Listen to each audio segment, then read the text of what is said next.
Gu Qing'an merely accompanied her friend to a cosplay convention, portraying Wu Qiaowu. Who could have anticipated that she would inadvertently traverse into the perilous realm of Jujutsu Kaisen? The silver lining is that she possesses abilities akin to those of Wu Qiaowu. The unfortunate news is that she embodies a female version of Wu Qiaowu. Ah, splendid. So this is how it shall be. Witness how she stirs up chaos within the Jujutsu community. As the saying goes, since I have arrived, should I not indulge in some merriment before departing? Wu Qiaowu. Hey, how can you kiss me? Gu Qing'an. I am you, and you are me. What is wrong with me kissing myself? Not only will I kiss you, but I also intend to pursue you. Seiyojia. As a girl, you should maintain some personal space. Do not be so quick to touch and embrace. Gu Qing'an. Jia, you have changed. Are we not best friends? What is wrong with me hugging my own best friend? Seiyojia. That is your best friend from another dimension, not me. Gu Qing'an looked at him with tear-filled eyes. Jia, do you despise me? Do you not wish to be my best friend? She turned and dashed into Wu Qiaowu's arms, seeking solace. Seiyojia. But I desire to be more than just your best friend. Wu Qiaowu. And Chan, you said you are me, and I am you. I truly wish to merge Chan into my very being. Chapter 1. Traversing into Jujutsu Kaisen. As night fell, a female voice echoed through the dark alley. What on earth is happening here? Where has this brought me? Is this still the country? I merely went to the restroom and opened the door for a moment. Gu Qing'an trailed off, unable to continue, for she now felt an excruciating pain in her head, as if it were on the verge of exploding. A cry escaped her lips as she squatted down, clutching her head, pondering the bizarre situation, feeling as though something had been stuffed into her mind. With her eyes closed, she sensed a slight improvement from before, but it was merely a smidgen. The unfamiliar environment was troubling enough, but the intense throbbing in my head compounded my distress. I realized I could not keep my eyes shut any longer, for I was oblivious to the situation surrounding me. Gradually, I pried my eyes open, enduring the pain in my head as I rose to my feet and made my way toward the source of light. Upon emerging from the alley, I was astounded by the scene that greeted my eyes. What is this? A monster! Oh my goodness! Officer, please come to my rescue. There is a monster here. At that moment, the torment in my head was the least of my concerns. My heart raced with terror, nearly overwhelming me. Who could explain the bizarre situation unfolding before my eyes? After just a fleeting glance, I hastily lowered my head, choosing not to look further. In such circumstances, one must feign ignorance of these creatures. I feared that being discovered would lead to my demise. I was no fool. The people on the street were colliding with the monsters, yet remained oblivious. Indeed, they were truly blind, unlike the pretense of ignorance. They passed through as if the monsters did not exist at all. Once Gu Qing'an had calmed her nerves, the pain in her head became more pronounced. As she walked and observed her surroundings, her apprehension only grew. This was not Huagua. It was Neon Nation. Hadn't she just been in Huagua? How had she suddenly arrived in Neon Nation? Upon reaching a door adorned with a mirror, the truth dawned upon her. She walked past it and then retraced her steps. Gu Qing'an found herself surrounded by 3 question marks hovering above her head. White hair, blue eyes, black uniform, Ward FA, an abominable monster, a cursed spirit, a female version of Satoru Gojo. Am I a female version of Satoru Gojo? Is the excruciating pain in my head due to my possession of the 6 eyes? No wonder I felt an incessant influx of information bombarding my mind. So this was the situation, mysteries unraveled. Does that mean I possess techniques akin to Satoru Gojo? Oh my goodness. With this thought, Gu Qing'an made a gesture. If you're curious about the gesture, please observe below. She mimicked the hand signs learned from Satoru Gojo. Initiating, with lips slightly parted, she chanted the technique song. Suddenly, she felt a surge of power within her, although it seemed somewhat beyond her control. Gu Qing'an quickly lowered her hands, glancing left and right. Surely, no one was paying heed to her here. She was now convinced of her transference, having landed in the world of Jujutsu Kaisen. The good news was that she possessed Satoru Gojo's techniques. She wondered if they would be as formidable as those depicted in the manga. Would Satoru Gojo still exist in this world? Would Fushiguro Geto be present? She recalled that typically only one with the 6 eyes could exist at a time. If discovered, Would Satoru Gojo eliminate her, or would the three sorcerer families do away with her? After contemplating for a while and finding no clarity, she decided to set those thoughts aside. The most pressing matter now was to find a place to stay, yet she had no money. Chapter 2. Sleeping in the Park. Where is the most suitable place to sleep when one is devoid of funds? Qing'an would undoubtedly assert with unwavering conviction. In the park, of course. The park has benches where one can recline. Although slumbering there might be uncomfortable and the surface is rather rigid, it's of no concern, really. With this thought in mind, Qing'an commenced her quest. Observing the nearly deserted streets, as it was likely around 2 or 3 in the morning. The streetlights still illuminated the surroundings, yet no souls were to be seen, thus alleviating any fears of being mistaken for a nefarious character. After a half hour of searching, Qing'an felt a surge of joy upon discovering the park. At last, I need not sleep on the streets.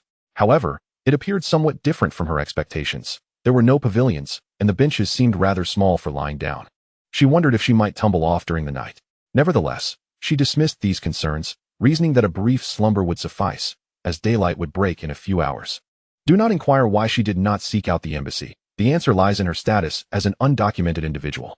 Any rational person would understand that approaching them would undoubtedly raise suspicions. She despised complications, and her sole hope rested on finding a way into the Jujutsu High School. Employment, a generous salary, and a place to reside awaited her there. Of course, there was also the risk of quick demise. One wrong move could lead to an abrupt end. Should that occur, she would concoct a more palatable excuse. How might she craft this excuse? Would she understand Japanese? Surely, she must.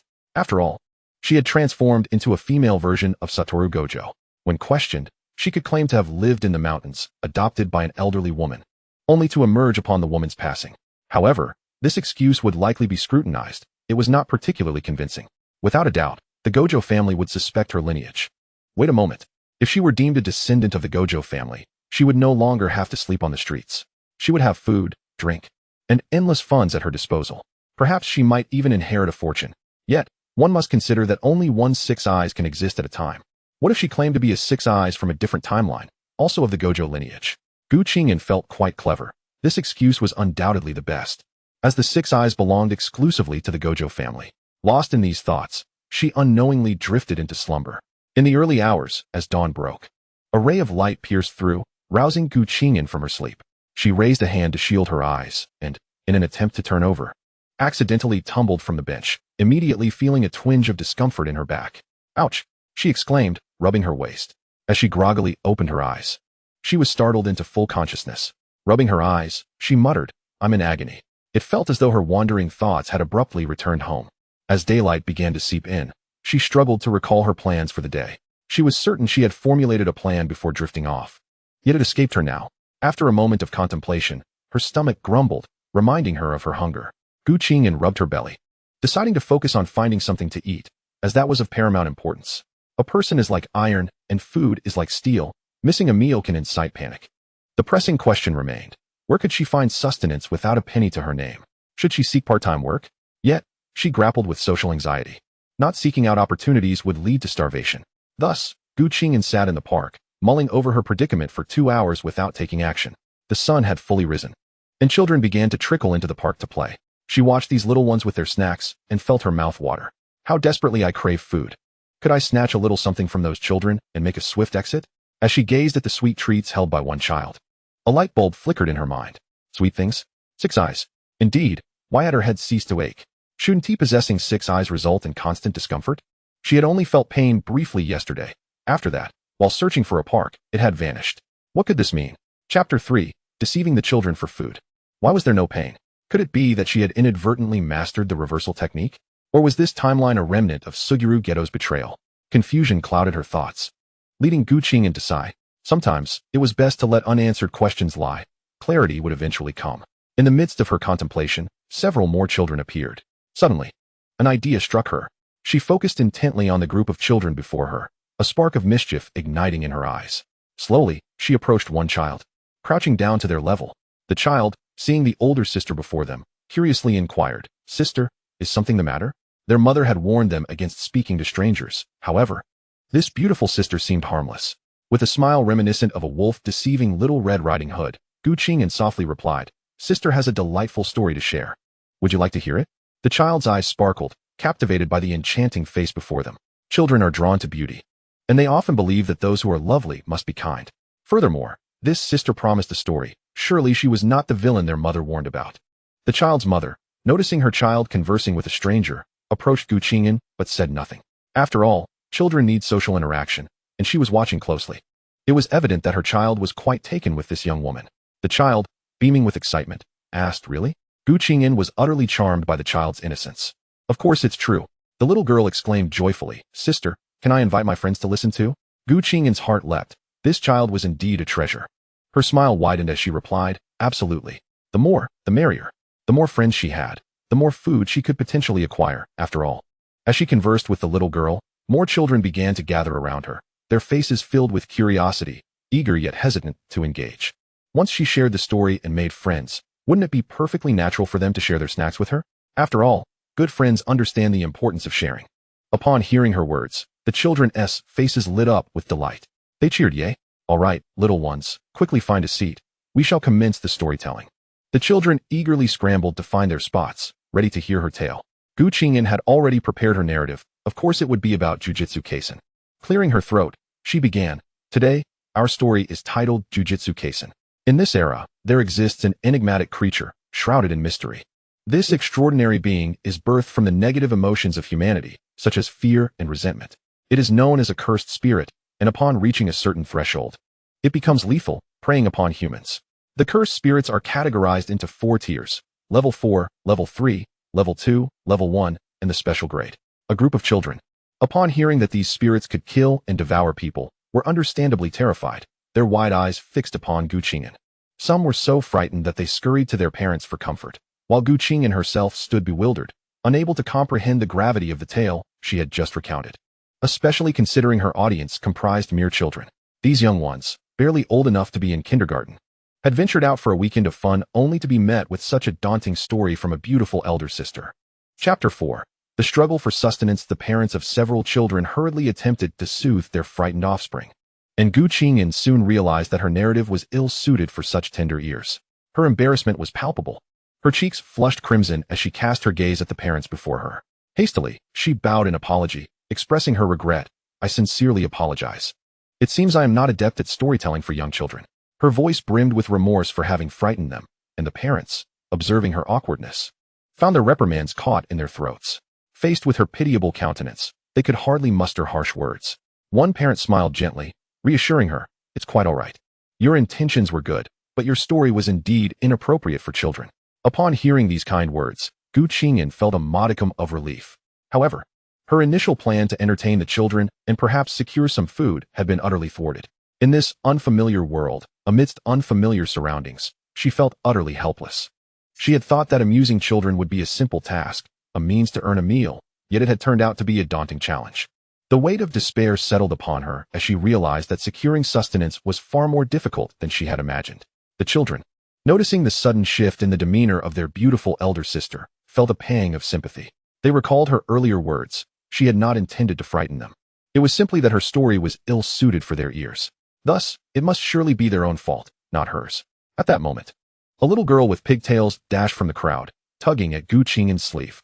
In a sweet, innocent voice, she said, "Sister, please don't be sad. We know you didn't mean to scare us. If you're hungry, I can share my pastry with you." As she spoke, the little girl produced a slightly squished pastry from her pocket and extended it toward Qing'an. Looking at the child's pure face and the offering in her hand, Qing'an felt a wave of emotion wash over her, her eyes glistening with unshed tears. She knelt to meet the little girl's gaze, perceiving her as an angel of kindness. Acknowledging her generosity, she gently ruffled the girl's hair, saying, "Thank you for your pastry, dear. Your comforting words have lifted my spirits. I am no longer sad." With that, she bestowed upon the little girl a radiant smile. The other children, witnessing their beautiful sister's newfound cheer, rallied together, eager to share their own treats. "Sister, try mine, it's the best."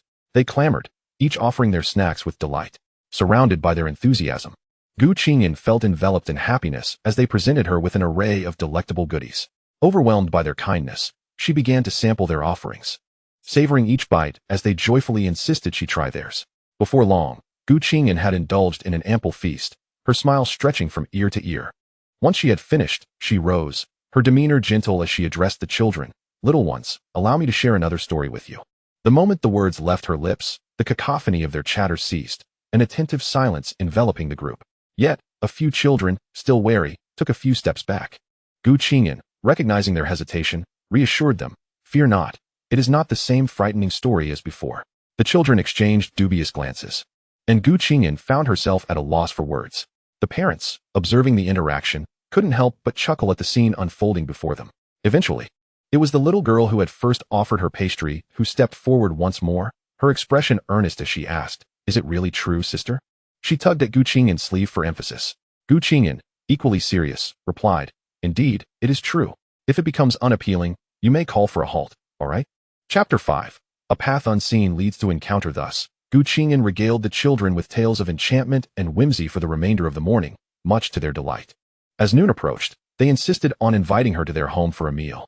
Qing'an, ever practical, acknowledged their sweet nature, yet regrettably declined as she had other matters to attend to. As the parents led their children away, Qing'an resolved to pursue her own agenda.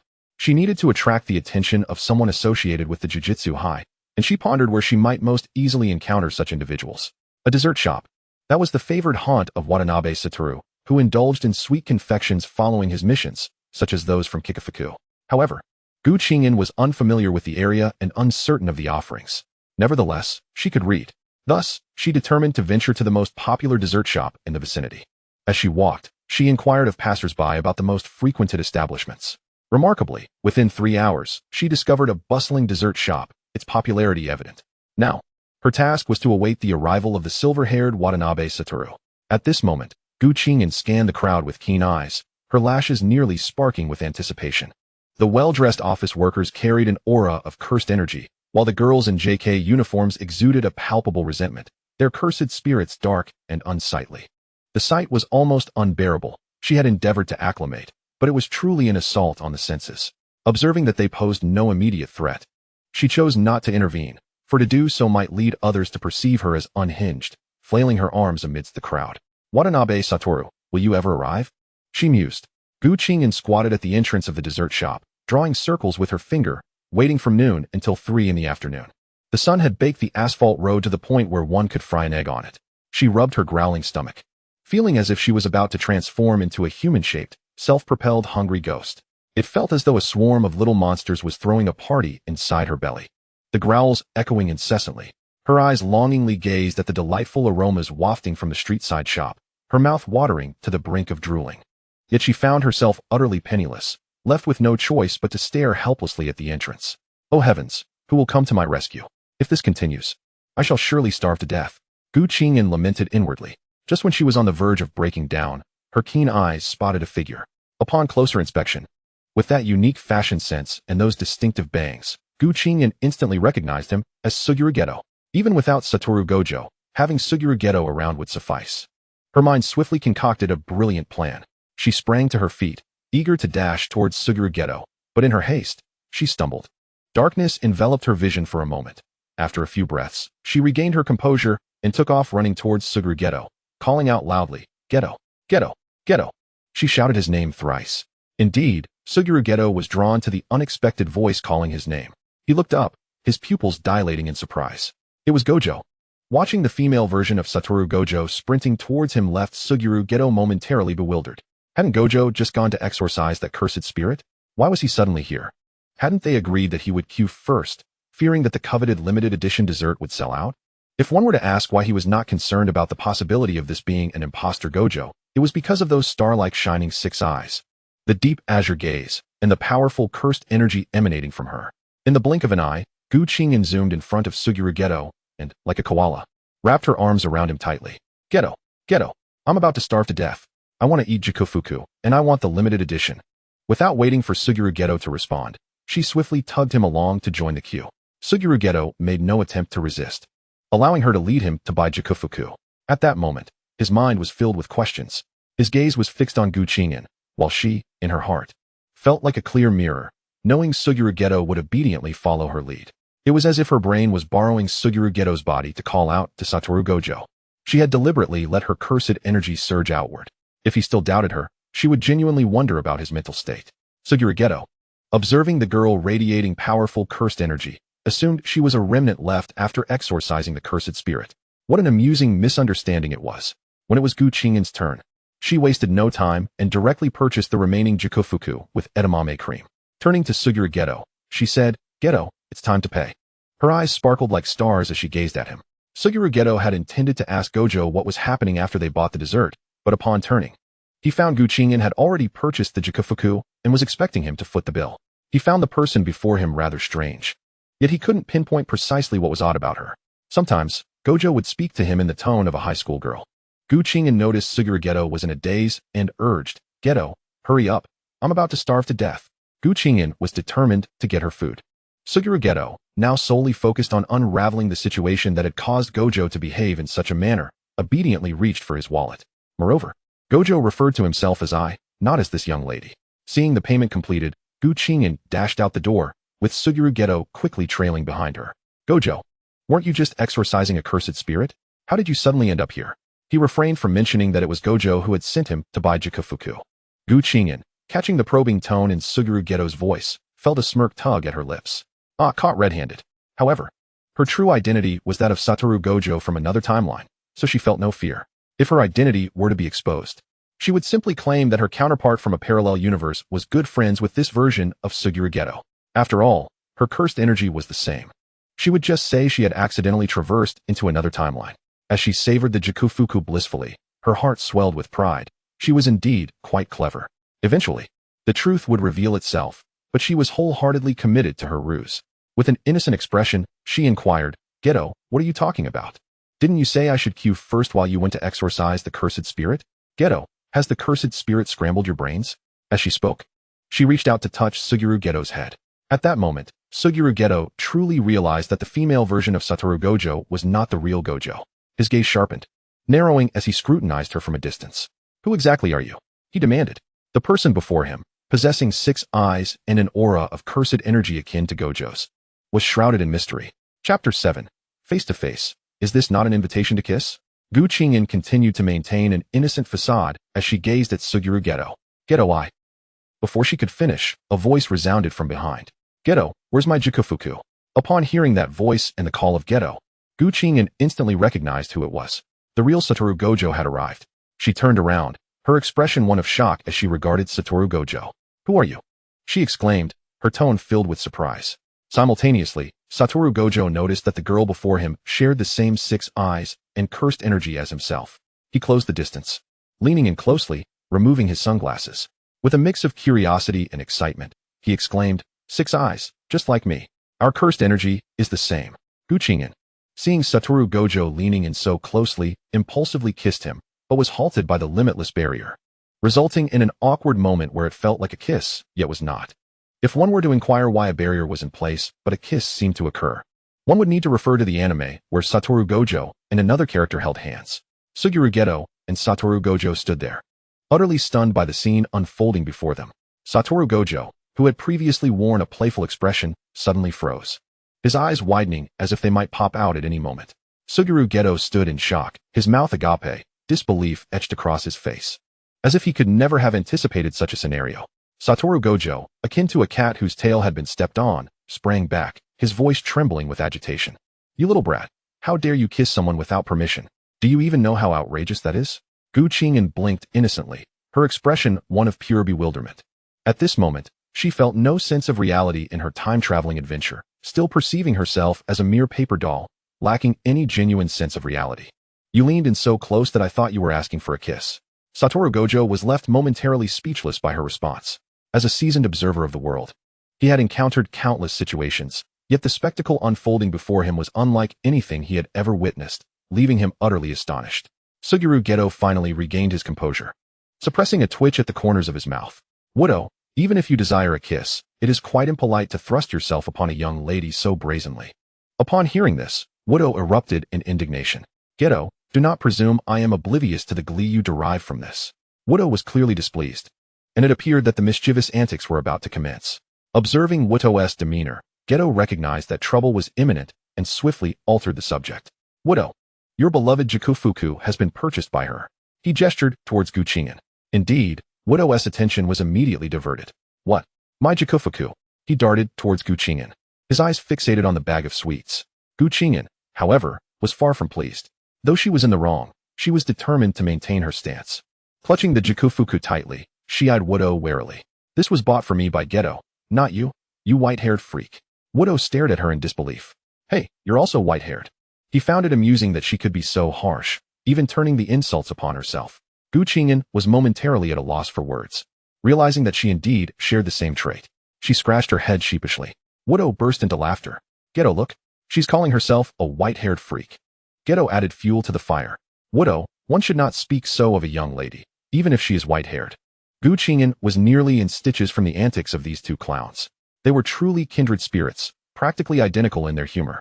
She feigned a heart-wrenching sorrow, tears welling in her eyes as she gazed pitifully at Geto. Geto, how could you join in their mockery? Aren't we supposed to be best friends? She then adopted an expression of profound injustice, as if she were on the verge of tears, but resolved to be strong. Chapter 8, Two Six Eyes.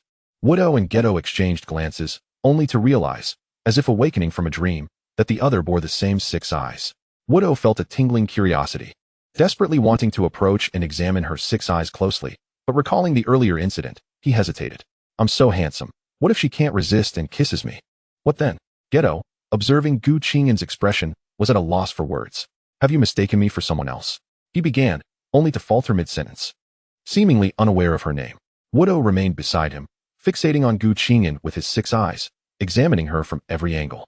Geto couldn't help but chuckle at Widow's behavior. Widow, stop staring, it's quite rude. Although he uttered these words, he made no attempt to intervene. After scrutinizing her for a while, Widow concluded, hey, she looks exactly like me. It's as if I have a counterpart of the opposite gender. Geto, we must take her to meet Ye Jingdao. He will surely be astounded. Geto, witnessing his friend's excitement, knew he was in for another round of his cherished righteous fist. Astounded? More likely terrified. After all, she possesses 6 eyes. Widow, could she possibly be your relative? Upon hearing his friend's suggestion, Widow shook his head vehemently. Impossible. Only one 6 eye can exist per era. Besides, none of the elders have mentioned losing any children. Qing'an observed the two of them chattering like a pair of sparrows, feeling rather out of place. If not for her lack of a place to stay and funds for food, she would have left at that moment. She had no desire to linger any longer. Time was slipping away. Who are you? How do you possess 6 eyes like me? She cut straight to the chase, posing her question directly. Widow erupted in laughter, as if he had heard the most amusing joke in the world. I am Widow, the one and only 6-eyed. He then pulled Geto in, exclaiming, we are the strongest. Turning back to Qing'an, he eagerly inquired, and you? What is your name, little shorty? Qing'an had grown weary of the little shorty moniker. With Widow's abilities, why couldn't he be taller? It was exasperating. Being called shorty by this white-haired brat left her with no retort, especially since she was only 161 centimeters tall. Geto, witnessing Widow's exuberance as he declared them the strongest, made no objections, fully agreeing with the sentiment. By the way, I never got to ask your name, he prompted. With that, Qing'an prepared to unveil her carefully crafted introduction. I am Widow, the 6-eyed of the Widow family. I also have a dear friend. We are the strongest. His name is Fushiguro Geto, she proclaimed proudly, casting a defiant glance at Widow, even giving him the finger. Who told you to call me short? At that moment, Widow, unaware of the reversal technique, was indeed outmatched by her. Thus, she felt unafraid. Geto and Widow exchanged incredulous glances upon hearing Qing'an's declaration. Widow, brimming with excitement, exclaimed, Geto, she just claimed you as her best friend. He continued, Geto, are you planning to isolate me and have already found your next companion? Before Geto could clarify, Widow pressed on, Geto, I am quite upset. You owe me a month's worth of jikufuku to appease me. Geto, witnessing his dear friend's antics, felt overwhelmed. Chapter 9, Widow from Another Dimension. The veins on Geto's forehead throbbed. Widow, are you itching for a fight? Geto, are you feeling lonely? Just remember to buy me jikufuku after the fight. Widow continued to press for his sweets. Qing'an observed the two, bemused that their conversation had veered so far off track. She thought to herself, all they care about is jikufuku. Why don't they choke on it? It's so sweet, it might as well be poison. She found their childish behavior insufferable. Wasn't the focus supposed to be on her? Shouldn't they be curious about how she, too, possessed 6 eyes and where they originated? Why were they on the verge of brawling again? Hey, I say, can you two quit the ruckus? You're behaving like children. With her words, their attention shifted back to her. Widow dashed to Qing'an's side, inquisitively asking, but there can only be one 6-eye per era. Are you from this world or this time? Qing'an felt a jolt of surprise at Widow's direct inquiry, realizing that this white-haired boy had inadvertently stumbled upon the truth. Satoru Gojo feigned a contemplative expression before suddenly looking at Qing'an as if he had discovered a new continent. The records of the Gojo family had never mentioned a female possessing the 6 eyes. Thus, could it be that you hail from another world? Fushiguro Geto, intrigued by Gojo's assertion, was also captivated. Is there a 6 eyes in another parallel dimension? Moreover, you just referred to your dear friend Fushiguro Geto as a woman. Might he truly be male? Geto assumed that the individual in question must indeed be a man. Otherwise, how could the identity have been mistaken? Qing'an replied directly. He is indeed male, bearing an uncanny resemblance to you, with a similar aura of cursed energy. Hence, my apologies for the mix-up. Upon hearing this, Gojo's eyes sparkled with delight as he wrapped an arm around Geto's shoulders, exclaiming joyfully, Geto, in another parallel universe. We are also best friends. We are the strongest. Geto, clearly pleased by this revelation, could not suppress a smile. However, he reminded Gojo, hey, weren't we supposed to surprise Ye with our return? Time is slipping away, we should head back. Without a second thought, both Gojo and Geto decided Qing'an's destination for her. Qing'an had not denied her origin from another parallel universe, which could be interpreted as tacit acceptance. She was utterly speechless. It seemed she had not consented to accompany them back. Hey, you two. I haven't agreed to return with you. Geto turned back, his face adorned with a warm smile, his tone exceedingly gentle. And you stand no chance against both of us.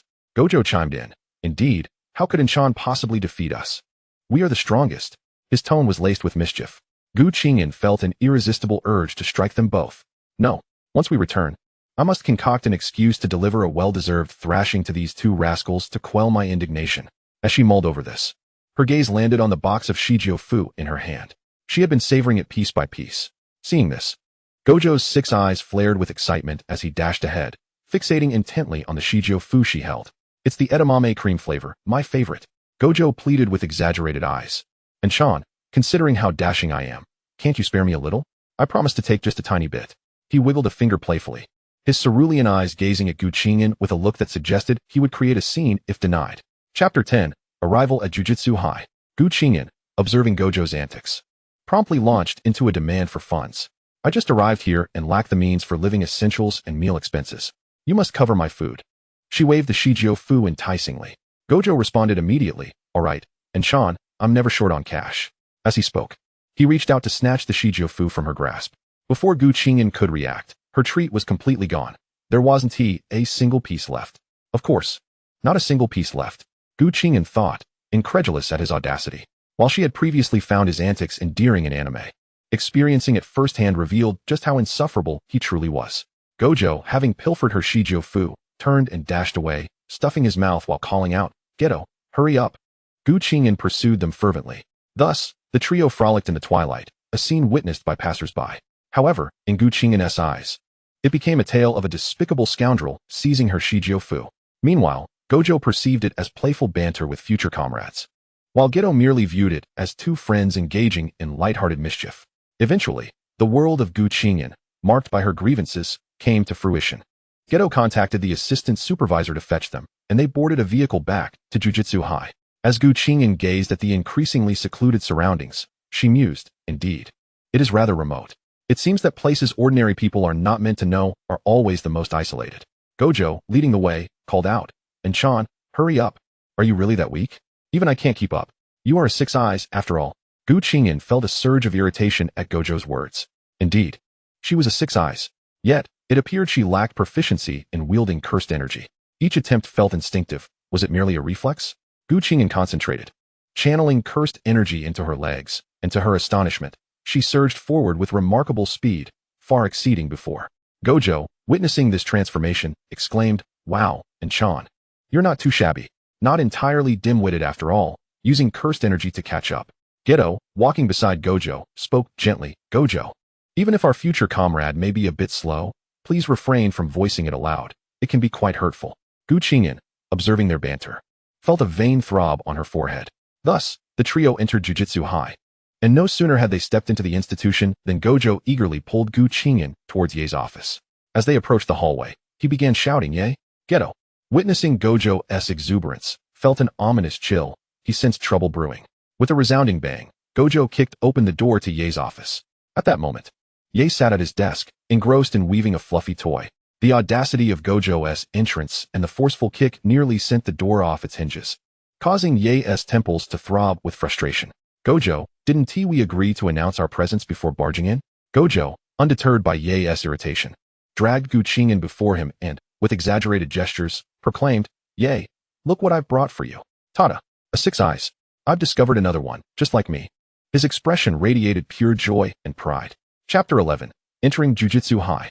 Ye's attention momentarily faltered on the toy as his gaze shifted between Gojo and Qing'an. Gojo, what nonsense are you spouting now? Yet, upon scrutinizing Qing'an, he found it hard to dismiss her existence. Ye then regarded Gojo with a contemplative expression. Gojo, bringing a person with 6 eyes to Jujutsu High so recklessly, the Gojo family is bound to stir up trouble again, especially with the higher-ups. At this point, he felt a profound headache coming on, vexed by this troublesome student. Ye was unaware of Qing'an's origins, but he was well aware that all 6 eyes originated from the Gojo lineage. Yet, it perplexed him why, in this era, 2 individuals with 6 eyes had emerged, both exuding a cursed energy identical to Gojo's. Gojo remained unfazed. Oh, no need to worry about our teacher Ye. I am the strongest. As for those higher-ups, a good thrashing will suffice. If they don't behave, I'll take them out. Ye, hearing Gojo's brash proclamation, couldn't help but deliver a swift punch. This boy had no idea of the gravity of his words. Always so impulsive in action, he truly feared that his student might act recklessly. After all, he had a promising future ahead of him. Wataru was furious after being struck. Why did you hit me, Ye? He exclaimed. What had he said that was so wrong? Those high-ranking officials were nothing but rotten oranges. At that moment, Suguru joined in, reassuring, rest assured, Teacher Ye, even if we don't bring one back, leaving a 6 eyes outside is still unsafe. Wataru was not entirely incorrect. That bunch of rotten oranges truly deserved a good beating. He refrained from saying they deserved death, as he feared he might be the next target. Yet Wataru was dissatisfied, questioning why Suguru was not punished for making such statements. Ye, are you engaging in school bullying? Why is Suguru spared from your wrath? Ye did not respond to Wataru's inquiry, but instead shifted the topic. Ye furrowed his brow, mingled with a hint of concern. You two are still so impulsive. Although those high-ranking individuals are indeed archaic and frustrating, their influence in the sorcery world is deeply entrenched. One wrong move could lead to disastrous consequences. It's not something we can simply dismiss with violence. He, too, harbored disdain for their actions, as they spent each day scrutinizing those at the Jujutsu High instead of attending to their responsibilities. Wataru merely scoffed, unconcerned. Teacher Ye, you are overly cautious. Those decrepit rules have undoubtedly caused the downfall of countless talented sorcerers. Without breaking the old, one cannot establish the new. Suguru nodded slightly, a glint of coldness flickering in his eyes. Wataru is right. When I first arrived at Jujutsu High, those rotten oranges tried to have a word with me, making it clear that I was to heed their commands. It was utterly revolting. They even threatened me covertly, and several times, the information they provided for missions was incorrect.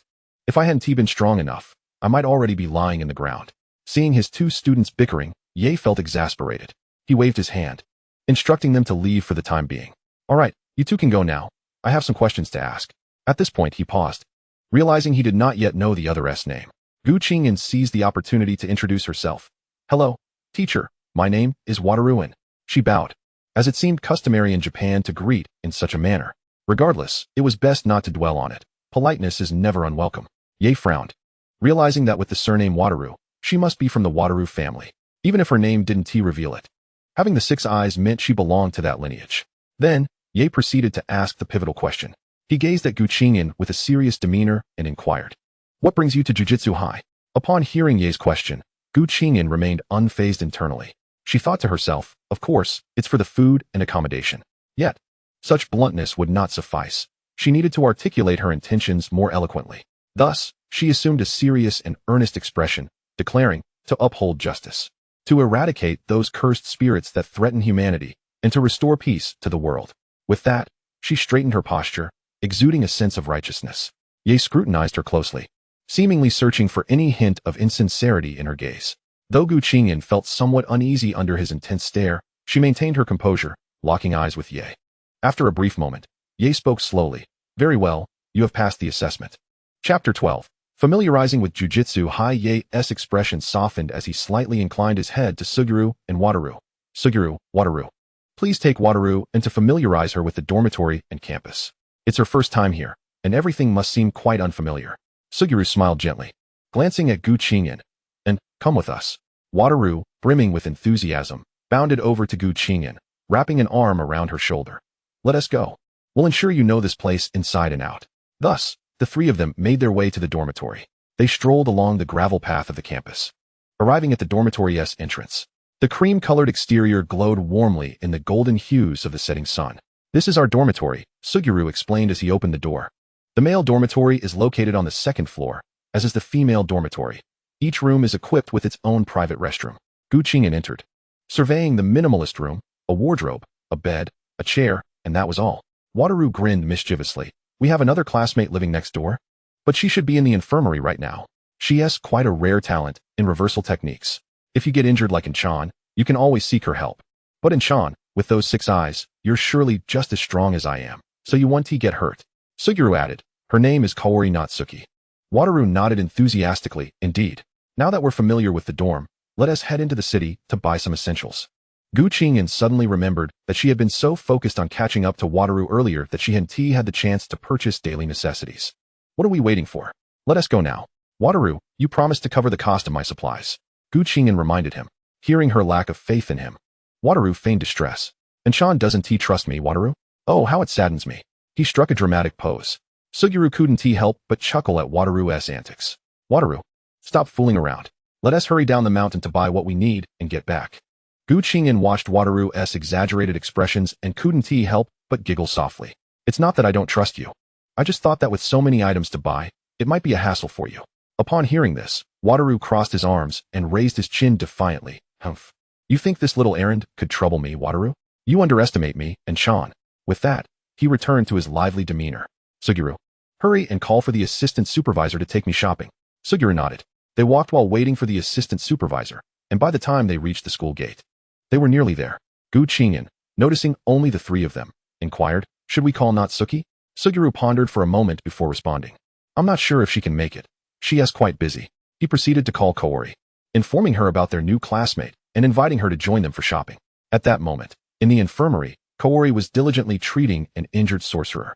Feeling overwhelmed, having just started school and frequently attending to injuries, she was exhausted and noticed deep dark circles under her eyes. Just as she finished treating a fellow sorcerer, her phone buzzed in her pocket. Seeing Suguru's name, she answered promptly. Kaori, we have a new classmate, and she is heading down the mountain to buy daily necessities. Would you like to join us? The new classmate is a girl, you know? Initially, Kaori had no desire to go and simply wanted to rest. However, upon hearing that the new classmate was a girl, she changed her mind, thinking that perhaps she would finally have someone to accompany her during shopping trips. Chapter 13. Life at Jujutsu High. Kaori quickly agreed. All right, I'll head over to find you guys now. Suguru replied, we'll be at the school gate. So we'll wait for you. Kaori hung up, feeling excited at the prospect of shopping and picking out clothes, knowing she could rely on her 2 male classmates to carry the bags. Before long, the 4 of them convened at the school gate. From a distance, the astute Nagisa noticed a petite girl standing beside 2 boys of considerable height, each exceeding 6 feet. One could not help but describe her as diminutive. After all, how could a girl standing at 161 centimeters not appear small next to 2 lads towering over 180 centimeters? She certainly stood out. Yet, upon closer observation, there was an uncanny resemblance between this new peer and the infamous Satoru Gojo. With hair as white as snow and eyes that mirrored his, she emanated a similar aura of cursed energy. What could possibly be the connection? Was she perhaps a scion of the Gojo clan? As they approached one another, Suguru Geto introduced her, saying, and this is Nagisa Kaji, our fellow peer. He then turned to Nagisa, adding, Nagisa, this is our new cohort, Satoru. Upon hearing the surname Gojo, Nagisa's expression transformed into one of astonishment. Satoru Gojo, brimming with enthusiasm, eagerly introduced Kaji to a Nagisa, and Chan's sorcery is akin to mine. He exclaimed, bobbing his head animatedly, watching Gojo behave so endearingly, and couldn't help but find him charming, a thought she quickly shook from her mind. With a warm smile, she greeted Nagisa, hello, Kaji-san, I am Satoru, and habitually, she reached out her hand to shake, only to remind herself that they were in Japan, not China. Nagisa reciprocated with a smile, hello, Satoru-san, I am Nagisa Kaji. The way she addressed and felt oddly reminiscent of how she would call Gojo. Unaccustomed to being addressed in such a manner, suggested, may I call you Nagisa? You can call me, and Nagisa readily agreed. All right, and you can call me Nagisa as well. Noticing that everyone had gathered, and inquired of Suguru, Geto, has the assistant supervisor arrived yet? No sooner had the words left her lips than a vehicle approached from a distance, coming to a halt before the 4 of them. and took Nagisa by the hand and opened the car door, urging, "Let us get in quickly, Nagisa." Feeling a bit queasy from motion sickness, she opted for the window seat. Hand in hand, Nagisa climbed into the vehicle, a subtle smile gracing her lips. Gojo, observing that it had not called for him, muttered in the back, "Why didn't you call me? Are you trying to isolate me?" He dragged Suguru along with him, adding, "Geto, look, and Chan is excluding us. She didn't call us at all." Once inside the vehicle, Gojo, reaching over Nagisa, attempted to pinch In's cheek, spotting the approaching hand, and opened her mouth as if to bite it. However, her attempt was thwarted by an impenetrable barrier. "Wow, Gojo, you're so stingy, using limitless." Gojo made a face and tried once more to pinch In's cheek, only to be met with the same invisible blockade. Gojo and Chan would never use limitless. Nagisa, unable to contain her frustration, delivered a swift punch to Gojo. The impact left him feigning a sorrowful expression, tears welling in his eyes as he turned to Suguru, lamenting, "Geto, Nagisa is bullying me." Suguru, with a playful smile, replied, "Gojo, Nagisa wields a reversal technique. It's best not to provoke her." In a moment of levity, Gojo's hair bristled as he exclaimed, "You three have conspired to bully me. Is this not bullying?" Observing Gojo's pitiful demeanor, and mused that he might require some tender encouragement. "I'll treat you to dessert later," she announced. Instantly, Gojo's demeanor shifted. He fell silent, his eyes sparkling as he fixated on it. "And Chan, really? You're too kind." And smiled back, "Of course, but you'll have to foot the bill." Gojo was momentarily perplexed. "Wait, isn't that just me buying for myself?" And shrugged, "Not quite. It's my treat. You're merely responsible for the payment." They are two entirely different matters. Nagisa, Suguru, and Gojo were momentarily taken aback by In's declaration. Suguru, astonished, remarked, "It can be like that?" Nagisa nodded in agreement, though she felt something was slightly amiss. However, she found joy in witnessing Gojo's dismay. Suguru, equally amused, patted Gojo on the shoulder. "Gojo, and Chan is clearly not mistaken. Didn't you hear her say she would treat you? And it's just for you, not for Nagisa or me." Turning his head away to stifle a laugh, Gojo looked around, pondering if In might harbor feelings for him. After all, she had kissed him on their first meeting. His face flushed crimson at the thought, and he decided to abandon the previous topic. "All right, since you insist on treating me to dessert, I'll reluctantly accept. But what if Chan confesses her feelings? How could I decline without breaking her heart?" And, noticing Gojo's contemplative expression, observed his slightly flushed cheeks, but dismissed it as merely the warmth of the vehicle. "All right, order as much as you'd like. Just remember it's a special treat." Gojo was now convinced that In must indeed have feelings for him, especially with her emphasis on it being a special treat. Thus, the four continued their banter, and in half an hour, they arrived in the city, stopping directly in front of a shopping mall, and, eager to explore, pulled Nagisa along, calling back to Gojo and Suguru, "Geto, Gojo, hurry up and catch up. You two will need to carry the shopping bags." Upon hearing his name, Gojo quickly dashed to catch up, draping an arm around In's shoulder. Regarding Gojo's lack of personal boundaries, smirked at his handsome face. After all, why not take advantage of a handsome lad who was so conveniently at her side? Releasing Nagisa's hand, she mischievously grasped Gojo's hand instead, playfully touching it. Gojo, taken aback by her boldness, quickly recoiled, running to Suguru's side, his expression one of shock. "Geto, and Chan is a weirdo. She just touched my hand." The astonishment left Gojo momentarily forgetting to refer to himself in the third person. Suguru, having witnessed the exchange, looked at him with confusion. "And why did you touch Gojo's hand?"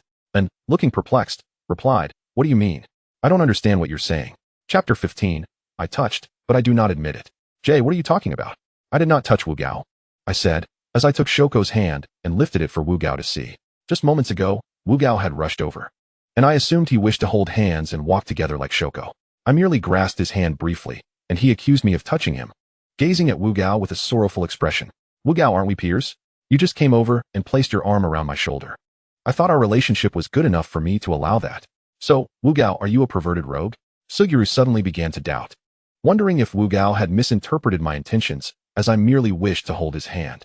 Wu Gao was taken aback by the accusation from In, pondering if he had indeed been overly suspicious. Only Shoko understood the situation, having noticed the fleeting glint of mischief in the eyes of this new peer. However, she chose not to reveal her insight, preferring to enjoy the presence of this intriguing new companion. Watching Suguru and Wu Gao entangled in her playful game brought her joy. At last, someone had arrived to handle these two nuisances, and she felt quite pleased, as she had high hopes for it. Thus, she skillfully diverted the conversation. "Shall we continue shopping? If we don't hurry, it will be late when we return." Indeed, the three of them abandoned the previous topic, and followed Shoko into a clothing store catering to youthful fashion, where she immediately spotted a cream-colored dress. She turned to Shoko, asking, "What do you think, Shoko?" As she modeled the dress, Shoko enthusiastically praised her, and, "Your skin is fair, and the length of this dress is just right. You must try it on." With a smile, and entered the fitting room. Upon emerging, the dress accentuated her beauty remarkably. Shoko, arms crossed, nodded in satisfaction. "I told you it would suit you perfectly. Just look at the effect, so outstanding." Wu Gao's eyes sparkled. "And Sean, the dress you chose is absolutely stunning." Suguru chimed in, "Indeed, it truly compliments you," and felt buoyed by their compliments, light as a feather. She turned to Shoko and asked, "Aren't you buying anything?" Shoko shook her head. "I found another store I liked last time. I plan to check that one out," and tilted her head, curiosity gleaming in her eyes. "Oh, which store is it? You seem quite excited." Shoko raised an eyebrow, a mysterious smile gracing her lips. "It's a vintage-style shop, with uniquely styled clothes that differ from this place." Wu Gao immediately perked up, bouncing between them. "Vintage style? That sounds super fun. Let's go together, and Sean will surely find beautiful clothes there too." Suguru nodded in agreement. "Indeed. It might hold delightful surprises." Shoko looked at them both. "You two must join us, otherwise, who will carry our bags?" She turned to An, "Right, An?" with a wink, and felt that her thoughts aligned with Shoko's. She seized Shoko's hand and headed for the exit, glancing back at Wu Gao. "Wu Gao, please pack up that dress and follow along," she commanded with such ease. Suguru nudged Wu Gao with his shoulder. "Come on, hurry. Otherwise, Shoko and the others will wander off too far." Chapter 16. I declare Jakufuku will rule the world. The group arrived at the vintage clothing store, and as they pushed open the door, a unique aroma of aged wood mingled with a hint of incense greeted them. The store's decor exuded a sense of nostalgia. Anne's eyes sparkled with excitement as she eagerly approached the racks, her fingers gliding over the garments. "Wow, everything here seems so charming." Wu Gao, like a child encountering the world for the first time, explored every corner, donning a vintage top hat atop his head. "How do I look? Have I suddenly acquired the charm of a gentleman from the last century?" Suguru couldn't suppress his laughter. "You do resemble one, Wu Gao." Soon, Shoko and An each selected 5 pieces, including 2 matching outfits, which deepened their bond significantly. Meanwhile, Wu Gao and Suguru assisted from behind, helping carry their selections.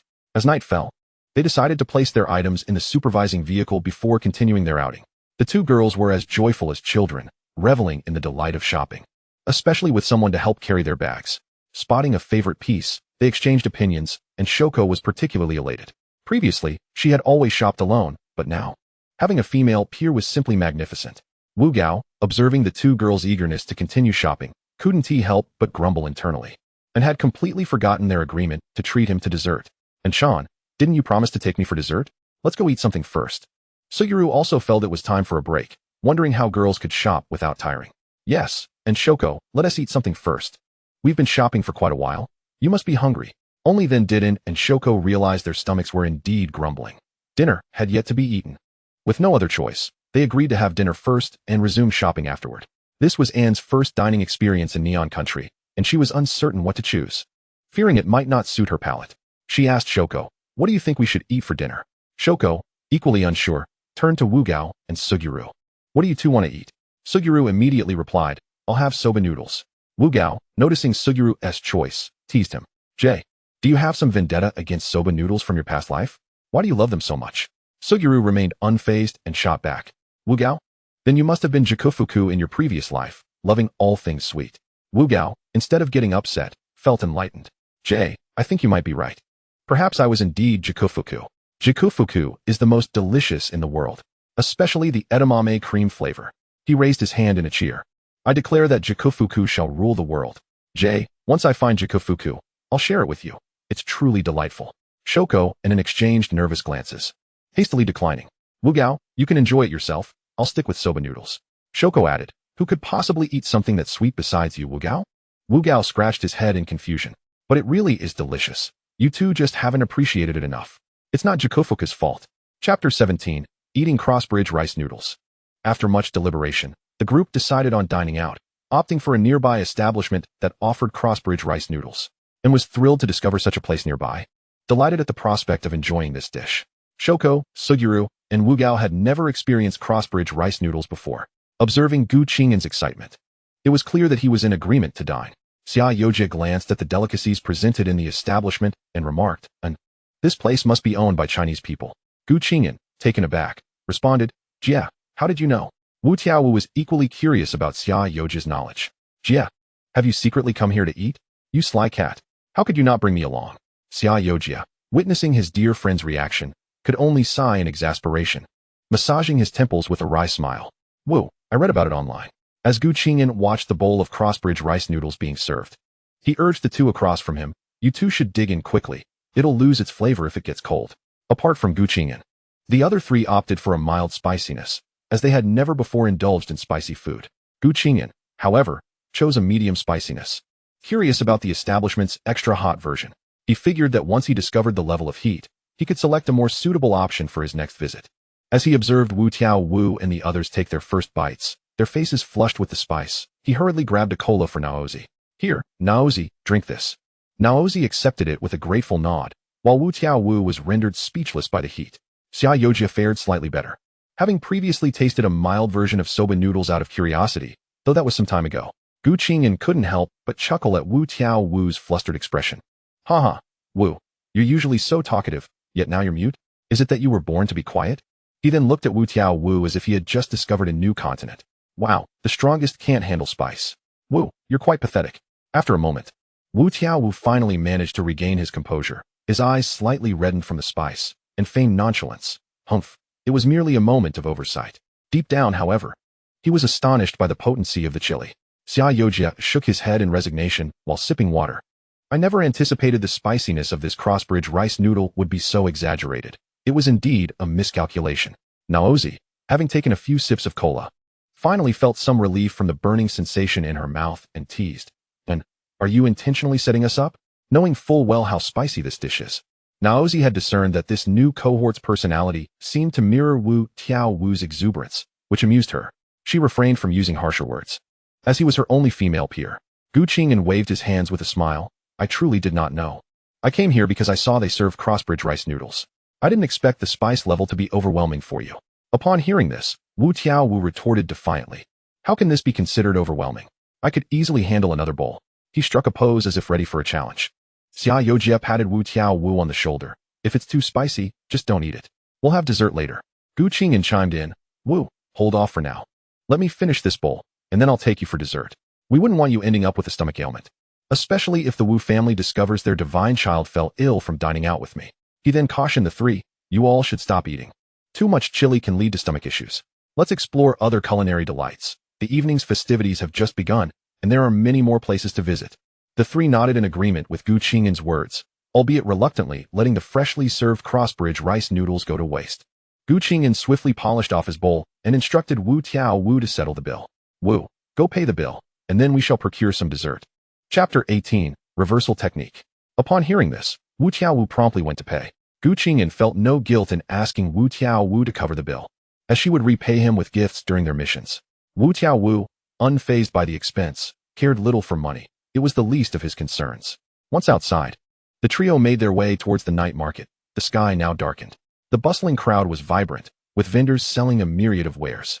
Gu Qing'an and Wu Tiaowu explored the surroundings like wide-eyed children, while Xia Yojia and Naozi trailed behind them. Suddenly, Wu Tiaowu's eyes lit up upon spotting a stall selling cotton candy. He dashed over, purchased 4 large fluffy confections, and handed one to Gu Qing'an, saying, and Chan, this is delicious. Come, take a bite. Gu Qing'an accepted the cotton candy, taking a gentle bite, its sweetness melting on her tongue. Wu Tiaowu, on the other hand, took a large bite, leaving sticky strands adorning the corner of his mouth, rendering him quite comical. He then offered the remaining treats to Xia Yojia and Naozi, urging, Jia, Naozi, hurry and eat. It's truly delightful. Yet, he mused that it could have been a touch sweeter. Just then, a commotion erupted from the street. The four turned their heads in curiosity, noticing a gathering of people seemingly watching a performance. Wu Tiaowu quickly squeezed his way through the crowd, discovering a street performer showcasing juggling skills.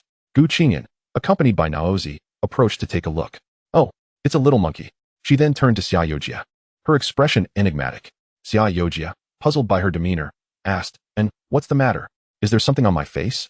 Gu Qing'an shook her head. No, I was just reminded of something amusing. She could hardly divulge the fact that the later version Xia Yojia had darkened, expressing a desire to eradicate all monkeys. How hilariously absurd. Yet, what could she do when there was no one to share this with? It felt overwhelmingly lonely, as if no one understood her. Gu Qing'an looked at Naozi and said, Naozi, Jia, you two stay here and watch. I'm taking Wu to get dessert. The reason for only bringing Wu Tiaowu along was simple. He was the one handling the payment. She chuckled inwardly, wondering if one ventured out to shop without a wallet. Thus, Wu Tiaowu was her only option. Upon entering the shop, Gu Qing'an instructed Wu Tiaowu to find a seat while she queued. She had promised to buy him dessert and intended to keep her word, albeit modestly. When it was her turn, Wu Tiaowu suddenly sidled up beside her, peering at the menu. He eagerly waved his hand, ordering this, and that. Gu Qing'an stared in disbelief, questioning, Wu, can you finish all that? Wu Tiaowu, with a proud tilt of his head, declared, Humph. This is merely a trifle for me. Understanding his need for copious sweets to fuel his brain, Gu Qing'an chose not to argue further. Thankfully, she possessed the reversal technique. Yet, why did she have this technique? Was it due to a fear of lacking the innate talent and determination that Wu Tiaowu possessed? After all, he had risen from the brink of death. Was it that she lacked the protagonist's aura, fearing an untimely demise, thus granting herself the reversal technique? Could the reversal technique heal others? Lost in these thoughts, she found herself daydreaming, only to be jolted back to reality by Wu Tiaowu pinching her cheek. His action surprisingly snapped her back to attention. Wu Tiaowu looked at Gu Qing'an and inquired, Enchan, what are you thinking about? How can you daydream when such a handsome guy is before you? Gu Qing'an brushed off Wu Tiaowu's hand and replied, I was contemplating whether my reversal technique could heal others. Upon hearing her words, Wu Tiaowu was taken aback. What? Enchan has secretly mastered the reversal technique. Immediately, Wu Tiaowu grasped Gu Qing'an's shoulders and shook her excitedly. Enchan, how did you learn the reversal technique? Please teach me. In chapter 19, it became apparent that Wu Tiaowu had abandoned his usual self-referential bravado, opting instead for a more straightforward eye. It was evident that he was genuinely eager to learn the reversal technique. Gu Qing'an, however, was disinterested in indulging him. She was busy shopping. And if anyone overheard her discussing the reversal technique, they would undoubtedly think her insane. Moreover, she herself was uncertain how she had even come to possess this technique. How could she possibly teach it? Even if she explained it to him, he would surely not believe her. Gu Qing'an decided to pacify him for the moment.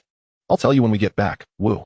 Upon hearing this, Wu Tiaowu ceased his insistence on learning right away and obediently accepted her response. He then took the dessert offered by the waiter and exited the shop. When they returned to find Shuko and Fushiguro Geto, the two had already finished their viewing and had nothing left to watch. They were simply awaiting the return of Wu Tiaowu and Gu Qing'an. As they arrived, Shuko spoke up, and, shall we go buy some daily necessities and then head back? It's rather late now. Having already eaten, Shuko and Fushiguro had also purchased items while Wu Tiaowu and Gu Qing'an were out shopping. Therefore, it was time to return. Gu Qing'an nodded in agreement. Then I'll go buy the daily necessities now, and I'll be back shortly. Shuko nodded, indicating her approval. All right, I'll go with you. Wu Tiaowu, seeing that the two were leaving without him, immediately protested, Enchan, Shuko, I want to go too.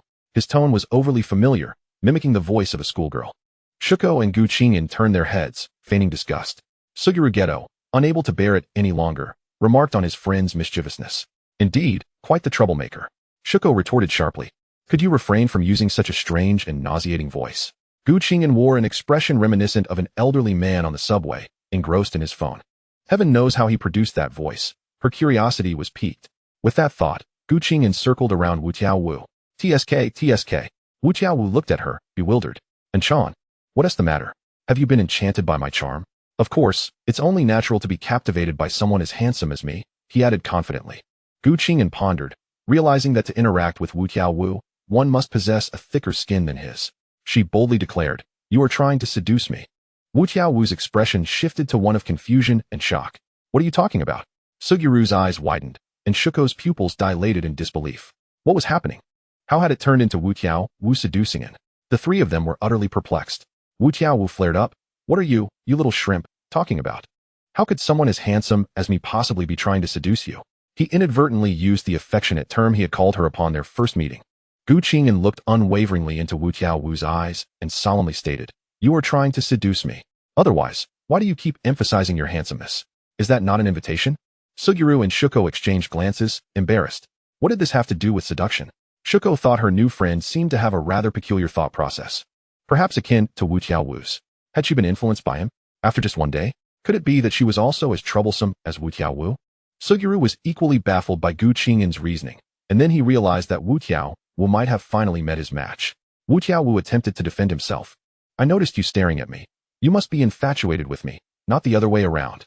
Gu Qing'an remained unimpressed, adhering to her own logic. Wu, stop trying to explain. Explanations are merely veils, and veils conceal the truth. Wu Tiaowu was genuinely flabbergasted. Was it possible to articulate it this way? Shuko and Suguru fell into silence, realizing that this was indeed a novel approach. Chapter 20, Class. Suguru, witnessing his friend's plight, could no longer bear to watch and intervened. And didn't you say you were going to buy daily necessities? You and Shuko should go now. Wu and I will wait here for you. Shuko quickly grabbed Gu Qing'an and urged her along. Come on, and it's getting late. She was genuinely worried that it might utter something earth-shattering and wanted to distance herself from this potential minefield. Gu Qing'an ceased her commentary and obediently followed Shuko, knowing that if she said anything further, a certain someone might truly lose his temper. He was not easy to placate.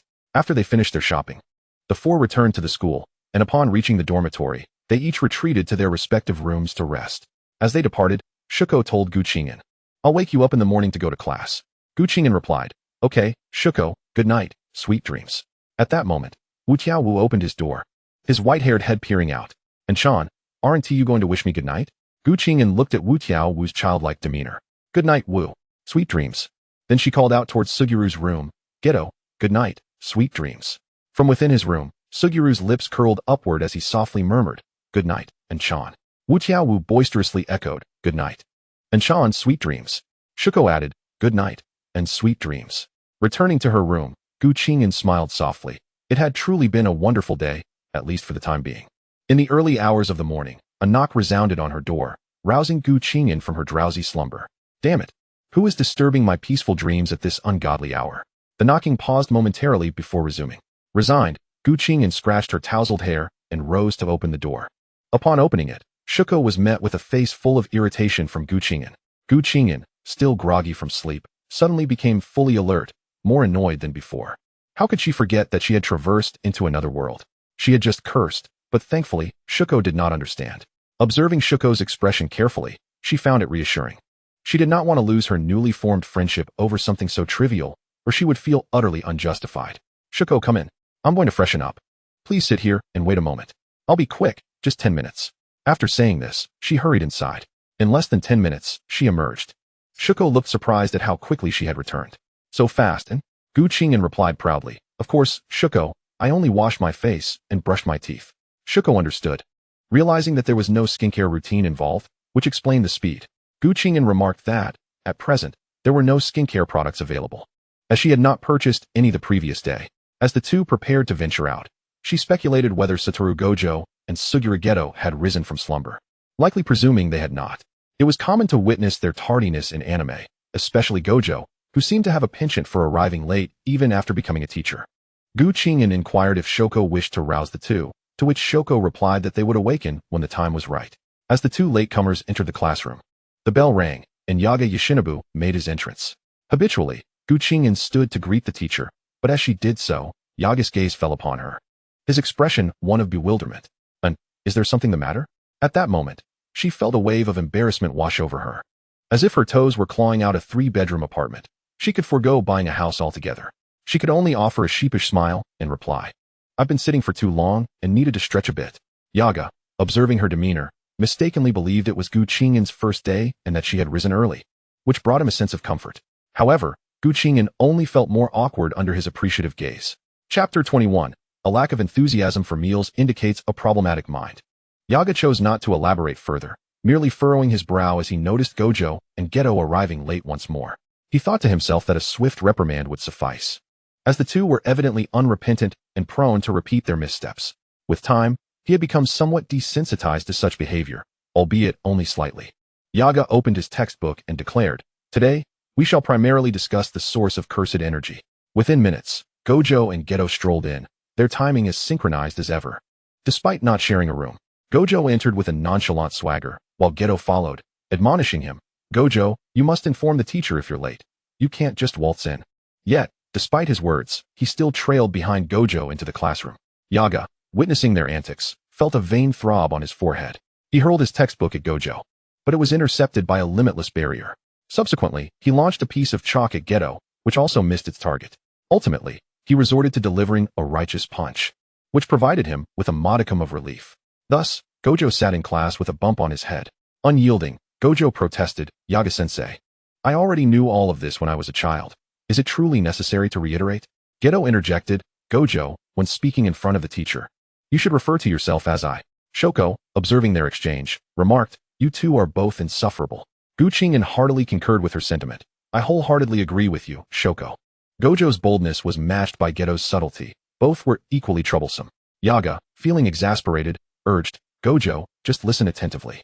He resumed his lecture, while Qing'an, as the newcomer, found herself engrossed in the material. Yaga felt a sense of pride knowing at least one student was paying attention.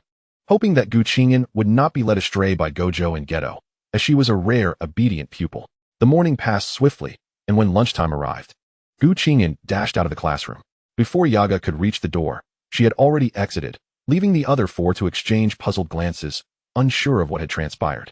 Gojo hurried after her, declaring, I need to see what Qing'an is up to. He pulled Geto along as they raced out, catching a distant glimpse of Qing'an's solitary figure on the playground. As Shoko exited, Qing'an's silhouette had already vanished from sight. Curious, she asked, where did it go? Gojo, deep in thought, suddenly exclaimed, she must be heading to the cafeteria. That sly cat, how dare she not invite me? Shoko found it absurd that Qing'an was so eager for a meal. Were she present, she would surely respond, of course I'm enthusiastic. If one isn't eager for a meal, something is surely amiss. Having nearly starved the previous 2 days, she was determined to seize the opportunity to eat. Meanwhile, Qing'an arrived at the cafeteria and began selecting her meal. Once she had gathered her food, she quickly found a seat and began to eat. With each bite, she felt as if she were transcending. After a morning of hunger, she was finally indulging in a meal. Her eyes narrowed in bliss. And when the trio arrived at the cafeteria, they were met with the sight of her radiant happiness, grinning like a simpleton, bobbing her head. The three paused at a distance, whispering among themselves.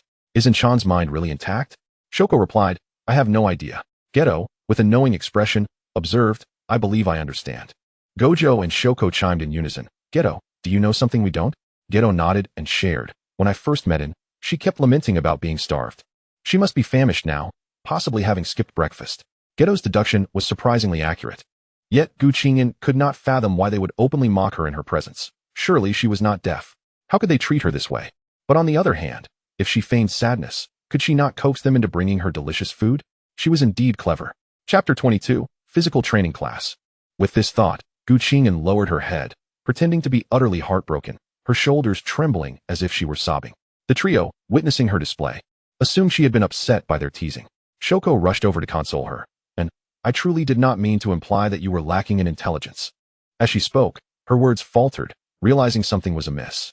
She quickly clarified, I didn't mean it that way. My intention was not to offend you at all. Meanwhile, Gojo, with his inquisitive gaze, scrutinized her closely. He found it hard to believe that Qing'an could shed tears, even as she covered her eyes with her hands, rendering him helpless. Are you crying? Gojo inquired. Geto chimed in. Look at how her shoulders are shaking. She must be crying.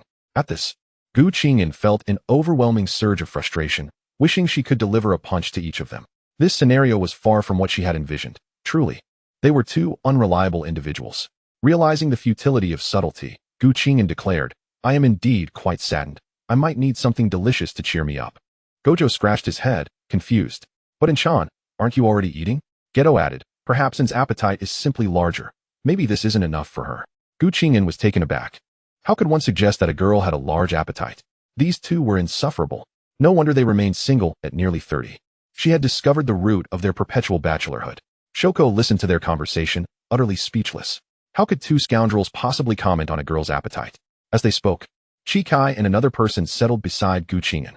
She began to comprehend the subtext of this new sister. She desired to indulge in other snacks, but lacked the funds. Well then, what do you wish to eat?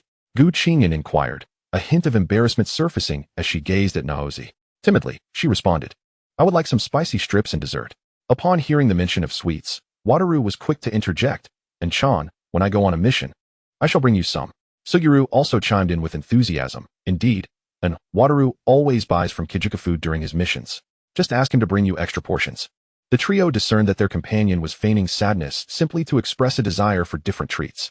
Wataru, without hesitation, wrapped an arm around her shoulder, exclaiming, I knew you were just pretending to cry. Qing'an felt a wave of embarrassment wash over her at Wataru's revelation and turned her head, burying it in Naozi's embrace. Ah, what a delightful aroma. Truly, All beautiful women exude a captivating fragrance. Naozi, slightly taken aback by her actions, quickly regained her composure. Qing'an, noticing this, shifted her gaze again and nestled into Wataru's embrace. She was determined to share the affection equally between them. Wataru, startled by her antics, leapt to his feet. Unfazed, Qing'an gazed at Suguru with a tinge of regret, lamenting that this time would not suffice. In the past, she could only observe. Now, everything was different. She was now a female counterpart to Wataru. What was wrong with embracing her dear friend?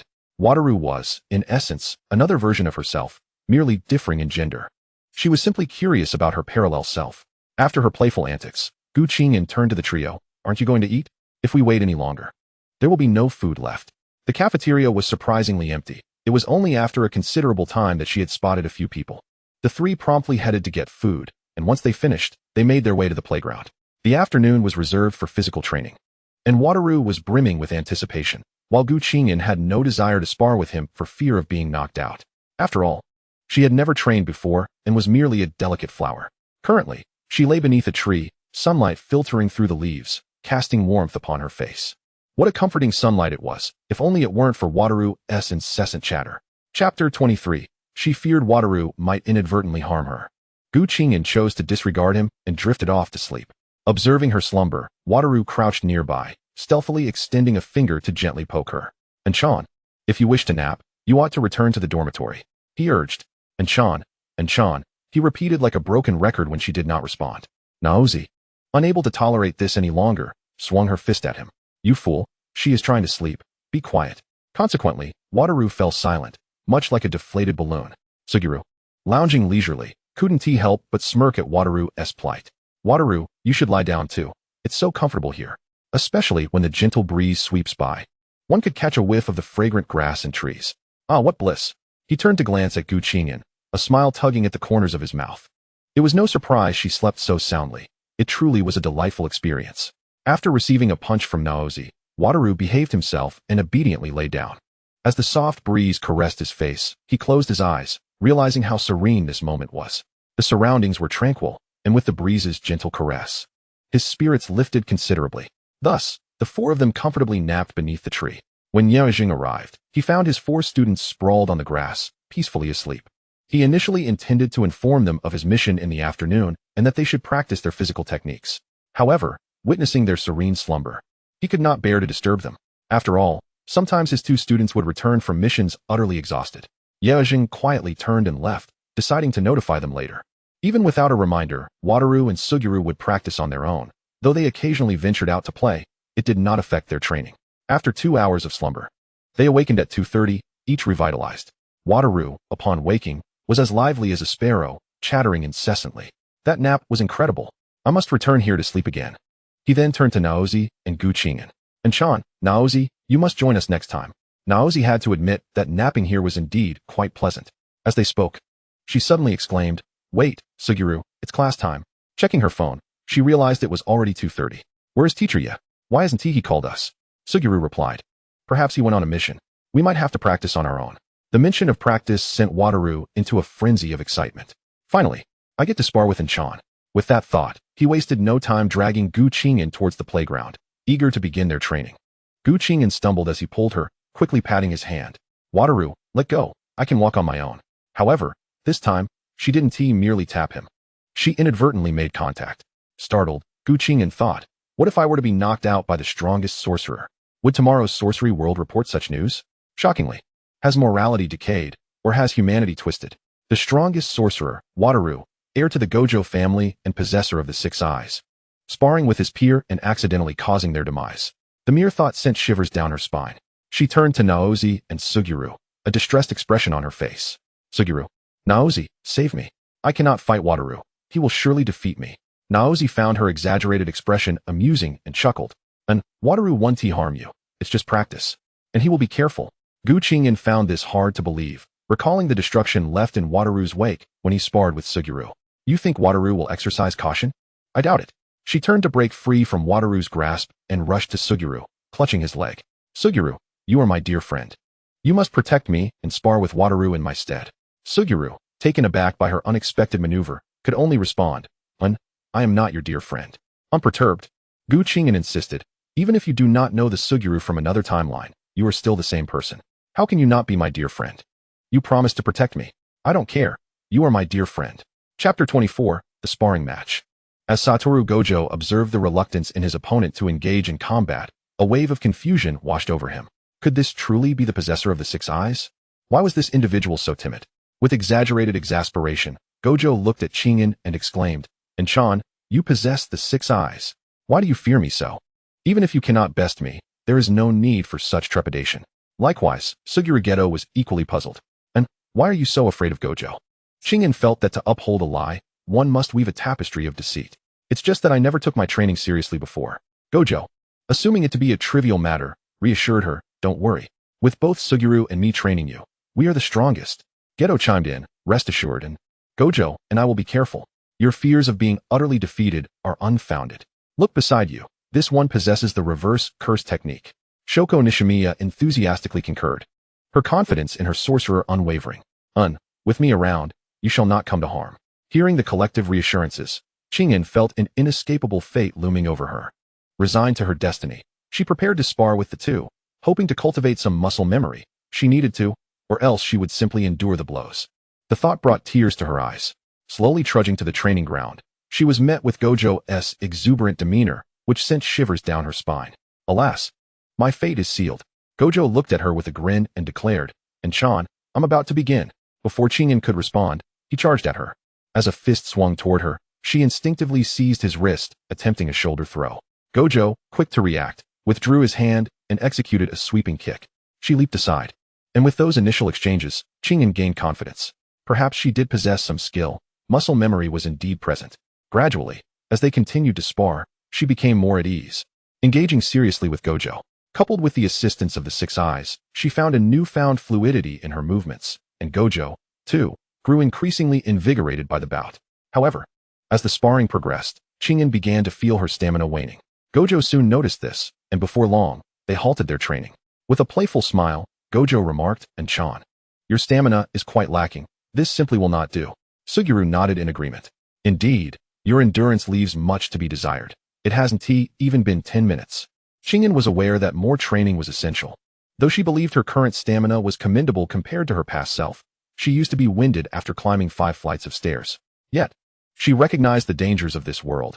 Should she ever confront a cursed spirit or sorcerer, inadequate stamina could prove fatal. Leaning on her knees, panting heavily, she promised, "I will train diligently from now on." Nishimiya interjected, "You held your own against Gojo. That's quite impressive." Fushiguro affirmed, "Indeed, and you should not fear sparring with Gojo. You are formidable in your own right." Qing'an felt comforted by their encouragement. In truth, she sensed that Gojo was a notch above her in skill. This was only natural. After all, she was merely a pale imitation of him. Once they concluded their rest, it was time for Gojo and Geto to spar against each other, and she watched with rapt attention. The aesthetic of violence was utterly captivating. Nishimiya had just returned with cola, and as they sipped and watched, they occasionally discussed the match. Whenever something particularly thrilling occurred, Qing'an would cheer, her emotional investment palpable. The two boys seemed to grow more enthusiastic as the bout progressed, though it appeared that Geto's martial arts were slightly superior.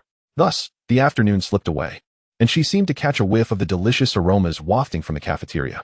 What had begun as a lounging position transformed into her sitting upright. Nishimiya, startled by the movement, looked at her quizzically. "What's wrong?" And seeing her friend's exuberant expression, Nishimiya wondered if she might be unwell, her gaze resembling that of a wolf poised to pounce. In response, Nishimiya attempted a reverse cursed technique, but Qing'an swiftly countered her next move. "Nishimiya, I think I smell food. Is the cafeteria serving meals?" Nishimiya regarded her with incredulity. "Are you a dog? Who can smell food from that distance?" She merely thought this. Yet Gojo chimed in, "Enchan, are you part dog? How can you smell it from so far away?" Geto glanced at the time, acknowledging that it was indeed mealtime.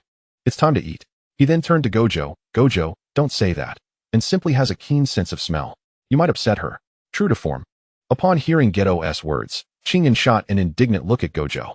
She lunged at him, delivering a flurry of punches, uppercuts and hooks, only to realize that she was being held back by the limitless barrier. After the skirmish, she noticed that the current position was rather awkward. She found herself perched on Gojo's abdomen, albeit separated by the barrier, which was uncomfortably close, perhaps merely a couple of centimeters apart. Geto gently lifted her from Gojo's lap, who, upon realizing the situation, felt his face heat up. memories of manga flashing through his mind. Nishimiya, witnessing Gojo's flustered state, expressed her disdain. "You scoundrel." As Geto guided Qing'an toward the cafeteria, he said, "And let us go have lunch." Qing'an obediently followed Nishimiya, even playfully tugging at her hand, eager to dash to the cafeteria. Upon their arrival, they found a few individuals scattered about, dining, while Nishimiya collected their meals and found a place to sit. Soon, Geto and Gojo joined them, having procured their meals, and settled beside the two girls. Qing'an devoured her food with such fervor that Gojo couldn't help but exclaim, "And Sean, are you a starving ghost reincarnated? You don't even glance at the dashing figure before you." Gojo had never witnessed anyone eat in such a manner. Ignoring him, Qing'an turned to Nishimiya. "What are your plans after lunch?" Nishimiya replied, "After eating, it's free time." "That is wonderful. No evening study session." Qing'an exclaimed, pondering what to do afterward. "Perhaps sleep?" Geto then suggested, "If you're bored, you can come find me and Gojo to play games." Nishimiya added, "I'll need to catch up on some reading. Someone might come seeking my assistance." Qing'an realized that Nishimiya seemed busier than both Gojo and Geto. Chewing on her delicious meal, she mumbled indistinctly. After finishing her meal, Natsuko smiled and said, "All right, I'll head to the infirmary after I'm done eating. You two can go ahead and play." Suguru Geto nodded with a smile. Glancing at Qing'an, "No problem. Once we finish eating, we'll head to Wu Tao's room." Wu Tao, with a proud expression, raised an eyebrow and stated, "My games have everything you could wish for. No matter your preference, you'll find something you like." Suguru Geto and Wu Tao led Qing'an to Wu Tao's room, where various gaming posters adorned the walls. Suguru chuckled and shook his head as he sat down in front of the computer. "Pick a game quickly and see what you would like to play." Faced with such a plethora of options, Qing'an hesitated, unsure of what to choose. Wu Tao leaned in, pointing to a disc. "Let us play this one. It's a newly released adventure puzzle game with an exceptionally engaging storyline, and it really tests your intellect." Qing'an felt agreeable and nodded in affirmation. Soon, the trio commenced their gaming session, but Qing'an's character was swiftly defeated, prompting Wu Tao to laugh heartily. "Watch how I handle it." He skillfully maneuvered his character, engaging in an intense battle with the monster. Thanks to Wu Tao's efforts, the creature was successfully repelled. However, the passage was fraught with traps and puzzles. They advanced cautiously, but a moment of carelessness led to Suguru's character triggering a trap, nearly plunging into an abyss. "Wow, that was close." Suguru chuckled. "Be careful, Suguru," Qing'an cautioned. Eventually, Suguru and Wu Tao emerged victorious. The trio played until 8 in the evening, and Qing'an felt her stomach growling. Turning to Wu Tao, she asked, "Do you have any snacks?" "I'm feeling quite hungry." Wu Tao looked at her with exaggerated seriousness. "No, it's all mine. The Jikufuku is for me alone." Observing his uncharacteristic possessiveness, Qing'an thought Wu Tao sometimes resembled a child who had yet to grow up. Or rather, he had matured from a child into a rather childish adult. Suguru, with a gentle demeanor, reassured Qing'an, "I have some snacks in my room. I'll get you some." After Suguru fetched the snacks for Qing'an, Wu Tao noticed the gleam of excitement in her eyes as she gazed at Suguru, which stirred feelings of discontent within him. "It's just some snacks. Why are you so delighted?" He grumbled at Qing'an. "Here, have some of my Jikufuku too." He presented his beloved treat to her, placing it in her hand with a flourish. Qing'an was taken aback by Wu Tao's sudden generosity, deciding not to be polite. She indulged in snacks with one hand and savored Jikufuku with the other, thoroughly enjoying herself. Wu Tao, equally engrossed, occasionally reached for the snacks in her hand, grinning triumphantly at Suguru. Qing'an found Wu Tao's antics amusing, allowing him to be his playful self since he had shared his treats with her. Suguru said nothing, but his eyes flickered with intrigue. When Qing'an offered Suguru a snack, he accepted it without hesitation, inadvertently brushing his lips against her fingertips. Wu Tao's keen eyes caught this moment, and he erupted, "Suguru, you sneaky cat." Qing'an felt unfazed, but Wu Tao was like a cat whose fur had been ruffled. Confused, she looked at Wu Tao and inquired, "What's wrong?" Returning to her snacks, she paid little heed. Suguru chuckled softly, teasing Wu Tao. "Wu Tao, weren't you reluctant to share Jikufuku with Qing'an just now?" Wu Tao inwardly cursed, convinced Suguru was being deliberately mischievous. "Humph," he scoffed, ignoring Suguru and continuing to snack alongside Qing'an. Wu Tao, with a childlike pout, said, "Qing'an, I want to eat this too. You should feed me." Qing'an found it odd. Why couldn't he just take it himself? Hadn't he been feeding himself moments ago? But seeing his sulky expression made her quickly offer him a bite. Instantly, Wu Tao quieted down, flashing a triumphant look at Suguru. After finishing her snacks, Qing'an decided it was time to retire for the night. "I'm heading to bed now. You two enjoy yourselves." Without another word, she sped off, leaving the two to continue their gaming merriment, as tardiness was as routine for them as mealtime. The next morning, sunlight streamed through the window, piercing Qing'an's eyes, prompting her to grumble and turn over for more sleep. 8 in the morning? That is far too early. Yet, the thought of being late and facing consequences like Suguru did made her irritable. Why do I still have to attend class after all this? And so early too. When will this routine end? Resolute, she decided to grant herself 5 more minutes of slumber, vowing to rise after that. Thus, she drifted back to sleep, only to awaken to the midday sun. Groggy, she glanced at her phone, shocked to realize how late it had become. Oh no. How come no one came to wake me? She scanned her phone for messages, finding none. Panic-stricken, she hurried to freshen up and dashed to the classroom. Upon arrival, she found it completely empty. Where did Natsuko go? And what about Wu Tao and Suguru? Have they gone on a mission? Oh dear, I have no way of contacting them. Qing'an felt a wave of anxiety wash over her, utterly unsure of where to search for her friends. Natsuko surely wouldn't be out of the higher academy. She must be in the infirmary. If Natsuko were on a mission, she would have definitely invited her along. With this thought, she rushed to find the infirmary, wandering aimlessly as she had no idea where it was located. After a prolonged search, she finally located Natsuko, who was currently attending to a patient. Qing'an tiptoed inside, careful not to disturb her, and waited until Natsuko finished before she was noticed. Natsuko appeared surprised, remarking, "Shouldn't you be at lunch right now?" Having learned from the previous day's events, she knew how dedicated her friend was to mealtime. "Hey, Natsuko, I didn't make it to class today. Did Teacher Yi mention anything about me?" Upon hearing this, Natsuko looked astonished. "Teacher Yi hasn't returned from her mission yet. Didn't Suguru and the others tell you?" This left Qing'an perplexed, as she had no idea what was happening. Did Jie and Wu go on a mission? Upon hearing this question from Niatsi, Qing'an realized that the two had indeed set off for a task. Perhaps they had left in haste early in the morning, not having the opportunity to inform her. These two were rather unreliable when it came to handling matters. She then added, "And you mustn't let them lead you astray." Qing'an nodded, assuring Niatsi, "Rest assured, I won't be influenced by them." With this, Niatsi felt a sense of relief. Throughout that afternoon, Qing'an assisted Niatsi diligently, refraining from disclosing her ability to reverse techniques, unsure if she could even heal others. As evening approached, Suguru Geto and Satoru Gojo returned, one slouching and the other strutting with his head held high. Their demeanor was reminiscent of someone proclaiming themselves the greatest in the world, causing Qing'an's lips to twitch involuntarily. Their peculiar walking styles were simply too ridiculous. Unable to bear the sight any longer, she decided to head directly to the dining hall without greeting them, planning to bring back some food for Niatsi, who was currently occupied. Noticing Qing'an's indifference, Gojo found it rather strange and inquired of Geto, "Jia, why didn't it say hello? Doesn't she see me? I even brought her favorite kikofuku." Geto chuckled, responding to his close friend, "Wu, perhaps it's because you didn't tell her this morning that there was no early class." Gojo scratched his head in confusion. Could it be that An was upset with him? Geto maintained his relaxed demeanor as he replied, "It's a possibility, Wu."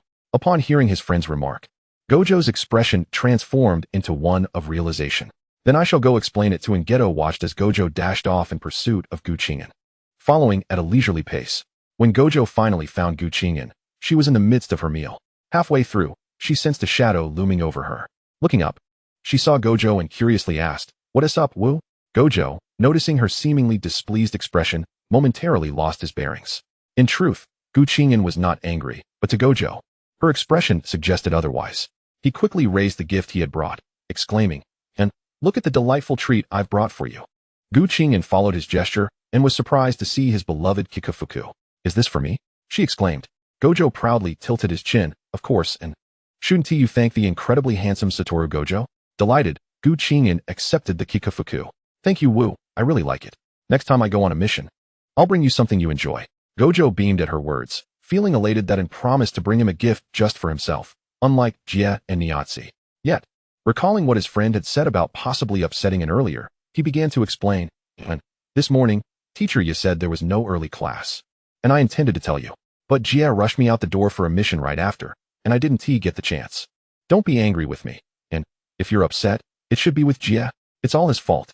Just then, Geto, having just arrived at the dining hall, heard Gojo placing the blame on him, his forehead twitching in irritation. Truly, such was the nature of a good friend. Chapter 28, Jie the Great Gentleman. Geto gritted his teeth, saying, "Wu, do you want to fight?" Gojo, unconcerned by Geto's words, laughed. "Jie, are you feeling lonely? I have no interest in fighting. I want to enjoy kikofuku with An." Qing'an, hearing Gojo's intention to share the kikofuku with her, was utterly bewildered. "What? That is not right. This is the kikofuku you brought me, and now you want to eat it together?"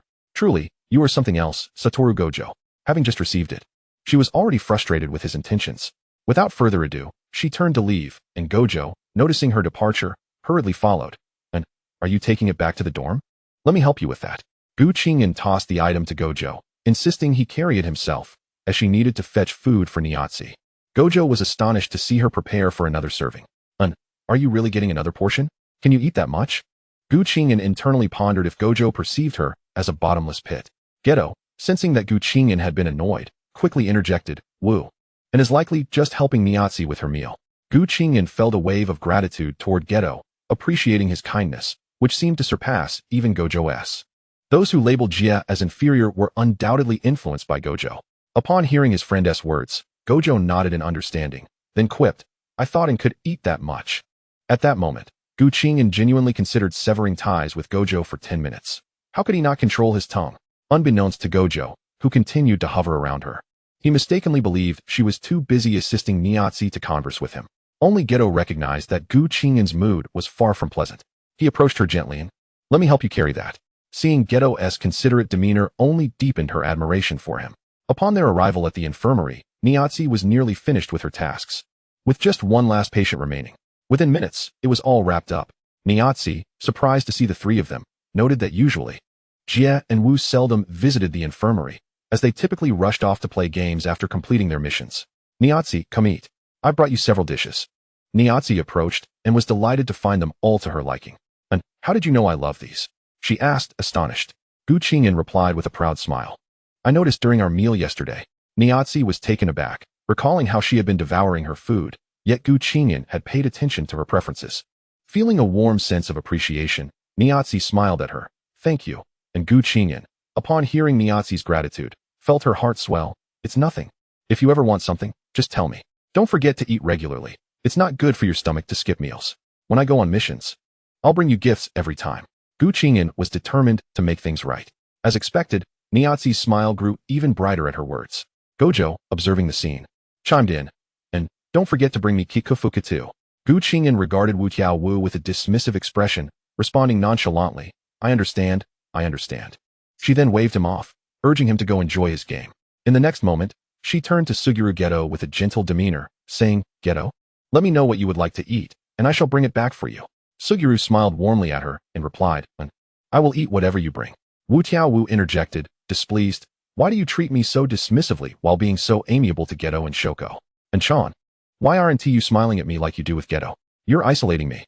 Seeing his friend about to stir up trouble, Suguru directly pulled him away, stating, Wu, didn't we agree to play games after finishing our tasks? We should head out now. If Teacher Ye returns, we won't have time to play. Wu Tiaowu, hearing this, ceased his complaints, as he hadn't yet had the chance to play the game he had just purchased. All right, let us hurry. And Sean, do you want to join us? He called back to Qing'an. She waved her hand, declining. No, thank you. I have training to attend to. Wu Tiaowu felt torn. He wanted to practice with her, but also craved the thrill of gaming. Suguru interjected, if An wishes to train with us, she will let us know. Wu Tiaowu found Suguru's reasoning sound. Then, let us go play. Afterward, we can visit Inchan. Qing'an proceeded alone to the training ground to practice her cursed energy manipulation. However, after a short while, the sun's relentless rays became unbearable. She decided to rest beneath a tree, intending to resume her training after a brief respite. Unbeknownst to her, she drifted off to sleep.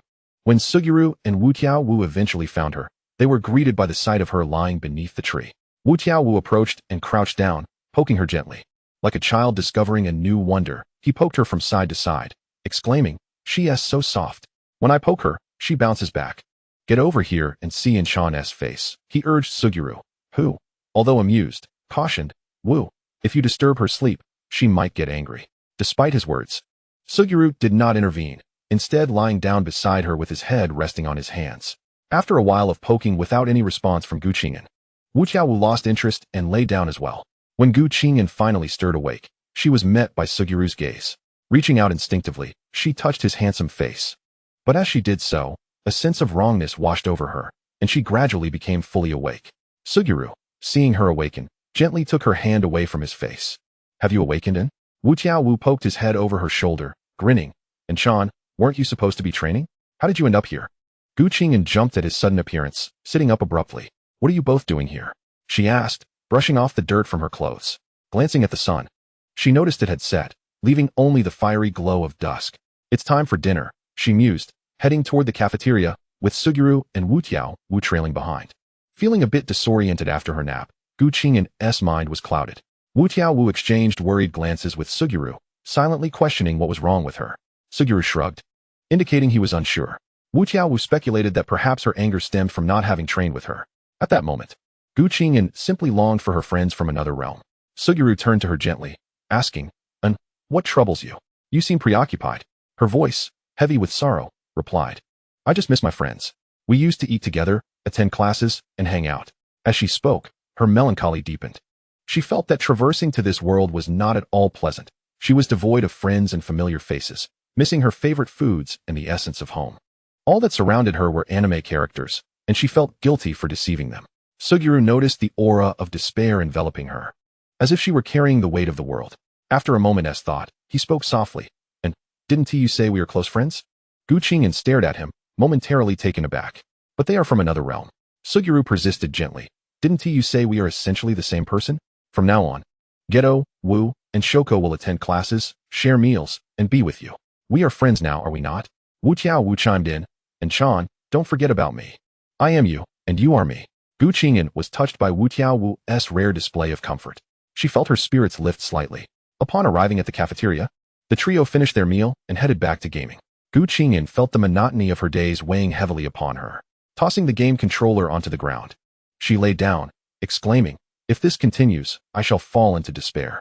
Suguru turned to her, and, once we start taking on tasks, there will be plenty to keep us busy. Wu, without turning back, added, indeed. Geto, pay attention to the game. Suguru quickly turned back to the screen, relieved that their character had survived. Qing'an, feeling drained from gaming, yearned to go out and have fun, finding the confines of Jujutsu high stifling. She pondered whether she would ever find love within these walls. I want to go out and date, she muttered. Chapter 30. Why are there no textbooks in class? As Wu and Suguru were engrossed in their game, they paused at her remark, their movements slowing. Suguru casually inquired, and why the sudden desire for romance? Wu wrapped an arm around her shoulder, saying, if you're going to date, you should find someone as handsome as me. Otherwise, your standards might be lacking. Qing'an sighed wearily. Otherwise, I feel utterly bored. It's either classes or more classes every day. It's all about tasks and lessons. Isn't youth meant for passionate love? Suddenly, she brightened and asked them, haven't either of you ever thought about dating? Both of them fell into deep contemplation before simultaneously responding, no. Upon hearing this, Qing'an felt validated. It was clear they had never experienced romance or even contemplated it. Discouraged, she decided to leave. You two enjoy yourselves, I'm heading back. Without waiting for their responses, she departed, leaving them exchanging puzzled glances, unsure of what to say. Qing'an resolved to focus on mastering her cursed energy manipulation, completing tasks, and eventually finding a love she desired. Otherwise, the monotony would drive her mad. Living under constant pressure without an outlet was unbearable. After all, wasn't it said that Jujutsu sorcerers were all a bit insane? If she were like them, she would surely lose her mind. After a night of pleasant dreams, Qing'an awoke early, having forgotten to add the contact information of her trio of friends from yesterday. In a moment, I must add you. It would be prudent to establish a means of contact. Upon arriving in the classroom, Kiriko was already present, and Qing'an approached her. Kiriko, may I have your contact information? However, it dawned on her that Kiriko might not even possess a mobile phone. This posed a conundrum, as she lacked both a phone and an identification card. At this juncture, she ought to seek assistance from Satoru Gojo, whose family is affluent and capable of resolving such trivial matters. Yet, how could she persuade him to assist her? It would be remiss to constantly impose upon him. Kiriko, observing her silence, inquired with curiosity, what is the matter, and Qing'an candidly replied, I don't have a mobile phone or an ID. Kiriko was already aware of her situation, as both Satoru and Jie had informed her. Just as they were about to continue their conversation, teacher Ye Shoto entered the room. Qing'an hastily explained her predicament. Teacher, I don't have an ID. Upon hearing this, Ye Shoto furrowed her brow. She was not well acquainted with this new student, only knowing that she was connected to the Gojo family. But how could one not possess an ID? What about Satoru? Qing'an scratched her head, pondering how to articulate her thoughts. Teacher, my situation is somewhat complicated. Ye nodded, indicating for her to proceed. Qing'an then recounted the elaborate excuse she had crafted. As Ye listened, her frown deepened. Does Satoru know about your situation? Qing'an nodded, confirming that both Satoru and Jie were aware. Ye's frown intensified. It seemed she was the last to learn of this matter. This issue should be resolved by Satoru. If she were an ordinary sorcerer, it would be one thing. But considering he possesses the 6 eyes and is part of the Gojo family, it would be inappropriate for her to interfere. Just then, Satoru Gojo swaggered into the room. "Teacher Ye, is there something you need me to do?" Ga interjected. "Satoru, refrain from referring to yourself in such a manner before the teacher. It's quite disrespectful." Satoru waved dismissively. "Ga, spare me your lectures." Ye, witnessing Satoru's demeanor, felt exasperated. "Satoru, sit down. I have something to discuss." Once seated, they both turned their attention to Ye. "Satoru, and has no ID. She is part of your Gojo family, so you need to arrange one for her." Satoru initially thought this was a significant issue, only to realize it was merely this. "Don't worry, I'll handle it." Ye nodded. "Now, let us commence the lesson." Qing'an was genuinely curious about the absence of textbooks, and, emboldened by her curiosity, raised her hand. Ye acknowledged her gesture. Is there a problem?" Qing'an stood and asked, "Teacher, why are there no textbooks for class?" Ye was taken aback by the question, realizing it was indeed a valid concern. Unfortunately, she had no answer. However, you needn't stand to ask questions. Qing'an replied, "Understood, teacher. But I believe having textbooks would facilitate learning significantly. I could also self-study, as the sorcery field doesn't require arithmetic, and I can comprehend it." Chapter 31. Satoru's eyes are beautiful. Ye, reflecting on Qing'an's point, conceded its validity. "Very well, and I shall relay your suggestion to the higher-ups." The lesson proceeded, and in the afternoon, Ye instructed the students to practice physical techniques. As they were leaving, Qing'an approached Ye. "Teacher, when may I undertake a mission?" Ye regarded her thoughtfully. In recent days, Satoru had kept her situation under wraps, not wishing for the higher-ups to be informed. However, such concealment is only a temporary measure, and soon enough, the Gojo family and the higher-ups would become entangled in complications. This thought gave Ye a headache. "In a few days, you may accompany Satoru and Ga on a mission." Qing'an obediently replied, "Understood, teacher." With that, she took Kiriko's hand and headed to the dining hall. Kiriko, observing her haste, remarked, "The food in the cafeteria is sufficient, there's no need to rush." Qing'an was aware of the cafeteria's ample provisions, yet the urgency at mealtimes was customary among students. Moreover, finishing early would afford her extra time for rest or other activities. She relished the thrill of dashing to the cafeteria, reminiscent of friendly competitions with her peers. Alas, her current friends might not understand this sentiment. Glancing back at Satoru Gojo, she queried, "Satoru, when will my ID be ready?" Satoru replied, "It will be sorted out right after your meal." Qing'an was astonished. "So soon?" "In Huagua, it takes weeks." Satoru, noticing her surprise, explained, "Such trivial matters are easily managed by the Gojo family." He raised an eyebrow. "What, can't your own family manage it?" Qing'an gazed unwaveringly at him, asserting, "Satoru, I am a model student and a good citizen. I have never engaged in such activities." Satoru pointed at himself, chuckling. "Are you implying that I am not a good student or citizen?" He began to shake Qing'an's shoulders, leaving her slightly dizzy. Ga intervened, "Satoru, you're going to make her dizzy." Kiriko pulled Qing'an away and elbowed Satoru. After the four had finished their meal, they found themselves lounging beneath a tree for a midday nap. Satoru reclined with his legs crossed, casually chewing on some grass. "And, in a moment, you and Ga will spar." "Sure," Qing'an replied, gazing up at the cerulean sky. "Satoru, has anyone ever told you that your eyes are quite captivating?" Satoru perked up at this. "Of course, I am the most handsome." Qing'an momentarily lost her words.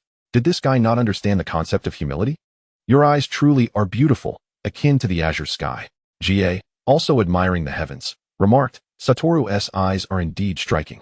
Kiriko expressed her disdain, believing Satoru to be rather unimpressive. Satoru glanced towards the sky, acknowledging, "It truly is reminiscent. And S eyes are equally beautiful, just like mine." He turned to pinch Qing'an's cheek.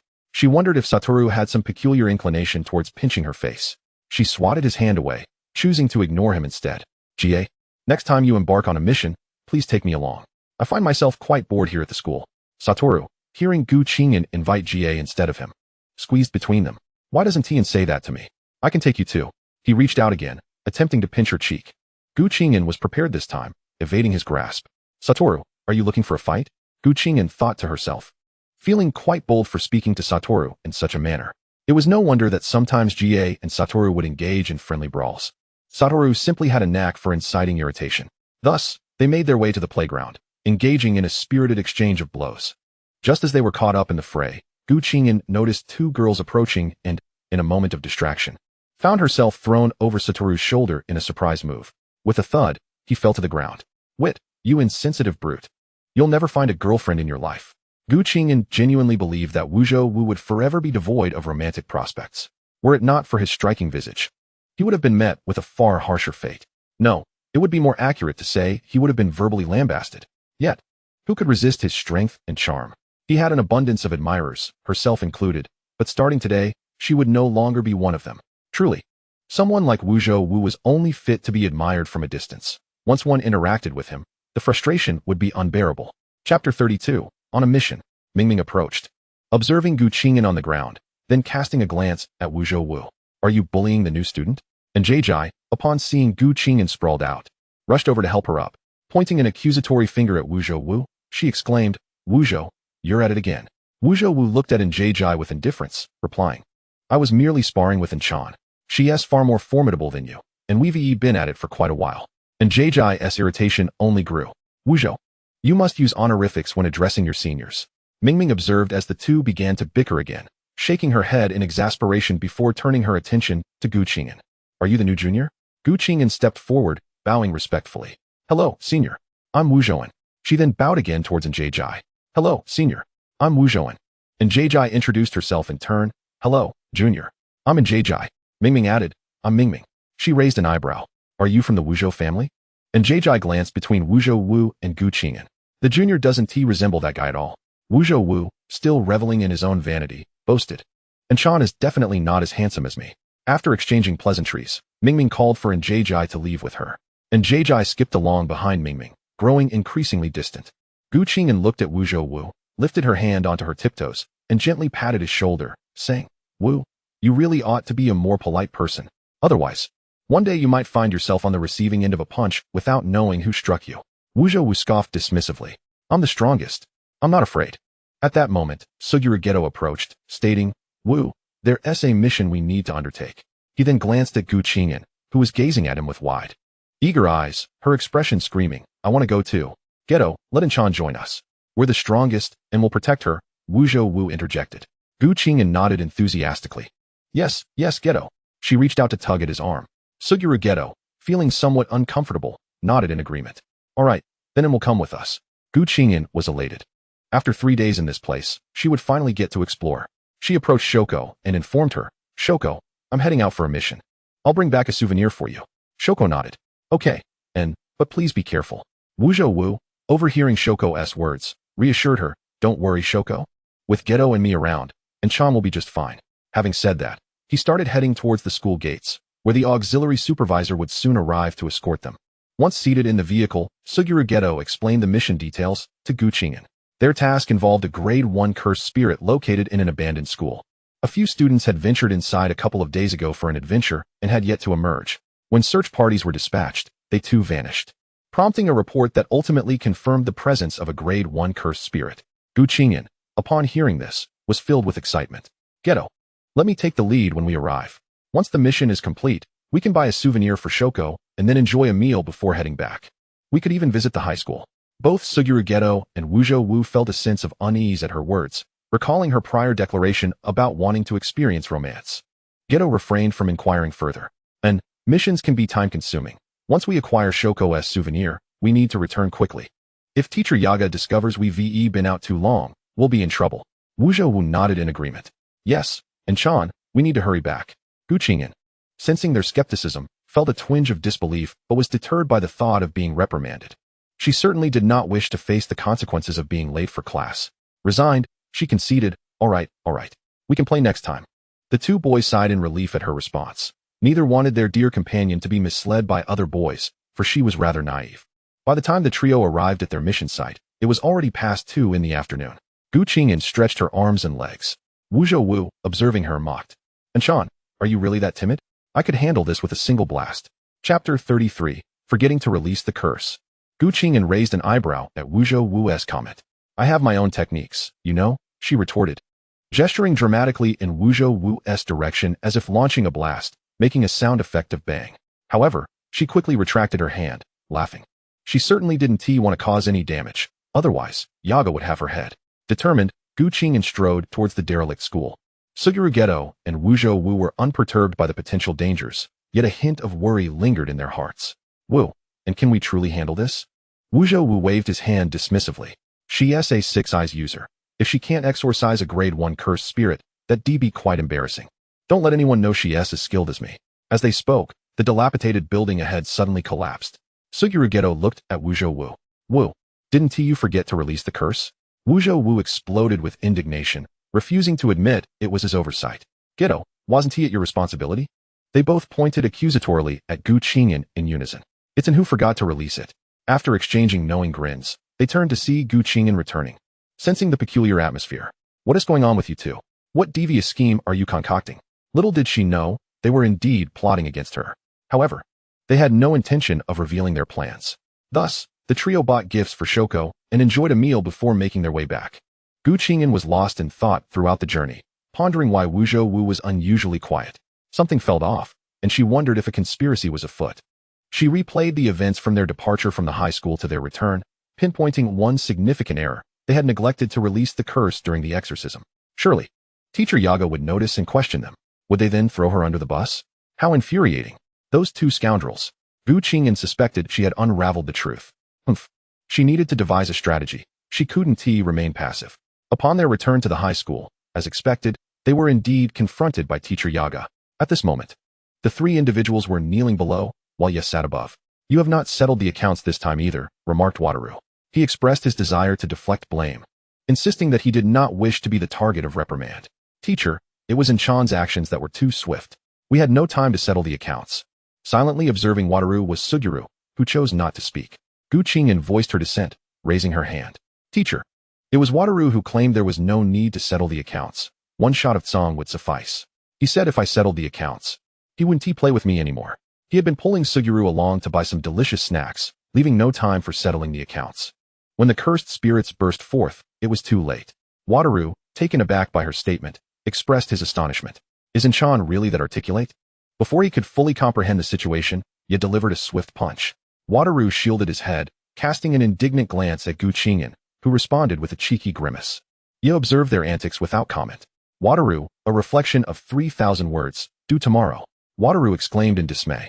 Teacher Ye, having already been struck. Must I still write a reflection? If you continue to protest, an additional 1,000 words will be added. Upon hearing Ye's ultimatum, Wataru fell silent. As the three of them exited, Wataru draped his arm over Qing'an's shoulders, leaning his face against hers. Inchan, please help me write this reflection. I'll treat you to some delicious snacks. How about it, Inchan? He rubbed his face against hers. Qing'an sensed that this time, he was genuinely trying to entice her. She mused that if this continued, faced with such a handsome visage, her indifference might falter. Previously, she could only gaze without touch. But now she could both touch and gaze. She relished it immensely. With both hands, she caressed Wataru's face, playfully kneading it. How about it, Inchan? Wataru allowed her to pinch and poke to her heart's content. Qing'an nodded in agreement. That is perfectly fine. Hee. This time it was merely playful touching. Who knows what might happen next time? As the trio made their way to Wataru's residence, his phone rang before they reached their dormitory. Glancing at the caller ID, he hesitated to answer, yet the incessant ringing compelled him to pick up. Engaging in brief exchanges, Wataru remained mostly silent, perhaps due to his lack of response. The caller prompted him with a, "Are you listening?" before the call ended. After hanging up, Wataru stared at Qing'an, who regarded him with a puzzled expression. Why are you looking at me? Do I have gold on my face? Wataru spoke. The Wataru family is here for you, right at the campus entrance. Qing'an was taken aback. So soon? Does your family monitor you constantly? How did you know I was here after just an afternoon out? Wataru chuckled. It's just that bunch of idle overseers. They spend their days watching the school. Would Inchan like to meet the Wataru family? If you prefer not to go, just let me know. Qing'an, unsure how long she would remain in this world, considered that disappearing without a trace might not be ideal. I can't just eliminate the Wataru family. That would ruin my relationship with the formidable Wataru. After contemplating, she decided she might as well meet them. Then Wataru, accompany me. If they try to force me, I won't hesitate to retaliate. She made her intentions clear, ensuring not to forget her warning. Wataru waved his hand in agreement. Suguru chimed in, I'll join as well. Qing'an felt that having another person would provide an extra layer of safety. Nodding in approval, after meeting the Wataru family, you both must accompany me to meet the higher-ups. If they say anything unfavorable or attempt to pressure me, we will retaliate. Wataru clapped in approval. Exactly, Inchan. I think the same. Suguru nodded in agreement. As they approached the school entrance, a car came to a halt. Naturally, Wataru, the genuine article, entered first, followed by Qing'an, who pondered that perhaps she was no longer a mere imitation. After all, she was truly the embodiment of the six eyes. Shaking her head, she resolved never to refer to herself as an imitation again. She was another version of Wataru from a different dimension, albeit a female one. Finally, Suguru entered last. The sorcerer driving occasionally glanced in the rearview mirror at Wataru and then at Qing'an, visibly excited. 2 six eyes and their family would elevate their status. How could he not be thrilled? Upon arriving at the Wataru family estate, the driver opened the car doors for the 3 of them. Qing'an couldn't help but marvel at the privileges of wealth. How nice it was to have someone open the door for her. As she exited, she called out to the driver to assist her in writing a reflection, which she intended to take back later. Please write me a 3,000-word reflection for this afternoon's task failure. She sensed goodwill from the person before her, and since it was offered freely, she saw no reason to decline. Wataru's family was so affluent. Did they really need her to write a reflection? What a waste. The driver respectfully nodded. Of course. Esteemed lady. Qing'an was taken aback by this address. It felt both embarrassing and awkward. How did Wataru tolerate such treatment? She hastily exited, and upon reaching the Wataru family entrance, they were met with a line of people, all bowing their heads, except for the sorcerers who stood tall. Qing'an observed that those with bowed heads were ordinary people, without cursed energy. It was evident that within such a family, without cursed energy, one's status was diminished. As she scrutinized the middle-aged man at the front, who wore a displeasingly smug expression, she felt her eyes sting. Which sorcerer had taught him to smile like that? Perhaps he owed her some compensation. Wataru boldly approached, and the middle-aged man inquired, Wataru, you've returned. After a moment, he glanced at Qing'an, wearing a friendly smile. This must be Miss Qing'an. Wataru, unfazed by the man's demeanor, introduced him. This is the current head of the Wataru family. Qing'an nodded politely. Hello. As the saying goes, one should not strike a smiling face. She then turned to Suguru, who was familiar with the man as a friend of his son. Suguru. She greeted him, and he nodded in response. Hello, uncle. The middle-aged man led the trio into the house, instructing staff to serve them a meal. Engaging Qing'an in conversation, which she found quite uncomfortable, Wataru interrupted. If you keep this up, and Chan will be scared away. Upon hearing his son's remark, the family head moderated his approach. After a few courses, the conversation shifted to Qing'an's matters, with the family head initiating the discussion. Uncertain. Does Miss Fushiguro comprehend the circumstances of our esteemed Fushiguro family? Qing'an nodded affirmatively. I am indeed aware. It follows that Miss Fushiguro must know that the 6 eyes are a hereditary trait of the Fushiguro lineage. Only those of the Fushiguro bloodline possess such an ability. And since she bears the surname Fushiguro, it stands to reason. Chapter 35. Spending your family's money. Qing'an, not waiting for the head of the Fushiguro family to finish, boldly declared her affiliation with the family. Yes, indeed, I am of the Fushiguro clan. My parents passed away during my childhood, leaving me to navigate life alone. I became adept in sorcery through my own exploration. The head of the Fushiguro family was momentarily taken aback by her candidness, but quickly regained composure. Being well acquainted with the ways of the world, he had anticipated a lengthy discourse to persuade her to return to the family fold. The Fushiguro patriarch, undeterred by the notion that only one individual may possess the 6 eyes at a time, mused that now there were 2. Today was indeed a fortuitous day.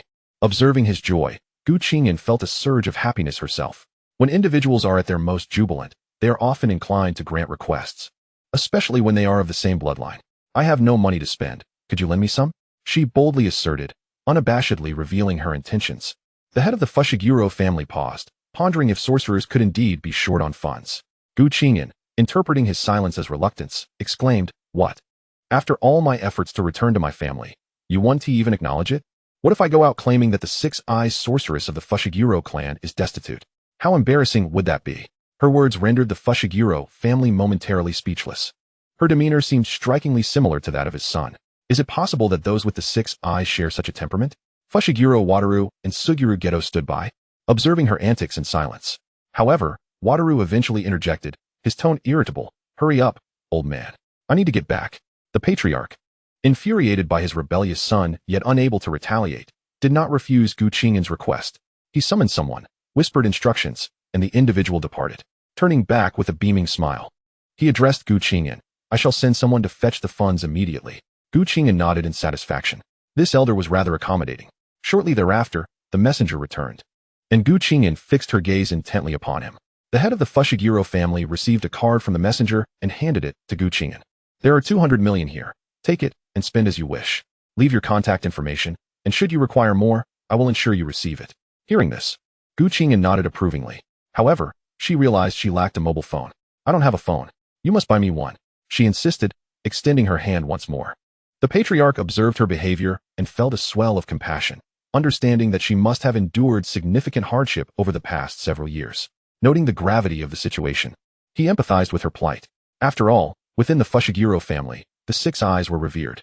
I shall have someone procure a phone for you immediately. Along with your identification card, he assured her. Gu Qing'an, pleased that her needs were being addressed, felt a surge of joy. Wonderful. You are truly a benevolent patriarch. The head of the Fushiguro family laughed heartily at her words. It appeared she had begun to feel a sense of belonging, which was delightful. As long as she remained connected to the Fushiguro family, all would be well. Gu Qing'an, however, felt no true sense of belonging. Her ties were entirely forged through monetary means. Once she received her phone and ID, and exchanged contact information with the patriarch, she prepared to depart. Let us go, Enchan, Wataru said as everything was sorted.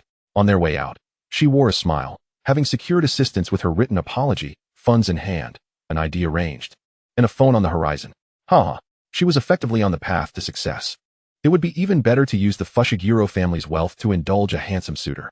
Suddenly, a thought struck her. What if she used the patriarch's money to pursue his son? Surely he would never suspect that his generosity would lead to his own son's misfortune. How thrilling. Ha ha ha. The mere thought brought her immense delight. Wataru, observing Gu Qing'an's exuberance, inquired curiously, what are you thinking about, Enchan? Without hesitation, she replied, I'm contemplating spending your family's money to woo you. As soon as the words left her lips, she realized her blunder. How embarrassing. Someone save her. She wished she could disappear into the ground. Chapter 36. A 5,000-character apology. She hurriedly attempted to clarify. Wataru, let me explain. No, wait, that is not right. I meant to say, let me clarify. Wataru was not having it. With a knowing expression, he pressed on. Enchan, you truly do have feelings for me, don't you? Is that so? As he circled her, bombarding her with questions, Gu Qing'an felt overwhelmed. Fushiguro Geto, standing nearby, pulled Wataru aside. Wataru, stop messing around. We need to return to Jujutsu High. Are you jealous that Enchan favors me over you? Gu Qing'an seized the opportunity to drag Fushiguro away. Geto, let us go. Ignore Wataru. Wataru was insistent, but Enchan said it herself. How can it be that I'm the only one who wants to hear it? Enchan, you fickle heart. He lamented, you clearly expressed your affection for me. Gu Qing'an was taken aback, her expression one of confusion. When did I ever say that? Wataru stepped closer, wrapping an arm around her shoulders, leaning in. Enchan, you fickle heart. Gu Qing'an felt herself leaning awkwardly as he held her. His lack of boundaries was astonishing. Did he not realize she was a woman? Had he never regarded her as such? Wait a moment. He hadn't considered her femininity. This blatant disregard for boundaries. Gu Qing'an delivered a punch to Wataru's chin. You scoundrel. I am a lady. Be mindful of your boundaries. Had his father never taught him that boys could encounter danger in the world? Had he never learned about the harsh realities of society? Gu Qing'an questioned whether she was perhaps too serious, too upright, leading Wataru to believe she posed no threat. With 2 handsome men constantly around her, not taking advantage of the situation would be a lapse in etiquette. As she mulled over these thoughts, she only returned to her senses upon entering the vehicle. She glanced at the driver, inquiring, where is my written apology? The sorcerer behind the wheel produced the completed document and handed it over. Gu Qing'an examined it, satisfied. Excellent work. You've done remarkably well. I shall seek your assistance again should a similar situation arise. Now, let us exchange contact information. Satoru Gojo was utterly astonished. Is it truly possible to approach things in this manner? What, then, were all those arduous hours spent penning reflection papers? Did he find it amusing? Why had he not considered employing a strategy akin to what Enchan did today? Enchan, you are cheating. Gojo felt a sense of injustice. Why did he have to write while Enchan was exempt? Gu Qing'an rolled her eyes. This is your reflection paper, not mine. If anyone is cheating, it is you. Writing it for you is already a generous act, and yet you dare to accuse me of cheating. Upon hearing her retort, Gojo found himself conceding that she had a point, yet he remained obstinate. He was determined to be unreasonable. Why had Enchan not mentioned such things to him before? Gu Qing'an delivered a punch. Did you even know me back then? Gojo sighed, realizing, oh right, Enchan. He obediently retreated to snuggle against Fushiguro Geto. Geto feigned consolation. Don't be disheartened, Gojo. I helped you with your papers too, or you copied mine. Gojo, upon hearing his close friend's admission, found some truth in it. In a teasing tone, he remarked, Geto, you are the best to me. The trio merrily made their way to Jujutsu High, arriving at 3 in the morning. They promptly washed up and retired for the night. The next morning, when Gu Qing'an arrived at the classroom, Fushiguro Geto and Gojo had yet to appear. Only Shoko was present. Upon seeing her enter, Shoko inquired about the previous day's events. Gu Qing'an recounted everything, concluding with, I managed to snag some money from that old dang, so let's go out for a meal this afternoon. It's on me. I'll invite the senior girls. I hope they have the time. Shoko nodded in agreement. All right, I'll message them to check their availability. By the way, you should ask them if I can add them on WeChat. It's polite to seek permission first. She felt it was only courteous to ask before adding someone on social media, as failing to do so might come off as rude. Before long, Shoko received responses. The senior girls confirmed they were free and had no assignments for the day. Gu Qing'an gave an approving thumbs up. Just then, Yaga Yoshinobu entered the classroom. Glancing at the sparse attendance, it appeared that Gojo and Geto were tardy once again. Yaga spoke up, forget about those two. Let us proceed with the lesson. They're already well-versed in the curse techniques we're covering. Gu Qing'an was also knowledgeable, but not as well-informed as the locals. Given the plethora of details omitted from the manga, Yaga found himself increasingly satisfied with Gu Qing'an. Her eagerness to learn and ambition made him feel like he could indeed be a commendable teacher, knowing his lessons were being taken seriously. Midway through the lesson, Geto and Gojo sauntered in, and Yaga, visibly annoyed at the interruption, ordered them to write reflection papers. Gojo, Geto, each of you will write a 5,000-character reflection. Today, I'm in a good mood and don't wish to spoil it by throwing punches. Gojo protested, Yaga-sensei, normally a punch would suffice. Why must we write reflections today? I just finished one yesterday, and you haven't even seen it. Can you even read it? Chapter 37 was yet another bout. Geto attempted to plead for leniency. Yaga-sensei, we returned from Gojo's house rather late, which is why we woke up so late. Yaga regarded the duo, then glanced at Gu Qing'an. A silent understanding passing between them. They noted how she managed to wake up for class despite the late hour, recognizing her tenacity. Gojo chimed in, exactly Yaga. Geto and I are constantly on missions, with hardly any time to rest. We are still minors. Yaga seemed persuaded by their argument, reluctantly nodding to allow them to take their seats. The downside of Jujutsu High was its exploitation of minors and occasionally dangerous tasks. Yet, he felt powerless as their teacher, having failed to protect his students from such responsibilities. Satisfied, Gojo nodded and pulled Geto back to their seats. Later, they had physical training, and Yaga announced, You three will spar. I'll be observing. Gu Qing'an felt a flutter of nerves at the prospect of Yaga watching the entire session.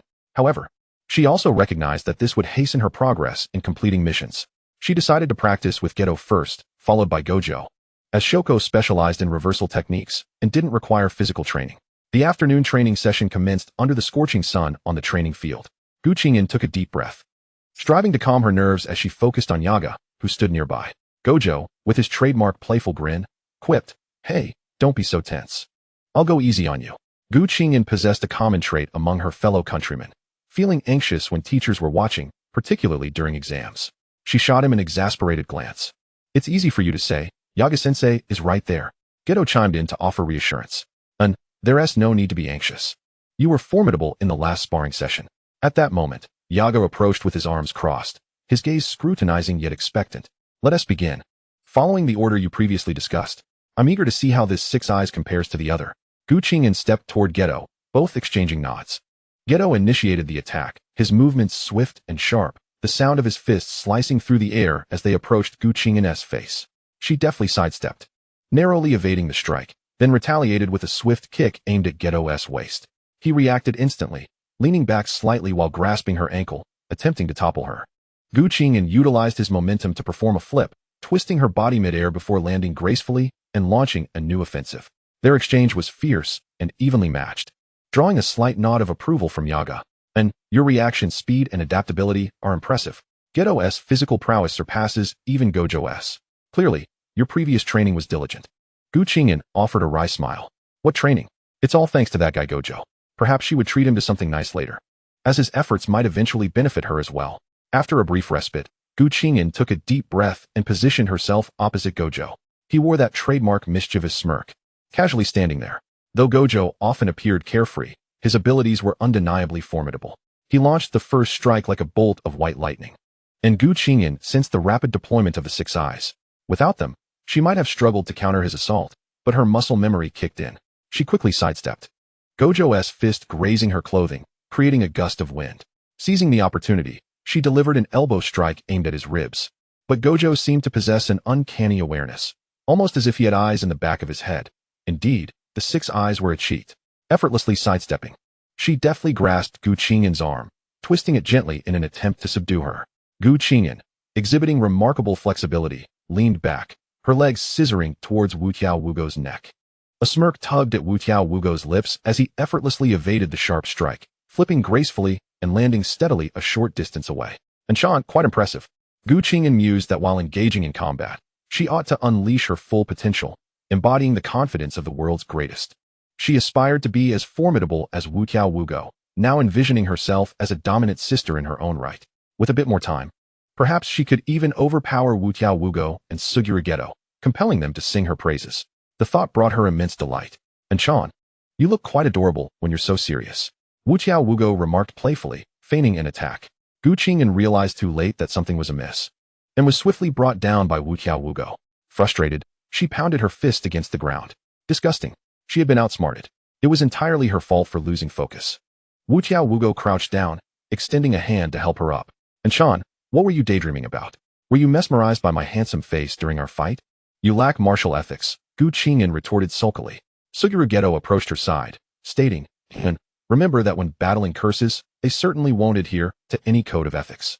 No matter the circumstance, never lose focus while fighting. Your life could be at stake in the next moment. Gu Qing'an nodded in agreement, acknowledging the blunt yet realistic nature of his words. Chapter 38. Hot Pot. Gu Qing'an glanced at Wu Tiaowugo beside her, a glint of mischief in her eyes. Come here. Wu Tiaowugo, perplexed, leaned closer. Gu Qing'an seized his hand, gradually maneuvering to his upper arm, and unexpectedly executed a shoulder throw. Wu Tiaowugo fell, momentarily stunned.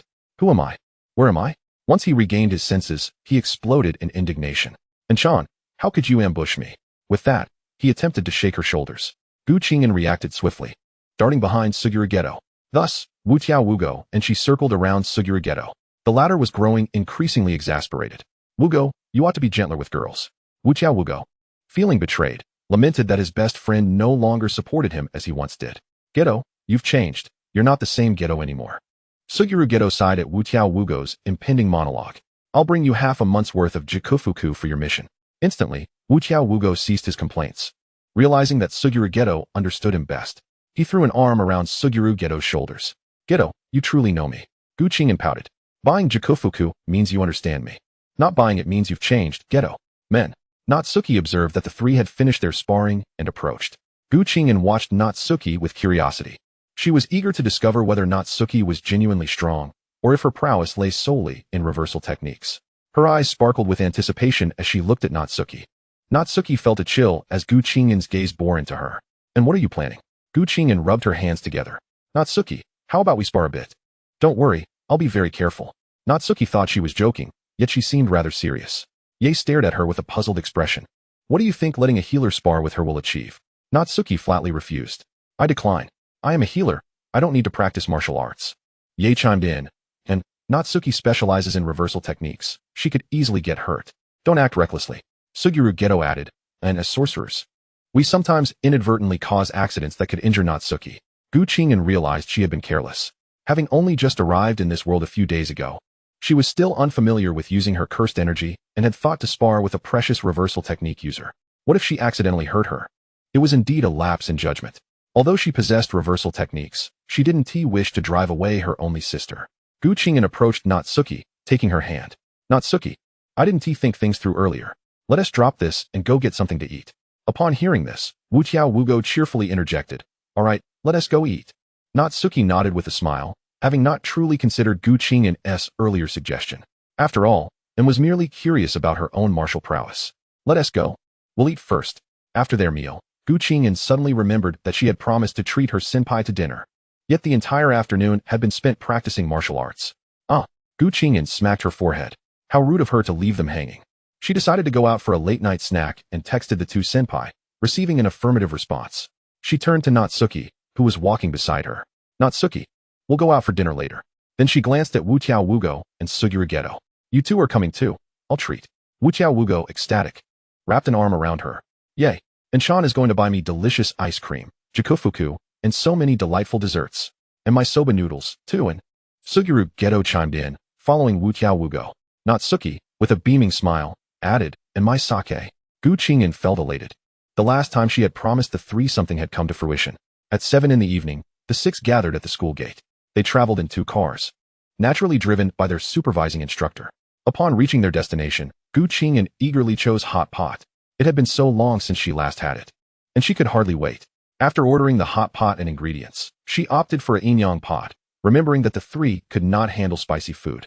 The spicy portion would be left to her. As the pot's base bubbled enticingly, releasing an irresistible aroma, Natsuki skillfully poured herself a generous glass of sake, tilting her head back to savor it, a look of contentment spreading across her face. Fushiguro Geto raised his cup, sipping delicately as the rich flavor enveloped his palate. Mimi, the songstress, also lifted her glass, clinking it with Natsuki's before drinking heartily. Meanwhile, Wu Wugo feasted joyfully at the table, his mouth full as he mumbled, "This beef is incredible, and Chan chose a fantastic place." Gu Qing'an nodded in agreement, enjoying the meal alongside Wu Wugo. "I told you this hot pot is delicious. We can have it spicy or mild. We must come back again." Wu Wugo eagerly nodded absolutely. Fushiguro Geto watched the two with a resigned smile, continuing to sip his drink. Chapter 39. A kiss for Fushiguro Geto. Halfway through her meal, Gu Qing'an, no longer in a hurry, observed the four drinking and felt a twinge of curiosity. If the wine was unpleasant, why did they all seem to enjoy it? Was it sweet and not to her taste, or was the hot pot truly unappetizing? Looking at herself in this manner, she felt an urge to partake as well. Thus, she took a sip. Upon finishing her drink, she found it unpalatable and resumed her meal. With Satoru Gojo, they playfully exchanged bites, recommending delectable dishes to one another. In the bowls of Fushiguro Geto and Shoko Yeri, an abundance of food awaited. They needn't even lift their chopsticks. They could simply indulge directly. Gu Qing'an initially intended to have just a few drinks, but she was unprepared for the swift effects of the alcohol. After the meal, a discomfort began to settle in her head, exacerbated by the 6 eyes. Fortunately, she had been continuously employing her reversal techniques. Unlike Satoru Gojo, she did not don sunglasses. Yet, curiously, her 6 eyes did not seem to exhibit the severe side effects he experienced. The reason remained a mystery. Could it be that her 6 eyes had not fully merged with her own vision? Perhaps she should inquire about Gojo's experiences with his own 6 eyes later. After finishing the hot pot, the group returned to Jujutsu High, slightly tipsy. As they reached the school gate, Gu Qing'an's steps became somewhat unsteady. Fushiguro Geto, concerned, steadied her and asked, "Are you all right?" Shoko Yeri had noticed Gu Qing'an's inebriation and was about to assist her, but Gu Qing'an insisted she was fine. Determined to walk independently, she lifted her gaze to Fushiguro Geto's sharply defined features, thinking, "What a handsome man. Am I dreaming? When did I come to know such a dashing figure?" Under the influence of alcohol, a surge of impulse welled within her. She rose slightly on her toes, gently placed her hands on Fushiguro Geto's shoulders, and swiftly stole a kiss on his cheek. After all, it was just a dream. What harm could there be in a kiss? However, it felt oddly familiar. Fushiguro Geto was momentarily stunned, his eyes widening as a faint blush crept onto his face. Shoko, startled, quickly pulled Gu Qing'an away, glancing between Fushiguro Geto and Gu Qing'an. Meanwhile, Satoru Gojo, ever the raucous presence, chimed in, "Ah, and Chan, you little thief. You kissed Geto. Now I want to kiss too." Watching her kiss Fushiguro Geto made Satoru Gojo feel a twinge of discomfort, prompting his playful demand for a kiss. Shoko facepalmed, exasperated. "What nonsense are you spouting?" She landed a punch in his direction. "Gojo, why are you making a ruckus? And is just tipsy." Gu Qing'an, hearing others claim she was drunk, protested, "I'm not drunk. I can still drink more." Shoko hastily reassured her, all right, you're not drunk, you're not drunk." Mingming and Enkageheim observed the scene, with Mingming smiling in amusement and Enkageheim bouncing anxiously. "You truly have remarkable courage, Junior," Mingming remarked with a smile. Enkageheim bluntly added, "Geto, you scoundrel, taking advantage of the junior." Fushiguro Geto, still in a daze, thought, "I'm the victim here. Why is everyone targeting me?" Enkageheim dismissed his concerns, viewing him as equivalent to Satoru Gojo. Both were insufferable. Fushiguro Geto quickly turned to Shoko, saying, "Shoko, I'm leaving it in your hands. I'll take my leave." Without waiting for her response, he dragged the chattering Satoru Gojo away. As they walked, Satoru protested, "Hey, I haven't even had a chance to talk to him yet." Fushiguro Geto ignored his struggles, resolutely leading him away, as if he had made a firm decision. Upon returning to his dormitory, Fushiguro Geto let go of Satoru Gojo and entered alone, leaving Satoru at the door. Satoru scratched his head, puzzled. "Geto, what is up with you? It's just a kiss. Didn't T kiss me last time? I didn't react like this." He attempted to follow inside, only to find the door locked. Chapter 40. Next time, I'll kiss you. "Geto, open the door. I want to come in." A resigned voice floated from within. "Gojo, I'm tired and need to rest. We'll discuss it tomorrow." Satoru pouted, realizing Geto was avoiding him. He turned and returned to his own room.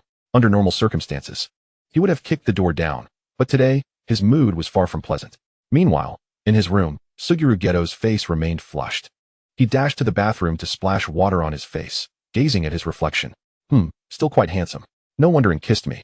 He completely forgot that it was due to her inebriation. However, isn't it true that people often do things under the influence that they wouldn't normally do? Liquid courage, after all. That night, Fushiguro Geto had a delightful dream. What was it about? He could only say it was something that could only be understood, not articulated. Morning arrived. Qing'an awoke to a head that felt as though it were stuffed with cotton, throbbing painfully. She rubbed her temples, trying to alleviate the discomfort. As hazy memories of the previous night flickered through her mind, she threw off the covers and prepared to wash up for class. It was Friday. The weekend was just around the corner. Turning on the tap, the cool water splashed against her face, bringing a bit of clarity. Suddenly, her movements froze as the memory of kissing Fushiguro Geto at the school gate surged back. Heavens! She exclaimed, covering her face with her hands, feeling her cheeks burn with embarrassment. How could I have done such a thing? Overwhelmed by awkwardness and uncertainty, she had no idea how to face Fushiguro Geto. What could she do to escape this dimension? All she wanted was to go home, immediately. The process of washing up felt like a daze. Once she was dressed, Qing'an stepped out of her room, her heart pounding with trepidation. In the corridor, she encountered Satoru Gojo. Upon seeing her, Satoru's lips curled into a mischievous grin. Oh, and Sean, how did you sleep last night?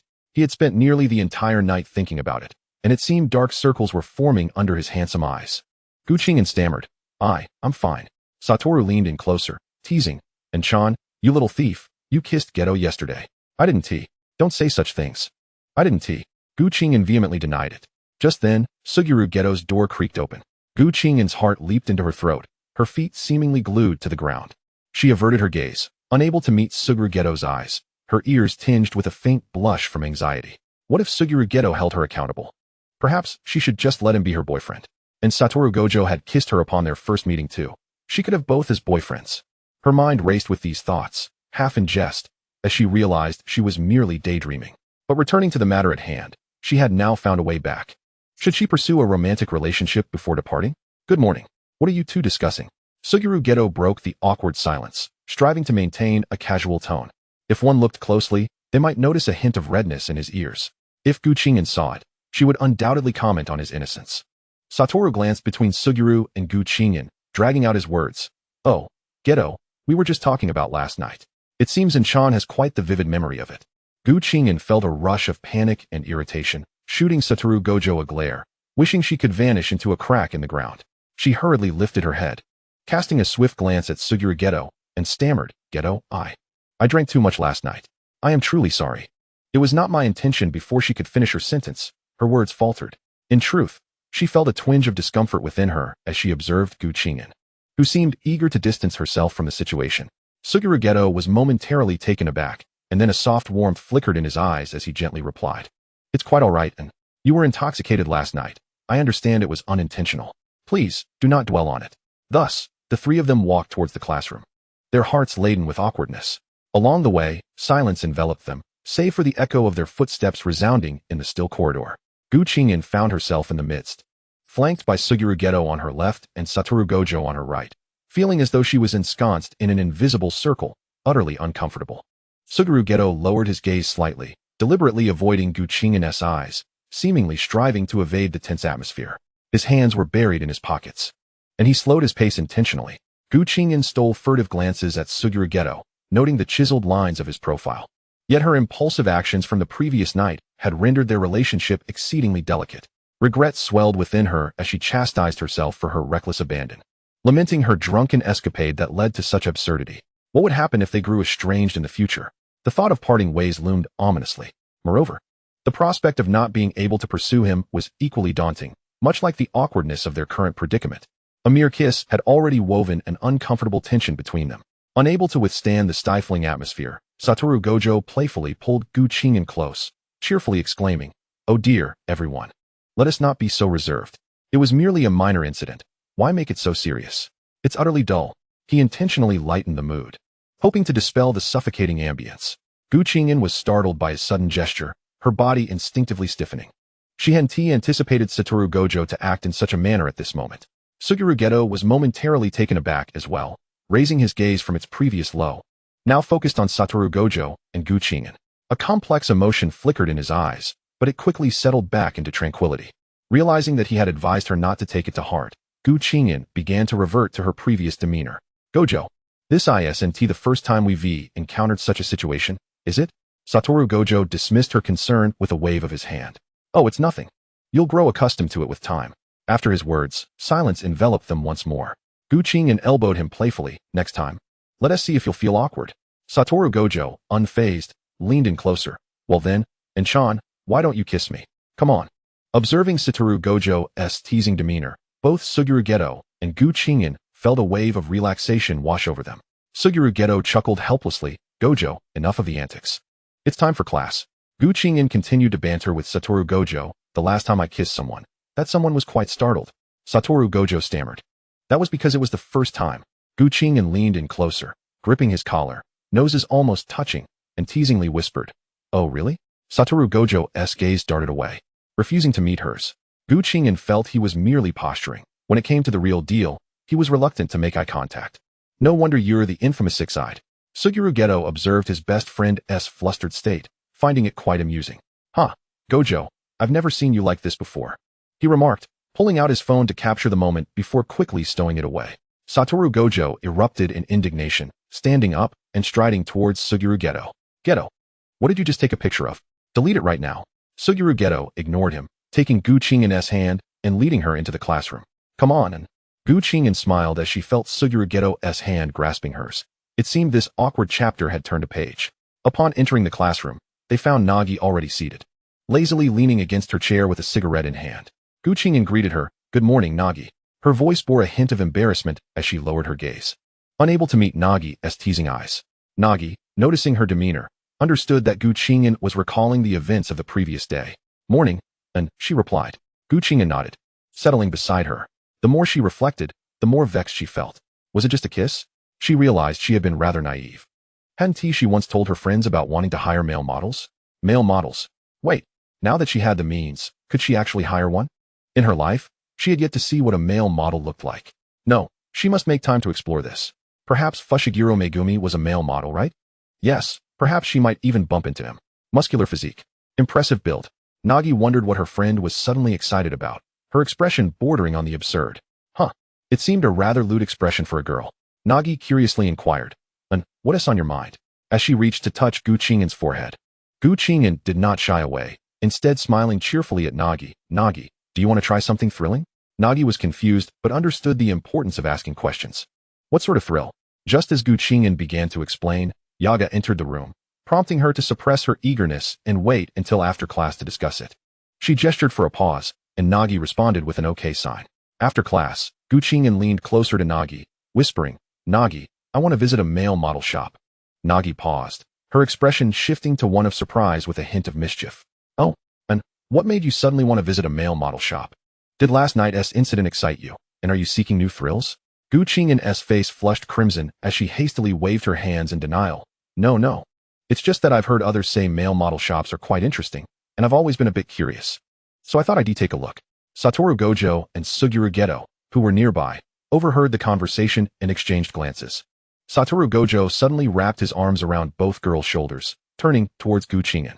What? Enchan wants to visit a male model shop? Enchan, you fickle heart. Kissing Geto, and now you want to kiss someone else? He then playfully rubbed his face against Qing'an's, leaving her at a loss for words. Gojo, let me go? She struggled against the large figure, glancing towards Fushiguro Geto and Nagi for help. Fushiguro Geto intervened, pulling Satoru Gojo away. Gojo, maybe Ian is just joking. He then looked to her. Isn't that right, and? Qing'an hastily replied, Indeed, I was merely jesting. It had been half a month since Qing'an had proposed a visit to the male model shop. During this time, life at Tokyo Metropolitan Jujutsu Technical School continued in a monotonous rhythm, consisting primarily of classes and physical training, occasionally interspersed with executing missions, busy yet fulfilling. As time passed, Qing'an felt a creeping sense of depression, and it was no wonder that they often said sorcerers were mad. Especially since the world as perceived by a sorcerer differed vastly from that of an ordinary person. The mundane world appeared vibrant and colorful to the average individual, while for sorcerers, the sky often bore a dreary gray hue. Malevolent curses clung to humanity, particularly in places like hospitals or schools, where curses were most numerous. Who could remain sane after witnessing such grotesque entities for extended periods, especially when the source of their cursed energy stemmed from negative emotions? Just how potent could that negativity be? What level of curses would manifest from an ordinary person's multitude of negative emotions? Could one spiral into depression or even contemplate suicide under such a weight of despair? The trio had also noticed that Qing'an's mood had soured in recent days. They wondered if the frequent missions had begun to wear on her spirit or if there was another reason. In Chapter 42, it was suggested that perhaps the strongest force was indeed a curse. Natsuko settled onto the bench beside Qing'an and gently grasped her hand. "And what troubles you? You seem a bit off lately." Qing'an turned to Natsuko and then glanced at Fushiguro Geto and Satoru Gojo, her expression neutral as she queried, "What does the world look like through your eyes? Is it a kaleidoscope of colors, or does it appear perpetually shrouded in gray?" The trio fell into silence at her question. What did they see in their world? Satoru Gojo spoke first. "When I open my eyes, the world I perceive is often a dull gray, especially in places teeming with curses. This is particularly true when the curses are formidable." Natsuko continued, "In the world I see while out and about, curses are everywhere, clinging to each person. Everyone bears them. When I was very young, I would see these entities and feel fear, terror, and would scream, yet others thought I was mad. It was then that those in the jujutsu world discovered me. And Teacher Yaga found me and asked if I would come to the technical school. I was overjoyed to agree. It was then that I learned I was not the only one who could see those monsters. I realized I wasn't mentally ill." Natsuko smiled bitterly as she recounted this. Fushiguro Geto looked at Qing'an and smiled as he said, "Before I awakened to jujutsu, the world was indeed vibrant. There were no visible curses on humanity. I only saw beauty. I would run freely under the sun, fretting only about my exam results. The sky was always a brilliant blue, and the clouds pure as snow, making everything seem so simple and pure." He tilted his head slightly, as if his gaze transcended time, taking him back to those carefree days, a gentle nostalgia gracing his features. "But upon awakening to jujutsu and witnessing curses, my world irrevocably transformed. Initially, I was engulfed by shock, fear, and confusion, unable to comprehend why I was subjected to such horrifying sights while others continued their lives as if nothing had changed, while I faced such a cruel truth. I was still just a child then." Fushiguro Geto shifted his gaze back to Qing'an. "Slowly, however, I came to understand that this uniqueness was a calling. We witnessed the darker facets of existence not to succumb to them, but to safeguard those still touched by beauty, to protect the vibrant world as seen through ordinary eyes." Qing'an was momentarily taken aback by Fushiguro Geto's lengthy discourse. Satoru Gojo interjected, "And Chan, look, Geto is waxing philosophical again. I find his grandiloquence rather tiresome. Imbuing power with responsibility is merely the self-protective instinct of the weak." Qing'an, puzzled, asked, "Why does Geto believe that the strong must protect the weak? Who exactly does the weak refer to?" Before Fushiguro Geto could respond, she continued, "Geto, I understand the protective conviction in your heart. Yet I still feel it's an oversimplification to assert that the strong must inevitably protect the weak. Sorcerers, at their core, are merely professionals. We choose this path, perhaps initially due to talent and opportunity, but that does not obligate us to shoulder the burden of safeguarding all the weak. Just as with other professions, doctors have a duty to heal, yet they also possess their own lives and choices, not bound to sacrifice themselves endlessly for every patient. Sorcerers, too, have personal aspirations. We cannot simply be morally coerced into safeguarding the weak because we possess formidable jujutsu abilities. And you, claiming to be the strongest, perhaps that very term is a curse? Like Satoru Gojo, who is burdened by the label of the strongest, supporting the entirety of the technical school, merely believing that the future generation will surpass him. He has endured betrayal from friends, slain bonds with his own hands, been manipulated by the higher-ups of the technical school, faced death at the hands of Mahito, and has been sealed within the body of his own beloved pupil. When his student questions who is stronger, he maintains a facade of calmness and assures them that he will prevail. In truth, Satoru Gojo bears the heaviest of burdens. Since birth, he has been under this weight, compelled to confront the overwhelming Sukuna in a life-and-death struggle. What thoughts would Gojo harbor in his final moments? Would he reminisce about those carefree 3 years at the technical school? Would death feel like a release? And then there was Geto, whose unwavering conviction to protect the weak had crumbled. In Chapter 43, one might question, will you depart from the jujutsu world? The most absurd irony lay in the fact that it was the very weak he had always spoken of that ultimately shattered his beliefs. Fushiguro Geto had always been a gentle soul, imbued with a strong sense of responsibility, constantly seeking to protect the weak. He believed that his strength could aid every vulnerable soul. Until the emergence of the star plasma vessel. Witnessing the death of Riko Amanai before his eyes, as he observed Satoru Gojo cradling her lifeless body, surrounded by jeering onlookers. His heart began to wrestle with turmoil. For the sake of a band of loathsome monkeys, he had been consuming curses that were as repugnant as excrement. What was it all for? Yet, when Satoru proposed the idea of annihilating everyone, Geto responded that it was meaningless. Nevertheless, the loss of Riko Amini left an indelible scar upon his heart. The death of a junior, the inaction of the higher-ups, the life of a sorcerer resembled a marathon. A relentless battle against curses to protect the monkeys. In the end, this path led only to a mountain of fallen comrades. Did those monkeys truly warrant saving? Thus, when he ventured to a remote village for a mission and beheld young sorcerers being tortured in a cramped iron cage, and as villagers hurled insults at two children, branding them as monsters who brought calamity upon the village, Fushiguro Geto's final conviction crumbled entirely. He defected from the technical school, uttering before his demise that in this world, he could not smile from the depths of his heart. The trio was rendered speechless by Qing'an's words. Sukuna murmured to himself, pondering, is the strongest merely a curse? To which Satoru Gojo directly replied, how could the strongest be a curse? And, are you speaking nonsense? Qing'an refrained from answering Gojo's question, instead retorting, is being the strongest truly a blessing? Does Satoru not feel an immense pressure from the label of the strongest? When that title is ascribed to oneself, all burdens fall upon the strongest shoulders. I despise the sorcery world. I no longer wish to be a sorcerer. Initially, she found the possession of such abilities exhilarating. However, upon witnessing the grim reality of the world for an extended period, melancholy began to envelop her. Throughout her missions, she encountered numerous individuals, each unique in their own right. I loathe the term the strongest, for it hastens your demise. And you, Satoru, due to your strength, have been burdened with excessive responsibilities. The sorcery world relies on you too heavily. In times of crisis, everyone expects you to save the day. That title acts like a death knell, incessantly draining you. As for Sukuna, his unmatched prowess as a sorcerer has drawn unwanted attention, leading to his manipulation by sinister forces. Ultimately, his body was commandeered by grotesque entities. I detest the sorcery world, for I have realized that its upper echelons are even more abhorrent than I had imagined. Satoru, the leaders of the sorcery world, are utterly repugnant. They profess to uphold order and protect humanity, yet in truth, they care solely for their power and status, exploiting sorcerers like us to serve their interests. Nonetheless, I cherish you all. Encountering you has enriched my experiences in ways I never anticipated. Yet, I currently feel overwhelmed. Looking at Sukuna, she remarked, Jia. The essence of curses is far from pleasant, is it? At that moment, Qing'an's eyes brimmed with compassion. Having endured less than a month of this turmoil, she felt on the brink of despair, while her companions had been grappling with it for years. What of Satoru? Is he accustomed to this harsh reality? And what of Shoko? Trapped within the confines of Jujutsu High, unable to leave without permission, what difference does that make from imprisonment? Shoko remains confined, which can be simply described as captivity.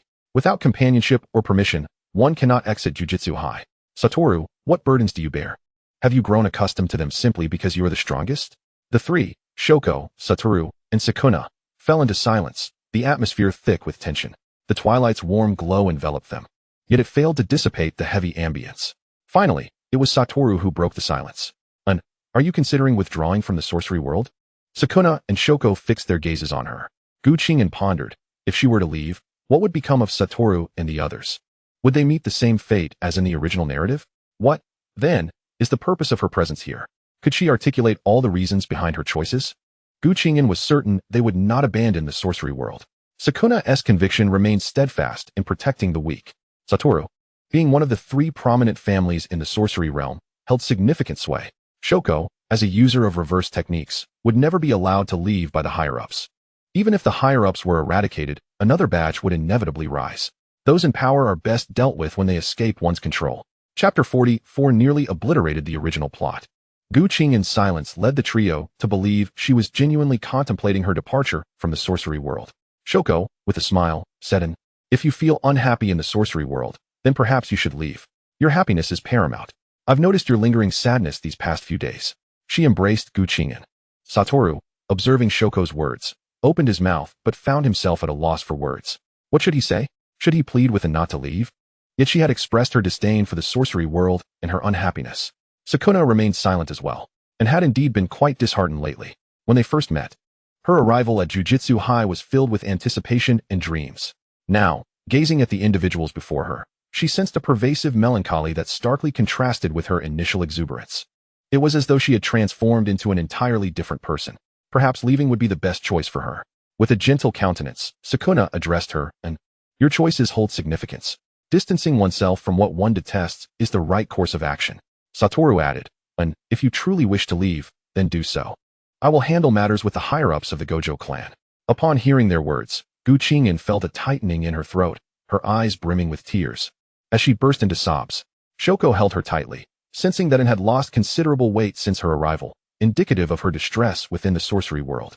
Qing'an's fragmented voice emerged from Shoko's embrace. "But Shoko, if I leave the sorcery world, I will miss you all." Her voice trembled. Sukuna crouched down to meet Qing'an's gaze. "May I speak of the alternate version of myself and Satoru from another parallel universe?" Qing'an was taken aback. How could she articulate this? Should she speak the truth or continue to weave a facade? Was she even able to do so? Sukuna now recalled that her aversion to the term the strongest likely stemmed from more profound reasons. Perhaps there were additional motivations behind it. "Are you not curious about what your alternate self in a different dimension is like?" "Satoru, my disdain for the term the strongest arises from its propensity to hasten your demise." "Jia, did you know that in another universe, you only lived until the age of 27? Satoru's pupils dilated in shock. How could Jia have perished at such a young age when they were deemed the strongest? As for Satoru, he barely reached the age of 29. Astonishingly, both of their fates were intertwined, destined to meet their end on the same day. On Christmas Eve, they did not enjoy a tranquil night. The strongest version of Satoru would ultimately take the life of his only dear friend. Just as Qing'an contemplated her next words, a sharp pain pierced her head, and a sweet metallic taste surged in her throat. She pushed Shoko away and coughed up blood before collapsing into unconsciousness. Shoko, witnessing this, immediately employed her reverse technique. But to no avail. Panic ensued as it was the first time her technique had failed to work on, and Shoko turned to Satoru and Sukuna, exclaiming, "My reverse technique is ineffective. Call for a doctor." When the doctor arrived and assessed the situation, he merely concluded that she was asleep.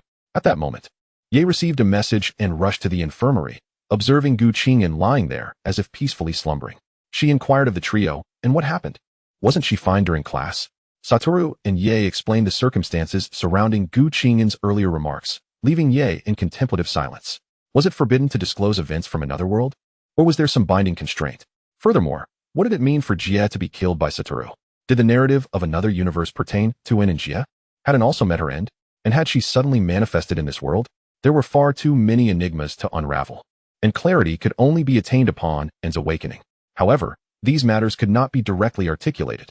Chapter 45 posits that self-inflicted strife is less fruitful than consuming others. By the time Qing'an regained consciousness, 3 days had elapsed. She gazed at the white ceiling above, blinking in confusion. How long had she slept? Moreover, she had been oblivious to the thoughts swirling in her mind during these days. How had the progress bar advanced so significantly? It was already 10 o'clock. Qing'an uttered a soft exclamation. "A purifier? What is that?" Upon clicking to receive it, an object materialized in her hand. A ring? A ring? What on earth is this? She held it in her palm, feeling as though her very soul had been purified. Could this object truly eliminate the foul odor emanating from the cursed spirit orb? After all, the orb was born from cursed spirits, stemming from negative emotions. So it should work, right? She would take it to test it on Jia later. Just as she was pondering this, Fushiguro Geto and Satoru Gojo pushed the door open and entered. Seeing Qing'an awake, Satoru Gojo was filled with joy. He approached her bedside and said, "Chan, you're finally awake. You've been sleeping for 3 days." Fushiguro Geto also hurried into the room, his face lighting up with a smile upon seeing Qing'an conscious. "How do you feel? Is there any discomfort?" Qing'an shook her head. She felt that her mood was no longer as abysmal as before. She didn't want to torment herself any longer. Whatever happens, happens. If she didn't want to undertake a task, she would simply refuse. If she couldn't stay at Jujutsu High, she would rent a place outside. With this thought, her spirits lifted even further. Qing'an took out the purifier she had just received and handed it to Fushiguro Geto. "Jia, this is for you." Fushiguro Geto stared at the ring in surprise. What does it mean? He was momentarily taken aback, but Satoru Gojo reacted even more dramatically. "And Chan, are you proposing to Jia? Why does Jia get this and I don't? Have you two been secretly up to something behind my back?" Qing'an looked at Satoru Gojo with a helpless smile. "This is a purifier. It can cleanse the soul and dispel negative emotions. Jia, don't you absorb the cursed spirit orb? It has a rather disgusting odor, doesn't it? I just wanted to see if this could eliminate that foul scent." Fushiguro Geto accepted the item she offered, deeply touched. He looked at her with unwavering determination. "Thank you, and regardless of whether this thing is useful, it's the thought that counts, and I truly appreciate it." He relished the feeling of being cared for by Gu Qing'an, then noticed the absence of Shoko. "Where's Shoko?" Satoru Gojo replied. "Shoko just had someone come by. She went out to take care of it." Gu Qing'an nodded, "I see." As she spoke, she got out of bed, wanting to take a stroll. Fushiguro Geto moved to support her. You just woke up? You should lie down for a bit. Let Shoko check on you first." Gu Qing'an felt fine. "I'm perfectly fine now," she insisted, bouncing on the spot a few times. However, she obediently returned to sit on the bed. Looking at the two of them, she declared, "I've made up my mind. Instead of exhausting myself, I'd rather expend others' energy. From now on, if I don't want to undertake a task, I simply 1T. If anyone tries to force me, I will retaliate. After all, I'm not the only sorcerer who refuses to take on tasks." With that, she sprawled back on the bed. Who cares about maintaining the personality of another dimension's Satoru Gojo or being the strongest version of myself? To hell with that. Let it be however it may. If worst comes to worst, I'll just die. Satoru Gojo and Fushiguro Geto exchanged glances. Satoru Gojo spoke up, "It's alright, and Chan. If anyone tries to say anything, I'll deal with them." Fushiguro Geto added in comfort, "And don't force yourself to do things you don't want to do. They didn't bring up the events from 3 days ago. Let fate take its course. As long as An remains safe and sound. If she truly withdrew from the Jujutsu world, their chances of meeting again would diminish significantly." Once Shoko finished her tasks, she entered and beamed at Gu Qing'an. Delighted to see her awake. You're finally awake." She embraced her, and Gu Qing'an patted Shoko's back to comfort her. "I'm alright now, Shoko. If you don't believe me, take a look. Quick, check me. After that, I want to go out for a walk. Lying down for too long makes me uncomfortable." Chapter 46. Be careful, I might kill you. Shoko walked over and examined her. Seeing that everything was fine, she felt relieved. There's nothing wrong now. Next time, let us refrain from saying what Shuntibi said. Although that information is crucial for them, the price is Gu Qing'an, and they'd rather not know. Having slept for 3 days, Gu Qing'an now awoke feeling hungry. She rubbed her stomach. "I'm starving. I feel like I could eat a whole cow." Shoko thought that Gu Qing'an's stomach was like a clock, ringing precisely when it was time to eat. It was just lunchtime, so they could go eat. Satoru Gojo approached and effortlessly lifted Gu Qing'an. "Let us go, and Chan. Time for lunch." Gu Qing'an could directly say she was being carried away under Satoru Gojo's armpit. She waved her hand towards Fushiguro Geto. "Jia, save me. Satoru is attempting to murder me, a freshly awakened patient." Fushiguro Geto chuckled helplessly and stepped forward to rescue Gu Qing'an. "Satoru, Chan has just recovered. You can't drag her around like this." Satoru Gojo looked puzzled. "I'm not dragging her. I'm holding her. I'm carrying her with one arm, alright? Full boyfriend mode." After they finished their meal and bid farewell to the trio, Gu Qing'an leisurely made her way back to her residence. Upon returning to her room, she quickly freshened up before lying back on her bed. The following morning, upon returning to class, Teacher Ye had just returned from completing a mission. She noticed Gu Qing'an sitting below and asked with concern, "Do you still feel any discomfort?" Gu Qing'an shook her head. "Teacher, I'm perfectly fine now. I have no discomfort at all." Several days had passed since Gu Qing'an awoke, and instead of taking on missions, she practiced physical techniques alongside Fushiguro Geto and Satoru Gojo, striving to enhance her abilities. However, the higher-ups were displeased with Gu Qing'an's continual refusal to comply with task assignments. In their eyes, a sorcerer like Gu Qing'an should unconditionally obey orders and serve them. Consequently, the higher-ups dispatched several subordinates, storming into the training ground to summon Gu Qing'an for questioning. "The higher-ups request your presence. Please come with us," said a stern man leading the group. Gu Qing'an halted her movements and coldly regarded them. "Why should I go with you?" Satoru Gojo and Fushiguro Geto stepped forward, standing protectively beside Gu Qing'an. Satoru Gojo remarked, "Have I not spoken with those rotten oranges in a while? Have they grown so bold?" The man's expression darkened. "Satoru, don't be so arrogant. This is an order from the higher-ups, and has repeatedly defied task assignments. She must provide an explanation." Satoru Gojo burst into laughter, delivering a swift kick. "I'll give you an explanation." He turned to Fushiguro Geto and Gu Qing'an. "Let us pay a visit to these rotten oranges." Gu Qing'an, intrigued, asked, "Do you know where they are?" Satoru Gojo replied, "These rotten oranges are scared to death, but after visiting them a few times, I figured out where they hide." Fushiguro Geto chimed in, "Then let us go." Gu Qing'an declared, "We can give them a good beating. I've had enough of these morons. They're weaker than us, yet always bossing us around. There's no fear of us taking them all down." Wataru Satoru scoffed, dismissing the notion. For that group would undoubtedly hide, too cowardly to reveal their faces. By the time the three arrived, Gu Qing'an had discerned the nature of this assembly. None dared to show themselves. "At last, you have arrived." A deep, authoritative voice emanated from behind a cloak, imbued with the innate arrogance of a higher authority. Unfazed, Gu Qing'an nonchalantly replied, hands tucked in her pockets. Oh, shrouded in such mystery. Are you afraid to meet us? The figure beneath the cloak shifted slightly, seemingly taken aback by Gu Qing'an's provocation. Wataru, mind your words. Your repeated refusals to undertake tasks. What is your intent? The voice now turned sharply towards Gu Qing'an. Standing tall, she retorted without a hint of retreat. Do I, a six-eyed sorceress of the Wataru clan, need your guidance? If you possess the audacity, speak to the Wataru clan. My attendance at Jujutsu High is merely a matter of personal interest. I am not your subordinate, nor that of your pitiful ilk. Your abhorrent tactics, bribing compliant sorcerers while secretly dispatching tasks to eliminate those who resist, do not escape my notice. This ploy shall not work on me. I refuse to be coerced by your incessant assignments. Come at me if you dare. I forgot. You are but a pack of weaklings in need of our protection.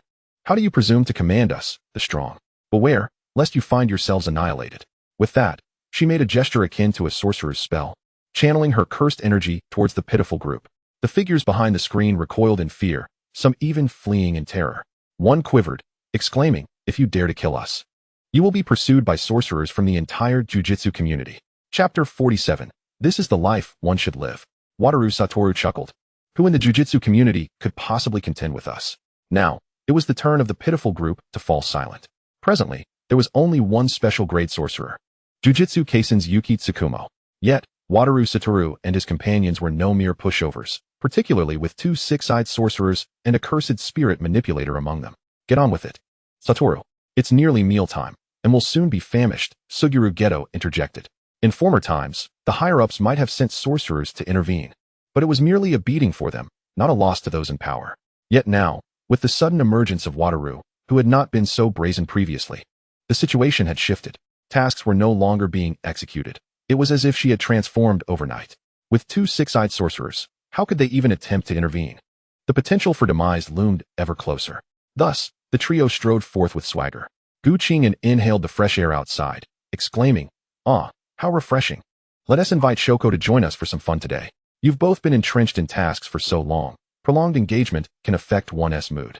A day of leisure is in order, especially for Shoko, who remains cooped up at Jujutsu High without anyone to converse with." As they traversed their path, Gu Qing'an occasionally hummed a tune, and Wataru Satoru and Fushiguro Geto observed the transformation in her demeanor. She had returned to her former self, carefree and spirited. The trio contacted Shoko, and they spent a delightful day together, during which Shoko appreciated Gu Qing'an's choice, recognizing the importance of balancing work with leisure. After all, the Jujutsu community would not collapse in their absence. Upon their return, they gathered in Wataru's room for gaming. Gu Qing'an now reveled in the extended playtime with Wataru. Free from task obligations and able to catch up on sleep. Tomorrow was Saturday. She could awaken naturally. Shoko departed by midnight, not wishing to exacerbate her dark circles. While gaming in Wataru's room, his assortment of snacks was laid out. Initially reluctant, Wataru eventually relented when Gu Qing'an assured him that the Wataru clan would replenish the supply. Gu Qing'an had become increasingly adept at managing the Wataru household. Lying back, Gu Qing'an mused, this is the life one ought to lead. Previously, tasks were akin to servitude. Wataru, why must you forsake your privileged status to toil at this high school? Look at how carefree I am now, surrounded by handsome men, without a care in the world. I have never lived so lavishly in my past life. Yet, must I eventually confront Sukuna? If I persist in evading tasks, how shall I return home? The progress bar remains incomplete. But, never mind, there are still many years ahead. When the time comes, I shall let Wataru and Fushiguro weaken them, and I will swoop in for the final blow. Those kills will be mine. Wataru, lying beside her, chimed in. Indeed, why should I take on such tasks? Gu Qing'an continued. And so many of them, at that. Fushiguro lay beside her as well. Let us abandon the game for now. Wataru, and I sense your burdens are too great. Tasks will only multiply. The Jujutsu community will not falter without you. There are other first-grade sorcerers. What are the three prominent families? Thus, we must learn to refuse tasks when we are weary. And don't entertain the notion that sorcerers exist solely for the benefit of non-sorcerers. She turned to Wataru, seeking his agreement. Right, Wataru? Wataru gazed into her bright eyes, reflecting his own image, and nodded. And is right. I detest grandiloquent truths, yet I find solace in hers. Unlike those of Fushiguro. Fushiguro was momentarily at a loss for words, pondering the weight of their responsibilities. But should not the strong protect the weak? Gu Qing'an sat up, grasping Fushiguro's face gently. Fushiguro, look at me. Fushiguro met her gaze, his reflection shimmering in her eyes. Chapter 48. Even ants have their own ways of survival. Fushiguro, historically, Have not sorcerers borne the weight of protecting the ordinary? The circumstances of a millennium past differ vastly from those today. Consider how, in that era, ordinary people managed to survive. Even if they were as insignificant as ants, they possessed their own means of existence. During the Heian period, sorcerers did not concern themselves with safeguarding the so-called weak. It was a time of sorcerers flourishing, where human life was as expendable as weeds, utterly disregarded in the grand scheme. Yet, within the ordinary people's own survival framework, hierarchies existed. Some possessed innate wisdom. Even if they remained unaware of certain truths, they would not hastily deny their existence. Sorcerers, too, must navigate through life. At such times, those astute ordinary individuals would leverage their acquired wealth to hire sorcerers to resolve dilemmas beyond their grasp. Just as we do now, sorcerers are essentially a profession. Ordinary people offer their resources to employ us in exorcising cursed spirits. The earnings we accrue are derived from the ordinary, who pay us to tackle their challenges. In this world, there exists no predicament that money cannot resolve. If there is, it is undoubtedly due to an insufficiency of funds. Therefore, do not burden yourself excessively. Ultimately, we are merely ordinary individuals, possessing only powers that others lack. It is akin to the diverse professions that individuals engage in. For instance, doctors save lives, their knowledge being their strength, a strength that we do not possess. There exists a myriad of professions in this world. Do you grasp my meaning? As she spoke, she playfully pinched Fushiguro Geto's cheek. He clasped her hand that had just pinched him, observing the individual before him as she expounded upon her thoughts. I believe I might have grasped a bit of it, he replied, a hint of realization dawning upon him. Qing'an felt a surge of exasperation, thinking how much she had spoken for him to only comprehend a fraction. Watanabe was quick to interject. After all that Inchan has explained, you've only just begun to understand? I grasped it long ago. You're rather slow. Fushiguro Geto chuckled helplessly at his two dear friends. He affectionately ruffled Qing'an's hair, assuring her, I will come to understand. And hearing this, Qing'an felt a wave of happiness wash over her. As long as he didn't dwell on trivialities, all would be well. All right, let us resume our game. After all, we can sleep as long as we wish. Upon hearing this, Watanabe swiftly seized his gaming controller. Come on, Inchan, let us engage in a fierce battle. Who is afraid of whom? Hurry over. Let us team up against Watanabe. Fushiguro Geto agreed, and Watanabe lamented. Inchan, you mustn't team up to bully me. Thus, the trio continued their gaming escapade until the early hours of the morning, with Qing'an finally retreating to her slumber around 3. However, Fushiguro Geto and Watanabe remained engrossed in their game. Qing'an couldn't help but muse, youth is truly wonderful. Pulling an all-nighter is such a breeze. She entered her room and collapsed onto her bed, utterly exhausted, barely registering her surroundings. When Fushiguro Geto returned to his own room, he noticed a mound on the bed. Furrowing his brow, he wondered, what is the situation? Why is there someone on my bed? Approaching, he discovered it was as he reached out to nudge her. Qing'an, still in a dreamlike state, felt something repeatedly tapping her face. Could it be her friend's cat? Her friend owned a cat that would either need her during sleep or nuzzle her face. She instinctively pulled the cat closer, cocooning it within her blankets, not allowing it to escape. Fushiguro Geto was bewildered as he found himself dragged into the covers. Who am I? Where am I? He had barely registered what had happened when he lay beside her. Observing Qing'an with one arm draped over him, he attempted to withdraw, yet found himself unable to do so. Her grip tightened instead. Resigned, he thought, well, I'm quite fatigued. I shall endure this for one night. And with that, he closed his eyes, succumbing to slumber. As dawn's gentle rays filtered through the window, Qing'an stirred, her head still clouded with drowsiness. Instinctively shifting her body, she sensed an unusual presence beside her. Slowly turning her head, she was taken aback to find Fushiguro Geto sleeping beside her. What is doing on my bed? Is he climbing into bed with me? Goodness. Is such a person. She kicked him awake. Fushiguro Geto blinked, gazing at Qing'an. What's wrong? He asked, his voice still laced with sleep.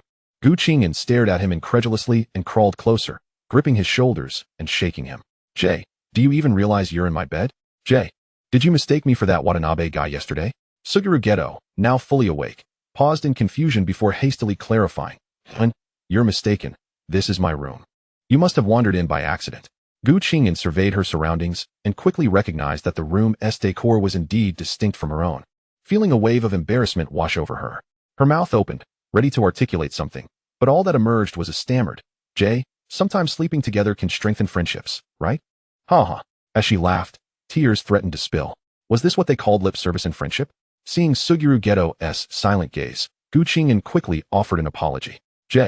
I was so tired last night that I accidentally entered the wrong room. I truly didn't mean to. Her face flushed with remorse, her head nearly bowing to her chest. Fushiguro Geto opened his mouth to assure her it was no issue, but before he could speak, she suddenly looked up and declared, I will take responsibility for this. She chuckled internally, thinking how handsome he was, and she certainly wouldn't suffer any loss. Fushiguro Geto was momentarily stunned. Responsible? But we merely lay next to each other. It's really nothing. I used to sleep beside Watanabe too. Upon hearing this, Qing'an's eyes sparkled with mischief.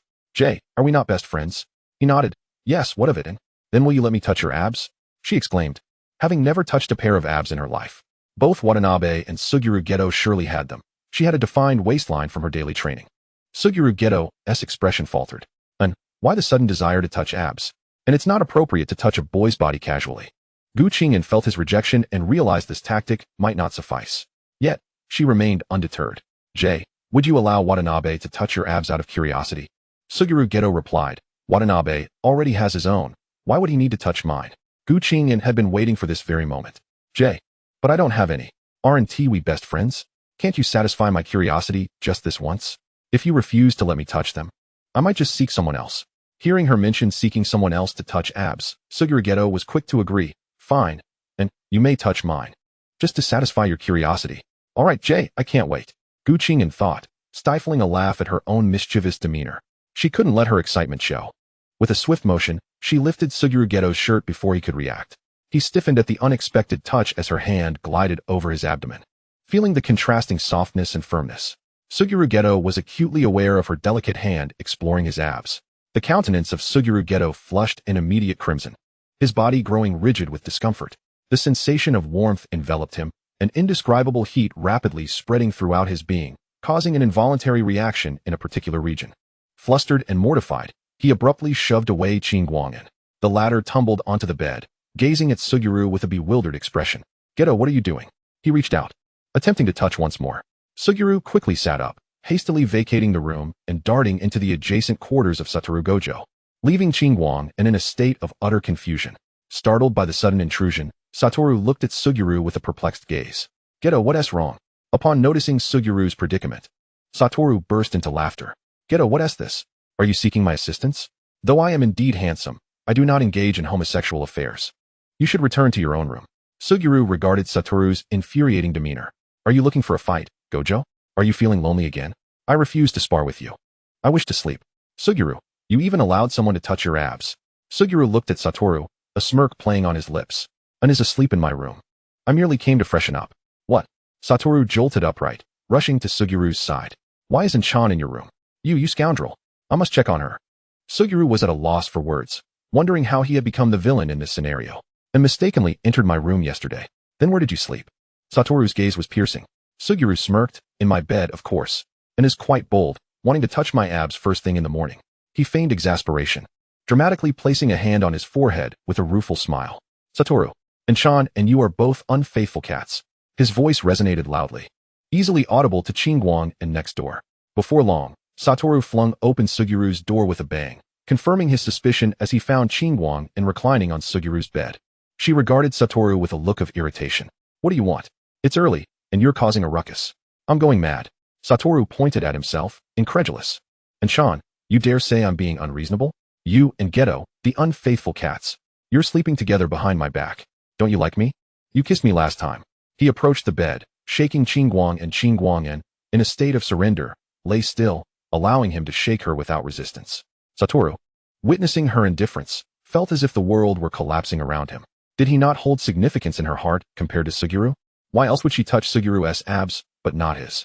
As he replayed Sugiyuru's words about in touching his abs, a wave of discomfort washed over him, as if something were constricting his chest. Could it be that Qing'an preferred Sugiyuru over him? In a fit of frustration, he lay down beside Qing'an, seeking solace. What are you doing? She asked, startled. Satoru huffed, turning his head away. You clearly prefer Sugiyuru. You never touch my abs. I'm not happy, he muttered petulantly, like a child throwing a tantrum. Qing'an blinked in disbelief, then burst into laughter. What are you talking about, Satoru? This has nothing to do with preference. I was simply curious about the texture of abs. How could such a trivial matter sway my affections? She perceived Satoru to be akin to a child who feels left out when one friend bonds closely with another. Friends can get jealous too. Satoru turned to face her, his eyes reflecting a hint of grievance. Really? Then why doesn't Tian-chan touch my abs? Qing'an chuckled, because she already did. Moreover, both Suguru and Satoru are dear friends. I care for both equally, without favoring one over the other. Satoru, however, remained unconvinced. No way, you must touch my abs today. It's only fair. He purposefully flexed his stomach to display his abs. Qing'an could not help but laugh at his antics, since she had no reason not to. She reached out and gently traced her fingers across Satoru's abs. He smiled in satisfaction. Now that is more like it. The earlier tension dissipated in that moment. However, as he felt her delicate fingers gliding over his abs, he tensed up, his ears subtly turning red. Satoru pulled the blanket over them, enveloping both in its warmth. All right. Enchan, let us sleep. With that, he closed his eyes contentedly, a triumphant smile gracing his lips, as though he had just secured a significant victory. Enchan stated she doesn't prefer Suguru more, which surely means she favors me slightly more. Qing'an, and observing Satoru's childlike behavior, found herself half covered by the blanket he had pulled, resigning herself to sleep beside him. The room fell into tranquility, with only their gentle breaths filling the air. Satoru's breathing gradually steadied, indicating he had slipped into slumber. Qing'an turned to gaze at Satoru's sleeping face, typically so bold and carefree, now appeared almost innocently childlike in repose, eliciting a soft chuckle from her. As she closed her eyes, gradually succumbing to sleep, her breaths became even and gentle. Unbeknownst to her, as she drifted off, Satoru secretly opened his eyes, fixating on her serene visage. Just as Suguru entered the room, his gaze landed upon the sight of Satoru intently watching the sleeping Qing'an, his eyes reflecting a tenderness that he himself was unaware of. Suguru paused momentarily, a complex swirl of emotions stirring within him. He quietly shut the door, making an effort to remain unobtrusive, and approached the bedside. Satoru, sensing the disturbance, lifted his gaze to Suguru, their eyes locking in a moment of shared understanding. A flicker of panic crossed Satoru's features, but he quickly regained his composure. Sitting upright and placing a finger to his lips, signaling Suguru to remain silent. Shoo, Enchan just fell asleep. Suguru reached the bed, his eyes softening as he admired Qing'an's tranquil expression. He then motioned for Satoru to step outside. However, Satoru was reluctant, wishing to remain with Enchan. Eventually, Satoru had no choice but to follow Suguru outside, his mind brimming with questions, uncertain of what Suguru wished to discuss. Once outside, Suguru stated, Gojo, you harbor feelings for him. His tone was assertive, not interrogative. Satoru froze momentarily, taken aback by Suguru's inquiry. He opened his mouth to deny it, but the words faltered on his lips. Do I truly like her? This sentiment had never crossed his mind before. He could hardly fathom the idea of harboring feelings for someone. As Satoru Gojo reflected on his interactions with Enchan, the emotions within him grew increasingly vivid and intense. Each time he noticed Enchan ignoring him or becoming upset over trivial matters, it felt as though an invisible hand had seized his heart, leaving him with a discomfort akin to taking a mouthful of pungent wasabi, both spicy and choking. He relished the closeness with Enchan. Whether it was the accidental touches during playful banter or the mutual reliance while fighting side by side, these moments stirred a sweetness deep within him. However, whenever he observed Enchan being kind to Suguru Geto, an inexplicable pang of jealousy coursed through him. Despite Suguru being his closest friend, he found it impossible to remain unperturbed when it came to matters concerning Enchan. On one occasion, when Enchan gently tended to Suguru's wounds, her tender touch and concerned gaze made Satoru feel as though he had overturned a vat of vinegar, sour and bitter. It dawned upon him that he was indeed fond of Enchan, prompting him to boldly declare, Indeed, I have feelings for Enchan. After uttering these words, he turned to his dear friend Suguru, his gaze inquisitive. Suguru, you like Enchan too, don't you? Suguru met Satoru's gaze with a calm nod. Yes. I too have affections for Satoru, hands in pockets, tilted his head back slightly, and sighed. Who would have thought we both fancy the same person? Suguru regarded Satoru with a mix of camaraderie and a seriousness befitting the situation. Satoru, let us compete fairly. Satoru grinned widely, a spark of determination igniting in his eyes. Of course, Suguru. I want to go easy on you. Suguru chuckled. Are you really that confident? Satoru lifted his chin, brimming with self-assurance. Absolutely, Suguru. I am the most handsome. After their exchange, the two returned to their room. Satoru reclined once more on the bed, turning to gaze at Enchan, then glanced at Suguru seated in a chair, let out a soft hum, and closed his eyes to drift off to sleep.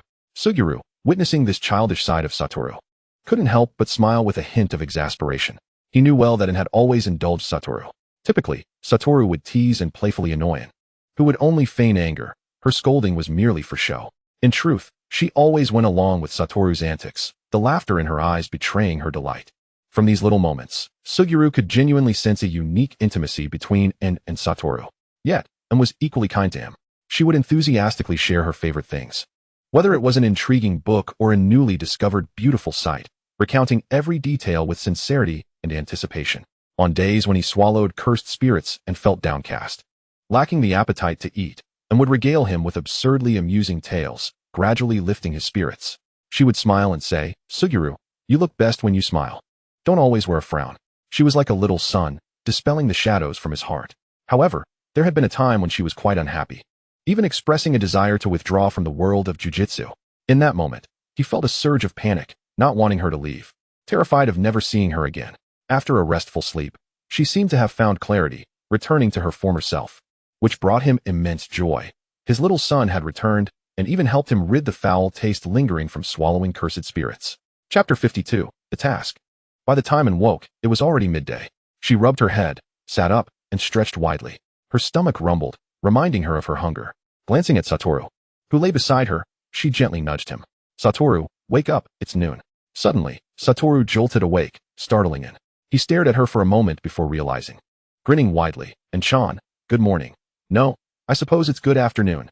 He pulled her into his embrace, nuzzling against her, finding her soft and fragrant presence comforting. At that moment, Suguru spoke up beside them. "All right, and let us go eat." He had appeared behind them, wearing a gentle smile, his gaze shifting between Un and Satoru. Satoru was indeed eager, never missing an opportunity to be close to Un, and pushed Satoru gently. "Satoru, get up, it's time for lunch. I'm hungry. We can't let my Inchan go hungry." Hearing her words, Satoru swiftly scrambled out of bed, his movements quick. "Inchan, wait for me. I'll be ready in a moment." He dashed off to his room to freshen up. Suguru and An waited at the door for Satoru, who emerged about 3 minutes later, and looked at Satoru in surprise. "That was fast, Satoru. Did you even wash properly?" The trio made their way to Shoko's room, lightly knocking on the door, yet there was no response from within. Satoru shrugged. "She's probably buried in the infirmary again," and nodded in resignation. "Looks like we'll have to eat without her." Thus, the three turned and headed to the cafeteria. Along the way, and took out her phone and sent a message to Shoko. "Shoko, have you eaten yet?" After a moment's wait, the screen remained dark, indicating no reply from Shoko. Concluding that Shoko must be too busy to check her phone, and decided to call her directly. A tired voice soon answered the phone. "Hello?" And quickly inquired, "Shoko, have you eaten? We were just about to head to the cafeteria and noticed you weren't in your room." Shoko yawned, responding, "Not yet. I'm so busy I lost track of time," and felt a pang of sympathy. "Hang tight. I'll bring you some food to the infirmary." Shoko chuckled softly. "Thanks. And I appreciate it." Upon arriving at the cafeteria, and carefully selected Shoko's favorite dishes, packed them up, and hurried to the infirmary. She intended to eat there as well. Otherwise, she would finish her meal and leave Shoko starving. Thus, they would dine together in the infirmary. Meanwhile, and gently pushed open the door to the infirmary, where she found Shoko seated at her desk, fretting over a pile of documents. "Shoko, your food is here." Shoko looked up in surprise. "So fast. Did you come without eating?" And nodded. "Yes, Shoko, you are my lunch partner now." She then glanced at the documents scattered before her. "What on earth are all these?" Shoko wore a pained expression. "Just some reports and study materials," and smiled as she placed the food on the table. "Eat up, it's still warm. Do not exhaust yourself too much. No matter how important work may be, one must still take time to eat." Natsuko jested as she opened her lunchbox.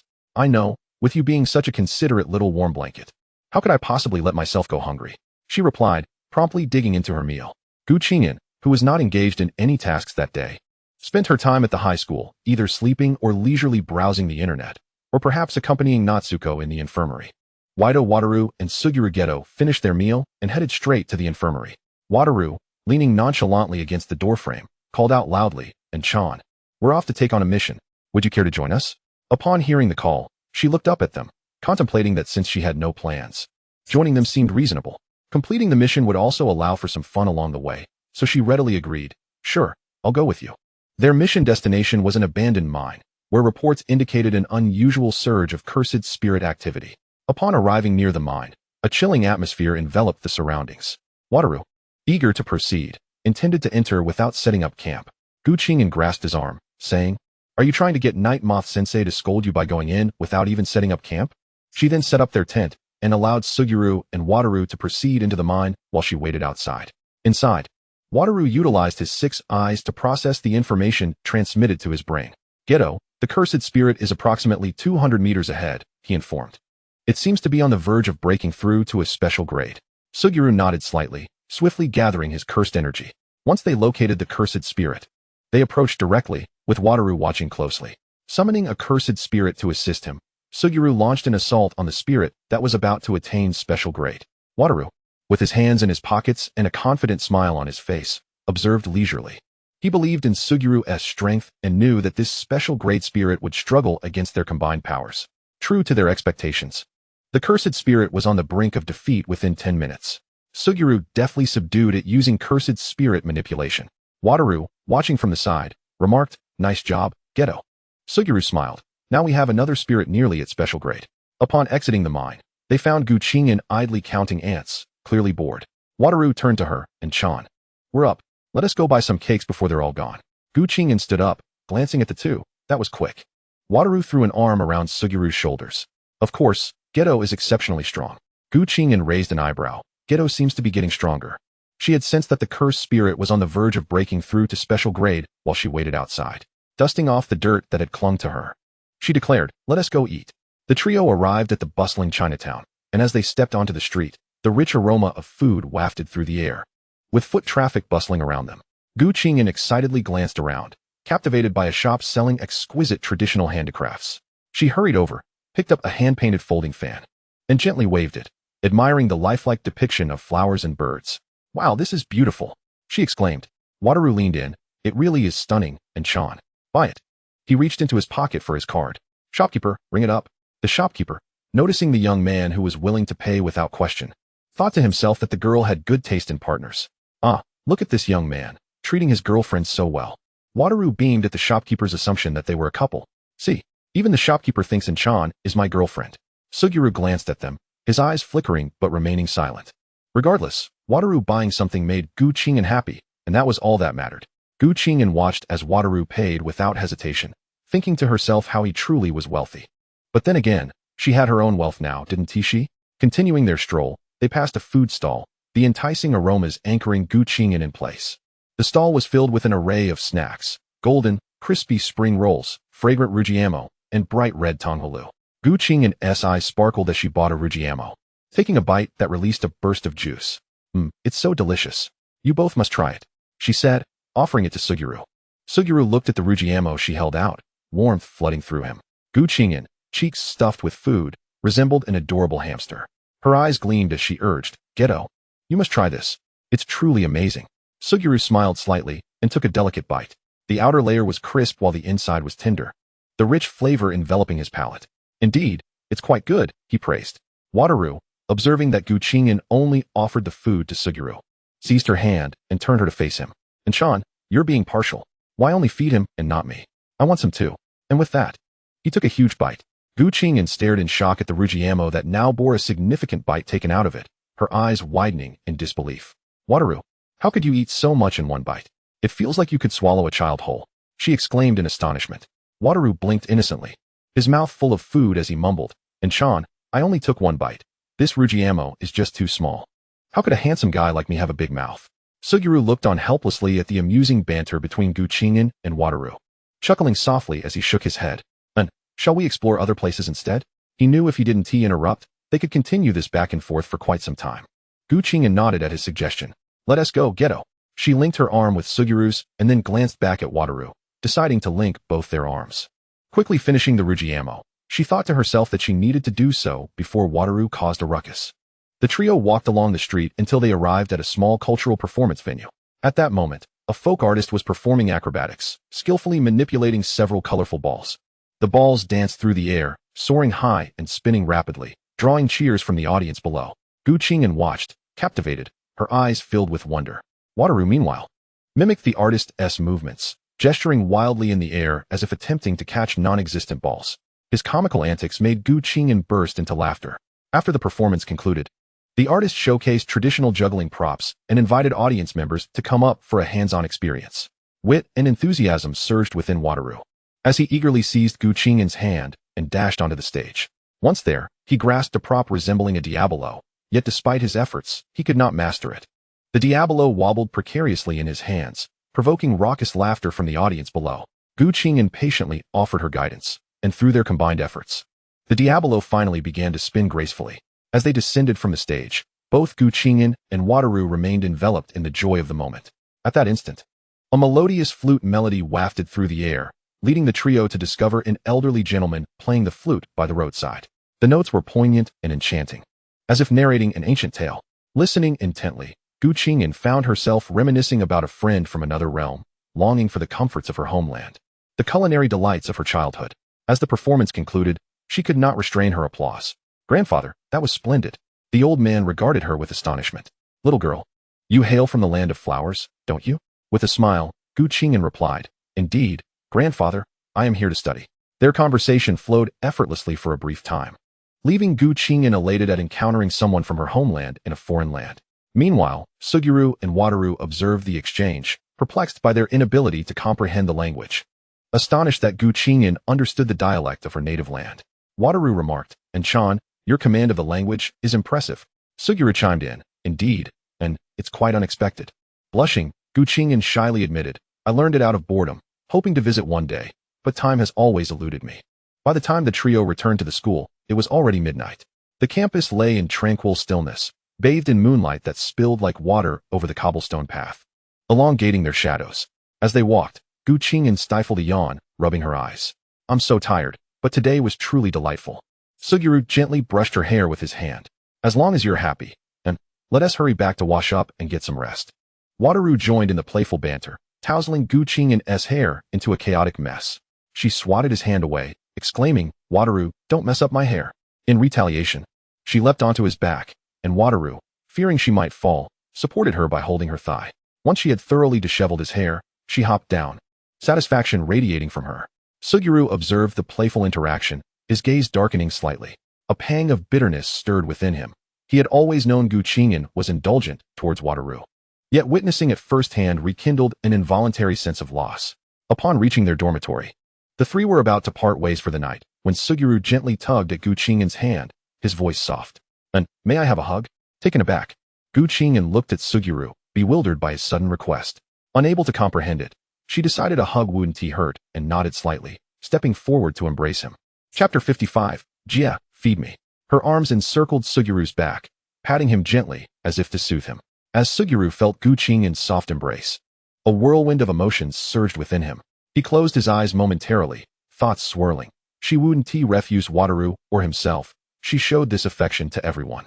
He recognized her kind-hearted nature, her caring disposition towards those around her, but even with such clarity, he yearned for a semblance of uniqueness in her affection towards him. Qing'an released Fushiguro, gazing up at him with a concerned smile. "Jia, are you feeling too tired today?" Fushiguro met her clear gaze, his heart heavy with unspoken feelings. Yet he forced a smile. "It's nothing, and just a good-night hug before bed." Qing'an chirped in surprise. "You're quite romantic, Jia." Saying goodnight and offering a hug, she waved her hand. "I'm off to sleep now." His eyes followed her until her figure vanished behind the dormitory door, before he slowly turned to head towards his room.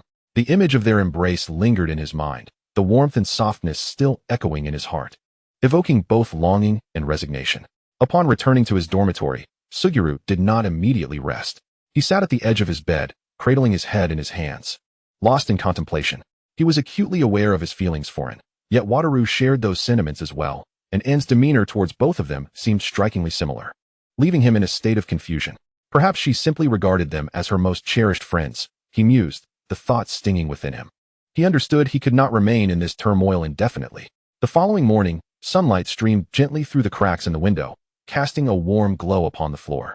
Fushiguro had risen early to procure breakfast, arriving at Qing'an's door with a steaming bag in hand. He knocked softly, his voice tender. It's time to rise and enjoy breakfast." Inside, a rustling sound followed, and soon Qing'an, still groggy, shuffled toward the door in her slippers. She opened it, her bleary eyes landing on Fushiguro, and without a word, turned back to her bed, mumbling, "Jia, I'm so sleepy." Fushiguro chuckled softly. Stepping inside to place the breakfast on the table, he approached the bed, observing her cocooned in her blankets, with only her tousled hair visible. Please wake up and eat something, it will get cold soon." Qing'an rolled over, half opening her eyes, looking at Fushiguro with a pitiful expression. "Jia, Just let me sleep for 5 more minutes. Just 5, Suguru replied. It will be cold in 5 minutes. With a pout, Qing'an murmured, Jia, you feed me. I don't want to move. Her voice, laced with morning drowsiness and a hint of coaxing, tilted her head to one side as she gazed at Suguru with a beseeching look. Suguru paused momentarily, then a smile of indulgence spread across his face. All right. I will feed you. He picked up a red bean bun and gently offered it to her lips. Qing'an, like a sleepy kitten, opened her mouth slightly, taking a bite of the bun, her cheeks puffing adorably, especially as she chewed with her eyes closed, her drowsiness creeping back. Is it delicious? Suguru asked softly, as Qing'an mumbled through a mouthful. Yes, Jia always gets the good stuff. Suguru's gaze softened further as he scooped a spoonful of soy milk, carefully cooling it before presenting it to her. Here, drink some soy milk. Qing'an obediently took a sip, swallowing her food with a contented sigh. Thus, they continued this intimate exchange, a warm and tranquil atmosphere enveloping them. Yet, within Suguru's heart, a tempest brewed. Such closeness intensified his feelings for Qing'an. After Qing'an finished her breakfast, Xuanyu Jia tidied up the table and inquired, do you have any plans for today? Without a moment's hesitation, Qing'an replied, I haven't decided yet. How about we go find Wu Tiao and have some fun together? With that, she comfortably reclined. Upon hearing Qing'an mention Wu Tiao, Xuanyu Jia felt a slight tightness in his chest but quickly regained his composure, nodding with a smile. All right, then we'll go look for him shortly. Chapter 56. Sparring. Qing'an indulged in a brief nap, awakening at 1 o'clock in the afternoon. Ordinarily, she wouldn't rise so late, but the breakfast provided by Xuanyu Jia had allowed her to sleep in a bit longer than usual. Hastily, she got up to freshen up and change her clothes, pondering what Xuanyu Jia and Wu Tiao might be doing at that moment. Sending a message to inquire if they were at the training ground, she set off towards the familiar location where they often practiced. At the Jujutsu High, the two were either gaming, training, or on missions, keeping themselves exceptionally busy. Before reaching the training ground, she heard Wu Tiao's distinctive loud voice call out, Jia, what's wrong with you today? You seem distracted. Did you not sleep well last night? I'm fine, just a bit tired from the recent tasks, Xuanyu Jia responded, beads of sweat glistening on his forehead. Wu Tiao rolled his eyes, clearly unconvinced, and was about to tease him when he turned around and spotted Qing'an approaching. And Shan, you've finally made it. We've been waiting for you for ages. Wu Tiao greeted her with a grin, seemingly not having spoken to her for a while. Xuanyu Jia also turned to look at Qing'an, and a flicker of unnoticeable light sparked in his eyes upon seeing her. Qing'an scratched her head. Have you two been practicing for a long time? Wu Tiao waved his hand dismissively. Not for long. We just arrived a little while ago. Since you're here, let's spar a bit, and Shan. It's been ages since we've fought. With that, Wu Tiao's excitement was palpable. Hearing that Wu Tiao wanted to spar with her, Qing'an felt it was a good idea. After all, it had been quite some time since they last practiced together, and it would be a great way to stretch her muscles. She cracked her knuckles, eager to begin. Xuanyu Jia observed Qing'an with concern in his eyes, saying, And you haven't eaten yet, right? Shouldn't we have a meal before sparring? Qing'an then realized that having slept until 1 in the afternoon, she indeed had not had lunch. However, her enthusiasm was already peaked, so she waved her hand dismissively. It's fine, Jia. I'm not hungry. Let's spar first and eat afterward. Besides, I had breakfast thanks to you this morning. Let's get started, and Shan, Wu Tiao declared, immediately launching his attack. His form flickered like a phantom as he appeared before Qing'an, delivering a swift punch towards her. Qing'an sidestepped deftly, retaliating with a powerful kick aimed at Wu Tiao's back. Wu Tiao reacted swiftly, catching her foot with a grin and pulling her towards him. Qing'an, seeing Wu Tiao's attempt to draw her closer, executed a mid-air roll, landing a kick against his neck. Wu Tiao had no choice but to release her foot, raising his hand to block the strike. The two exchanged blows with remarkable agility. Ultimately, it was Qing'an's stamina that faltered first, prompting her to stop. Wu Tiao looked at her, exclaiming, And Shan, your martial arts have improved significantly. Qing'an felt a swell of joy at Wu Tiao's praise. Despite not engaging in many missions, she consistently practiced her martial skills. After all, in the world of jujitsu, one could never be certain of their survival from one moment to the next. Regardless, training could only benefit her. Xuanyu Jia watched intently from the sidelines, admiration evident in his gaze. He complimented, And your martial arts have indeed seen considerable improvement. You were able to spar for such a long time. Qing'an felt a rush of happiness at Xuanyu Jia's praise. Chapter 57. A trip to the beach. Let us hurry and eat. Afterward, if you two don't have any missions, we can go out and have some fun. Qing'an suggested eagerly. She then pulled out her phone and expertly dialed Shoko's number. The call connected swiftly, and she cheerfully said, Shoko, we're about to go eat. Would you like to join us? On the other end, Shoko's voice came through, slightly fatigued yet crisp. You all go ahead and get your food. I'll join you shortly. With a resigned shrug, Gu Qing'an turned to Xuanyu Jie and Wu Tiao, saying, let us go grab our meals and wait for Shoko. She is too busy. The three hurried to the cafeteria, selecting their favorite dishes, and found a suitable spot to wait for Shoko before they could begin their meal. Before long, Shoko entered the cafeteria, her eyes immediately spotting Wu Tiao and the others in the most conspicuous area. It was impossible to go unnoticed in such a large cafeteria with so few familiar faces. She approached and sat down at the vacant spot. Just as she was about to dig in, Gu Qing'an called out, her mouth full, Shoko, we're planning to go out and play later. Are you coming along? Before Shoko could respond, Gu Qing'an continued, it's not anything urgent, so it won't hurt to have some fun. The injured can go to the hospital. They won't die? Shoko appeared somewhat swayed by her words, and Wu Tiao seized the moment to persuade her further. Shoko, you should definitely come. Look at you. Every day you're either buried in injury reports or busy in the operating room. You haven't gone out to have fun in ages. We're going to the arcade. It will be super entertaining, just a little relaxation. Gu Qing'an excitedly raised her hand, exclaiming, we can also go to the beach. Her eyes sparkled as if she could already envision the azure sea and golden sands. Xuanyu Jie glanced between the two before turning back to Shoko, stating helplessly, but Shoko hasn't agreed yet, and besides, Wu Tiao, and a single day isn't nearly enough time for everything. Gu Qing'an leaned closer to Shoko, gently shaking her arm. Come on, let us go to the beach. We can sunbathe on the sand, collect seashells, and splash around in the water. It's bound to be so much fun. Eventually, Shoko relented with a nod. Xuanyu Jie chuckled and shook his head. Since time is of the essence, let us get straight to the point. First, we'll enjoy some time at the beach, then we can head to the arcade in the evening. This way, we can revel in the seaside pleasure and still return on time. Everyone readily agreed and began to gather the necessary items for their beach outing. As they boarded Xuanyu Jie's cursed spirit, they soared away from Jujutsu High. They wouldn't need to purchase swimsuits from the mall, as there would surely be shops at the beach. Upon arriving, the refreshing sea breeze greeted them, imbued with a subtle salty tang. Gu Qing'an could hardly contain her excitement as she kicked off her shoes, relishing the sensation of the soft sand slipping between her toes. Wu Tiao, like a child, dashed towards the ocean, shouting, the sea, here I come. Inspired by his exuberance, Gu Qing'an joined in, shouting, the sea, I'm coming too. With that, they both raced toward the waves. Meanwhile, Shoko and Xuanyu Jie exchanged glances, unable to bear watching the antics of the two. How embarrassing. These two individuals are unfamiliar with each other. Soon, Wu Tiao dashed over, drenched and clutching a small crab in his hand, exclaiming excitedly before Shay Jiat and Naozi. Look what I caught. This little creature pinches. Gu Qing'an also hurried over, cradling a collection of shells.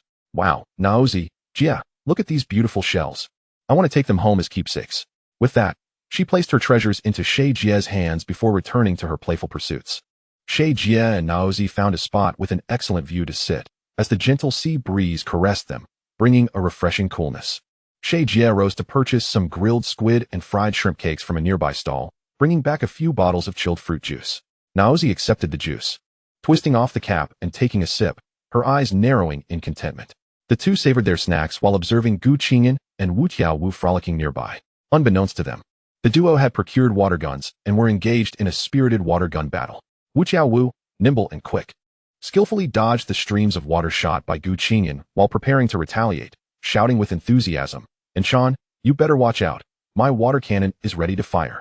Gu Qing'an, undeterred, cleverly used a beach umbrella as cover, occasionally peeking out to shoot at Wu Tiao, her laughter ringing clear. Wu, don't get too cocky. Just watch how I turn you into a drenched chicken. Chapter 58. What is wrong with me kissing another version of myself? Wu Tiao, caught off guard, was hit by a water stream, instantly soaking his hair and sticking it to his forehead. Pretending to be angry, he bellowed, "How dare you ambush me? Watch as I make a fierce comeback." When Wu Tiao played, he never held back. Gu Qing'an saw him charging at her with a water gun raised high and dashed behind Shay Jia and Naozi for protection. "Jia, help me. Let us team up against Wu Tiao." Before Shay Jia could respond, Wu Tiao had already positioned himself nearby, aiming his water gun at them provocatively. "Jia, Naozi, catch this." He soaked both Shay Jia and Naozi, instantly incurring their wrath. Gu Qing'an shouted from the side, "Jia, Naozi, quickly grab the water guns." Without hesitation, Shay Jia and Naozi darted to the stall, arming themselves with water guns and joining the fray alongside Gu Qing'an, launching an assault on Wu Tiao. In a moment, 3 streams of water shot toward Wu Tiao, who had not anticipated such a sudden turn of events. What had begun as a one-on-one challenge with Qing'an had swiftly transformed into a desperate battle against 3 opponents. He flailed about like a monkey being chased, desperately evading the onslaught of water. "Jia, you 3 are bullying me," he protested, his face a mix of disbelief and grievance. However, his cries only fueled their determination. Qing'an, flushed with excitement, shouted, "Wu Tiao Wu, let us see if you dare to bully me again." With that, she pressed the trigger of her water gun tighter, unleashing a torrent of water. Jia, with a slight smirk and a twinkle in his eye, adeptly aimed his water gun at Wu Tiao Wu, while Naozi, though quieter than the others, adjusted her water gun's angle with calculated precision, ensuring her streams pursued Wu Tiao Wu perfectly. This was a rare opportunity, and in her excitement, Naozi took out her phone to capture the moment, sending a photo of Wu Tiao Wu in a comical pose to her senior. "You all are going too far. What happened to our friendship?" Yet, despite her words, her eyes sparkled with excitement, clearly relishing the chaos. Wu Tiao Wu's mind raced as he concocted a mischievous plan. Seizing the moment, he pretended to be overwhelmed and retreated toward Qing'an. At that moment, Qing'an stood near the water's edge, and as Wu Tiao Wu lunged at her, she let her guard down. Suddenly, with a loud splash, both plunged into the sea, creating a massive spray of water. Qing'an felt disoriented, and when she regained her senses, she found Wu Tiao Wu atop her. The seawater rushed into her nose and mouth, making it difficult to breathe. In her panic, she instinctively attempted to push him away, but through the azure depths, she noticed Wu Tiao Wu leaning in closer, and then his lips gently pressed against hers. Qing'an's mind went blank, as if time had frozen in that singular moment. She stared at Wu Tiao Wu in disbelief, her body forgetting to struggle. His eyes sparkled with mischief and delight. After what felt like an eternity, Wu Tiao Wu reluctantly released Qing'an, helping her rise to the surface. They gasped for fresh air. Qing'an's cheeks flushed, unsure if it was from choking on seawater or the unexpected kiss. "And Sean, you forced me into this. Who told you 3 to bully me?"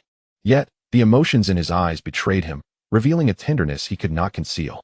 From a distance, Jia and Naozi witnessed the scene, both taken aback. Jia's heart tightened as he hurried over, forcefully pulling the 2 apart. With a slight frown, he turned to Wu Tiao Wu, his tone serious and reproachful.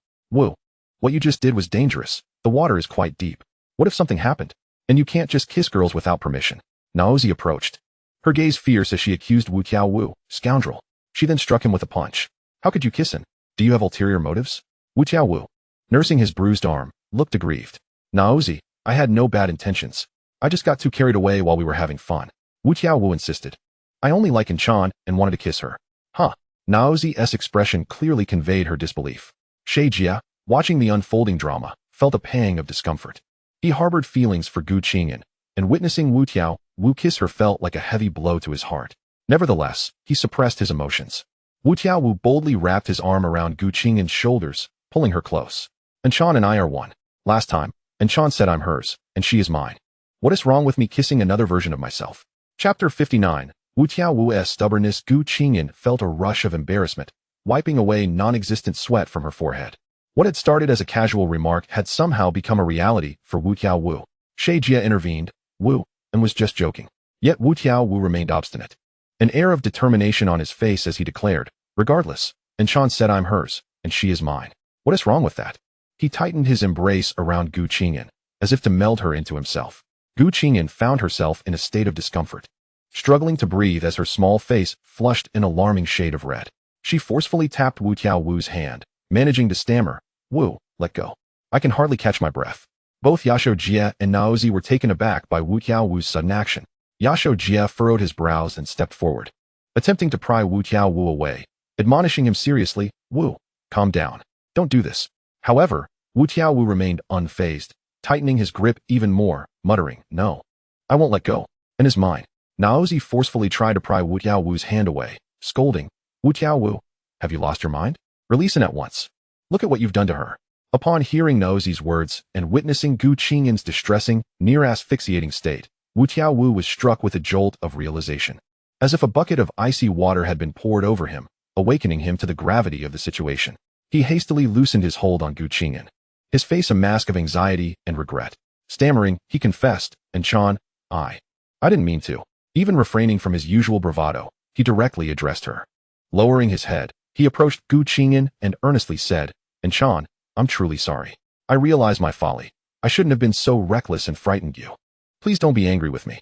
Naozi, having grasped the situation, recognized Wu Tiaowu's evident affection for and observing his remorseful and anxious demeanor. Gu Qing'an felt a pang of discomfort. Wu Tiaowu had always exuded an air of superiority, unyielding and confident in the world of jujitsu, rarely bowing to anyone. Witnessing him in such a humbled state was unsettling for her.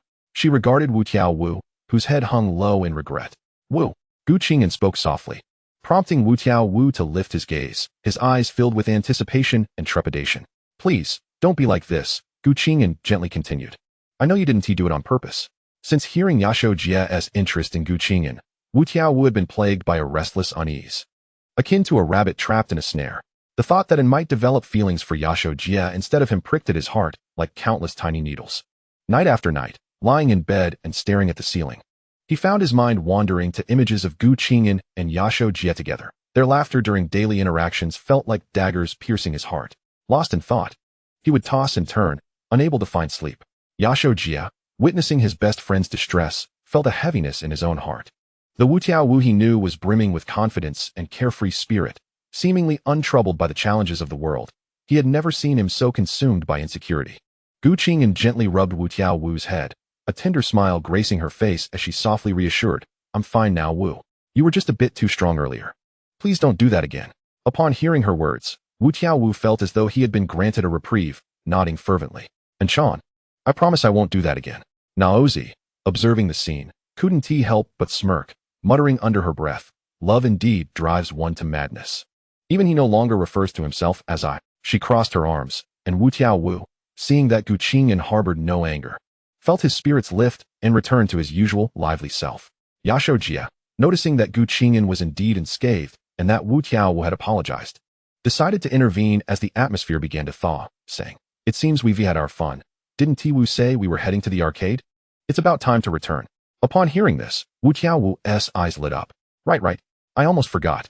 There are so many fun things waiting for us at the arcade.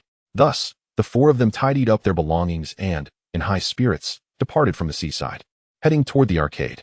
Upon arriving at the arcade, the vibrant atmosphere was intoxicating, filled with flashing lights. Naozi followed Gu Qing'an as they strolled around. Stopping in front of a claw machine, Gu Qing'an's eyes sparkled as she gazed at the adorable plush toys inside. Naozi, let us try to win a toy, she exclaimed, rushing to get some coins. When she returned, she brought a small basket of coins. Wu Tiaowu, like a wild stallion, dragged Yasho Jie toward a popular fighting game. This game, with its diverse character roster and smooth gameplay, attracted many players. Jie, today I'll show you my ultimate, unbeatable fighting skills. Wu Tiaowu declared excitedly as he skillfully inserted coins and selected his character. Yasho Jie smiled slightly, not backing down, and chose a strength-based character, responding calmly, Wu, don't underestimate me. I won't be easily defeated. Not far away, Gu Qing'an and Naozi, having tired themselves out, bought some snacks and drinks and were making their way back to the boys. Wu, Jie, it's about time we head back to Jujutsu High. Wu Tiaowu, without turning around, replied, and Sean, we're in the final round. Sure enough, it wasn't long before the two concluded their last game. By the time the four returned to the academy, it was already midnight, the moonlight stretching their shadows long. A day of amusement had left them all utterly exhausted, each dragging their weary feet toward their own rooms to sleep. In the middle of the night, Gu Qing'an was in a deep slumber when she vaguely sensed the presence of someone entering her room. Feeling a heated gaze upon her, she abruptly opened her eyes. A blurry figure stood at the side of her bed, the moonlight filtering through the window, casting a familiar silhouette. It was Wu Tiaowu. Startled and confused, Gu Qing'an was about to voice her concern when Wu Tiaowu preemptively covered her mouth, lowering his voice as he whispered, and Sean, it's me. Don't make a sound. Gu Qing'an looked at Wu Tiaowu, wondering what sort of mischief he was up to now. Why was he here in the dead of night, intruding into her room? Wu Tiaowu seemed to perceive her bewilderment and slowly released his hand, softly explaining, and Sean, I couldn't sleep. With that, he flopped onto Gu Qing'an's bed, rolling around twice. Wu Tiaowu was internally elated. And Sean's bed is so soft and fragrant. Gu Qing'an was utterly flabbergasted by Wu Tiaowu's thought process, unable to contain her disbelief. So you couldn't sleep and decided to come to my room instead? She stared wide-eyed at him, her expression suggesting a mix of incredulity and exasperation. Wu Tiaowu looked at her with a pitiful expression. And Sean, I'll just sit here. I promise I won't disturb your sleep. When I get tired, I'll go to sleep on my own. Seeing that Gu Qing'an seemed slightly swayed, he pressed on like a stubborn child, sweetly pleading, please, and Sean. He gazed at her with his striking blue eyes, fully aware that Enchan adored his captivating gaze. After all, she had complimented his eyes just the other day. Gu Qing'an gazed into the cerulean depths of Wu Tiaowu's eyes, brimming with anticipation and yearning.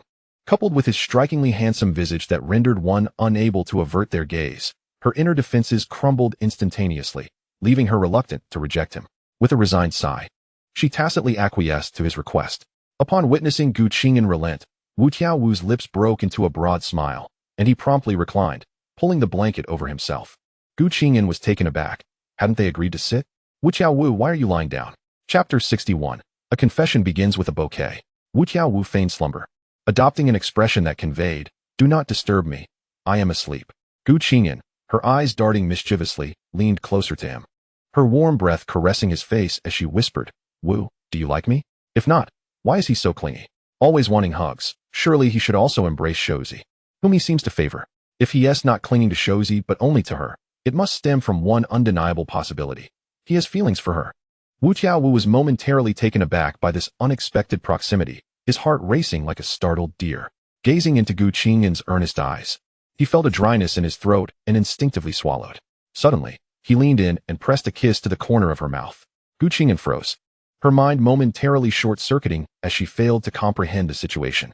Wu Tiaowu, delighted by her adorably dazed expression, couldn't resist kissing her again, this time gently capturing her lips' edge, savoring the sweetness of the moment.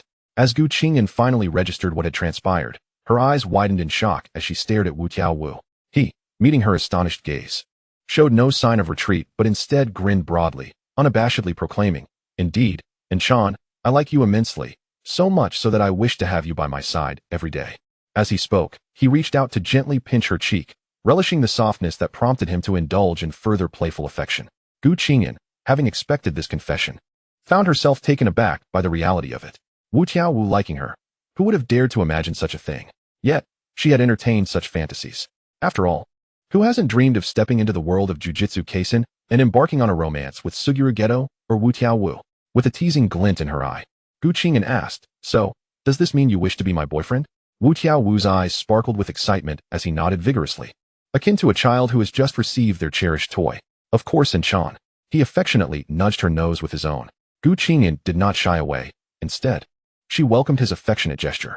To be seen with such a dashing and formidable partner would certainly be a source of pride. The dilemma, however, lay in the fact that he was an extraordinary handsome man, a rarity in these times. Who wouldn't wish to date a striking figure like Wu Tiaowu? With utmost seriousness, Gu Qing'an regarded him and stated, "Wu, a confession must commence with a bouquet and a formal declaration." Wu Tiaowu paused. Then his expression illuminated with realization as he slapped his forehead, exclaiming, "Ah, Enchan is right. I was too hasty. Fear not. I shall deliver an exceptionally romantic and formal confession." His eyes glimmered with determination. At that moment, a knock resonated at the door.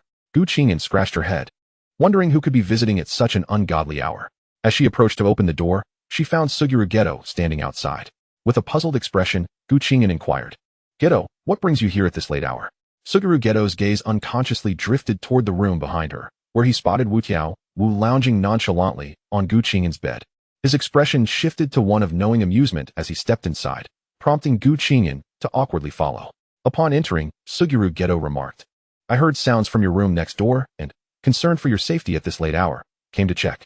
Wu Tiaowu, with a casual demeanor, interjected, "Geto, I'm simply here to keep Enchan company while she struggles to sleep. She insisted I stay."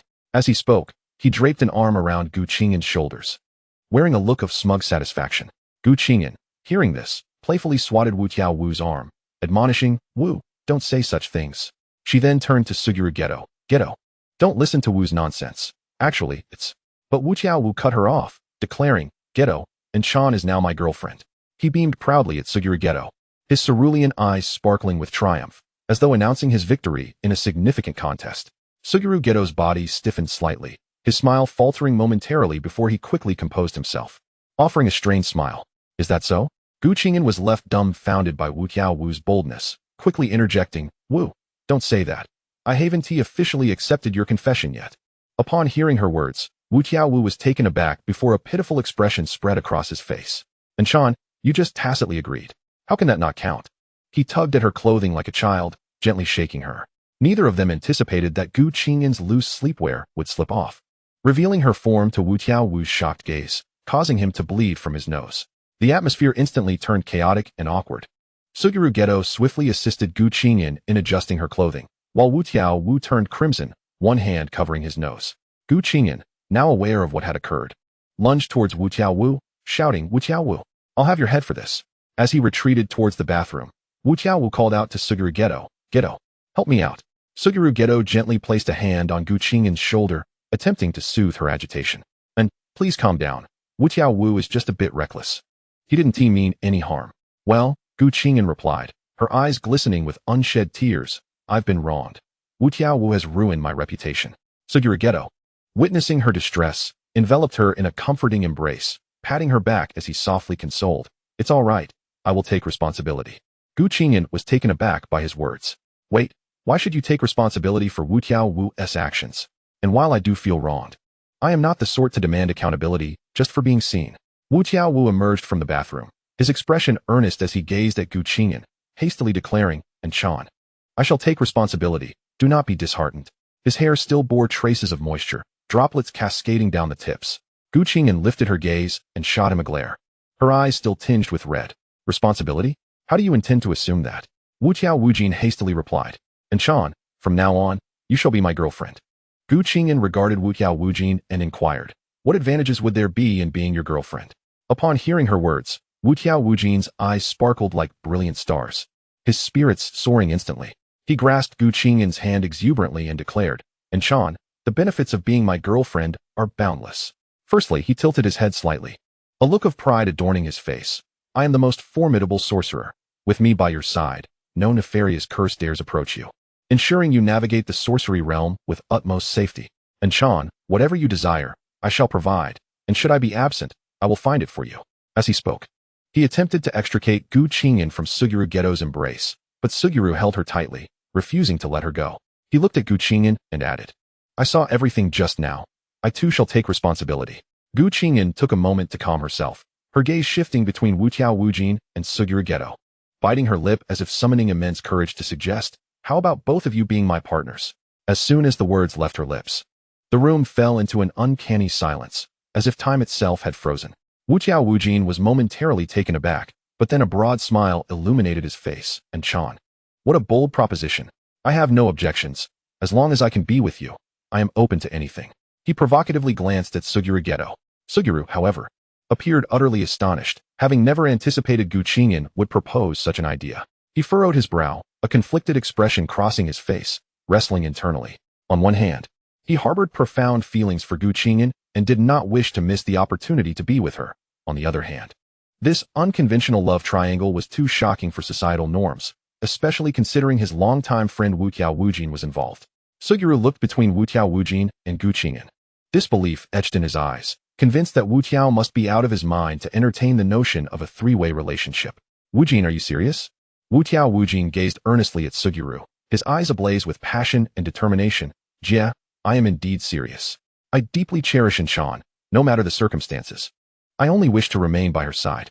In this moment, I am overwhelmingly eager to be with Chan." Fushiguro fell silent, his heart tumultuous. He truly liked him.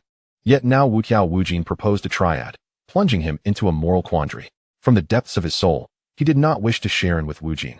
He yearned to possess her entirely, to be the sole keeper of her joys and sorrows, to be the singular presence in her life. "Wujin and Fushiguro slowly began, his voice slightly hoarse. "I understand your sentiments and value our friendship. However, to me, love is inherently selfish. I cannot accept sharing in."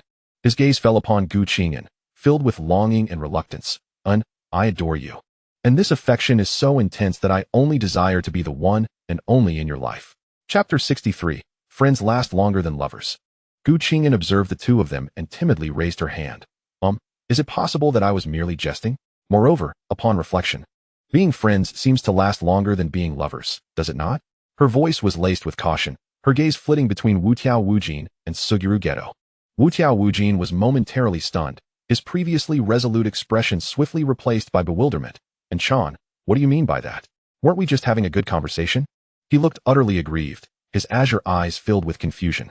Fushiguro gazed at Gu Qing'an, understanding dawning in his eyes.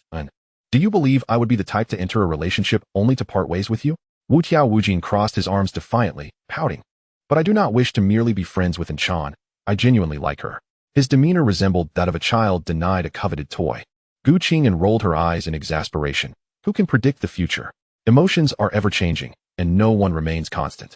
Wu Tiao Wujin, hands on his hips, retorted stubbornly, and Qing'an, you cannot afford to be so pessimistic. Once I, Wu Tiao Wujin, set my sights on someone, it is a lifetime commitment. I will not waver, I assure you of that. Suguru added, and I am serious. His gaze was filled with sincerity. Gu Qing'an, disinterested, waved her hand wearily. You both should return to your rooms and sleep. I am utterly exhausted and cannot articulate my thoughts to you. At that moment, her head throbbed, and she had no energy left to deal with them. Suguru, observing Gu Qing'an's fatigued and impatient demeanor, decided to wait for a more opportune moment to speak with her thoughtfully, urging her to consider carefully. Without further ado, he grasped Wu Tiao Wujin, who still seemed reluctant to leave. Wujin, let's go, we ought to give in some peace. Wu Tiao Wujin, being pulled away by Suguru, called out over his shoulder, and Qing'an, you must contemplate this thoroughly. I shall return tomorrow. His voice brimmed with anticipation and reluctance. Gu Qing'an lay on her bed, slightly lifting her head to respond weakly. I understand. You may leave now. With that, she sank back into her pillows, wrapping herself tightly in the blankets. Suguru and Wu Tiao Wujin exited the room, gently closing the door behind them, and the corridor fell silent. Wu Tiao Wujin gazed at Suguru, vexed. Jia, why were you in such a rush to drag me away? Perhaps I could have convinced Qing'an to agree. Suguru looked at Wu Tiao Wujin with exasperation. Wujin, do you not see that N is clearly exhausted? She needs time and space to think things through. Wu Tiao Wujin scratched his head, nodding as if he somewhat understood. All right. Jia, you seem to have a point. But I am genuinely worried that Qing'an might ultimately refuse us. What then? Suguru patted Wu Tiao Wujin's shoulder. Worry not. Matters of the heart cannot be forced. What we can do is express our sincere feelings to N, and the rest is up to her decision. Wu Tiao Wujin paid no heed to Suguru's words about letting her decide. He was resolute in wanting to be with Qing'an, come what may. When Suguru later witnessed Gu Qing'an with another boy, he would dismiss his own words as mere nonsense. Let her decide. If she does not agree, I shall simply take her by force. Compulsory love. The two continued their conversation as they meandered back to their respective rooms. Upon waking the next morning, Gu Qing'an spotted a white-haired head by her bedside. Initially taken aback, she struggled to comprehend the situation. Wu Tiao Wujin, noticing her awakening, immediately lifted his head, his eyes sparkling with excitement. And Qing'an, you are awake. Today, we shall go on a date. He had posted numerous inquiries online the previous day. He had learned several tricks. Now he was ready to embrace his role as Wu Tiao Wujin. Gu Qing'an gazed at Wu Tiao Wu, who appeared rather lackluster, and languidly remarked, But Wu, I have no intention of going out today. I simply wish to lounge, sleep, and play on my phone. Yet, Wu Tiao Wu seemed oblivious to her words, continuing to exuberantly express, And Qing'an, I have it all planned out. First, we shall indulge in the delectable offerings of that exquisite dessert shop. Then, we'll frolic at the amusement park, and in the evening, we'll behold the breathtaking nightscape. What do you think? Isn't it splendid? Gu Qing'an placed her hand against Wu Tiao Wu's head, which had leaned in too close. Wu, I've already said I don't want to go. Wu Tiao Wu, undeterred, whimsically whined. Oh no, and Qing'an, please accompany me on this date. Chapter 64, The Date. Gu Qing'an chose to ignore Wu Tiao Wu, remaining on her bed, feigning a state of inertia. Regardless of how he shook her, she resolutely refused to rise. Observing her indifference, Wu Tiao Wu flopped onto her bed, rolling about and lamenting. And Qing'an, just keep me company, will you? I finally have some free time today. His tall frame, exceeding 6 feet, tumbled around, disheveling the blankets. Gu Qing'an's lips twitched. She attempted to push him away but found her efforts futile. Wu Tiao Wu, how old are you? You're acting like a child throwing a tantrum. Instead of ceasing his antics, he became even more animated, chanting, I want to get up unless Qing'an agrees to this date. Such a marvelous opportunity would be lost if we let it slip away. His azure, crystalline eyes gazed at Gu Qing'an with an expression of feigned sorrow. With no other recourse, Gu Qing'an sighed. Fine, I concede. But let it be clear, I'm merely accompanying you today, don't get carried away. At her words, Wu Tiao Wu sprang up from the bed like a coiled spring, his face blossoming into a radiant smile. And Qing'an, you're the best. I knew you wouldn't turn me down. Now hurry and freshen up. We must depart at once. Gu Qing'an marveled at Wu Tiao Wu's transformation, which was quicker than a face-changing act in Peking opera. With a resigned demeanor, she rose and headed to the bathroom. As she closed the door, she couldn't help but glance back at Wu Tiao Wu, who was humming a cheerful tune, clearly in high spirits. Throughout their journey, Wu Tiaowu flitted about like a jubilant bird, chattering incessantly about the deliciousness of the dessert shop they were headed to and the thrilling new attractions at the amusement park. Gu Qing'an found herself influenced by his enthusiasm, her earlier hesitations momentarily forgotten. Suddenly, Wu Tiaowu seized her hand and, with remarkable swiftness, captured a photograph of them. Gu Qing'an, taken aback by this sudden gesture, instinctively scratched her head, her face a portrait of bewilderment. What are you doing? Wu Tiaowu, grinning slyly at the image of their intertwined hands displayed on his phone, replied, hee, and Chan, I'm sending this to Jia, to show him how perfectly matched we are, and to make him envious. Upon hearing this, Gu Qing'an's heart raced, and she quickly reached for Wu Tiaowu's phone. Wu Tiaowu, don't be reckless. Jia will misunderstand. He mused, plotting to share it not only with Jia, but also with the upperclassmen at school, and on that forum where they had conversed the previous day. He held the phone aloft, far beyond her reach. And Chan, if you feel it's unfair, I can take a photo with your phone right now to send to Jia.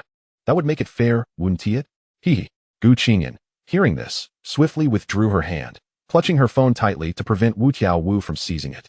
Thus, throughout their journey, Wu Tiaowu either gazed at his phone or chatted with Gu Qing'an. Suddenly, Gu Qing'an's phone buzzed in her pocket. She pulled it out to discover a flurry of messages from the Jujutsu High group chat. The messages flooded in, predominantly inquiring whether it was true that she was on a date with Wu Tiaowu. Alarm bells rang in her mind.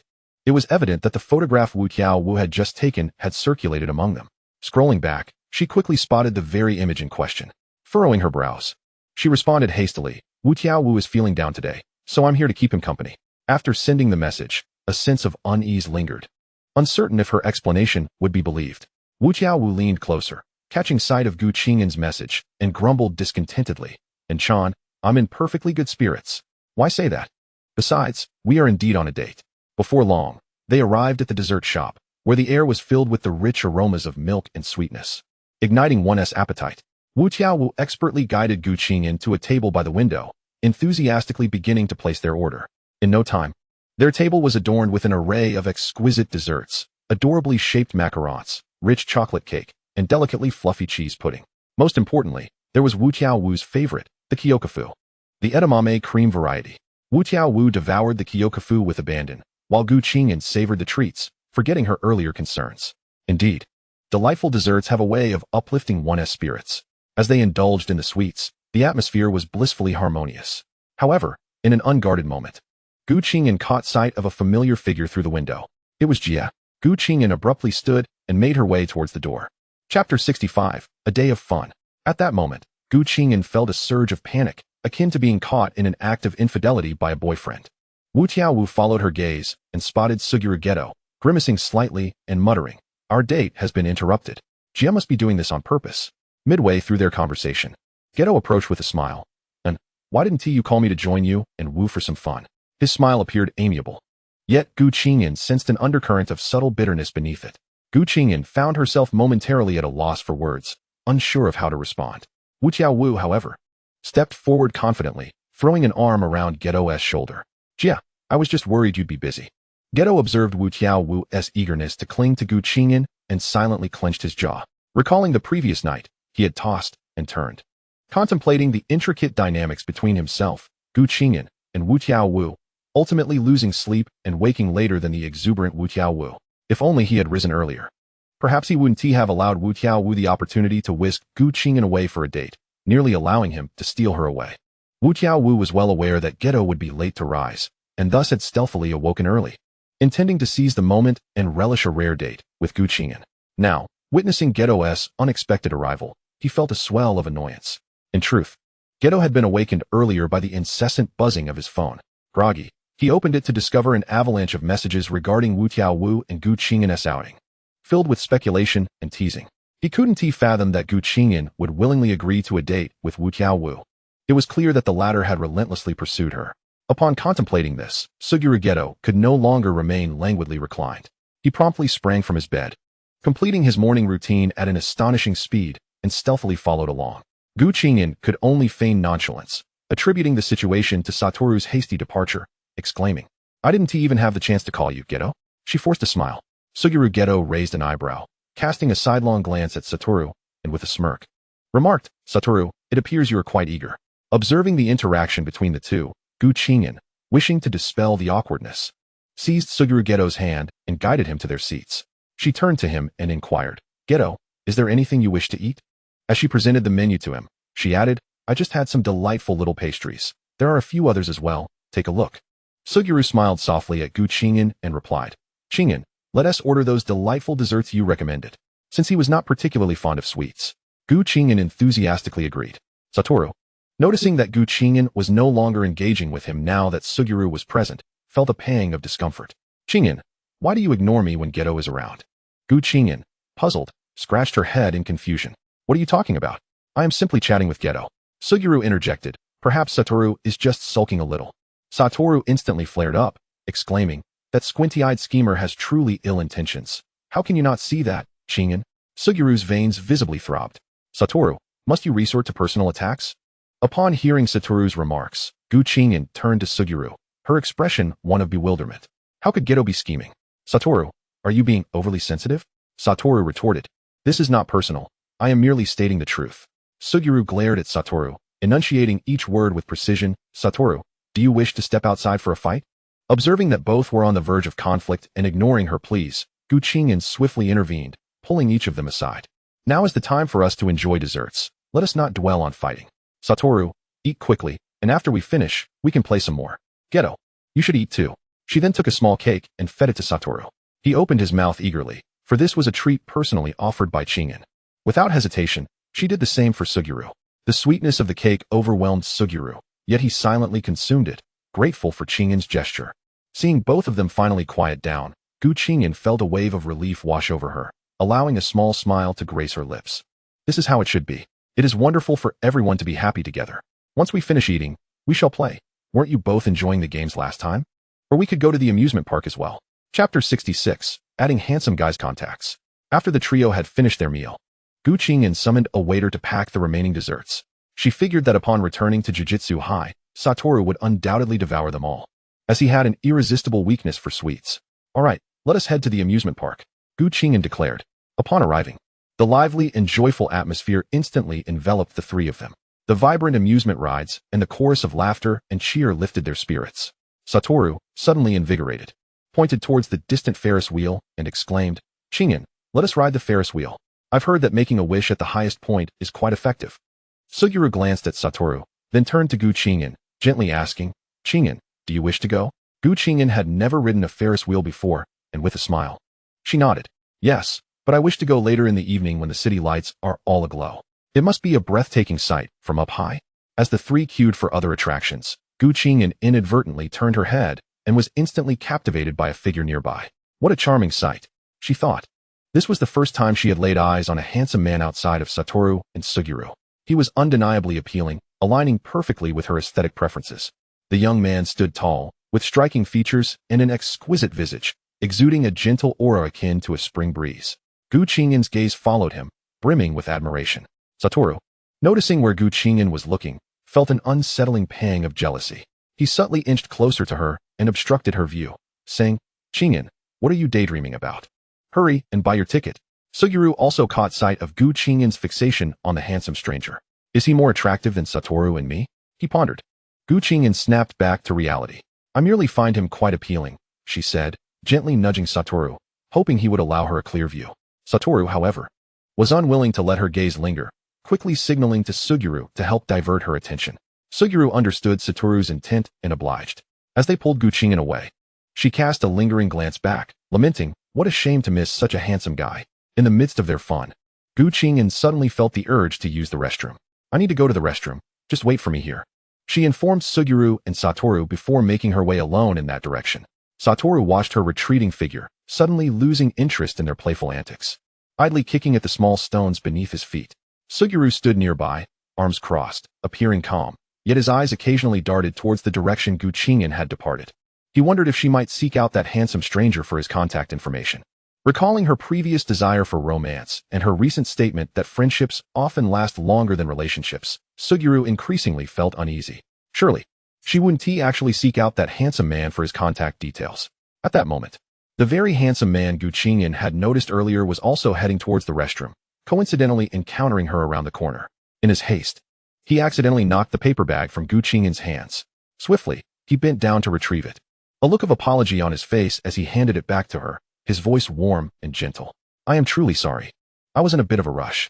Qing'an, having been lost in thought, looked up instinctively at the sound of his melodious voice. It's all right.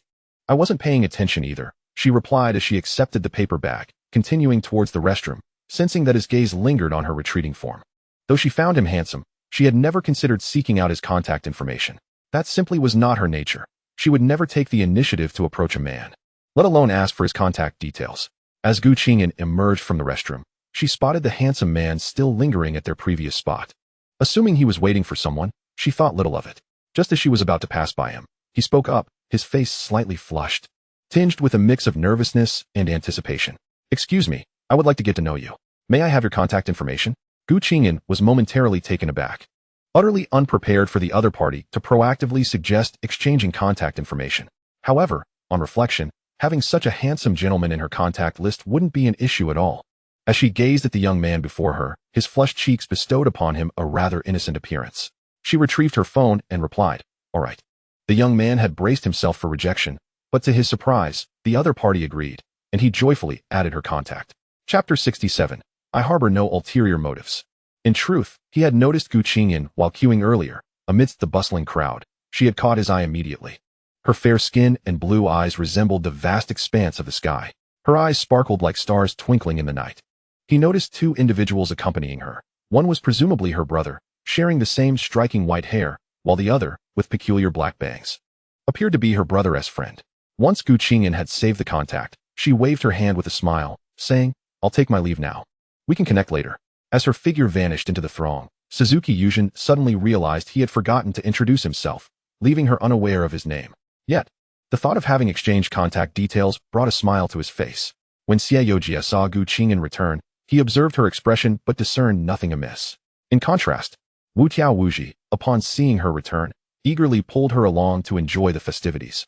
The trio spent the evening immersed in merriment and culinary delights. When night fell and they boarded the Ferris wheel to gaze upon the illuminated scenery below, Wu Wuji exclaimed, Enchan, look quickly. Qing'an, exhilarated by the view beneath, tugged at Xiaojia's hand, exclaiming, Jia, look. Isn't it beautiful? Xiaojia gazed at her tenderly, affirming, indeed, it is stunning.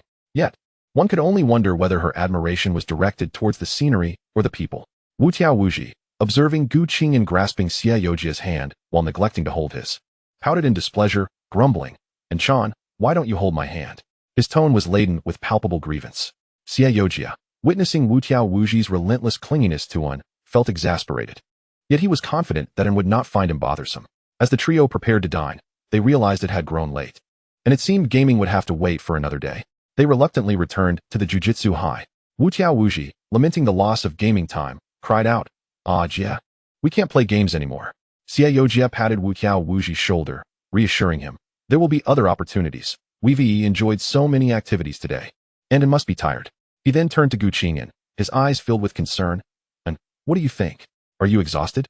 Qing'an nodded gently, her face weary yet radiant with satisfaction. Yes, I had a wonderful time today, though I am a bit tired. She truly felt fatigued from the day's events. Hardly glancing at her phone as it buzzed with notifications, she wondered who had messaged her. If it were urgent, they would have called rather than texted. Xiaojia had been attentive to Qing'an's state throughout the day and noticed her phone ringing several times, curious about the identity of the sender. Wu Wuji sulked, vowing to keep his next gaming escapade within a secret from Jia. Summoning a flying curse spirit, Xiaojia guided them back to Jujutsu High. Upon arrival, Qing'an felt drowsy, her steps unsteady. Thankfully, Wu Wuji, ever fond of draping his arm around her shoulder, allowed her to lean against him as they walked. Witnessing this, Xiaojia swiftly scooped Qing'an into his arms and carried her toward her room. Wu Wuji, taken aback, could hardly process what had transpired. Once in the dormitory, Xiaojia gently laid her down, and he watched as Qing'an instantly fell asleep. She truly had fallen into slumber in the blink of an eye. Wu Wuji, observing Xiaojia's intense gaze, exaggeratedly remarked, Wow, Jia, are you a pervert? Why are you staring at Enchan as she sleeps? Xiaojia, don't make me slap you at the happiest moment. Wu Wuji had intended to speak, but refrained upon seeing Qing'an peacefully asleep. He gestured toward the door, indicating they should step outside, but Wu Wuji ignored him, proceeding to lie beside Qing'an, mouthing, Jia, you should leave. I want to sleep. Xiaojia's frustration peaked. What was this guy doing? He approached and attempted to pull Wu Tiao Wuji away, but Wu Tiao Wuji clutched the blanket tightly. As Xiaojia observed Gu Qing'an's blanket being usurped, he hesitated to pull Wu Tiao Wuji again, fearing it might awaken her. Yet, with Wu Tiao Wuji refusing to budge, he felt utterly helpless. He was merely trying to prevent Wu Tiao Wuji from waking in. Thus he remained outside her bed. He had no ulterior motives whatsoever. Chapter 68. It's certainly not my fault. Wu Tiao Wuji watched as Xiaojia climbed onto the bed, cautiously eyeing him. He then pulled Gu Qing'an into his embrace, enveloping both of them in his limitless bounce. Jia, I was here first. You're not allowed to snatch Chan away from me. Xiaojia, unfazed, ignored Wu Tiao Wuji, confident that it would soon shift closer to him. Indeed, within moments, Gu Qing'an nestled beside Xiaojia, wrapping her arms around him. Previously, Xiaojia had noticed that Gu Qing'an had a penchant for sleeping at the edge of the bed, favoring a side position. Wu Tiao Wuji seethed with frustration. How infuriating. Jia, you sly cat. Did you anticipate that Chan would sleep on the edge? Xiaojia smiled serenely at Wu Tiao Wuji, silently mouthing. It was who moved closer. His expression bore a hint of pride, as if declaring this special treatment to Wu Tiao Wuji. Wu Tiao Wuji's eyes widened in disbelief and jealousy, nearly unable to suppress his urge to retort loudly. However, gazing at the sleeping Gu Qing'an, he stifled his discontent and silently countered, Don't get too smug. You must have lured her over while she was asleep. Xiaojia merely shook his head, opting not to respond further, his gaze returning to Gu Qing'an, his eyes softening as he relished this rare moment of intimacy. Meanwhile, Wu Tiao Wuji simmered with indignation, occasionally shooting Xiaojia a glare, pondering how he could make Gu Qing'an lean against him next time. In the morning, as Gu Qing'an groggily awakened, she felt as though she were embracing an indistinct object. It was warm, soft, and seemed to possess human skin. Slowly, she opened her eyes, confusion etched across her face, her mind still clouded. Upon realizing that she was clutching Xiaojia, her pupils dilated in shock. What in the world? Why is Xiaojia sleeping beside me again? Did I mistakenly enter the wrong room? Bewildered, she pondered this as she silently turned over, only to be met with the enlarged face of Wu Tiao Wuji. Gu Qing'an was utterly stunned, her mind a blank slate. What on earth is happening? Who will enlighten her? She is utterly perplexed as to why she finds herself in the company of two individuals in the same room. After a moment of bewilderment, Gu Qing'an gradually regains her composure, tousling her hair in an attempt to awaken her senses. Observing her adorable demeanor, Xiaojia allows a faint smile to grace his lips, greeting her with a gentle, good morning, and Gu Qing'an glances around and realizes that this is indeed her room. She has not made a mistake this time. Turning to Xiaojia, she queries, Jia, what is going on? How did you both end up in my room? Given that this isn't the first time such an occurrence has transpired, she remains unfazed. After all, two handsome men are hardly a misfortune. Just as Xia was about to explain, Wu Tiao Wujo, who had been roused by the commotion, groggily mumbles, and Chan, good morning, while reaching out to embrace Gu Qing'an. She swiftly swats his hand away and demands, Wu Tiao, can you explain why you are in my room? Wu Tiao, still in a daze, responds, yesterday. And Chan kept holding my hand and saying some rather peculiar things. Gu Qing'an's heart skips a beat. Did she utter something she ought not to have? Yet, that doesn't seem plausible. Had she truly said something inappropriate, she would certainly remember it. Confused, she gazes at Wu Tiao and inquires, so, what exactly did I say? With a smug expression, Wu Tiao proclaims, and Chan insisted that I keep you company while you slept, clinging to my hand the entire time. Thus, Lord Wu Tiao had no choice but to oblige. Gu Qing'an regards Wu Tiao's nonsensical claims with skepticism. Wu Tiao, noticing her disbelief, calls out to Xiaojia, Jia, you must tell Chan that she was the one who wouldn't let me leave yesterday. After all, he had indeed held Gu Qing'an in his arms while lying down. So how could it not be considered her holding on to him? Gu Qing'an turns to Xiaojia, seeking confirmation. Jia, is that true? With a warm smile, Xiaojia replies, indeed, and you had one arm around each of us, exclaiming how much you adore handsome men. He recalls how she had been captivated by the striking young man they encountered. Gu Qing'an now finds it difficult to trust her own recollections. While she does have a penchant for attractive men, she had not indulged in alcohol. She was merely fatigued yesterday. Rubbing her nose awkwardly, she concedes, all right, let's call it even. Last time, Wu Tiao, you also lay beside me. Moreover, Jia, you should have called out when I mistakenly entered the wrong room. It's certainly isn't my fault. Why didn't you alert me? Clearly, this is Jia's fault. Chapter 69. Chatting with handsome men just as Xiaojia prepares to speak. Gu Qing'an covers her ears, chanting, I can't hear you. I can't hear you. Without a moment's hesitation, she gathers her strength and delivers a swift kick to Xiaojia, sending him tumbling off the bed, completely unprepared for such an onslaught. He finds himself sprawled on the floor, staring up at Gu Qing'an in disbelief. Before he can recover, she swiftly turns her attention to Wu Tiao, delivering another kick. Wu Tiao's eyes widen as he exclaims, "And Chan, what are you?" But his sentence is cut short as he too is sent crashing to the floor. Joining Xie in their shared misfortune, Gu Qing'an, now cocooned in her blankets, adopts a demeanor that exudes, "I wish to sleep. Please do not disturb me." Exchanging glances, Wu Tiao and Xie realize it is best to make a hasty exit lest and truly becomes upset. Once they have exited, Gu Qing'an opens her eyes, reflecting on how tangled her situation has become with the two of them, which feels rather shabby. Yet, to be fair, what is wrong with a person who neither smokes nor drinks harboring a slight interest in the opposite sex? She does not initiate, but should they approach her? How could she refuse? All she desires is to provide each boy with a sense of belonging. Surely, that is not a fault. While Gu Qing'an is lost in her thoughts, her phone emits a notification. Upon checking, she discovers a message from the handsome young man she exchanged contact information with yesterday. She opens the message to find him greeting her with, "Good morning." Gu Qing'an replies, "Good morning." And he promptly responds, "Were you busy yesterday?" She types back, "Quite busy. I had no time to check my phone," as she notices he has sent several messages. Their conversation flows intermittently until Gu Qing'an mentions she must rise to freshen up. By the time she is ready, it is already lunchtime. She calls out to Niatsi, "It's time for lunch. We should head to the cafeteria." Niatsi replies, "All right. See you in the cafeteria soon." Upon entering the cafeteria, the aroma of delicious food wafts towards her, and she inhales deeply, exclaiming, "Ah, this is the scent." By the time Niatsi arrives, Gu Qing'an has already gathered her meal and sits down to eat. Noticing how much Gu Qing'an enjoys her food, Niatsi can't help but smile. Then asks, "So, how are things between Jie and Wu Tiao?" The spirit of gossip ignites within her. Gu Qing'an is momentarily taken aback before responding. "Jie and Wu Tiao are just friends." Niatsi responds with an understanding "oh," followed by an expression that suggests she knows more than she lets on. "Just friends, huh? I understand." Gu Qing'an feels a hint of discomfort but cannot articulate why, scratching her head and choosing to drop the subject. Suddenly, her phone buzzes again, indicating she has received another message. Upon opening it, she finds it is from the handsome young man, who has shared a photo of his meal, Chinese cuisine, it seems. Likely homemade. Gu Qing'an finds it quite appetizing and replies while eating, "Wow, that looks delicious." He responds, "If the opportunity arises, I'd love to cook for you." Gu Qing'an, intrigued, replies, "Sure, that sounds great." She also sends a photo of her own meal to him.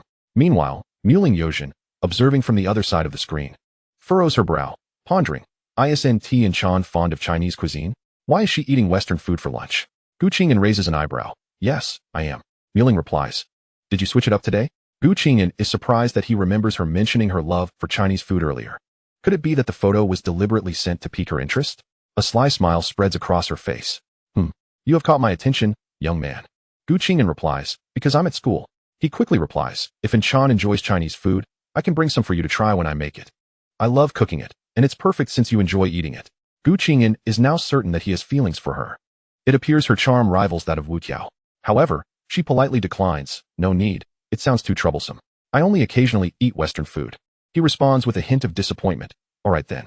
As Shirako observed Gu Qing'an occasionally gazing at her phone with a silly smile, she couldn't help but think that something must be amiss. Curiously, she inquired, "And are you in love?" Gu Qing'an, engrossed in her conversation with a handsome gentleman, did not hear her and continued chatting. Shirako, noticing that Gu Qing'an was oblivious to her words, concluded that the other person must be quite remarkable. "Unin." She waved her hand before Gu Qing'an's eyes. Startled, Gu Qing'an snapped back to reality. "Huh? What is it?" Shirako wore an amused smile. "I was about to ask you the same thing. Why do you keep smiling at your phone?" Chapter 70. All relationships begin with conversation. Gu Qing'an looked at Shirako and asked, "Am I really smiling foolishly?" Shirako nodded emphatically. "Indeed you are." Gu Qing'an pondered, stroking her chin. Smiling at my phone while chatting with a boy. This symptom resembles being in love or chatting with someone one fancies. Wait, isn't this exactly how my friends behave when they're in love, grinning at their phones? Could it be? No, surely not. It must be that I have met someone special. Yet, she couldn't help but acknowledge that the person was indeed attractive, with a melodious voice and a gentle demeanor, even remembering her favorite foods. But why did she keep highlighting his virtues? On the other hand, she knew little of his flaws. Gu Qing'an began to wonder if her own romantic chapter was about to unfold. Shirako, observing Gu Qing'an's demeanor, felt a surge of excitement and quietly opened her phone to message Fushiguro Geto and Satoru Gojo, and seems to be falling in love. Almost instantly, a reply from Satoru Gojo popped up. "What? With whom?" Following closely was Suguru Geto's response. Shirako, are you sure? What makes you think so? Shirako replied. I'm not certain, but she was smiling at her phone during lunch. Both men felt as if the sky was about to fall. It had only been a brief departure, and it was already on the verge of romance. She had never smiled at her phone while chatting with them. However, they both forgot that when Qing'an was chatting with them, her expressions were hidden from view. When the two hurried to the cafeteria, they indeed found Qing'an looking at her phone, evidently in high spirits while conversing with someone. A slight smile graced her lips, and her eyes sparkled with a different kind of light, occasionally bursting into soft laughter. Satoru Gojo pretended to be nonchalant as he slowly approached Qing'an, who was entirely focused on her phone and oblivious to his subtle movements.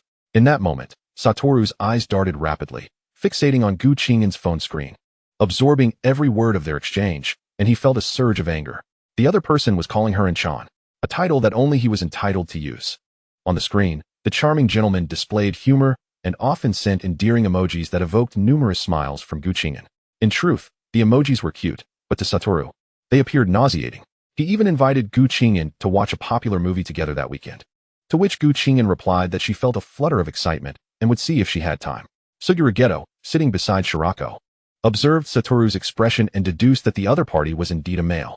He recalled the boy from the previous day, the only one, and would have looked at twice. They had exchanged contact information during her brief trip to the restroom. Otherwise, the three of them were inseparable. Satoru sat down and patted her shoulder. Who is Chan chatting with, to be so cheerful? Qing'an was startled by this sudden inquiry, instinctively shutting off her phone, a flicker of panic crossing her face. And no one, just a friend. Suguru Geto looked at Qing'an, his gaze laced with complexity, and softly asked, and, is it that boy from yesterday? Qing'an was taken aback by Suguru's direct assumption and found herself momentarily speechless. After a brief hesitation, she gently nodded. Why did she feel a twinge of guilt? But then again, he wasn't her significant other. They were merely friends. Why should she feel guilty? Resolutely, Qing'an raised her head and declared, we are just ordinary friends chatting. Satoru Gojo, brimming with indignation, exclaimed, and Chan, is this merely a casual conversation? He already asked you out for the weekend, and you said you'd consider it. He even calls you Chan. That name is meant only for me. Qing'an retorted, haven't we gone out before? I'm not even sure if we're really friends. We've only met once and exchanged a few words. Suguru Geto gazed at Qing'an with sincerity, his eyes deep and earnest, and slowly said, and all intimate relationships begin with conversation. Chapter 71. Gojo, you're out of character. Qing'an was taken aback by Suguru Geto's words.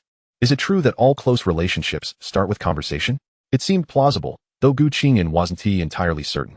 She fell into contemplation, recalling how her own friendships with Satoru and Suguru had blossomed through numerous conversations, gradually building their understanding and deepening their bond.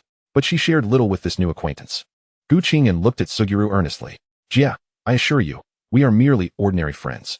Suguru Geto observed Qing'an without directly responding to her assertion, but instead cautioned, just be mindful of your interactions with him. Do not reveal your identity as a sorcerer. Upon hearing this, Qing'an was at a loss for words. Indeed, she was not an ordinary person. She was a sorcerer, and in her interactions, she might inadvertently expose her true self. Suguru Geto noticed her deep in thought and smiled subtly. What will you do? Navigating a normal relationship with an ordinary person is not feasible. Satoru Gojo, witnessing his friend's insightful comment, felt a surge of admiration. Yeah, that was truly brilliant. Qing'an suddenly snapped back to reality. Wait, why am I overthinking this? It's not like I'm trying to date him. We're just ordinary friends who might hang out occasionally. There's nothing beyond that. Hastily, Qing'an finished her meal and stood up, declaring, I'm done eating. Shirako, go. Yeah, I'm going to take a nap. Shirako looked at her in disbelief. Isn't a little piglet finished eating and off to sleep? If you're bored, why not come to the infirmary and keep me company? Qing'an stubbornly replied, I have a habit of napping. If I don't, I'll struggle to stay awake in class this afternoon. However, Qing'an still asked Shirako, are there beds in the infirmary? I want to take a nap. I can sleep there with you. Shirako raised an eyebrow and smiled knowingly. There are beds, but I wonder if we'll be able to sleep. Upon hearing that there were beds available, Qing'an eagerly responded, then let us go. In unison, Suguru Geto and Satoru Gojo exclaimed, what about us? Qing'an turned around, her face a mask of confusion. Aren't you two supposed to be on a mission these past couple of days? With a playful leap, Satoru bounded in front of Qing'an, hands on his hips. And Chan, how can you only think about accompanying Shoko and not us? Tasks pale in comparison to your importance. Qing'an regarded Satoru with an expression of disbelief. Reaching out to touch his forehead, prompting him to bend down in compliance. Wasn't Satoru the one who always diligently tackled missions assigned by the higher-ups, grumbling all the while? Why then, had he uttered such a statement as tasks are not as important as you? Satoru tilted his head in confusion, observing her reaction. What's wrong with Qing'an? Qing'an answered candidly, Gojo, I feel you've gone out of character. Huh, what nonsense are you spouting, Qing'an? Suguru and Shoko shared her bewilderment. Suguru inquired, what does out of character mean? And Qing'an scratched her head, explaining to the trio, it means breaking character, implying it's inconsistent with your personality. Satoru, puzzled, scratched his head. Where have I deviated from my character? Qing'an responded, you should say, cursed spirits are utterly weak. I could dispatch them with a single attack. Tasks are a mere trifle. Not Yuri more important than missions. Or at least, you should be cursing while doing the tasks. Satoru's head was filled with questions. Is it really like that? But I understood one thing from Qing'an's words. Are you praising my strength? Right. With that, he leaned closer to Qing'an. Chapter 72, The Deadly Sweet Treats Only Gojo Enjoys. Qing'an, unfazed, retorted as Satoru leaned in too close. You've changed, Qing'an, he said, looking at her with a mix of annoyance and affection. Suguru, noticing Qing'an's demeanor, suggested to Satoru, well then, Gojo, let us first attend to our mission. Completing it won't take long. All the time is wasted on the journey back and forth. Suguru summoned a flying cursed spirit, and Satoru followed suit. Watching the two ascend into the sky, Qing'an and Shoko leisurely made their way back to the infirmary. Meanwhile, the assistant supervisor had been waiting at the school gate for quite some time, anxious as he gazed around, and finally, unable to contain himself. He pulled out his phone to call Suguru. Upon seeing the incessant vibrations of his phone, Suguru's expression shifted slightly, falling into silence. He realized with a start that he had forgotten to inform the assistant supervisor that they had already set out to complete their mission. Feeling a bit helpless about the oversight, Suguru thought it was understandable. He had been so focused on swiftly resolving the task to be by Qing'an's side. He was worried about the possibility of someone waiting to rescue them, and if they delayed, the innocent might suffer. Thus, he and Satoru opted for the quickest route, completely neglecting to notify the assistant supervisor. Is something delaying you, Suguru? The assistant supervisor's voice on the other end was laced with anxiety. Suguru rushed to respond. We're nearly at the mission site. I was just too hasty to mention it. The assistant supervisor's mind raced with a torrent of frustrations. But he dared not voice them, fearing for his own safety. After hanging up, he still had much to attend to. As Suguru and Satoru approached, they immediately sensed that the cursed spirit was on the verge of ascending to special grade, its overwhelming and dangerous aura intensifying. Suguru directed Satoru, Gojo, quickly use your 6 eyes to locate the direction of the cursed spirit. It's to the right. Nodding in acknowledgement, Suguru dashed toward that direction. Upon arrival, they indeed spotted the cursed spirit. Without a moment's hesitation, Suguru and Satoru unleashed a flurry of physical strikes against it. The cursed spirit, battered and barely clinging to life, was just on the brink of defeat when Satoru prepared to deliver the final blow. Stop, Gojo. I want to subdue it, Suguru shouted. Satoru immediately halted. Hurry up, Suguru. I still need to buy some delicious treats from Kajufu and a small cake. Hee. One for Qing'an and one for me. After successfully containing the cursed spirit, Suguru and Satoru soared through the skies to procure their goodies. Upon arriving at the bustling dessert shop, Suguru boldly declared, each of us shall have a serving.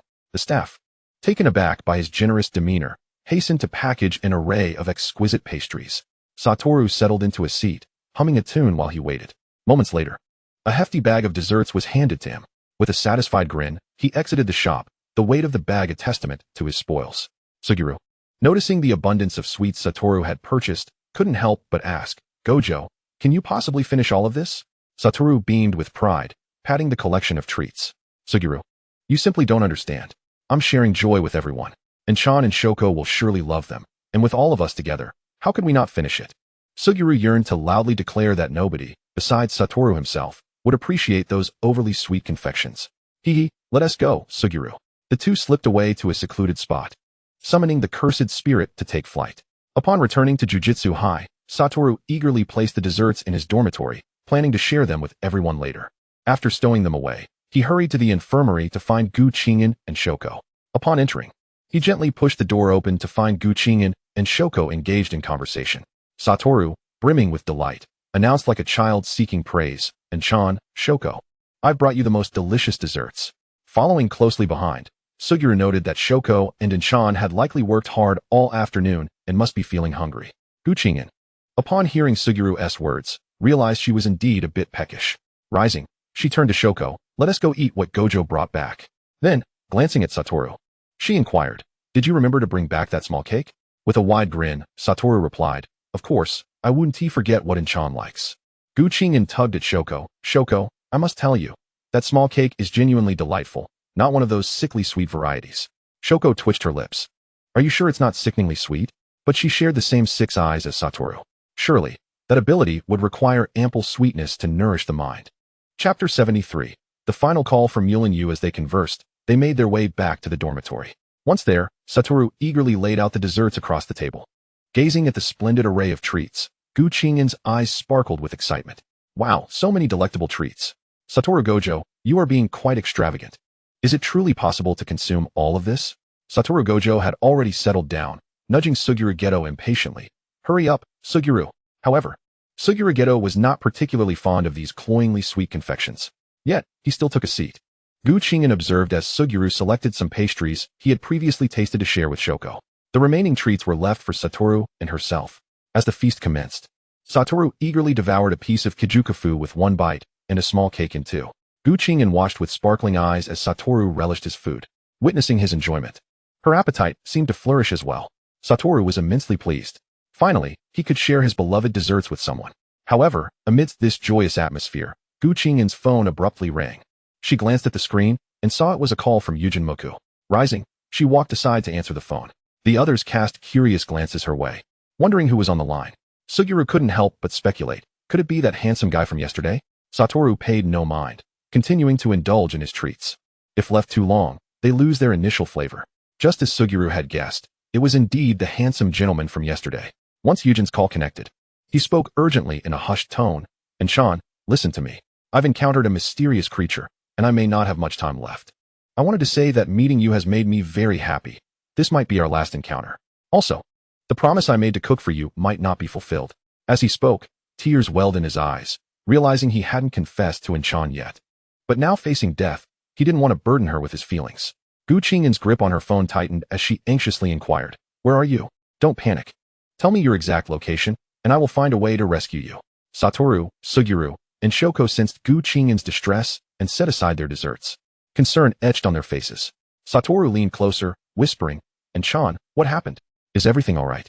Instead of providing an address, Yujin implored, Inchan, will you stay on the line with me? Just as a companion for my final journey. Qing'an's heart raced in desperation. Why can't you just give me your location right now? She suppressed her anxiety, striving to infuse her voice with calmness. Yujin, don't give up. I will save you. But you must tell me where you are so I can find you. You might be facing a cursed spirit. I can handle this. Just hold on for about 15 minutes, and I will be there. Yujin's voice reflected doubt. Inchan, you're not deceiving me, are you? Qing'an retorted. What benefit would I gain from lying? You said you encountered a mysterious creature. If I didn't have the ability to help, wouldn't that be tantamount to seeking my own demise? Hearing her reasoning, Yujin found it plausible. Cursed spirit? I've heard my family mention that sorcerers can deal with the kind of spirit you described. Could Inchan be a sorcerer? After Yujin relayed his location, Qing'an swiftly checked her phone. It wasn't far. On a flying cursed spirit, she could reach him in approximately 10 minutes. Yujin, find a safe place to hide. I'll be there shortly. He responded affirmatively. Qing'an did not end the call, but maintained the connection. She turned to Suguru and stated, Suguru, may I borrow your cursed spirit? A friend of mine is in urgent need of rescue from a cursed spirit. Without hesitation, Suguru formed hand seals and summoned a cursed spirit. And this one is extremely fast. Hop on, he said, pulling Qing'an onto its back. Satoru quickly followed suit. Inchan, I'm coming too. Shoko, realizing she was the only one left behind, leaped onto the spirit as well. I'm going too. The 4 of them set off together, with Suguru leading the way after Qing'an provided the address. Upon their arrival, they felt the presence of the cursed spirit. Qing'an swiftly leapt off the cursed spirit and dashed inside, shouting, Yujin, I'm here to save you. Stay silent when I call your name. The cursed spirit will be drawn to me. Don't worry, I won't get hurt. I'm with my friends. Qing'an spoke quickly and clearly, ensuring that Yujin wouldn't mistakenly think he was in danger and inadvertently attract the spirit towards himself. She glanced back at Suguru and Satoru, instructing, Suguru, Satoru, you handle the cursed spirit, I will find Yujin. Suguru remained silent, lowering his gaze, leaving his thoughts unknown. Satoru pouted in discontent, muttering, what this? Becoming so anxious over a guy you've known for less than a day. Chapter 74. Rescuing Yujin Moku. When Gu Qing'an finally located Yujin, he was huddled in a small space, having just drawn the cursed spirit away with his voice. She rushed over and pulled him out. Are you all right, Yujin? Yujin looked astonished by her swift arrival. Gu Qing'an noticed the pallor of his face and the terror in his eyes. Upon seeing her, he clung to her tightly. She gently patted his back, reassuring him. It's okay. It's okay. The cursed spirit has been exorcised by my friend. Let us get out of here. Yujin nodded, still holding onto her hand. Gu Qing'an didn't mind. She allowed him to grasp her hand. Her urgency in reaching him stemmed from his call during his moment of despair. In the depths of his hopelessness and on the brink of death, Gu Qing'an was the lifeline he desperately clung to. Overwhelmed with fear and helplessness, he was terrified that in his final moments, he wouldn't see the person he longed to meet. Gu Qing'an didn't let him down. She came to his rescue, possibly just to hear his voice one last time. Little did he know that Gu Qing'an would become his last hope.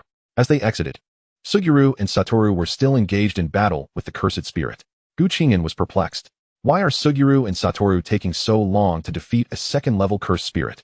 Have they become weaker? Were they slacking during training? But that didn't seem right. Even if they had been lazy, they shouldn't be struggling this much. Wasn't defeating a second-level spirit usually a straightforward task? Was it possible that her six eyes were playing tricks on her? Gu Qing'an scratched her head, while to Yujin, Fushiguro and Satoru's actions appeared as though they were attacking an invisible entity in thin air. No, or rather, it resembled the creature he had perceived in his moments of impending death. Once the danger had passed, Yujin Mukuring's curiosity about the creature's appearance began to surface. He had been too frightened to observe it closely, only aware that it was indeed a monster. And Sean, why can't I see this monster? He inquired, glancing at both Fushiguro Geto and Satoru Gojo for answers. It is because you lack cursed energy, thus rendering you unable to perceive it, replied Gu Qing'an. Disheartened, Yujin lowered his gaze, only to quickly lift his head and ask, then in Sean, is there any way for me to see this monster? Gu Qing'an was momentarily taken aback. She hadn't anticipated such a request from him. Observing the glimmer of expectation in his eyes, she pondered for a moment before responding. You should be able to see it if I channel cursed energy into you. Yujin's eyes sparkled with anticipation as he eagerly replied, then in Sean, can you input cursed energy into me? I want to see. Gu Qing'an scratched her head. I suppose I can. After all, if you get hurt, I can reverse the technique. There's nothing to fear. All right, I trust you and Sean. If anything happens, I won't blame you. Yujin nodded. Gu Qing'an acknowledged this with a knowing nod. Resolving that should problems arise, she would halt the process and monitor him closely. With a gentle touch, Gu Qing'an placed her hand on his shoulder and began to channel cursed energy. Yujin experienced an unfamiliar force surging through him, which was quite uncomfortable. Noticing his discomfort, Gu Qing'an immediately activated the reversal technique. Yujin's strained expression relaxed as he felt two distinct energies coursing through him. Then, he beheld Inchan's two classmates engaged in a fierce battle with the monster. To put it bluntly, that creature was utterly grotesque. Watching the duo's seamless coordination, he perceived that they occasionally cast glances in his direction. He sensed that it was not merely his imagination. Their gazes seemed somewhat unfriendly, particularly from the white-haired boy who resembled Inchan. Puzzled, Yujin scratched his head, wondering why they appeared so unwelcoming. It's quite difficult to fathom. Gu Qing'an, unable to bear the sight any longer, questioned what the two were doing. Why haven't they resolved this yet? Are they just posturing? Wait a minute. She could do that too. With this thought, she turned to Yujin and exclaimed, Yujin, pay close attention. Confused, Yujin nodded nonetheless. All right. Gu Qing'an made a gesture for the technique cursed energy flow. Yujin watched in awe as a blue orb of light materialized in her palm. Feeling the overwhelming pressure of this power, his pupils widened in astonishment. What immense strength! Gu Qing'an swiftly unleashed the skill. As the two boys were engrossed in their performance, they sensed the energy of the technique cursed energy flow and instinctively dodged. Just like that, the second-level cursed spirit was exorcised by Gu Qing'an. The second-level cursed spirit muttered, what the hell? Was I merely a stepping stone for this? Are they bringing out an even more formidable entity? Chapter 75. Sometimes, a man should show weakness. Yujin stood in stunned silence as he witnessed the monster being obliterated by Gu Qing'an's skill. His eyes filled with admiration for her, which in turn satisfied Gu Qing'an's vanity. Standing tall with confidence, Gu Qing'an looked at Yujin, who gazed at her in awe, unable to conceal his excitement. And Sean, you're incredible. You just blew up that cursed spirit. Gu Qing'an feigned indifference, waving her hand dismissively, though her expression betrayed her smugness. Oh, it was nothing. Yujin found her demeanor utterly charming, deepening his fondness for her. Satoru Gojo, observing the boy's gaze directed at Gu Qing'an, felt a surge of irritation. He approached with a sarcastic tone. Hey, and Sean, playing the hero, huh? You haven't saved me yet. Fushiguro Geto chimed in, Go. We are the strongest. And couldn't save us even if she wanted to. Gojo puffed out his chest, pride swelling at Geto's words. Right. We are always the strongest. Qing'an, perplexed by their banter, could only nod along. Yes, yes, you are indeed the strongest. At that moment, Shoko Yeri joined them, raising an eyebrow at Yujin. Aren't you going to introduce us? It was then that Qing'an introduced Yujin to the trio. This is Yujin Mukuring, whom I met last time we went out. Yujin stepped forward to greet them. Hello, I'm Yujin Mukuring, and bowed respectfully. Qing'an couldn't help but comment. What a polite child. Gojo added, I'm Satoru Gojo, a good friend of Inchan. He then threw an arm around Qing'an's shoulders, pulling her to his side. Qing'an attempted to wriggle free, but Gojo's grip was firm. And she relented. Suguru Geto followed suit. I am Suguru Geto, also a friend of An. Then came Shoko. I'm Shoko Yeri, also a friend of An. Yujin nodded in acknowledgement. Qing'an, puzzled, turned to Geto and Gojo. What were you both doing earlier? It took so long to deal with a second-level cursed spirit. Geto replied gently. And we were practicing our teamwork and checking if our physical skills had improved. Gojo, sounding disgruntled, added, I was just toying with it. Otherwise, I could have obliterated it in one blow. Qing'an looked at Geto in confusion. You surely can't gauge your physical skills against a second-level spirit. You're strong enough to defeat it with a single punch. Her last statement clearly flattered Geto, as a smile crept across his face. He then glanced at Yujin before quickly averting his gaze. And is also quite strong. I noticed that too, he remarked. Yujin lowered his eyes. A myriad of thoughts swirling within. The person before him constantly reminded him of the gap between himself and Inchan. They were undoubtedly clever. He suspected that the duo's slow performance against the cursed spirit was an attempt to showcase their prowess, to dissuade him from pursuing any ambitions. He had discerned the way they looked at Inchan. The white-haired boy, who bore a striking resemblance to Inchan, was not her brother after all. And the one with the squinted eyes, though appearing gentle and approachable, harbored more cunning than himself. It seemed he had no advantage whatsoever. He realized he needed to reflect on this matter upon returning home. No, he must think about it now. Yujin turned to Qing'an and said, Inchan, could you escort me home? I'm still feeling a bit scared. Upon arriving at my residence, I shall prepare your favorite Chinese cuisine for you and your friends. With an expression brimming with anticipation, she gazed at Qing'an, as if the mere thought of rejection would cause her hopeful demeanor to vanish like a fleeting bubble. Qing'an, captivated by Mu Ling Yujin's pitiful yet expectant gaze, felt a wave of tenderness wash over her, prompting her to nod involuntarily. Very well, Yujin. We shall escort you home. After enduring such a harrowing experience, it is only natural for you to feel frightened. How could she bear to witness the beauty's despondence? Naturally, she must first soothe the lovely heart. Mu Ling Yujin lowered her gaze, a smile tugging at her lips. Indeed, it was wise for a man to occasionally display vulnerability. Knowing when to be humble is a virtue. This timely exhibition of fear and dependence on Mu Ling Yujin successfully persuaded Qing'an to accompany her home. Such a display greatly satisfied Qing'an's inner desire to protect. One word, exhilarating. 2 words, truly delightful. Chapter 76. Shizuko had long seen through everything. Upon hearing Qing'an's agreement, Wuqiao Wuji's mood soured. Inchan, we are so busy. How could we possibly find the time to escort him home? Wuqiao Wuji crossed his arms and pouted, while Natsuhara Jie's voice chimed in. And, if we linger too long, Teacher Yaga will discover our absence, and we shall face his wrath. Qing'an glanced anxiously between Mu Ling Yujin and the 2 boys. The glimmer of hope in Mu Ling Yujin's eyes dimmed instantly. He lowered his head and murmured, I understand. It is my fault for being inconsiderate and troubling you. Qing'an's heart ached at his despondent expression, such a pitiful visage. Moreover, she had just promised him. How could she go back on her word? After a moment's contemplation, she declared, Wuji, Jie, Shizuko, how about this? I shall take Yujin home myself. You may return first. Given that Yujin has just faced such a terrifying ordeal, I cannot bear to let him go home alone. As for Teacher Yaga, I shall endeavor to return before he notices. If I must suffer consequences, then so be it. Shizuko observed the 2 boys with a knowing eye. Bemused by their jealousy and sulking, clearly reluctant to allow and to grow too close to this boy, or to let her accompany him home. Yet unable to state their feelings directly. The subtlety of Wuqiao Wuji and Natsuhara Jie's intentions was glaringly transparent to Shizuko. Mu Ling Yujin, moved by her steadfast determination to escort him home, looked at Qing'an with a blend of gratitude and joy, further solidifying her resolve to accompany him. Wuqiao Wuji and Natsuhara Jie, witnessing her unwavering commitment, were left with no choice but to concede. They certainly did not wish to allow and to escort this Mu Ling Yujin home alone. One could never know his true intentions.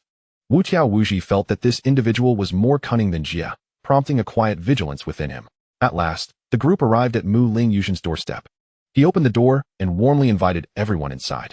Upon entering, the cozy decor enveloped them in a sense of comfort. Please, make yourselves at home. I shall fetch some water for everyone, Mu Ling Yuzhen offered before heading toward the kitchen. He turned to Gu Qing'an with a gentle smile, and Chan, allow me to prepare your favorite dish. I have just learned to make sweet and sour ribs and braised pork. Gu Qing'an was momentarily taken aback. Could he truly cook? Was he not from the land of the rising sun, yet capable of mastering these two dishes? Observing her astonishment, Mu Ling Yuzhen explained, I attended a culinary class today. But on my way back, I encountered a cursed spirit. He lowered his gaze, an expression of trepidation washing over him.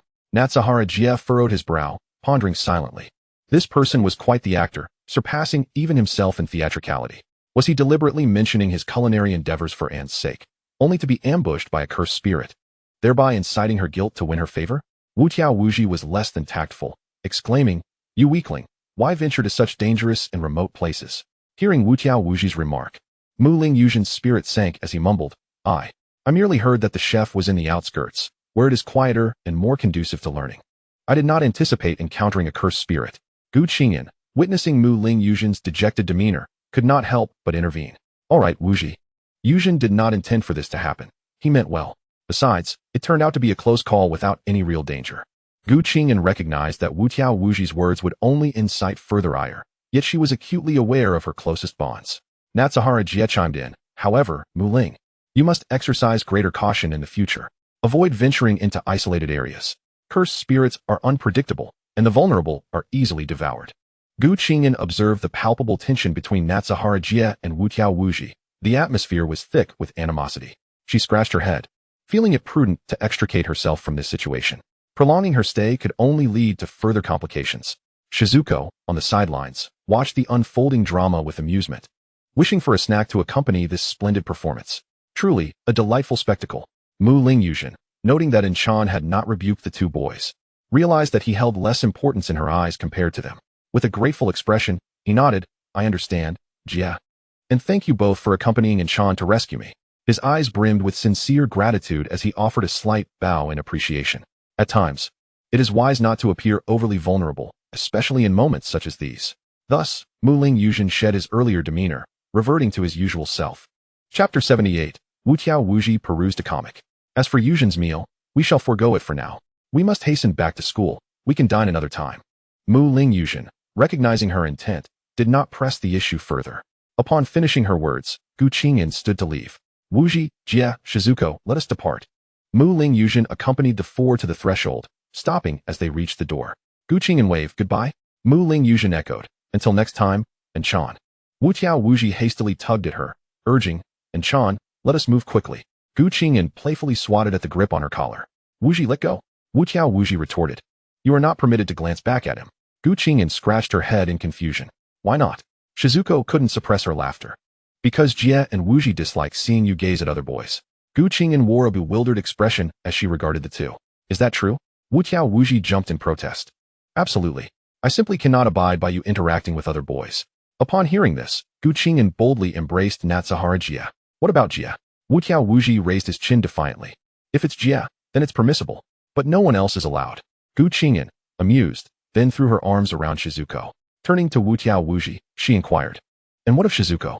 Wu Tiao Wuji nodded. Shizuko is also acceptable. Gu Qing'an gazed at Wu Tiao Wu with a perplexed expression and inquired, then why can only Jie be the exception among the other boys? Wu Tiao Wu, with a dismissive pout, replied, can Jie be compared to others? Jie is my dearest friend. Gu Qing'an found herself even more bewildered. Why had she agreed to have Fushiguro Geto as her boyfriend, but not anyone else? Was it simply because Jie was his close companion? What Gu Qing'an was unaware of was that sorcerers often held a sense of arrogance towards ordinary individuals. How could they possibly tolerate a weakling competing against them? They were hardly worthy of being considered rivals, particularly for formidable beings like Wu Tiao Wu and Fushiguro Geto. Hadn't she heard Geto constantly refer to others as weaklings? Geto, noticing that Gu Qing'an was about to voice yesterday's sensitive question, inwardly cursed and hurriedly interjected. All right. Let us find a more secluded spot to return to Jujutsu High. He had no desire for Gu Qing'an to bring up that delicate issue, especially with Shoko still present. He certainly didn't want to be accused of being a scoundrel by her. The trio swiftly located a secluded corner, confirmed it was deserted, and then boarded a cursed spirit that soared into the sky. The wind howled past their ears as they traveled. Thankfully, Qing'an mused, she had her limitless powers. She had ensured Shoko was seated at her own table, while Geto and Wu shared another. It was already quite late, and the cafeteria would undoubtedly be closed. Since she wasn't hungry, Qing'an decided to return to her room for some sleep, pondering what to do the next day. The following morning, Qing'an awoke around lunchtime. Feeling lethargic, she had no desire to move, preferring to remain in her room, engaging with her phone or, if boredom struck, visiting Wu's room for a gaming session. It was obvious that both of them had gone off to complete missions. Qing'an dialed Fushiguro Geto's number. Once connected, she spoke without hesitation, "Jia, when are you coming back? I'm starving, so please bring me some snacks. Also, let Wu know I'm heading to his room for a bit of cake." He didn't finish what he had yesterday before rushing off to save someone. On the other end, Geto couldn't help but chuckle softly. "All right, got it. We're almost done with our tasks, and we'll be back shortly. Just don't finish off all of Wu's cake, or he'll throw a fit." Hearing Geto's comment, Wu, who was nearby, felt disgruntled. He shouted, "And Chan, eat as much as you want. When I return, I'll bring you more." Humph. Geto was trying to make Chan think poorly of him. According to online forums, one should be generous with the girl they like, giving her whatever she desired, even if they had to procure it themselves. Just moments ago, Geto had mentioned that he would cause a scene if there wasn't enough cake. Humph. Geto was just the kind of little green tea that people spoke of online. Geto observed Wu's peculiar gaze directed at him, unsure of what was amiss. After hanging up, Qing'an hummed a cheerful tune as she made her way to Wu's room. Upon arriving at the door, she entered without hesitation. Wu's room was rather casually arranged, with manga strewn about haphazardly. Curiously, Qing'an picked one up to glance through. This particular volume was about how to pursue the girl you like. She picked up another book, this one a comic. Upon opening it, she gasped, "Wow, this is quite intense." What kind of risque material was Wu indulging in? Why did the cover differ so drastically from the content? It was quite the eyesore. Qing'an tossed the comic aside, as if scalded. Was this what Wu would typically consumed? No wonder she struggled to comprehend his thought process. Dismissing the matter, she feigned ignorance and strolled over to the cabinet where the cake was stored. Upon opening the door, she found an array of exquisite little cakes neatly arranged. She selected a chocolate-flavored one, deciding to sample it first. If it didn't suit her taste, she could always choose another.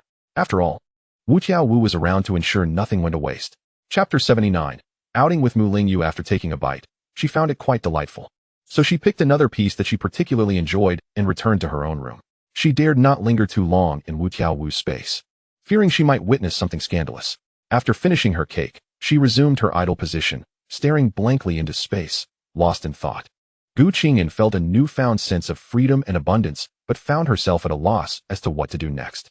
She decided to reflect on what she had yearned to do during her poorer days.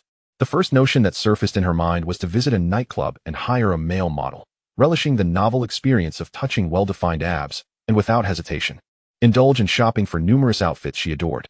Yet, the thought of going alone did not appeal to her, and Shoko was far too busy. She couldn't always call upon her, as everyone had their own responsibilities.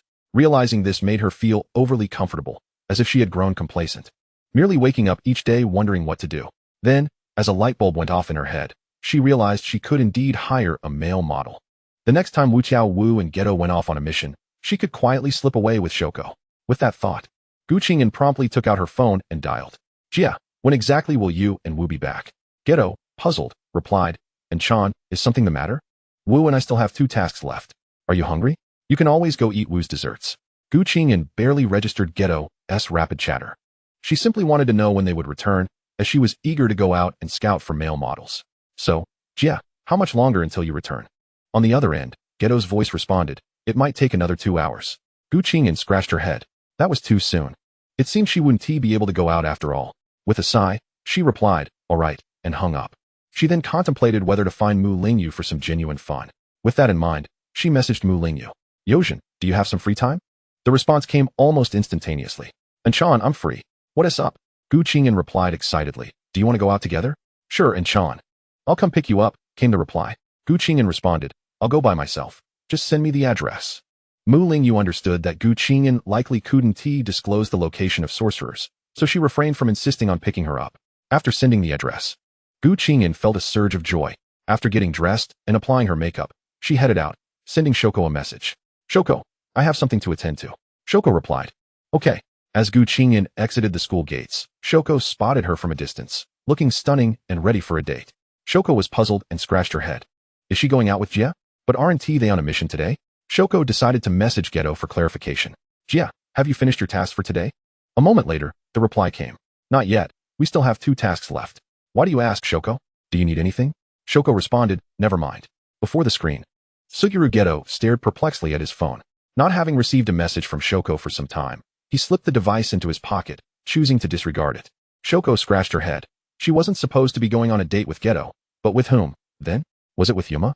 The reasoning behind Shoko's certainty about the other's outing stemmed from the fact that if it were a shopping spree, and would undoubtedly invite her along. Hence, it could only be a rendezvous with someone else. This was disastrous. Geto and Satoru Gojo were likely to be robbed. Shoko pondered whether she should inform Geto and Gojo about this matter. However, it was An's private affair, not something to be indiscriminately shared with others. After a moment of contemplation, she decided to let the 4 of them handle it themselves while she observed the developments at her leisure. Upon returning to the infirmary, the tiresome task of writing reports loomed over her like a dark cloud. Her dark circles had only worsened, and those damned sorcerers, coming to her for treatment for mere scrapes, when they could easily recover at a hospital. They could even take the opportunity to rest. Yet they insisted on coming to her. Serves them right for being the headquarters overseers. Meanwhile, Qing'an stepped out of the school gate and called the driver who had previously taken her to Gojo's house. When asked why she didn't seek assistance from the auxiliary supervisor, she replied that she didn't want to monopolize the auxiliary supervisor when not on a mission, as it would only lead to more conversations with the higher-ups, particularly with the troublesome orange-haired one. She was tired of it, so she consistently relied on Gojo's driver, the same one from before. Chapter 80. The date with Yuma is discovered. If you were to inquire about the driver's name, Qing'an would shake her head with a sigh. She didn't know. All she possessed was a means of contact, devoid of a name. As she entered the car, she asked, "What is your name?" The driver appeared momentarily stunned by her inquiry. Qing'an patiently repeated her question. "I said, what is your name?" The driver quickly nodded. Oh, my lady, I am Wateruri." Qing'an looked at the driver's overly enthusiastic demeanor, speechless. The title of my lady was quite excruciating for her. You might wonder why her toes felt pained. It was simply the embarrassment of having her foot metaphorically dug into a 3-bedroom apartment. Qing'an chose to ignore such a person, akin to a fervent fan. "Let us go," she urged. The driver responded, "Yes, my lady." Qing'an felt suffocated by the constant address. "Please, don't call me my lady. Call me Miss Wataru," she insisted, exasperated. Previously, upon reading novels where protagonists were referred to as goddesses, she found it impressive. However, now that it was her turn, it felt utterly awkward. Had her youthful exuberance faded? Qing'an mused as she arrived at the designated meeting place with Yuma. She stepped out of the car and, while scanning for him, coincidentally spotted him approaching with a cup of milk tea in hand, a gentle smile gracing his face. Upon reaching her, he extended the milk tea, saying, "And Chan, this is for you." Qing'an expressed her gratitude softly as she accepted the drink. "Yuma, you are so thoughtful. Thank you." She took a delicate sip, the familiar sweet flavor blossoming in her mouth, instantly uplifting her spirits. "Ah, what a delightful day. Just sipping this milk tea makes me feel so joyful." Yuma looked at her and asked, "And Chan, what shall we do today?" Qing'an scratched her head, pondering, yet failing to come up with an idea.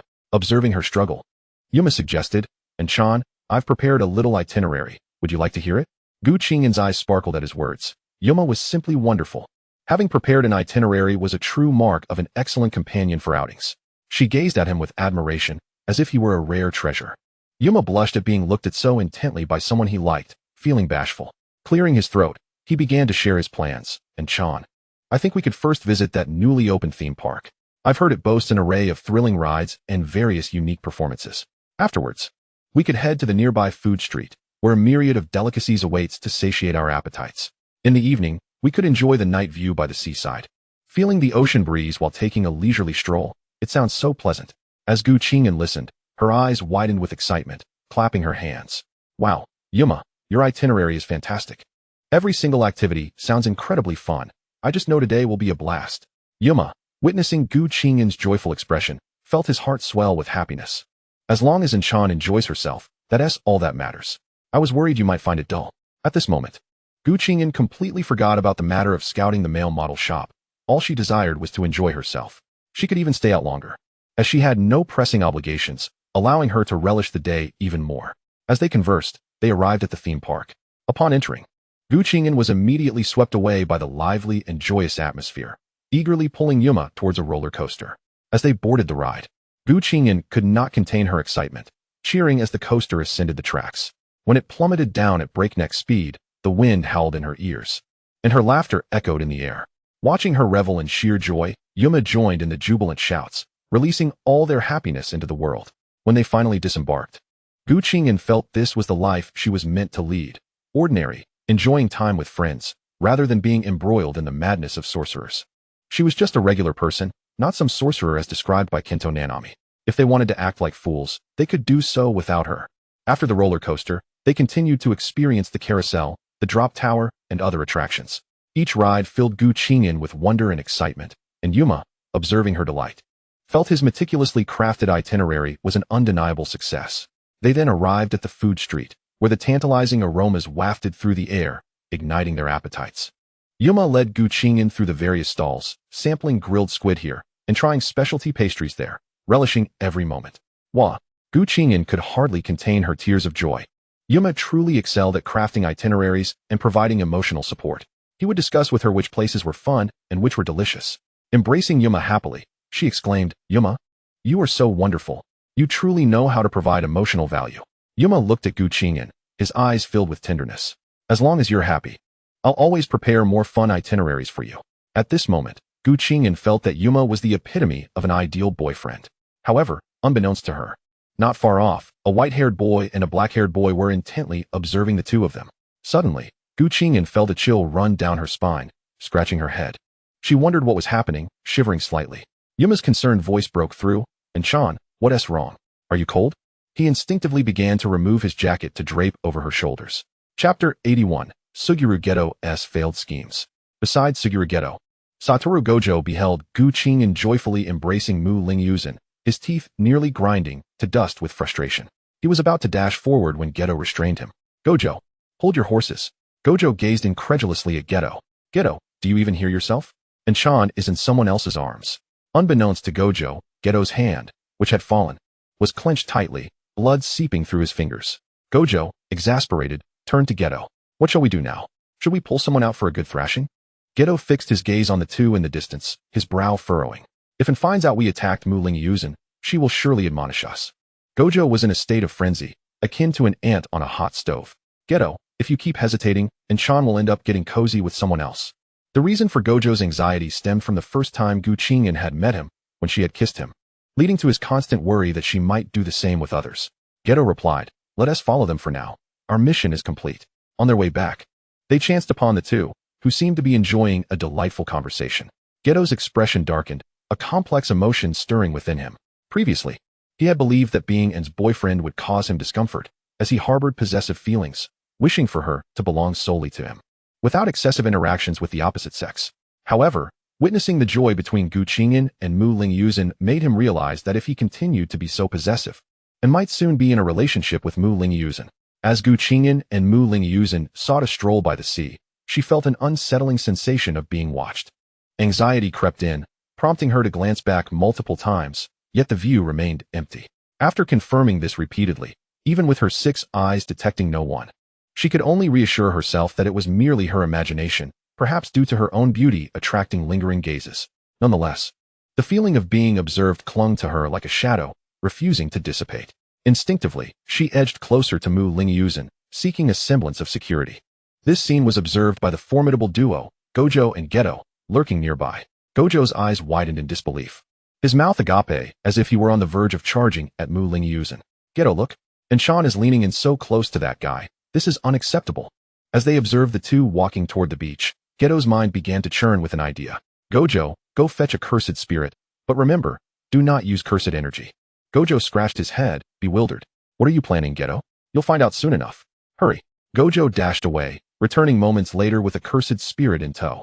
Geto instructed, "Throw it in An's direction." Upon hearing this, Gojo understood the intent, excitement illuminating his face. "All right, Geto, watch my prowess." He hurled the cursed spirit toward Qing'an. When Qing'an noticed the cursed spirit flying toward her, confusion washed over her. Wait, wasn't there no cursed spirit just now? How did it suddenly appear? Flying right at us. Instinctively, she pulled Mu Lingyuzan away. He looked at her, puzzled. "What's wrong, and Sean?" Qing'an quickly responded, "A cursed spirit is charging at us." Mu Lingyuzan was taken aback, incredulous at his misfortune. Who would have thought that on his first date, he would encounter such an ordeal? No one had warned him that once a cursed spirit appeared, the frequency of their encounters would be so high. Qing'an glanced at the crowd around them, noting that it was too dense to handle the situation without drawing attention. If she caused a scene, she'd be labeled insane, and if anything broke, she'd be reproached by Ye. Frustrated, she could only focus on the cursed spirit and tug Mu Lingyuzhen toward a less populated area to deal with it. Sure enough, the cursed spirit followed them, locked onto their gaze. Mu Lingyuzhen struggled to keep up as Qing'an dragged him along, panting heavily, feeling as if his lungs might burst. Each breath came with labored gasps, and his steps grew increasingly unsteady. Observing his condition, Qing'an swiftly scooped him up in a princess carry and continued running. Mu Lingyuzhen gasped in surprise, then tightly wrapped his arms around her neck. Gojo watched this unfold, irritation flaring within him. Geto, look what your plan has wrought. Geto's expression mirrored that of someone who had just swallowed a fly, utterly displeased. He hadn't anticipated that Qing'an would drag Mu Lingyuzhen along. She should have left him behind to lure the cursed spirit to an isolated area for banishment. It was a classic case of losing more than one gained, and he deeply regretted it. Chapter 82. Princess Carry of Mu Lingyuzhen. Gojo was no longer willing to let Geto devise plans, sprinting directly toward Qing'an. Upon turning back, she spotted the familiar figure with white hair, her eyes brightening as she instinctively called out, "Go." Without hesitation, she tossed Mu Lingyuzhen toward Gojo and swiftly turned to confront the pursuing cursed spirit.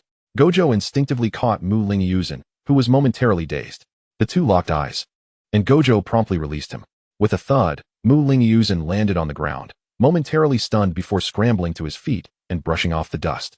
He turned to Gojo, expressing his gratitude. "Thank you, Gojo-san." Gojo merely huffed, redirecting his attention to Qing'an, ignoring Mu Lingyuzhen completely. Mu Lingyuzhen felt no anger at Gojo's disregard. After all, expressing anger was futile against someone so formidable. Besides, Gojo had indeed caught him, embodying the arrogance of the strong, something he understood well from manga and anime. This time, Qing'an resolved not to use cursed energy, but instead relied on her physical prowess to combat the cursed spirit. Her movements were swift as lightning, her fists cutting through the air as she engaged in a fierce confrontation with the cursed spirit. Yet, after several exchanges, she became acutely aware that her physical skills were still lacking compared to Gojo and Geto. Had they gone easy on her during their practice sessions? It seemed inconceivable that she was performing so poorly against the cursed spirit. In her imagination, she would land a few blows, and the spirit would be left reeling. Gojo, observing Qing'an's struggle, was baffled by her antics, mistakenly believing she was merely toying with the cursed spirit. Unbeknownst to her, without any cursed energy, she was incapable of vanquishing the spirit. She needed to envelop her fists in cursed energy to defeat it. She pondered whether she should seek out a martial arts instructor to specifically enhance her skills in this area. As she pondered, the cursed spirit seized the opportunity of her distraction, lunging forward with a swift claw aimed directly at her face. Qing'an hastily sidestepped to evade the attack, yet still felt the sharp talon graze her sleeve. Following closely behind Wu Tiaowu, Xiaojia observed the standoff between Qing'an and Wu Tiaowu, and decided to take matters into his own hands. This location was easily detectable by ordinary individuals, and he would prefer to avoid any complications with the Night Ebon sect. Noticing the impending danger, Qing'an retaliated with a swift strike, obliterating the cursed spirit in an instant. Wu Tiaowu approached her, exclaiming, "Enchan, you are truly formidable. You managed to confront the cursed spirit without even tapping into your cursed energy." Qing'an was taken aback. Had she truly not utilized her cursed energy? It seemed so. Unlike the previous encounter where Xiaojia and Wu Tiaowu had relied on cursed spirits, she had not done the same this time. What had her frantic efforts amounted to then? Mere misfortune? Xiaojia observed her bewildered expression, his gaze flickering momentarily before he exchanged glances with Wu Tiaowu. Both shared an unspoken thought. How careless could she be, unable to even mask her expressions? When Mu Lingyuzhen noticed the two approaching, he hurried to join them, his face filled with concern as he urgently inquired, "Enchan, are you all right?" He instinctively reached out to assess her condition, having clearly seen her sleeve torn. However, he was blocked by Wu Tiaowu and Xiaojia, with Xiaojia pulling Qing'an to his side. Wu Tiaowu positioned himself protectively in front of her, leaving Mu Lingyuzhen momentarily stunned, gazing at them before helplessly turning back to Qing'an. Xiaojia bluntly asked, "Mu Ling, do you have any business here? If not, we shall be returning to school." Wu Tiaowu added, "Yes, there is no need for any further discussion. Let us head back." Qing'an, observing the pitiful expression on Mu Lingyuzhen's face, felt a pang of sympathy. She glanced at Xiaojia and Wu Tiaowu, sensing that continuing the conversation might lead to unforeseen consequences. It was evident that both of them were not in the best of spirits. Xia Yojia grasped Gu Qing'an's hand and led her away, deliberately brushing against Mu Ling Yozhen's shoulder as they passed. Caught off guard, Mu Ling Yozhen stumbled slightly. Once Wu Tiaowu saw Xia Yojia and Gu Qing'an had distanced themselves, he casually approached Mu Ling Yozhen, lowering his gaze to fixate on him. Mu Ling, I strongly advise you to maintain your distance from Inchan. Mu Ling Yozhen met Wu Tiaowu's gaze earnestly. Why should I distance myself from Inchan? What gives you the authority to make decisions for her? And by the way, I sensed your lingering gaze earlier. It was unmistakable. He could not ignore the hostility in their stares, reminiscent of their first encounter. Hence, when they appeared, he understood that Gu Qing'an had been followed all day. Chapter 83, Framing Xia Yojia. It was no wonder he had noticed Gu Qing'an glancing back and appearing vigilant. Wu Tiaowu smirked. TSK, with your feeble strength. Do you really think you can protect Inchan? He crossed his arms, a slight smirk playing on his lips. You and we inhabit entirely different worlds. His tone was laced with undeniable certainty as he added, you are merely an ordinary person devoid of cursed energy. Mu Ling Yozhen bowed his head in silence. The sting of Wu Tiaowu's words piercing his heart. He was acutely aware of his own frailty, yet he did not wish to abandon Gu Qing'an. Biting his lip, his face flushed with a mix of shame and determination, he clenched his fists, a flicker of defiance igniting in his eyes before it quickly dimmed. I know I am not as strong as you, nor do I possess cursed energy, but I genuinely consider Inchan a friend. Wu Tiaowu scoffed dismissively. Do you take me for a fool? You have feelings for Inchan, don't you? Spare me the pretense of friendship. Would you dare to say that in front of her? After a moment of contemplation, Mu Ling Yozhen raised his head, a glimmer of resolve in his eyes. Wu Tiao, I admit I am weak now, but I will strive to grow stronger. I refuse to remain a burden to Inchan. He did not respond to Wu Tiaowu's earlier accusation. Frustrated, Wu Tiaowu retorted, you will never become a sorcerer. You possess no cursed energy. You cannot grow stronger. Do you think you are destined for greatness? Mu Ling Yozhen wished to argue further, but Gu Qing'an's voice echoed from a distance. Wu, what are you doing? Let us go. Upon hearing her call, Wu Tiaowu ceased his remarks and simply walked away without casting another glance at Mu Ling Yozhen. Left alone, Mu Ling Yozhen watched as the trio disappeared from sight. Once they were gone, he pulled out his phone and dialed a number. Please look into any information regarding sorcerers. After receiving a response, he hung up. Gu Qing'an turned to Wu Tiaowu. Wu, what were you discussing with Yozhen? However, to Wu Tiaowu and Xia Yojia, her inquiry seemed like an accusation. Heaven knew she was merely curious. Wu Tiaowu nonchalantly replied, just asking what you all were up to today. Gu Qing'an recalled the unsettling feeling of being watched and, with a hint of indignation, exclaimed, I felt like someone was watching me all day, yet I couldn't identify who it was. If I find out who it is, I'll make them regret it. Wu Tiaowu and Xia Yojia exchanged guilty glances, with Xia Yojia suggesting, and perhaps you misinterpreted it? There are so many people on the street. Maybe they just found you captivating. Gu Qing'an felt a thrill of delight from Xia Yojia's compliment and decided not to dwell on it. After all, she was no longer the weakling she once was. She turned to Xia Yojia. What about the little cakes and pastries you two were supposed to buy me? Xia Yojia could not admit that he had texted her to ask what she wanted, only for her not to respond, leading him to call Naozi, who mentioned that she was out and had dressed up for it. He and Wu had suspected something was amiss and decided to tail her, nearly getting caught in the process. Ultimately, Xia Yojia fibbed, Wu and I finished our task and were just about to buy them when we spotted you. Gu Qing'an scratched her head. Oh, what a coincidence. Xia Yojia glanced at Wu Tiaowu. Right, Wu? Wu Tiaowu nodded emphatically. Yes, Inchan. Let us go buy them together. I promise we'll pick the prettiest and most delicious cakes. Without a second thought, Gu Qing'an accompanied them to purchase the treats. And by the time they returned to the school, it was already past 7 in the evening. As Wu Tiaowu entered his room and glanced around at the scattered manga and colorful books, his eyes widened in shock. As thoughts of Inchan's recent visit to his room flooded his mind, the anxious Wujawataru found himself pacing frantically, akin to a headless fly. His hands fumbled as he hurriedly attempted to organize the disarray of books strewn about, muttering to himself in despair, It's over. My illustrious reputation will be tarnished in an instant. If Inchan sees this, she will undoubtedly think I'm a complete pervert. After tidying up, Wujawataru devised a clever plan. He first knocked on Gu Qing'an's door, then proceeded to do the same at Suguru Geto's. When Suguru opened the door, he was greeted by the sight of Wuju clutching a stack of comic books, with the very one he dreaded Gu Qing'an discovering perched precariously on top. As Gu Qing'an opened her door, she observed Wuju hastily handing his belongings to Suguru while exclaiming, Geto, you forgot to take the comics you read in my room yesterday. Suguru, perplexed, began to respond, but was abruptly silenced as Wuju covered his mouth and pulled him into the room. Gu Qing'an raised an eyebrow in curiosity, murmuring to herself, "What on earth are these two up to?" After a moment's hesitation, she decided to return to her own room, having completely forgotten about the book she had seen earlier. Just as she settled down to enjoy a piece of cake, muffled voices of argument drifted from Sugiru's room. "Wataru, what are you doing? Why are you so inexplicably shoving these books at me and putting on this act? What do you want?" Sugiru's voice brimmed with confusion. Wuju grinned broadly at Suguru, replying, "Geto, I simply noticed you had no comics to read, so I brought you some. These are the latest releases." Suguru narrowed his eyes at Wuju, suspicion evident. "Wataru, what mischief have you concocted this time? And why did you just claim that I forgot to leave them in your room yesterday? What scheme are you up to now?" As he reached for the top comic, his expression shifted dramatically. "Wataru, I expect an explanation." Sugiru's anger was palpable, his fists clenched tightly. Wuju leaped up, blocking Sugiru's shoulder. "Geto, calm down. I was merely being considerate. Are you looking for a fight?"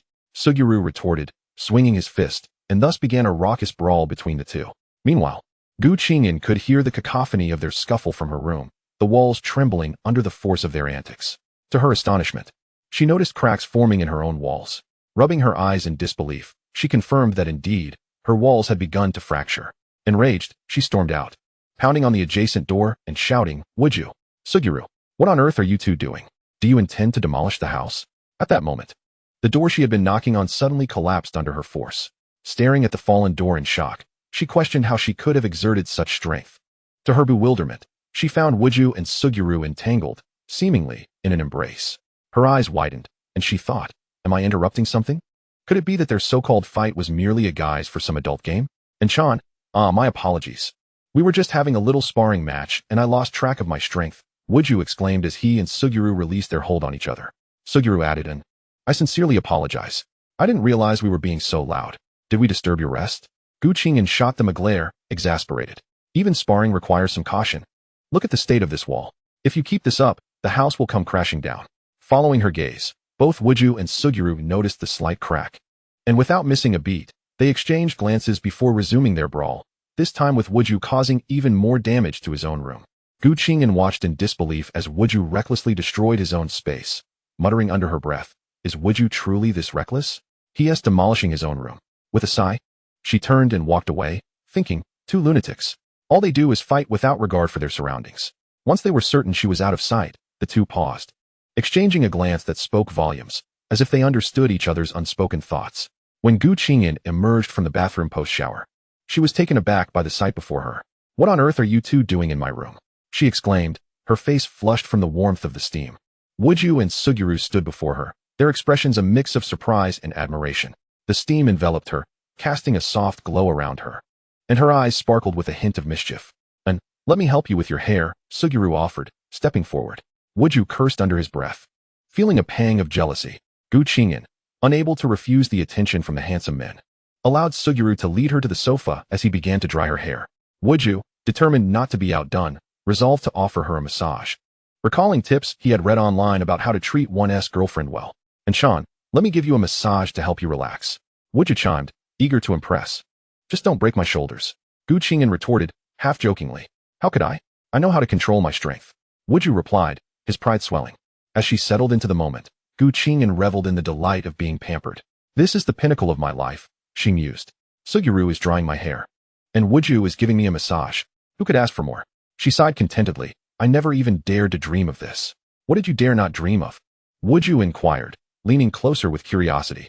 "Naturally, being served by the strongest duo," Gu Qing'an exclaimed with a grin. "Who wouldn't he be enchanted by this life? At this rate, I feel as though I might succumb to temptation," exclaimed Satoru Gojo, flashing a grin. "Once Inchan becomes my girlfriend, she'll pamper you every day? Otherwise, you'll never have the chance to find a super handsome guy like me." The final syllable of O was drawn out for emphasis. Gu Qing'an felt goosebumps rise on her skin. With a derisive chuckle, she thought to herself, "If you didn't have me, you'd remain single for life, never having held a girl's hand until you withered away. Just a 28-year-old virgin, after all." Gu Qing'an retorted sharply, "Gojo, do you genuinely believe any girl would want to date you? They'd probably faint from your incessant banter after just a few exchanges. Individuals like Gojo are best admired from a distance. Engaging with him reveals how irritating his conversation can be. Moreover, one might misconstrue your intentions. As with the case of the songstress, you can see for yourself." Beside them, Suguru Geto spoke up, shaking his head in resignation. "Gojo, It appears your personality isn't particularly appealing to girls. You might want to reconsider your self-proclamation. Constantly referring to yourself in such a manner can come off as quite rude. Gojo, indignant, retorted, how could that be? I'm incredibly handsome and powerful. Which girl wouldn't be drawn to me? And Sean certainly must like me. After all, why would she kiss me upon our first meeting? Qing'an felt embarrassed. Could she admit that she hadn't felt anything particularly tangible at that moment? She still recalled the surreal sensation, the need to adjust to the idea of traversing into another world. Could one truly believe their fantasy character stood before them without seeking confirmation? Each person's validation process is unique, after all. Of course, she had no intention of taking advantage of Gojo. She merely sought to ascertain if he was indeed the authentic Gojo. Suguru observed Gojo's obstinate demeanor, shaking his head in exasperation, opting to focus instead on helping Qing'an dry her hair. The delicate strands flowed through his fingers like silk, the softness compelling him to slow his movements, his gaze softening. Gojo, witnessing Suguru's tender expression, found it utterly distasteful. No way. He had to step up his game and ensure Inchan wasn't captivated by that peculiar hairstyle and squinty eyes. He was the one most favored by girls. By the time Qing'an felt herself drifting off, the soothing massage and gentle hair drying made her too comfortable to move. Stretching out her hand, she called out, "Carry me to bed. I wish to retire."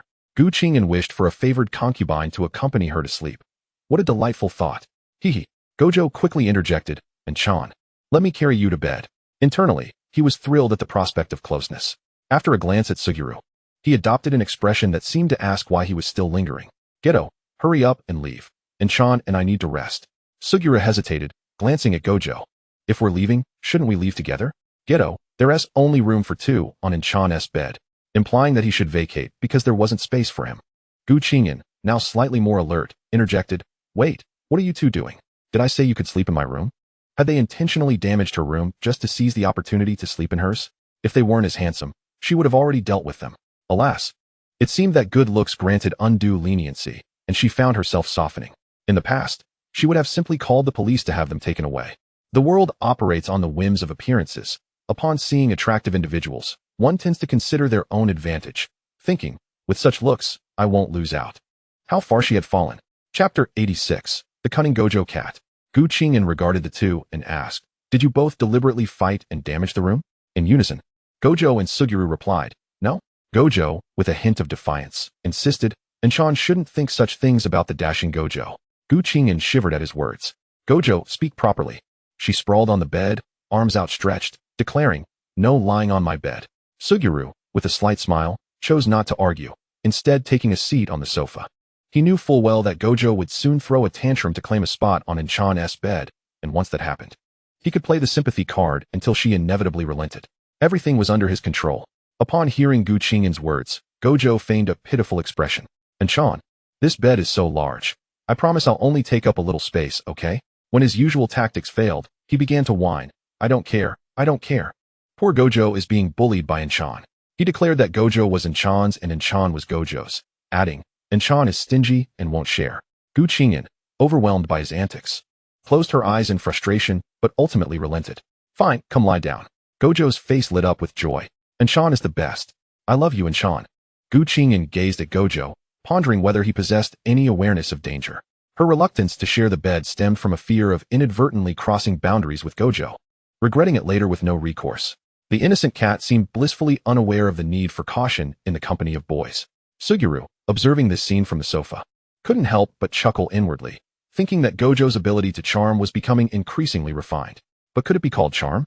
No, it was simply Gojo's skill at being endearing.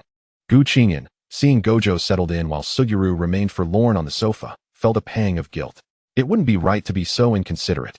One person sleeping is no different from two. With that thought, she turned to Suguru and said, "Geto, don't feel so uncomfortable on the sofa. The bed is large enough. Come join us." "Oh wait, I misspoke. Let us lie down together." Suguru's eyes widened in surprise, but he quickly masked it with a gentle smile. That might not be appropriate. You and Gojo should share the bed. I'm quite comfortable on the sofa." He needed to maintain his composure. Qing'an reassured him, "It's fine. After all, whether one is lying down or two, it's still the same." Gojo pouted. "What is that about?" I saw Geto's delighted little eyes. "Inchan just doesn't he notice? Geto is too cunning. Gojo can't outsmart him." Suguru Geto wore a face of resignation. "All right," and Satoru Gojo, standing nearby, remarked with a teasing tone, "All right, and..." Gu Qing'an turned to look at Gojo and found his demeanor utterly amusing, bursting into laughter. Go, what are you doing? Gojo replied directly. Geto clearly wants to join us for a sleepover. Geto interjected, since you're lying down, I want to lie down too, but if it doesn't agree, then so be it. His implication was clear. He and T requested to sleep together like Gojo had. Gojo cast a glance at the Geto beside him, secretly thinking that Geto had indeed changed. He was now dragging himself down too. He was no longer his most cherished friend. As he watched Geto approach, pressing closely against Gu Qing'an, he felt a sense of determination. This time, I've learned my lesson, and Sean will definitely snuggle up to me. Gu Qing'an looked at Gojo as he squeezed against her and playfully slapped his face, saying, Go, don't squish me, I'm going to fall. Upon hearing this, Gojo's eyes sparkled with delight as he swiftly enveloped her in his arms, proclaiming, And Sean, if I hold you, you won't fall. He nuzzled his face against her hand. Gu Qing'an, witnessing Gojo's actions, felt her heart race, nearly overwhelmed with excitement. His handsome face brushing against her palm made her feel far too accomplished. She couldn't stand it any longer. She truly wished to embrace and shower him with kisses. That devilish Satoru Gojo was definitely seducing her. It had to be. That cunning little Gojo. Chapter 87, The Kiss. Gu Qing'an could no longer contain herself. She leaned in, pressing her face against Gojo's, and they began to rub against each other. Geto watched the two with a shadow of gloom in his eyes, reflecting, it seems and prefers Gojo. A twinge of loneliness washed over him, but he quickly suppressed these feelings. After all, he would never let go. Gu Qing'an continued, Go, you're so adorable. Your face is so soft. Gojo responded, and Chan's face is also delightful, soft and fragrant, utterly charming. Internally, Gojo was elated. He had discovered that Chan adored his face and his eyes, and Chan had declared that his eyes were extraordinarily beautiful. With just a little strategy, and Chan would be utterly captivated by him. After Geto lay down, he wore a melancholic expression and asked, Do you prefer Gojo over me? Gu Qing'an was taken aback by this question and leaned closer to Geto, gazing earnestly into his eyes. Why do you think that, Geto? Geto lifted his gaze to the ceiling, but seems to enjoy being intimate with Gojo more. Gojo observed his closest friend, sensing Geto's unhappiness for the first time.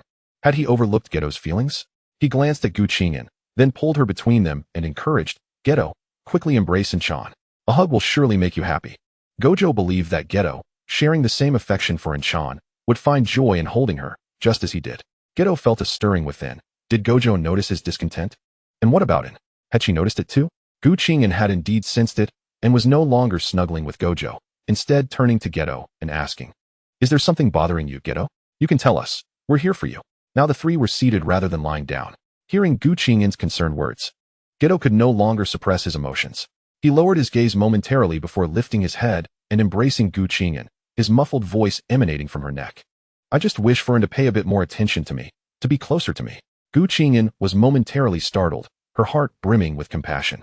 She gently patted Geto's back, speaking softly, Geto, of course, I care about you. I've always cared, but you shouldn't bottle everything up inside.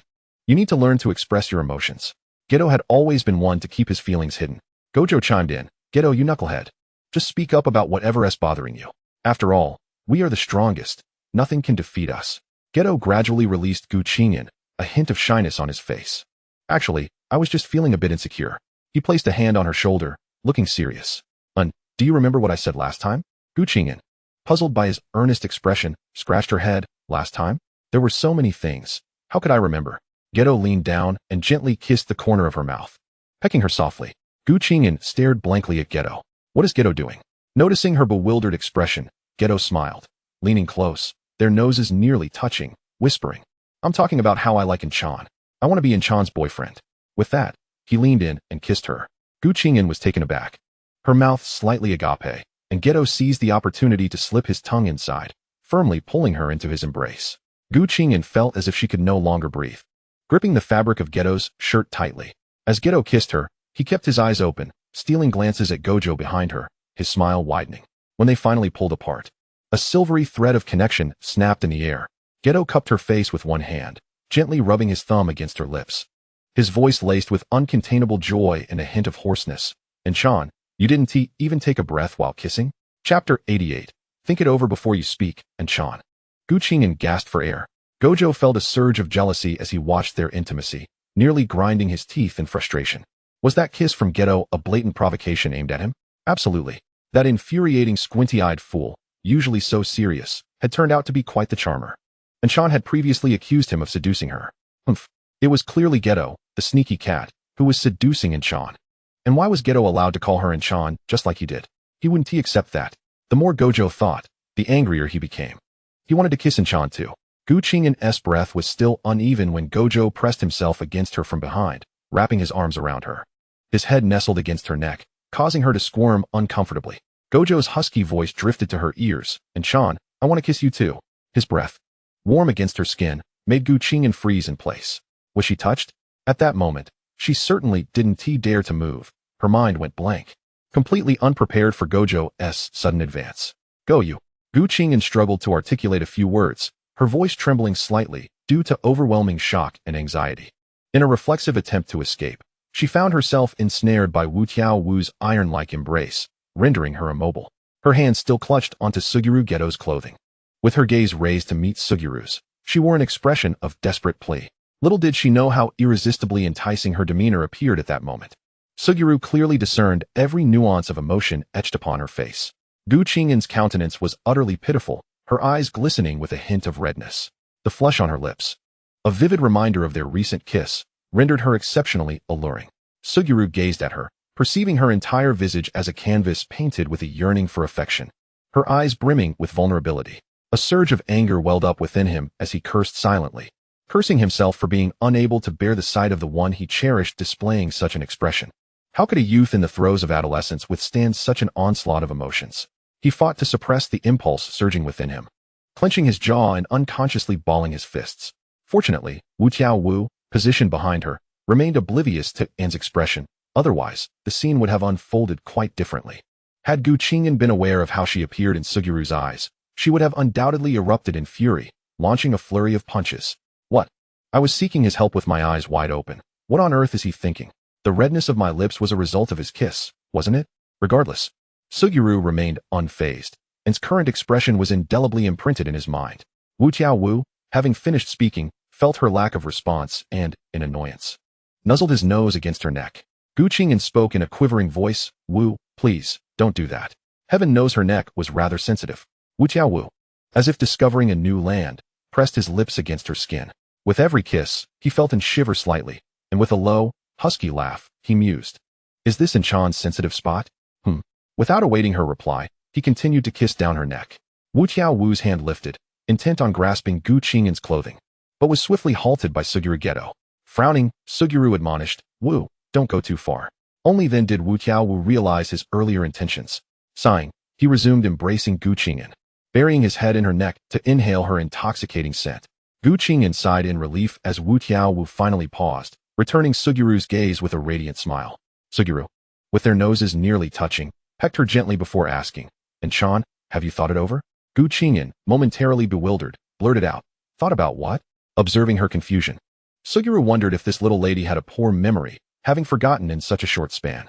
Unbeknownst to him, Qing'an was still reeling from the recent events involving the two of them. Suguru's voice softened as he said, then let me help Inchan think. As he leaned in to kiss her again, Qing'an snapped back to reality, quickly covering her mouth and nodding emphatically, her wide eyes locked onto Suguru's. Suguru sighed, as if lamenting a missed opportunity. So, Inchan, what do you think? Wu chimed in from behind. Inchan, think it over before you speak. With that, he planted another kiss on the nape of her neck, as if to warn her. Qing'an jolted at the sensation. Chapter 89, The Agreement. With a hint of a sob in her voice, Qing'an uttered, Jia, Wu, I. Wu tightened his hold on her from behind, a soft escaping him. Inchan smells so good, he murmured, rubbing his nose against her. Qing'an grasped Wu's hand, seeking to pry it away. Wu, it's quite late. Let's discuss this tomorrow. Suguru's gaze darkened slightly. Was Inchan trying to evade the issue? Qing'an, unable to meet Suguru's eyes, shrank her neck slightly. Why did she suddenly feel so warm? She yearned to escape Wu's embrace, feeling increasingly overheated from his proximity. The warmth of his body seeped through the thin fabric separating them. Wu refused to loosen his grip, tightening his embrace further. He leaned in to kiss her cheek. Inchan, hurry and answer, agree, okay? Qing'an's mind was in disarray. Was she experiencing a form of enforced affection akin to those found in novels? If Wu and Suguru were privy to her thoughts, they'd surely assert that they were unaware of any such enforced affection. Yet, if they delayed even a moment longer, She could be swept away by someone else, particularly that boy, Mu-Ling Yojin, with whom she had spent time. Thus, they could not afford to hesitate. One of them needed to claim a relationship. Today, Wu Tiaowu had been irked by Mu-Ling Yojin's audacity to decide for Inchan, leaving him quite displeased. Once he and Inchan established their romantic relationship, he would have every right to make decisions for her. He had to assert himself, ensuring no other boy got too close to Inchan. He would make sure to eliminate any competition at the first opportunity. Qing'an wished to speak, but upon catching Sugiru's gaze, it seemed that any refusal would lead to him kissing her, as if she had already consented. She swallowed hard, grasping Sugiru's hand that covered one side of her face, and gently rubbed against his palm with an ingratiating smile. "Yeah, can we discuss this after we've had some rest?" She cast a furtive glance at Suguru, gauging his reaction. Suguru chuckled softly, "No," Inchan, as he leaned in to kiss her once more. Qing'an opened her mouth to respond, but he swiftly pressed his lips against hers, denying her any chance to speak. Inside, Suguru thought, Inchan truly fails to grasp the reality. This is not about her refusing. She can only agree. The sole acceptable answer is acquiescence. The little kitten, oblivious to the circumstances, nuzzled her face against his palm in a plea for mercy, exuding an adorable charm akin to a pet seeking affection from its owner. He was utterly enamored with every facet of her being. Wu Tiaowu observed as Suguru continued to kiss Qing'an, his hand caressing her waist, causing her to shiver involuntarily. A soft, almost inaudible sigh escaped her lips. The sound froze both men in place. Wu Tiaowu's mind was flooded with memories of the clandestine manga he had once perused. Aligning perfectly with the current scene, he felt an uncomfortable pressure building within him, pressing closer against her back, and brushed against her with his chest. Qing'an found herself paralyzed with fear, unable to move even a fraction. Meanwhile, Suguru had entwined his fingers with Qing'an's, their hands clasped together. Observing the dazed expression on her face, he realized that if this continued, something would inevitably go awry. He halted, yet his face remained close to hers. "Inchan, have you made up your mind?"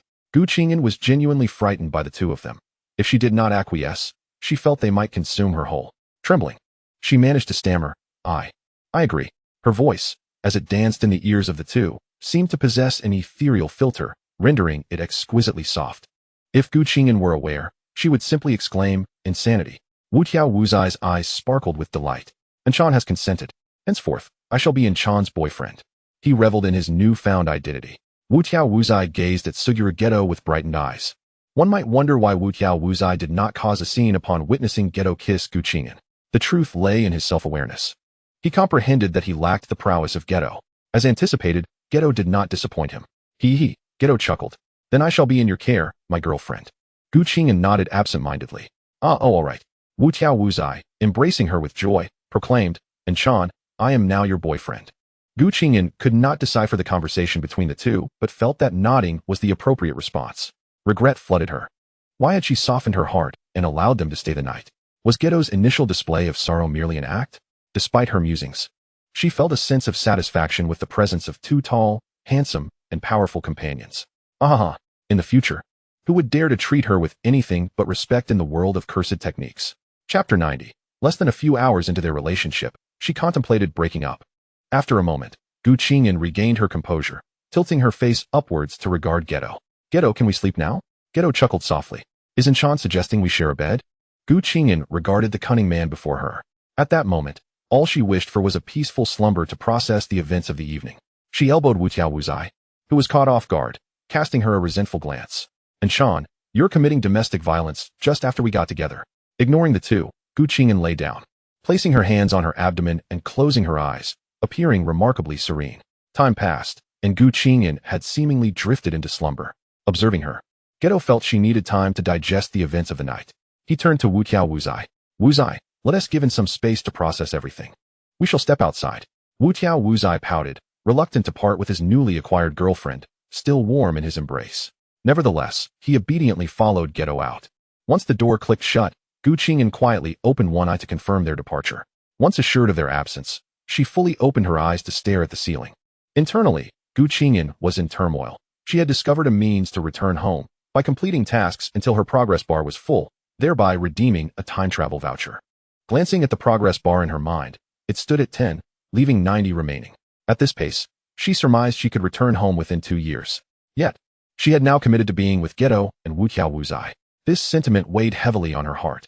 She pondered how she would face their separation once she filled her progress bar and used the time travel voucher to return to her homeland. If it were merely friendship, it would be easier. After all gatherings eventually come to an end. However, as feelings had blossomed into love, she was at a loss for what to do. Qing'an's mind raced, contemplating whether she could bring them along. But soon, anxiety seized her. If she took them with her, what would happen to this world? The plot had only just begun, with the looming threat of Sukuna yet to emerge. She could not possibly allow them to remain and confront Sukuna. That would surely lead to her demise. She racked her brain, seeking a way to prevent Itadori Yuji from being possessed. But did she possess the capability to intervene? Even if she could stop this, could she avert other calamities? Furthermore, even if she succeeded, what difference would it make? The overseers at headquarters were inept. Cursed sorcerers would remain tightly under their control. Qing'an realized she needed a strategy to counterbalance the upper echelon's incompetence. Surely, the upper brass's methodology was not solely detested by them. Those beneath must harbor grievances as well. Would she have to organize a faction akin to Geto's in the later stages to oppose the higher-ups? Yet, the upper echelon comprised the 3 great families and a few lesser clans. What course of action should she take? As her thoughts spiraled, Qing'an succumbed to slumber.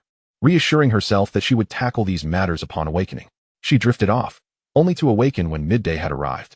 Her mind flashing back to the events of the previous day. Suddenly alert, she sat up, ruffling her disheveled hair. Gazing out the window, she noted the overcast sky. Perfect for a nap.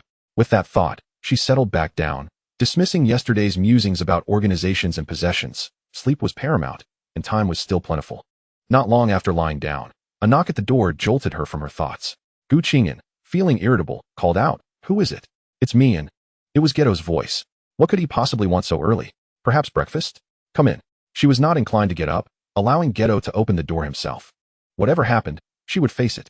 As Geto entered and observed her lackluster demeanor, concern etched across his face, he asked, "What's wrong? Do you have something on your mind?" Qing'an's gaze was vacant, lost in thought. She looked at Geto, deep in contemplation, then cautiously lifted her gaze. "Geto, what would you do if one day I disappeared?" Geto met her serious expression with determination. "I would find you, I promise." His final words resonated with unwavering conviction. Chapter 91, A Celebration. Qing'an yearned to confess her thoughts, but swallowed her words. Noticing her silence, Geto suggested, "Shall we head to the cafeteria for a meal? Wuzai has already prepared our food." Qing'an nodded. "Oh, I'll freshen up first." As they made their way to the cafeteria, Qing'an was consumed by turmoil. Uncertain how to broach the topic with Geto, she dreaded the idea of their relationship becoming public, plagued by worries about others' perceptions, fearing they would deem her unworthy. If the news spread, what would her friends think of her? The mere thought of being the subject of gossip filled her with dread. Stealing a glance at Geto, she opened her mouth several times, only to falter. Noticing her distress, Geto inquired, "And what's troubling you? You seem preoccupied." Qing'an hesitated, inhaling deeply, summoning her courage to speak. "Geto, I've been thinking, could we keep our relationship among ourselves for now? I fear that if others find out, they may form negative opinions about us." At that moment, Qing'an felt akin to a heartless woman, realizing how her request mirrored that of unfaithful partners who wish to hide their romances. Geto was taken aback, then asked, "What do you mean, and why should we concern ourselves with the opinions of others? Moreover, and if we are together for long, it will inevitably be discovered, won't it?" As she spoke, she lowered her head to meet her gaze, her eyes narrowing dangerously. Could it be that in wish to break up? Qing'an hastily waved her hands. "I have no such thoughts." Xia Yojia observed her in silence, for he perceived a look of rejection on her face. He mused silently, and might be unaware that Wuji had already disseminated the news of their relationship the previous night. It was likely that everyone at the high school was thoroughly aware by now. Well, Sunan would realize that the matter was common knowledge. Upon arriving at the cafeteria, they found Wuji waiting for them. As he spotted the two at the entrance, he waved enthusiastically, calling out, "And Chan, Jia, over here." In fact, Qing'an had noticed the conspicuous Wuji upon entering, and the trio settled down beside him. During the meal, Wuji, brimming with excitement, exclaimed, "And let us go out tonight to celebrate." Qing'an, perplexed, inquired, "Celebrate what?" With a broad grin, Wuji replied, "To celebrate the news of our relationship. I've already informed everyone at the high school." He added, "And Chan should invite your friends too, especially Mu Ling Yoshin." Upon hearing this, Qing'an's eyes widened in disbelief. Wuji. Noting her expression, Wuji chuckled, "And Chan must be thrilled. No need to thank this handsome guy too much." Qing'an shot back, "Why do we need to share our relationship with so many people?" Yet Wuji remained unfazed, grinning, And Chan, what is the harm? Such a joyous affair deserves to be shared with everyone. He then feigned a pitiful expression, saying, And Chan, do you not wish to acknowledge our relationship? Are you trying to be a heartbreaker? Gu Qing'an found herself at a loss, grappling with the notion of happiness that Wu Tiao Wuji had mentioned. Did he truly believe that being with him would bring happiness? After contemplating, she resigned herself to the thought, if others knew, so be it. She certainly couldn't strike him while he was feeling elated. Xia Yojie observed how easily Wu Tiao Wuji had won Gu Qing'an over, a smirk dancing on his lips, and is truly soft-hearted. However, this is for the better. Once the trio had finished their meal, they exited the school, with Wu Tiao Wuji clamoring to find a suitable place to celebrate that evening. Gu Qing'an felt indifferent, while Xia Yojie seemed to value it even more than she did. Naturally, this was Wu Tiao Wuji's idea after all. They browsed several Chinese restaurants. Gu Qing'an looked at the two and asked, Are you accustomed to Chinese cuisine? What about everyone else? Xia Yojie, with a gentle demeanor, replied, What matters most is that I likes it. Wu Tiao Wuji eagerly nodded in agreement. Yes, yes. Chapter 92, Claiming Ownership. Gu Qing'an stared blankly at the two, a wave of emotion swelling in her chest. Her throat tightened. What was happening? Why did it feel like tears were welling in her eyes? Was something wrong with her vision? If Gu Qing'an had seen her own expression at that moment, she would have been startled, for her eyes were tinged with red, caught in a delicate balance between tears and composure. Wu Tiao Wuji leaned closer, observing her closely. And Chan, are you so moved that you might cry? Xia Yojie, noticing Wu Tiao Wuji's antics, pulled him aside. What? Stop it. And really seems like she might cry. Gu Qing'an, who was on the verge of tears, found her emotions abruptly diverted by Wu Tiao Wuji's interruption. It was as if she had been healed by a miracle. She thought to herself that Wu Tiao Wuji must be a divine healer. Watching Wu Tiao Wuji and Xia Yojie, she felt a sense of contentment. In another realm, she had only one friend, but now, she wondered if that friend would be worried and searching for her since she had vanished. After all, it had been her friend who had invited her to the comic convention. Surely, her disappearance would weigh heavily on her conscience. Wu Tiao Wuji and Xia Yojie, upon seeing Gu Qing'an regain her usual expression, exhaled in relief. If she had cried, they would have been at a loss for how to comfort her. Gu Qing'an had been an orphan since childhood, with her parents passing away when she was very young, leaving her all alone, with no one to adopt her. She had to live in an orphanage. Once, in another world, she had only one friend who cared for her, and her life was often tinged with loneliness. However, now that she had entered this brand new world, everything was different. She felt an unprecedented warmth, surrounded by those who cared for her. Her teachers guided her with great care, and Shuko would accompany her for outings, listening to her troubles.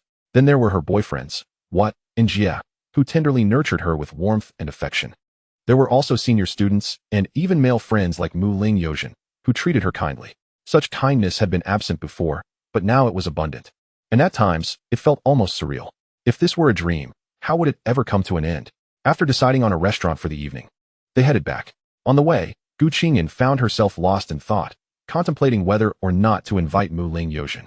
Wu Tiao Wuji and Xia Yojie stealthily observed her as she held her phone. Gu Qing'an was aware of their scrutiny, but chose not to address it. Noticing her conflicted expression, Xia Yojie gently inquired, And what's on your mind? Gu Qing'an lowered her head, gazing at her phone. I'm wondering if I should invite Mu Ling Yojin. Wu Tiao Wuji perked up at this, sitting up straight.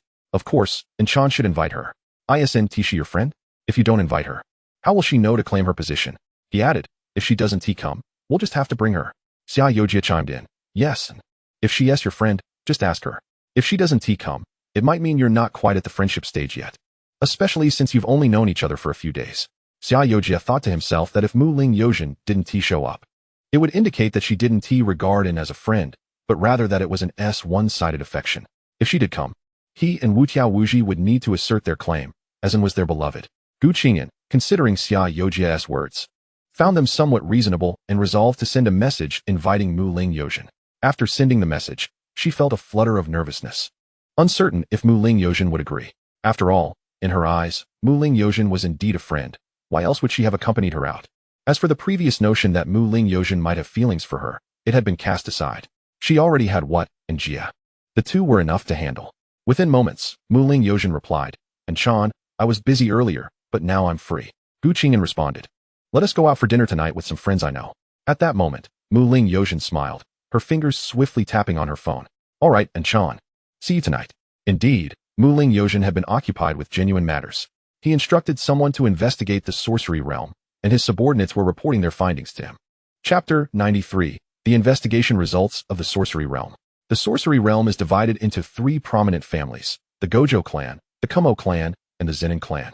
The individual encountered last time, Gojo Satoru, is the next head of the Gojo family and is destined to be the most formidable. His subordinates reported that the bounty amount was exorbitantly high. Cursed spirits are categorized into 4 grades: Grade 4, Grade 3, Grade 2, Grade 1, and Special Grade. To become a sorcerer, one must awaken their innate technique. The ancestral techniques of the 3 prominent families include Gojo's Limitless, Kumo's Blood Manipulation, and Zenin's 10 Shadows technique. Additionally, there are various lesser clans, though none possess the strength of the prominent families. Each clan has its own inherited technique. However, investigations reveal that the upper echelon of the sorcery realm is quite corrupt and outdated, particularly the Zenin clan, which harbors the belief that only those from the Zenin family are worthy of being sorcerers, deeming all others as lesser beings. What a thoroughly decayed and outdated lineage. Cursed spirits primarily originate from humanity's negative emotions. When individuals experience intense negative feelings such as fear, anger, jealousy, or resentment, these emotions converge and crystallize, ultimately giving birth to cursed spirits. Cursed energy also stems from human negativity, which sorcerers transmute into power. Thus, cursed energy is inherently negative. Upon hearing this, Maki Zenin furrowed his brow. What about Inchan? Does becoming stronger correlate with harboring more negative emotions? Does she experience unhappiness every day? After absorbing the information regarding the sorcery realm, Maki fell into silence. This information was painstakingly procured by his uncle. If not for his uncle's official position, he would never have uncovered such details. His uncle had also mentioned that the higher-ups in sorcery are quite rigid and often act independently, subtly undermining authority. Yet, the sorcerers remain in their grip. Should they turn against them, it would spell disaster for all. These revelations were previously beyond his reach, and now he realizes how insignificant he truly is. No wonder he has been labeled weak. It is indeed not without merit. Maki waved his hand, indicating for his subordinates to leave. He desired solitude. As night fell, the students at Jujutsu High gathered to celebrate the newfound relationships of Gojo Satoru and Fushiguro Geto. The news had shocked everyone earlier that morning. Who could have anticipated that someone as eccentric as Gojo would find a girlfriend? Qing'an, the songstress, was utterly flabbergasted, expressing her disbelief that Gojo had coerced someone into agreeing. Fushiguro, meanwhile, appeared somewhat more composed, at least on the surface. But the simultaneous dating of both men felt peculiarly unsettling. When Noriko received the news, she was certain it was about Qing'an. However, she said nothing and simply awaited dinner. Gojo, Fushiguro, and Qing'an were already at the restaurant, waiting for their friends. Qing'an was the first to arrive, eager to see who would be unfortunate enough to be coerced into a relationship with Gojo. Upon spotting Qing'an seated between the 2 men, she felt as though the sky had collapsed. Wasn't she her beloved junior? Gojo, noticing her, grinned widely and said, "Qing'an, this is my girlfriend." Fushiguro chimed in with a smile, "And she's also my girlfriend." Qing'an felt her blood pressure rising. She needed to pinch herself. She rushed over to Qing'an, exclaiming, "And have you been coerced by these 2 scoundrels? Fear not, I shall protect you." Gojo protested with a series of hey, while Fushiguro added fuel to the fire. Although Qing'an is weak, she has the resolve to protect him. Qing'an looked at the 2 of them, genuinely feeling that if it weren't for their strength, they wouldn't have gotten away with so much. She wondered why they were bullying her senior. With a serious expression, she replied, "Go, Fushiguro. You mustn't speak of senior like that. And Fushiguro, didn't you say we should respect our seniors?" Qing'an felt the urge to shake them by their shoulders and shout, "Is this how you show respect to your seniors?" Chapter 94, Unspoken Blessings. Fushiguro observed her stern demeanor and gently took her hand, saying, "And I genuinely respect Qing'an." Qing'an was at a loss for words, recalling how he had just called someone weak, yet now he was sweet-talking her. She found herself following Kanami's lead, who ignored the boys and urged, "Come, sit down." She pulled Qing'an to the other side, while Gojo, seeing his girlfriend so far away, eagerly moved to join her. Qing'an looked at him, and he grinned. "Hee, and Sean, I want to sit next to you." He put on a show of shyness. Qing'an found his demeanor repulsive, as though he had swallowed a fly. Gojo had 2 sides. He was gentle with juniors, but sarcastic with his peers. However, she could understand his affection for Qing'an. But what was it that attracted her to him? His looks? Certainly, that was a factor. And then there was his wealth. He was the next head of the Gojo family. He even claimed to be the strongest, which, in fact, he was. But his personality was abominable. She couldn't fathom how Qing'an could stand him. Observing Qing'an inquire about their relationship, Qing'an shared what she could. After conversing for a while, Maki Zenin arrived. Knocking on the door, Qing'an stood to answer, but Fushiguro was quicker, saying, And I'll get the door. Seeing him go, Gu Qing'an sat back down. Suguru opened the door to find Maki Zenin smiling at him. You've arrived. Maki nodded in acknowledgement and walked in, spotting Gu Qing'an conversing with a girl. As Gu Qing'an stood to introduce Qing'an, she said, Maki, this is Qing'an, my senior. Then she turned to Qing'an and added, Qing'an, this is my friend, Maki Zenin. After exchanging names, they nodded and took their seats, with Maki sitting beside Suguru. Upon seeing Gojo seated next to Gu Qing'an, he frowned but said nothing. Soon, everyone had gathered. The 3 boys sat on one side, while the 4 girls occupied the other. Gojo, unable to sit next to Gu Qing'an, pouted and reluctantly took a seat beside Suguru. The dishes began to arrive, their vibrant colors and tantalizing aromas filling the air, accompanied by an array of beverages laid out by the servers. Once the table was set, they began to eat. Gojo was the first to spring up, raising his drink high and proclaiming, Today, I've gathered everyone to celebrate my relationship with Inshan. As he spoke, he deliberately cast a glance in the direction of Mu Ling Yojin, his eyes brimming with provocation. Xia Yojia also rose to his feet, a gentle smile gracing his face. Today is a celebration of my relationship with him. The crowd raised their glasses in unison, responding to Xia Yojia's words. Xiaozi chimed in with a smile. You two have truly managed to ensnare and From now on, she'll have someone looking after her. The songstress nearby added, I still suspect that the junior was coerced, but I wish you both well. Turning her gaze towards Gu Qing'an, she continued, Junior, you need to keep an eye on them. If they misbehave, give them a good thrashing. Ming Ming concurred. If you need anything to win a girl's favor, come ask me. My prices are negotiable. Only Mu Ling Yojin remained seated, his head bowed, shrouded in silence as no one could fathom the turmoil within him. The others looked at Mu Ling Yojin, who uttered not a single word. His lips trembled faintly, his throat constricted as if choked by an unseen force. A torrent of unspoken words swirling within him, yet not a syllable could escape his lips. He kept his head lowered, striving to obscure the undeniable sense of loss and anguish glimmering in his eyes with the shadows.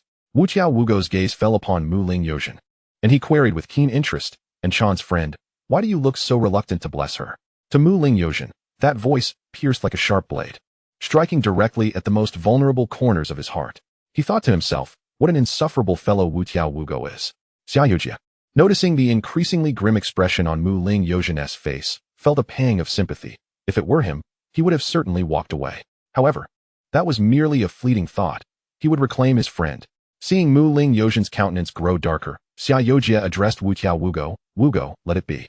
Everyone expresses their emotions in different ways. Perhaps Mu Ling Sin simply struggles with articulation. He wished to avoid creating an awkward atmosphere in this situation, especially since the other party was a friend of Anne's. Chapter 95. Mu Ling Yojin felt this summer weighed heavily upon him. This incident drifted away quietly. Yet those with keen perception could discern the hidden affections Mu Ling Yojin harbored for Gu Qing'an. However, no one dared to voice their thoughts. After the meal, Mu Ling Yojin slowly approached Gu Qing'an and spoke with resolute determination. Inshan, may I have a word with you? Wu Qiao Wugo, observing Mu Ling Yojin's intent to share secrets with Gu Qing'an, pouted and murmured, is there something you can't say openly? Or is it something that shouldn't be overheard? Ignoring Wu Qiao Wugo, Mu Ling Yojin fixed his unwavering gaze upon Gu Qing'an. She met his eyes and nodded, then turned to Wu Qiao Wugo and Xia Yojia, saying, Jia, Wugo, could you both wait for me outside for a moment? Xia Yojia was taken aback for a brief moment, but still nodded gently, pulling the unwilling Wu Qiao Wugo along. Come on, and might have something important to discuss. Though Wu Qiao Wugo was reluctant, he was half dragged out of the establishment by Xia Yojia. Once the door to the private room closed, only Gu Qing'an and Mu Ling Yojin remained inside. Mu Ling Yojin clenched his fists but maintained a calm facade as he inquired, and Chan, are you truly with those two? You weren't coerced, were you? Or deceived? His eyes bore into Gu Qing'an's, filled with an earnest yearning for reassurance and concern. Gu Qing'an was momentarily taken aback, soon realizing the reason behind Mu Ling Yojin's question. Was he afraid she had been misled or forced? Gently, she shook her head, a tender yet resolute smile gracing her lips. Yojin, I am sincerely with them, without any coercion or deceit. Wugo and Jia treat me well, and our feelings are genuine. Upon hearing her response, Mu Ling Yojin lowered his head, the light in his eyes dimming instantaneously as he murmured to himself, if only I had met Inchan sooner. Would she have chosen to be with me? Gu Qing'an, not having heard Mu Ling Yojin's murmurs, noticed his prolonged silence and asked with concern, Yojin, what's wrong? Are you feeling unwell? Startled from his reverie, Mu Ling Yojin quickly adjusted his demeanor, lifting his head and forcing a smile. It's nothing, Inchan. I was just a bit lost in thought. Yet unbeknownst to Gu Qing'an, Muling Yozhin's hand was clenched tightly, causing blood to seep through his fingers. The crimson droplets trickled down, unnoticed by him. Gu Qing'an looked at Muling Yozhin and asked, "Yozhin, is there anything else?" He feigned a nod, whispering, "It's nothing." Then, as if remembering something, he suddenly raised his head, a glimmer of hope in his eyes, and asked, "And Chan, will we meet again?" Gu Qing'an was momentarily surprised but then broke into a warm smile, gently patting Muling Yozhin's shoulder. "Of course, Yozhin. We are friends. As long as you wish to see me and I have the time, it can be arranged." Why the sudden inquiry? Muling Yozhin averted his gaze, concealing the tumultuous emotions swirling within him, and replied softly, "It's nothing. It just feels like everything will change after today. Will Enchan's partner truly allow us to meet?" He pondered. If he were in that position, he would never permit Enchan to meet or interact with other males. He feared she might be taken away or develop feelings for someone else, leaving him behind in solitude. Gu Qing'an reassured him, "Yozhin, don't think too much. Let us go out." With his hands stuffed in his pockets, Muling Yozhin nodded in agreement. "All right, let's go." As Gu Qing'an walked ahead, he followed closely behind. Watching her retreating figure, Muling Yozhin wondered if he would eternally be destined to trail in her footsteps, forever lingering behind her. A bittersweet pang surged within him, as he fantasized about a day when Gu Qing'an might turn around and genuinely fix her gaze upon him, even if just for a fleeting moment. In that moment, he felt increasingly like a thorough coward. Despite his feelings, he could never summon the courage to confess. Moreover, their acquaintance had barely spanned a few days, and in this nascent relationship that had yet to blossom, he felt as if he had already tasted the bitterness of unrequited love. The more he contemplated, the more the bitterness spread within him, akin to swallowing a bitter herb, rendering this summer unbearably harsh. Previously, summer had always been the most splendid season in his heart, radiant sunshine and the chorus of cicadas. When the two finally emerged, they beheld Xia Yojia grappling with Wu Wugo, who was fiercely attempting to rush into the private room. Chapter 96, As Wu Wugo struggled, he shouted loudly, "Let me go, Jia. I want to see what that guy has to whisper to Enchan, all secretive like. I'm now Enchan's boyfriend. I'm a man of status now. What conversation could possibly be off limits for her boyfriend?" Gu Qing'an covered her face, feeling utterly embarrassed by the scene, with so many people present, and Wu Wugo shouting so loudly. Upon catching sight of Gu Qing'an, Wu Wugo's eyes sparkled brightly as he hollered, "Enchan, I'm here." Gu Qing'an feigned ignorance, striding past him without acknowledging his presence, deliberately acting as though she did not recognize him. Yuzhin Muling observed the subtle curve of her lips and followed her, thinking that he was not particularly acquainted with Satoru Gojo, and thus could be deemed as not knowing this fellow at all. Upon noticing this, Satoru Gojo was initially taken aback, but soon resembled a forsaken puppy, ceasing to struggle and pitifully trailing behind Qing'an Gu, incessantly murmuring, "Enchan, how can you ignore me? What have I done wrong?" This fellow had once again referred to himself as I. How amusing. Jie Shiyu watched Gojo, and thought he might have changed. With a resigned smile, Jie remarked, "Go, perhaps your earlier behavior embarrassed." And Gojo, wide-eyed in disbelief, looked at Jie with an expression of grievance. What was embarrassing about it? Jie face-bombed and patiently elucidated, "Speaking loudly in public while calling someone's name can truly lead to social demise." Gu Qing'an turned back, giving Jie a thumbs up, affirming, "What Jie said is absolutely correct." She then turned to Gojo, earnestly advising, "Go, please refrain from such behavior next time." Yuzhin Muling nodded in agreement from the side, adding, "I concur with Enchan's perspective." Gojo glanced at the united front of the three and pouted, murmuring to Muling, "Flatterer." As Gu Qing'an and the others drove away, Muling remained rooted in place, his gaze fixed intently on the vanishing vehicle until it completely disappeared at the end of the street, before he slowly turned away. The journey home felt heavy, his heart a tumult of emotions. Everything that transpired tonight felt like a fantastical, yet bitter dream. Watching the camaraderie between Gu Qing'an, Satoru Gojo, and Jie Shiyu, he felt joy for Gu Qing'an's happiness, yet an indescribable sorrow tugged at his heart. Muling strolled slowly along the street, the lamplight stretching his shadow long. Perhaps being able to be her friend, quietly safeguarding her from the sidelines, was indeed a form of fortune. He whispered to himself, attempting to find solace. Yet the deep-seated yearning within him was not so easily suppressed. As he walked, he arrived at a park and settled onto a bench. The night park was exceptionally tranquil. He looked up at the starry sky, but the twinkling stars could not dispel the gloom within his heart. Meanwhile, Satoru Gojo was merrily humming a tune on the way back, his off-key melody reverberating within the car. Gu Qing'an, witnessing his demeanor, couldn't he help but smile helplessly, finding him childlike, with emotions that flared up and dissipated swiftly. Just moments ago, He was anxiously fretting over her alone time with Mu Ling. And now he was exuberantly cheerful. Jie Xiu, fully aware of the reason behind Gojo's mirth, felt equally joyful, especially relishing the sight of his rival, Mu Ling. Looking heartbroken, quite a satisfying sight indeed. However, even Jie grew weary of Gojo's incessant humming, unable to resist saying, "Go, please spare us your rendition. You've twisted the tune beyond recognition." Gojo dismissed this, retorting, "Jie, what do you know? This is simply a reflection of my good mood." Gu Qing'an remained oblivious to the source of their joy, yet she resonated with Gojo's sentiment that sometimes, when one is in high spirits, a tune is hummed. Seeing Gojo so jubilant, she felt reluctant to interrupt. "Jie, let him be.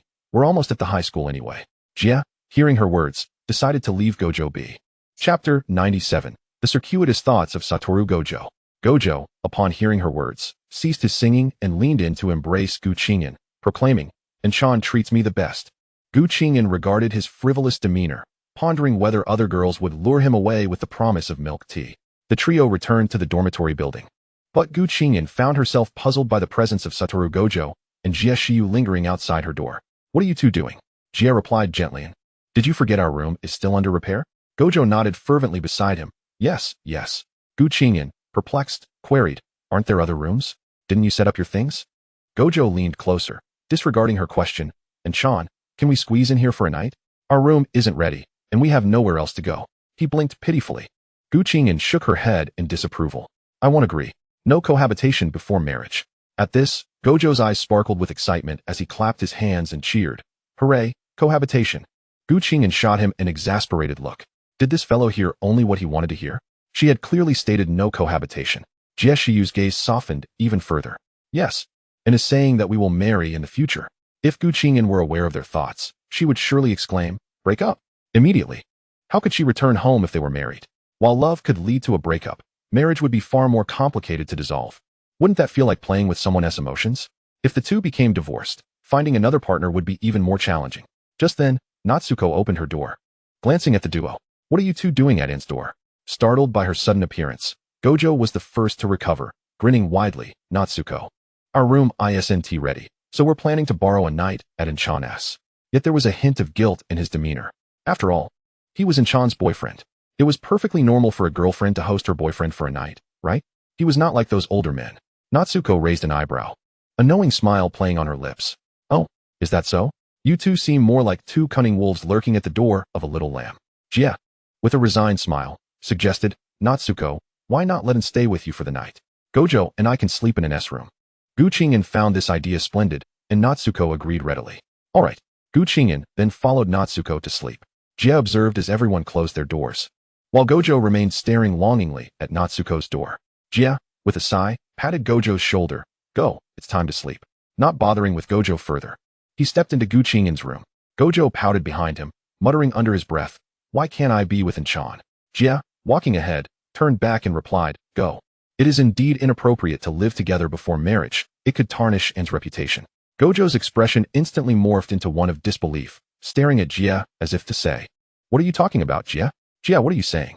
Yesterday, you were still lying next to Enchan, and now, Jie, have you turned your back on us? How could you be such a scoundrel?" Xiao Jie shot a fierce glare at Wu Wuji. What nonsensical words is this guy spouting again? He felt an urge to pry open his dear friend's head to see what was going on inside. Wu Tiao, stop talking nonsense. Yesterday was a special circumstance. If I hadn't acted the way I did, wouldn't have agreed to be with them? This Wu Tiao. Xiao Jie helplessly rubbed his forehead, forcing a bitter smile. Wu Wuji snorted dismissively. You're the only one who can pretend to be serious." Xiao Jie's forehead twitched with irritation. "Wu Tiao, do you want to fight?" Wu Wuji turned away, ignoring Xiao Jie. "I don't want to fight with you. This is Enchan's room. Enchan would get upset." The posts online warned that angering one's girlfriend has severe consequences. Is Jie trying to provoke Enchan so he can monopolize her? Such were Wu Wuji's thoughts. Ignoring Xiao Jie, he flopped onto the soft bed, rubbing his head against it. Hee, it's all Enchan's scent. Sniff, sniff. Chapter 98. Wu Wuji. Who wants to smell as fragrant as Gu Qing'an? Xiao Jie gazed at his friend with a complex expression, feeling as though he barely recognized him. How had he not noticed before that Wu Tiao seemed a bit eccentric? He once thought his personality was simply, well, a bit lively. But now, it appeared as if Wu Tiao's character had evolved. "Wu Tiao, you seem a bit strange now." Wu Wuji glanced at Xiao Jie with a scoff. "Jie, You're the strange one. Then, noticing that Jia was about to come to the bed, he quickly shouted, Jia, you should take a shower first. You smell bad, and will make Qing'an's bed stinky. Jia looked at Wutiao Wuji in disbelief. Wutiao, have you considered what you're saying? You haven't showered either. Wutiao Wuji retorted. Even if I don't shower, I still smell delightful. Jia regarded Wutiao Wuji with exasperation. Truly too lazy to argue with him. He realized that since falling in love, Wutiao's intelligence seemed to have diminished, rendering him somewhat foolish. With a resigned shake of his head, Jia turned and walked toward the bathroom, preparing to wash up. Upon entering the lavatory, his gaze swept over the myriad of bottles and jars on the shelf, momentarily stunned. Doesn't need so many products to bathe, he murmured to himself. Picking up a few items for closer inspection, he found body wash, shampoo, and various lotions, an overwhelming assortment that dazzled the eyes. Unscrewing a bottle of body wash, a fresh floral scent wafted up to his nostrils. No wonder it always smells so lovely. Though it seems slightly different from this scent, Jia lips curled upwards. He grabbed a bottle of shampoo and, looking at the complex list of benefits, shook his head in resignation, thinking that girls really pay attention to such details. He wouldn't dare to use anything else haphazardly. If he got angry, that would be troublesome. Just a casual wash of his hair. And he could end up smelling just like him. He would ask him later where she bought these products, wanting to use the same ones as her. When Jia emerged after showering, he held a towel belonging to Qing'an and was drying his hair. If Qing'an found out, it would surely be mortifying, but Jia truly had no idea. Who knew there would be so many towels? He thought they were all the same and simply grabbed one to dry his hair. Approaching Wutiao Wuji, who was still on the bed playing on his phone, he wondered what was so amusing as Wutiao's expression shifted from frowning to laughing. Jia approached, curiosity piqued. Wutiao, what are you looking at that's making you smile so lewdly? Hearing Jia's voice, Wutiao Wuji hastily turned off his phone, having been too engrossed to notice Jia. It's nothing, Jia. Jia casually asked, but seeing that Wutiao didn't want to elaborate, he refrained from pressing further. Wutiao, you should hurry and shower, otherwise, and will be upset knowing you didn't wash before sleeping in her bed. Wutiao wanted to argue, but, upon reflecting on Jia's words, found some merit in them, and promptly dashed off to shower. When Wutiao Wuji saw the array of bottles and jars in the bathroom, he was momentarily taken aback. So many. No wonder Qing'an smells so delightful, he murmured. A spark of curiosity and excitement flashing in his eyes. Almost as if entranced, he picked up a product and slathered it on his face, using an extravagant amount. He squeezed a generous dollop of body wash and rubbed it haphazardly, instantly coating his face in a frothy white lather, leaving only his two eyes peering out, darting around. Wow, this scent is indeed pleasant, Wutiao Wuji mumbled, grabbing the shampoo and pouring a considerable amount onto his head. Soon, a mound of white foam formed atop his hair. He continued rummaging through the bottles, grabbing a bottle of lotion without hesitation and applying it liberally to his face. He muttered, Qing'an must use it like this. I want to smell just as fragrant as her. Jia, outside, could hear Wutiao Wuji's overly enthusiastic voice and couldn't help but feel speechless. Could it be that Wutiao is genuinely a bit strange? I never expected him to hide it so well. Jia grumbled quietly, unable to resist shouting toward the bathroom. Wutiao, what are you doing? Wutiao, in the midst of his chaotic experimentation with various products, heard Jia's call and mumbled in response, Jia, I'm just trying out Qing'an's things. Jia felt a twinge of unease. He hurriedly dashed to the bathroom, flinging the door open, and was met with the sight of Wutiao Wuji wreaking havoc on Qing'an's belongings. He felt as though the sky was falling. He would surely be implicated by Wutiao, and would be furious. Chapter 99, Qing'an, with Mount Fuji erupting from his head, as a thought crossed his mind. He suddenly exclaimed, Jia immediately captured evidence. He snapped a photo of Wutiao Wuji's bewildered expression. Wutiao, realizing what was happening, lunged to snatch the phone from Jia's hands. Jia, you voyeur. I'm in the middle of showering. Jia dodged Wutiao Wuji's outstretched hand, quickly hitting send. He then casually strolled away, hands in pockets. Wutiao, you should finish your shower and then explain your behavior to him. Wutiao, confused, scratched his head.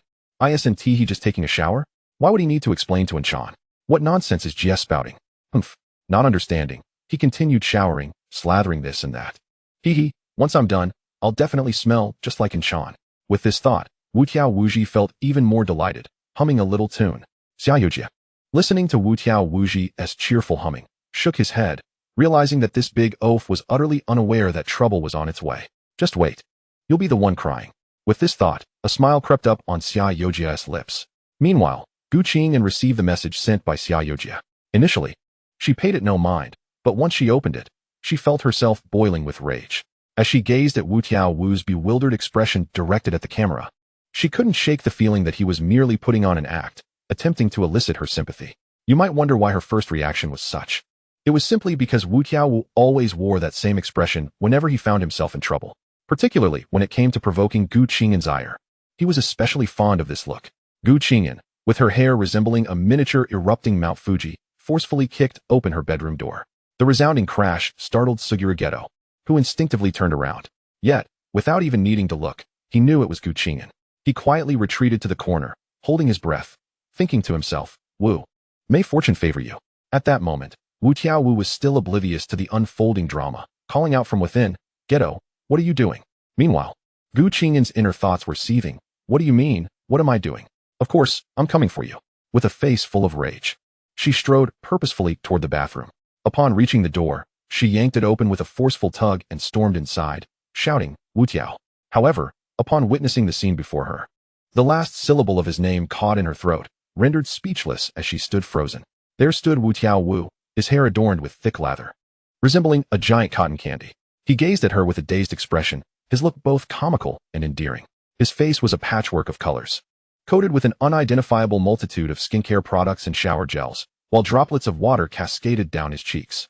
The liquid trickled slowly down his neck, following the contours of his physique, ultimately pooling on his well-defined abdomen. Gu Qing'an swallowed hard. In that moment, her anger evaporated like mist in the morning sun as her gaze inadvertently drifted downward, landing on Wu Tiaowu's more intimate area. She instinctively averted her eyes, a wave of heat flooding her cheeks, feeling as though her very eyes were ablaze with embarrassment. It was only then that Wu Tiaowu realized the gravity of the situation, hurriedly grasping a nearby towel to wrap around himself. Fushiguro Geto, who had been stealthily observing Gu Qing'an's furious entrance, was now witnessing this unexpected tableau and silently cursed himself. How had he not considered that she might see Wu Tiao in such a state? Preoccupied with his own desire to distance himself, he had entirely overlooked this critical detail. Wu Tiaowu, adopting a playful demeanor, teased, and Chan, what a surprise. Did you come to join me for a romantic bath? His eyes sparkled with mischief as he looked at Gu Qing'an. Fushiguro Geto, unable to contain his disdain at Wu Tiaowu's antics, stepped forward to intervene. Wu, hurry up and finish your shower, and has something to discuss with you. Wu Tiaowu scratched his head, feeling perplexed that urgent matters could intrude upon his bathing time. With that thought, he hastily began to remove his bathrobe, prompting Gu Qing'an to quickly step outside. Upon emerging, Gu Qing'an couldn't help but ponder how casually Wu Tiaowu seemed, standing there without a care in the world. Fushiguro Geto, noticing her flushed cheeks, found her adorable. As Gu Qing'an's gaze met Fushiguro Geto's, she sensed a smirk on his lips, convinced he was mocking her earlier recklessness. Geto, are you laughing at me? Fushiguro Geto, witnessing her imminent explosion of frustration, replied gently, not at all, and yet, her thoughts drifted back to the chaotic state Wu Tiaowu had left the bathroom in, and her irritation resurfaced, spilling over onto Fushiguro Geto. Geto, why didn't you stop Wu when he was making a mess in the bathroom? Fushiguro Geto was momentarily taken aback. It was hardly reasonable for two boys to shower together. He could only explain, I showered first, and Wu came in afterward. I didn't realize he made such a mess. I should have reminded him. His expression was earnest, filled with regret. As Gu Qing'an scrutinized his repentant demeanor, she felt a wave of guilt wash over her. I shouldn't have snapped at you. This isn't your fault. She sighed softly. I know you two enjoy your antics, but this is a bit excessive. So many products have been wasted. Fushiguro Geto remained speechless. It was Wu Tiaowu who was always causing trouble. Yet somehow he found himself painted with the same brush. All of Wu Tiao's mischief had inadvertently cast him in a similar light in Gu Qing'an's eyes. Wu Tiaowu emerged, clearly aware of his misstep. Anshan, I'm sorry. I was just curious about your products and didn't mean for it to turn out like this. I promise it won't happen again. You can punish me if you like. He gazed at Gu Qing'an with a pitiful expression, reminiscent of a contrite puppy. Yet, after his apology, he couldn't help but feel it wasn't entirely his fault. He had money to spare and could easily replenish her supplies. Turning her attention back to Wu Tiaowu, she adopted a stern expression. Wu Tiaowu, don't think I'll let you off that easily. What does Anshan plan to do? He asked, his face a mask of faux innocence. Gu Qing'an, recalling her earlier accidental glimpse, hesitated. However, she decided that punishing him too harshly might be excessive. Yet if she forgave him too quickly, what precedent would that set for the future? After contemplating, she declared, starting tomorrow, you will provide me with a month's worth of little cakes. and you must replace everything you used. Wu Tiaowu nodded vigorously, grinning as he said, so, and Chan, are you still angry? He leaned in closer, his damp hair brushing against her. Gu Qing'an found his wet hair uncomfortable against her, prompting Fushiguro Geto to intervene. Pulling Wu Tiaowu back. Wu, your dripping hair is getting in wet. Wu Tiaowu looked at the damp spots he had created, patting them as if to remedy the situation. Gu Qing'an, exasperated, retorted, what are you doing? That won't help. She glanced at Wu Tiaowu and Fushiguro Geto's dripping hair. Recalling how Fushiguro Geto had once helped her dry her hair, now that they were in a relationship, she felt it was only right to reciprocate. Thus, Gu Qing'an turned toward the corner of the room, retrieved the hairdryer, plugged it in, and beckoned Fushiguro Geto. Geto, come here, let me dry your hair. Fushiguro Geto paused for a moment. Then a gentle smile graced his face as he obediently approached and sat before her. Gu Qing'an switched on the hairdryer, adjusted the temperature, and carefully lifted his hair, blowing it dry with great care. As the warm air flowed through, the strands danced lightly, and Gu Qing'an's focused expression reflected in Fushiguro Geto's eyes, filling him with sweetness. Wu Tiaowu, watching Gu Qing'an attend to Fushiguro, eagerly chimed in, and Chan, I want my turn too. Gu Qing'an, ever fair-minded, readily acquiesced. After all, both of them were her cherished darlings. Chapter 101. Suddenly, Gu Qing'an felt that Wu Tiao's previous thoughts held a modicum of truth. Wu Tiao, please take a seat and wait a moment. I shall finish drying Jia's hair before attending to yours. Wu Tiao nodded with delight. Indeed, and Chan is truly kind to me. After drying both their hair, Gu Qing'an returned to Shoko's room to sleep. Shoko, curious, inquired, where have you been? Gu Qing'an, reclining on the bed, explained, Wu Tiao. That fellow made a complete mess of my shower gel and other items. Shoko approached and gently patted her shoulder. And, you have your work cut out for you. Wu Tiao and Jia are as excitable and destructive as huskies. Shoko wore an expression of helplessness. Observing Shoko, Gu Qing'an couldn't help but feel that she might also face dire straits in the future. What if, after conflicts and disputes, she was left to arbitrate? The thought sent a chill down her spine, prompting her to cease such musings. Perhaps I should simply close my eyes and sleep. She turned to Shoko. Shoko, you should hurry and sleep as well. It's quite late, and staying up too late is detrimental to your health. Look at those dark circles under your eyes. They've become quite pronounced. Shoko rubbed her brow and replied, it's nothing. And, you go ahead and sleep. I'll rest shortly. Gu Qing'an regarded her with a sense of bitterness, knowing that if she returned, she would be incessantly tasked with duties. Shoko remained the sole possessor of the reversal technique in the jujitsu world, bearing a heavier burden than her peers. The scarcity of jujitsu practitioners meant that Wu Tiao, being exceptionally powerful, had to undertake numerous responsibilities, particularly with perilous tasks where he often charged ahead, safeguarding the less experienced sorcerers. Moreover, with the higher-ups constantly scheming, Gu Qing'an sometimes found herself lamenting the state of the nation. This country is bound to meet its doom if these are the individuals managing jujitsu sorcerers. Why was there no national oversight? The existence of such unscientific phenomena surely could not escape the notice of the government. Yet, considering the rarity of wild sorcerers and the prevalence of sorcerer families, it became somewhat understandable. They could not be resisted. The nation required these flawed individuals to exorcise curses. Confrontation would yield no benefits for anyone, especially against such elusive forces imperceptible to ordinary people. The only regulation was that sorcerers must not harm the common folk. The government should provide financial support, but they lacked control over the jujitsu community. Otherwise, with so few sorcerers, it was inconceivable that mismanagement could lead to their demise. Gu Qing'an pondered the previous dilemma. Organizing a force to counter the higher-ups was impossible to achieve alone. Even if Wu Tiao and Xiao Jie became the strongest in the future, relying solely on brute strength would only serve as a temporary fix for long-term sustainability. They would need numerous like-minded allies and substantial financial backing. Just as Xiao Jie's previous organization, the Star Cult, required financial resources to maintain its operations. Gu Qing'an contemplated that collaborating with the leaders of Neon might yield more favorable outcomes. After all, in the current jujitsu headquarters, the conduct of figures like the head supervisor was deeply disheartening. These people resembled rotten oranges. The demise of other sorcerers seemed inconsequential to them. However, from a national perspective, the situation shifted drastically. An exceptional sorcerer could, with their abilities, vanquish numerous curses, thereby saving countless lives. Given the dearth of jujitsu practitioners, the nation could only operate smoothly by minimizing the potential for task failures. Yet the higher-ups at the headquarters were solely preoccupied with personal gain and power. Gu Qing'an resolved that she could no longer afford to be complacent beginning tomorrow. If she returned, Wu Tiao and Xiao Jie would likely replicate the original outcome. The rot lay within the sorcerer families. To eradicate future threats, a completely new force must be nurtured, just as Wu Tiao envisioned. Yet he had been so overwhelmed that he never witnessed the fruitful results. Ironically, his formidable strength led him to be labeled a monster. How utterly lamentable. Upon reflection, she truly felt that Wu Tiao Wuyo's character was not entirely flawed. Rather, he was vivacious and spoke his mind freely. He acted on whim, indifferent to others' opinions. Yet with such immense strength, why should he concern himself with trivial matters? What was wrong with his disposition? In a world governed by strength, the weak must endure the arrogance of the strong. In a realm where power reigns supreme, the feeble can only gaze up at their betters or follow them. It was merely a matter of being born in a different era and receiving a distinct education. In a time of peace, such a character would have been commendable, provided they refrained from senseless violence. She suddenly felt that some of Wu Tiao Wuyo's ideas were indeed valid. Chapter 102. Gu Qing'an resolved to discuss some matters with Wu Tiao Wuyo and Xie Yojie the following day. With this thought, she peacefully drifted off to sleep, determined not to stay up late and risk forgetting everything she had contemplated. In the morning, Shoko's voice rang in her ears, nearly rousing her from slumber. Still half asleep, she groggily responded, but upon recalling the pressing matters on her mind, she steeled herself and finally managed to rise.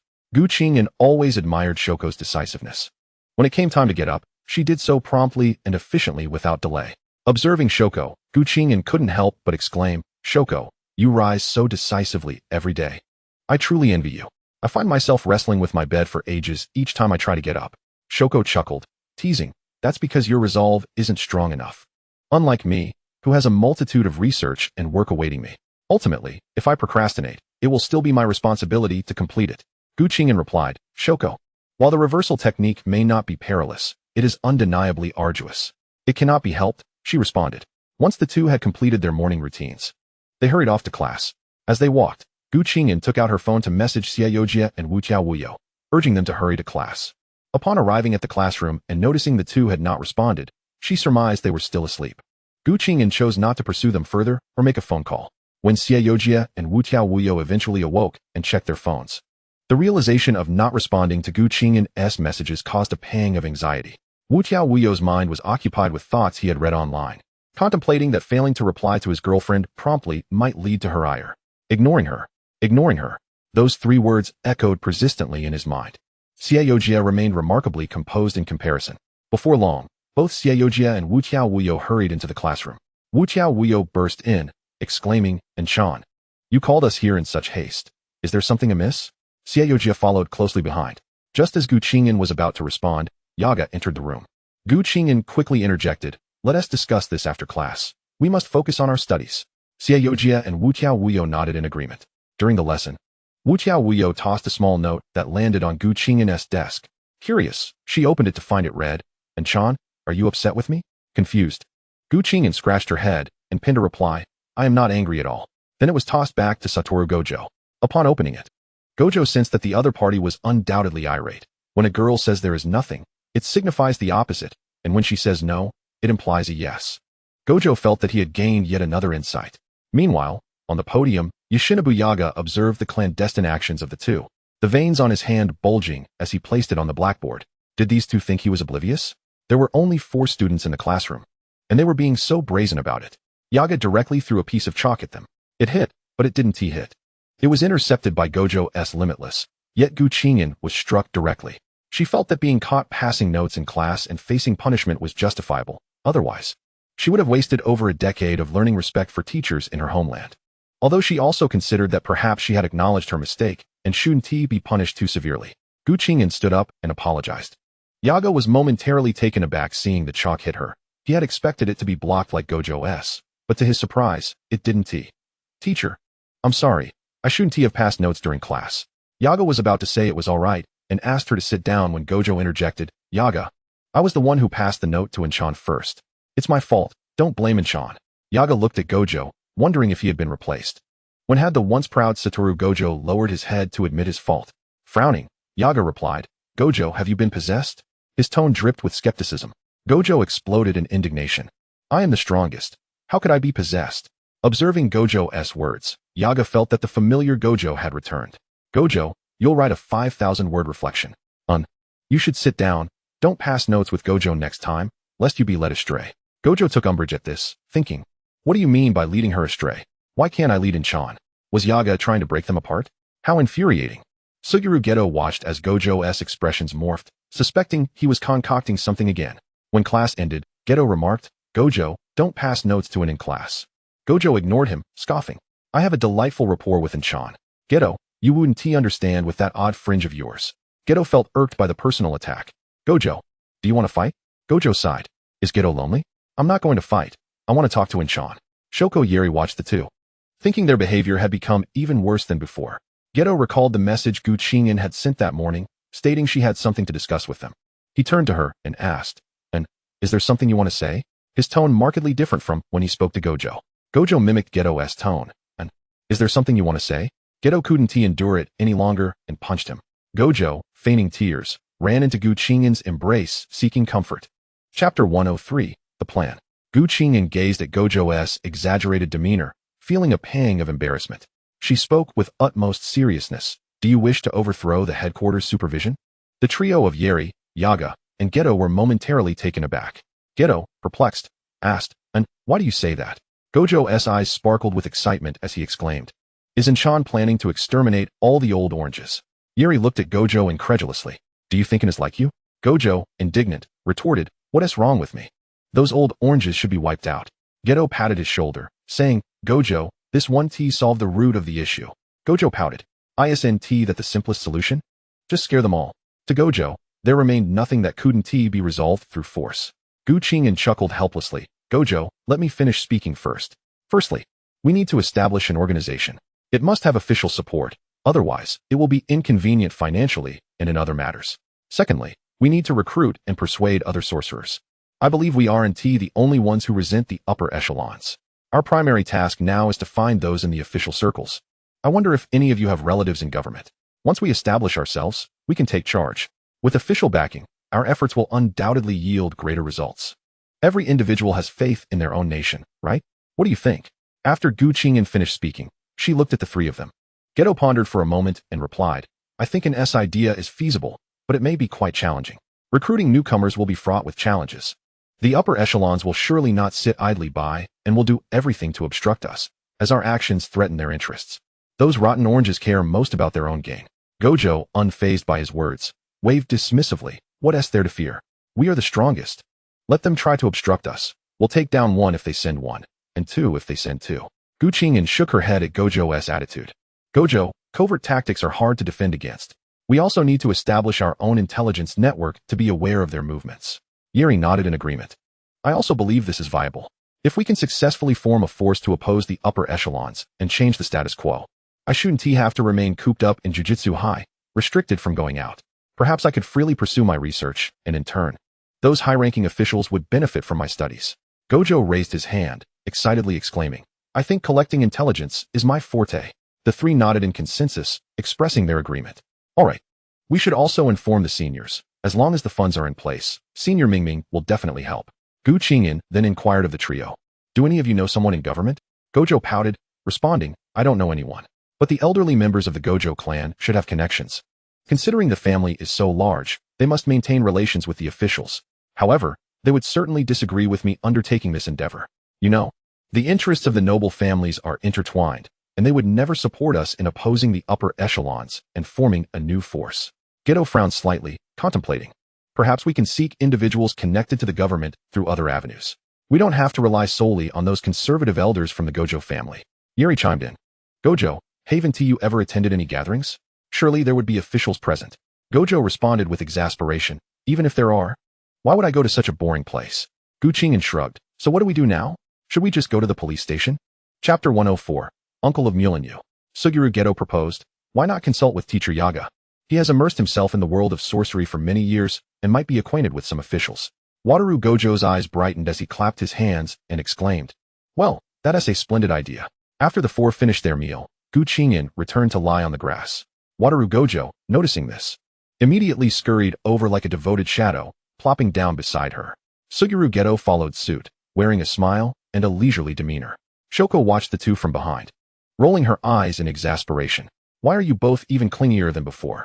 Qing'an's phone chimed, and both Fushiguro Geto and Wataru Gojo turned their gazes towards her. Oblivious to their actions, Gu Qing'an opened her phone to find a message from Mulinyu. "And Chan, my uncle wishes to meet you all. Can we arrange a meeting?" Confused, Gu Qing'an pondered why Mulinyu's uncle wanted to see them, but decided to wait for the meeting to clarify. She replied, "Sure, but I am unsure when we can meet." Gu Qing'an surmised that the uncle must have some matters to discuss, and since Mulinyu was her friend, it was only courteous to oblige. Soon, Mulinyu responded, "And Chan, my uncle hopes to meet tomorrow at noon in a tea house in Shinjuku. The ambience is tranquil and conducive to conversation. Does that work for you?" Gu Qing'an replied, "That sounds good." She then cast an exasperated glance at Wataru Gojo. "Don't you have 6 eyes? Why are you leaning in so close? And I know you two are peeking. My eyes are not merely for decoration. You are invading my privacy." Wataru Gojo, sensing her irritation, immediately leaned closer, saying, "And Chan, I'm just worried you might be deceived by someone." Fushiguro Geto chimed in, "Indeed. And some boys may appear harmless, but can be deceitful behind the scenes." The following day, Gu Qing'an invited Shoko to accompany her. Upon meeting Mulinyu's uncle, Gu Qing'an immediately discerned a distinct aura emanating from him. He did not possess the air of a capitalist, but rather that of a leader. His every gesture radiated a sense of composure and authority, and his gaze was piercingly perceptive. Mulinyu smiled and introduced, "And Chan, this is my uncle, Mulin Hayato." "Uncle, these are Wataru Gojo, Shoko Yeri, and Fushiguro Geto, whom I mentioned to you before." Mulin Hayato nodded with a smile. "Greetings, I have heard much about you." Wataru Gojo, curious, inquired, "How do you know about us?" After all, he was an ordinary person and should not be aware of their identities. Mulin Hayato explained, "I have some knowledge of your world of sorcery." Fushiguro Geto's curiosity was piqued. "Oh, I wonder how Mr. Mulin came to know about it." After taking a sip of tea, Mulin Hayato was about to respond when Gu Qing'an interjected, "You are an official." Her tone was assured. He was not a sorcerer, but merely an ordinary person who claimed to have some understanding of the sorcery realm. If he wished to meet them out of mere curiosity, it did not add up. Wealthy individuals may hire sorcerers for protection, yet sorcerers seldom divulge information about their world. The reason for his visit must pertain to something significant. It was improbable that he would seek their assistance, especially as he must be aware that the Gojo family lacked financial woes. Even if he did not know them, Wataru Gojo was certainly recognizable. He was quite valuable. Mulin Hayato was somewhat taken aback by her keen insight, surprised that she could deduce so much in just a few exchanges. He nodded, "Indeed." Gu Qing'an's eyes sparkled as she pressed, "Is your official position high?" Mulin Hayato replied, "It's decent." Gu Qing'an scratched her head, pondering the meaning of decent. Not understanding, she decided to wait for him to continue speaking. Noticing her disinterest in further questioning, Mulin Hayato asked, "May I inquire about your views on the sorcery realm?" He needed to ascertain whether they held goodwill or malice towards the higher-ups in the sorcery community before proceeding with their conversation. If they were akin to those corrupt individuals, then this dialogue would serve no purpose. Chapter 105. You draft the plan, and we will enlist sorcerers. Gu Qing'an regarded Fushiguro Geto, posing a question, "I wonder if Mr. Mulin represents the forces behind you, or if this is a personal endeavor." Mulin Hayato calmly nodded, "Indeed, Miss Gojo." The four exchanged glances, communicating silently. Gu Qing'an contemplated. "Should I express our thoughts?" Wataru Gojo mused. "Geto, what do you think? You usually have a plethora of profound insights." Fushiguro Geto clenched his fists, contemplating a certain white-haired individual. Shoko thought, "This unreliable fellow." They then turned their attention back to Gu Qing'an. Gu Qing'an met Mulin Hayato's gaze and stated, "Mr. Mulin, let us be candid. You are here to win us over, are you not? Before your arrival, you must have gathered some information regarding our identities and circumstances. I presume you are aware that the higher-ups in the sorcery realm are formidable opponents. The reason they remain unchallenged is that you lack powerful sorcerers to support your cause. Sorcerers typically hail from influential families, while those from ordinary backgrounds are often subjugated by them. It is also unwise for you to confront those in power, given the disparity in strength, as the state requires their services to eradicate curses. It is better to turn a blind eye than to sever ties completely. However, you must also recognize that they are akin to rotten oranges, both decayed and foul. Their antiquated ideologies are utterly putrid." Mulin Hayato, after listening to Gu Qing'an's words, smiled and replied, "I believe we may be allies, not adversaries. The state possesses formidable weaponry, yet purging curses is exceedingly challenging, and we cannot eliminate sorcerers. Without them, the state cannot function, and we common folk cannot perceive curses. We have long sought to organize a resistance against the corrupt elite, but we have realized that without powerful sorcerers at the helm, such endeavors are futile. 2 days ago, my nephew investigated matters related to the sorcery realm. I assisted him and discovered that he knew you. Thus, I sought to arrange this meeting, and it appears to have been quite successful. We too wish to oppose the supervisors from the headquarters, yet we lack financial backing. I believe we are well suited for collaboration. Qing'an locked eyes with Mulan Hayato, speaking earnestly. Mr. Mulan, how can you ensure that you will not become the next rotten orange you mentioned? After all, power is an enticing thing, once one holds great authority. It is difficult to guarantee that one will not become corrupted. Wataru Gojo burst into laughter. Geto and I are the strongest. I am to be the next head of the Gojo family. With Geto and Gojo being the strongest, they could simply eliminate those higher-ups who defied them. However, Geto remarked that such measures were merely a stopgap solution. They were contemplating seeking allies. To Qing'an, wielding power within the sorcery realm was far too simple. The emergence of a special grade sorcerer is an inevitable occurrence, capable of annihilating an entire nation. Do you truly believe that power is difficult for us to attain? If we were genuinely concerned with power, would we contemplate overthrowing those who supervise the headquarters? Such an endeavor holds no benefit for us. Suguru Geto, standing by with a sly smile, interjected, Wakaba is indeed correct. Shoko Nishimiya found Satoru Gojo's arrogance overwhelming, yet she could not deny the truth in his words. Qing'an pondered briefly before resolutely responding. Mr. Mutsuzuki, our intentions have diverged from those of the higher-ups from the very beginning. We have witnessed too many tragedies wrought by their selfishness and greed, which has fueled our determination to instigate change. We aspire to establish a new order that is equitable and just, centered on safeguarding the populace and advancing sorcery. Mutsuzuki Yuma and Mutsuzuki Hayato were taken aback by Gojo's assertion that a special grade could obliterate a nation. They recognized the formidable strength of sorcerers. Yet the idea struck them as utterly terrifying. Reflecting on Gojo's words, they found merit in his reasoning, observing that the demeanor of the group did not suggest a penchant for indiscriminate violence. Having served as mayor for many years, he prided himself on his ability to read people accurately, albeit unaware that sorcerers often danced on the edge of madness. Geto added, moreover, we will establish a robust oversight mechanism. Not only will there be mutual supervision among internal members, but we will also invite neutral external entities to ensure that power operates transparently. We are acutely aware that to repeat the mistakes of the upper echelons would render all our efforts meaningless. Geto's implication was clear. The participation of ordinary citizens, not just sorcerers, would be welcomed. Mutsuzuki Hayato felt that this journey was truly worthwhile. Qing'an suddenly proposed, you shall draft the plan. We will handle the affairs of the sorcerer world. We will recruit sorcerers into our ranks. Mutsuzuki Hayato nodded in agreement with the quartet. Very well. I shall leave it to you. After exchanging their thoughts, they parted ways. Before they separated, Mutsuzuki Yuma turned to Qing'an and said, and Chan, do come over to my place sometime. I promise to cook you Chinese cuisine. Gojo abruptly turned, glaring at him. Is this guy still not giving up? Chapter 106. Reform comes at a cost. Qing'an glanced back at Mutsuzuki Yuma, chuckling. Yuma, I might be rather busy lately. We've just concluded a significant discussion, after all. Once everything is sorted, I shall visit. She added, we should all go together. Don't take offense. Mutsuzuki Yuma nodded, his expression dimming slightly. All right, and Chan, I shall wait for you to finish. As the four exited, Gojo remarked sarcastically beside Qing'an. All right, I shall wait for you to finish. Qing'an shot him an exasperated glance. What with your snarky tone? What's wrong? Geto, although initially displeased, found his spirits lifted upon witnessing Gojo's antics. Shoko Nishimiya simply sighed. Gojo, your possessiveness is rather overwhelming. Gojo raised his chin defiantly. Not at all. It's that Mutsuzuki Yuma who's up to no good. Qing'an interjected. Enough. Let's head back. I declare that starting tomorrow, I shall diligently undertake missions. Geto regarded her quizzically. Is it that you're short on funds? Feel free to let me know. You need not undertake tasks you wish to avoid.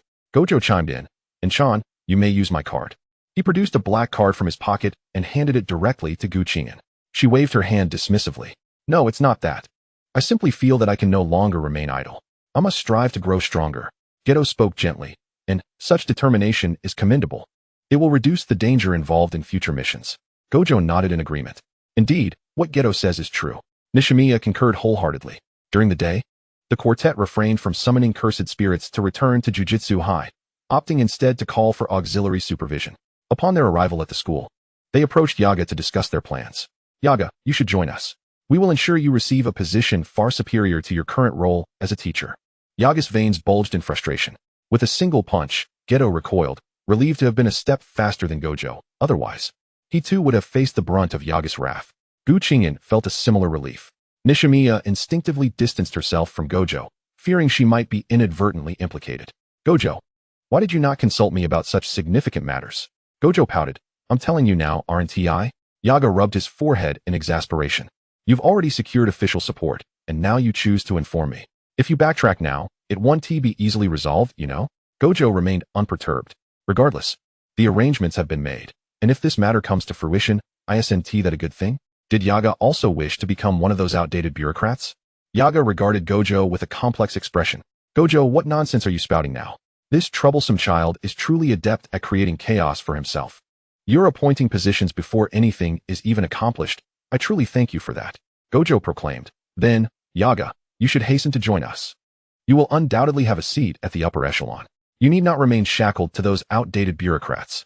Yaga scrutinized the four before him, well aware of their machinations, merely pushing Gojo forward to voice their intentions. Yet he could not deny that these individuals might genuinely succeed. You may leave for now. I need to ponder this further.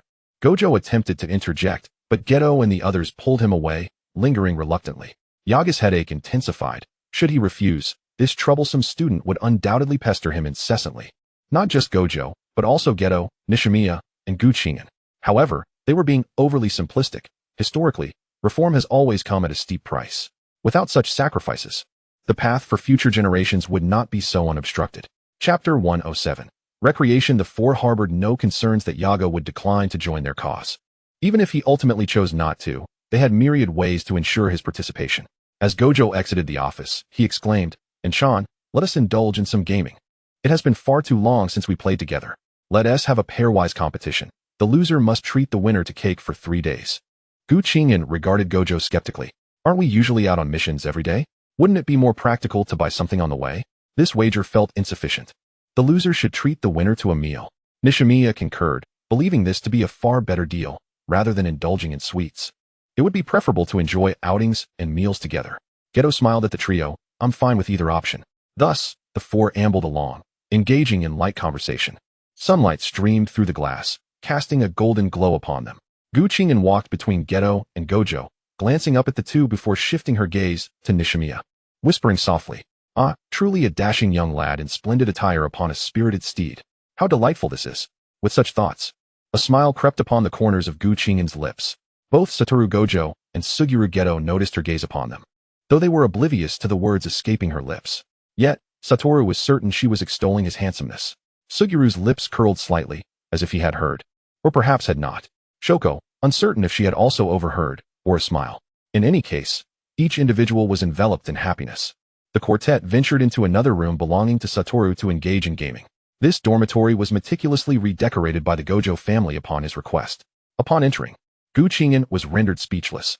This space appeared even more opulent than the last. "Wow, Satoru, your room is incredibly extravagant," she exclaimed, plopping down onto the sofa, unable to contain her astonishment. In just a single day, it had transformed to such an extent. No wonder he was the next heir of the Gojo clan. Satoru raised an eyebrow with pride. "Indeed, I had the old man design it to meet the standards of a top-tier esports room. One must have the right ambience for gaming, after all. My previous room was all my own doing, you know, and Sean. This space is dedicated solely for gaming. And I had Geto's room done up as well." Qing'an approached Satoru, her eyes sparkling. "Rich boy, hug me, I'm hungry." Shoko observed her expression and chuckled. You are just like Satoru, a member of the Gojo family. They may lack in other areas, but they certainly won't skimp on this front, will they? So, can you please refrain from that greedy demeanor?" Fushiguro raised an eyebrow. "And hasn't the Gojo family deposited funds into your account?" Qing'an touched her nose, offering an awkward smile. "They did, indeed. Not just a little, but quite a lot. I can hardly spend it all." She wrapped her arms around Satoru's thigh. "Once he becomes the family head, I'll have endless money." Satoru nonchalantly pulled a card from his pocket and handed it to her. "And Sean, here you go. What is mine is yours." Qing'an gazed at Satoru's nonchalant demeanor, feeling that with so many wealthy individuals in the world, what difference would it make if she were one of them? If she were to return to her original world and live an ordinary life again, how would she manage? The transition from extravagance to frugality would be arduous. But for now, she could still return and spend freely. Future concerns could wait. The four began their gaming session, with Shoko teaming up with Qing'an and Fushiguro with Satoru. Yet, Qing'an found that she had never won when paired with Shoko, thus they switched teams. This time, it was Shoko with Fushiguro and Qing'an with Satoru. Watching Satoru shout and direct commands animatedly, she felt her head throb from the noise. Unable to tolerate Satoru's boisterousness any longer, she swiftly reached out and covered his mouth with her hand. Satoru, perplexed, gazed at her with innocent eyes. Gu Qing'an rolled her eyes. Satoru, please stop yelling and directing. It's affecting my performance. Satoru pouted and nodded, indicating his understanding. Gu Qing'an released him. But as she did, his lips brushed against her hand. Her eyes widened in disbelief. Was he truly that peculiar? Just moments ago, he had been gaming and then absent-mindedly scratching his foot. The thought made her shy away from meeting his gaze. If Satoru were to hear her mention the foot scratching, he would undoubtedly leap up and protest. What do you mean by that? I merely brushed my foot while taking off my shoes. Do you think I'm some sort of weirdo? Suguru observed Satoru's demeanor and chuckled inwardly, convinced that he was secretly reveling in this. Meanwhile, Shoko felt relieved that Satoru had finally quieted down. He truly had a knack for causing disruption. Imagining the future where Gu Qing'an would have to soothe Satoru like a child made her feel a pang of sympathy for her. As time passed amid their playful banter, it struck midnight when Shoko and Gu Qing'an decided to retire for the night, with classes awaiting them in the morning. Gu Qing'an vowed to rise early and strive diligently. If she failed to wake up, she would renew her pledge. Chapter 108, Megumi Fushiguro. In the morning, Gu Qing'an's alarm blared incessantly, causing her head to throb with irritation. And she felt a surge of frustration, wishing to smash it. Groggy and half asleep, she fumbled at her bedside, finally managing to silence the alarm. And the world fell into a serene hush. Yet, after 5 minutes, the alarm rang again, prompting her to rise, albeit in a daze. She needed to persevere. She aspired to grow stronger. Grumbling to herself, she proceeded to freshen up and knocked on Shoko's door before heading out. Shoko was taken aback to see her up even earlier than herself. The two set off for their classroom, and as soon as Gu Qing'an arrived, she sprawled across her desk to catch some sleep. Shoko followed suit, and by the time Nightingale entered, the sight of two students sleeping soundly brought him to a loss. He could not fathom why the youth of today would forgo sleep. After a few knocks on the desk, Gu Qing'an remained undisturbed, while Shoko stirred slightly. Noticing her friend still asleep, Shoko gently nudged Gu Qing'an's arm. Groggily, Gu Qing'an opened her eyes to find Nightingale at the podium. Startled, she immediately shook off the sleepiness. Once both were awake, Nightingale commenced the lesson. Halfway through, Satoru and Suguru sauntered in, tardy. Nightingale, noting their prolonged absence, ordered them to stand outside as punishment. Unfazed, Satoru and Suguru complied, enduring the standing punishment for the entire morning. In the afternoon, during physical training, they were summoned for a mission. Gu Qing'an tagged along, dozing throughout the journey, lamenting that such missions were tedious.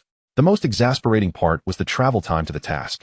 This mission involved a grade 1 cursed spirit, nearly on par with a special grade. After vanquishing the cursed spirit, Suguru captured it. He was pleased to find that the cursed spirit he ingested bore no flavor, as it improved his strength slightly. Moreover, the cursed spirit ball had a delightful strawberry flavor, reminiscent of the little cake and had given him before, which he adored. He wore the purifier on his middle finger. At that moment, Satoru expressed his discontent, feeling that Gu Qing'an favored Suguru over him. However, Gu Qing'an assured him that he would have priority in the future, which appeased him. On their way back, the three decided to grab a bite to eat. While Gu Qing'an stood in line for ice cream, she caught sight of a familiar figure nearby, a sea urchin head. Oh, is that not our Megumi Fushiguro? Gu Qing'an exclaimed, tugging Satoru's arm. Satoru, look at that adorable child. Satoru glanced over, his eyes lighting up. A sea urchin head. He dashed over, pressing his hand atop Megumi's head. Turning to Suguru, he exclaimed, guess what I've spotted? Tada! It's the sea urchin head. Meanwhile, Megumi stood there, utterly bewildered. What on earth? I was just standing here, minding my own business. How did a lunatic suddenly emerge, proclaiming himself as sea urchin head, while pressing his own head? Fushiguro Megumi swatted away Gojo Satoru's hand. You, don't mess with my head. Do they know each other? He just approaches and starts messing with his own hair. After being swatted away, Gojo returned his hand. Swatting and returning again. Gu Qing'an observed Gojo's antics, feeling at a loss for words. Is this guy so brazenly bullying children? Does he not fear the police? Is this what they call social anxiety? She wasn't entirely sure, but she was profoundly shocked. Gu Qing'an approached Suguru Geto and said, Gojo.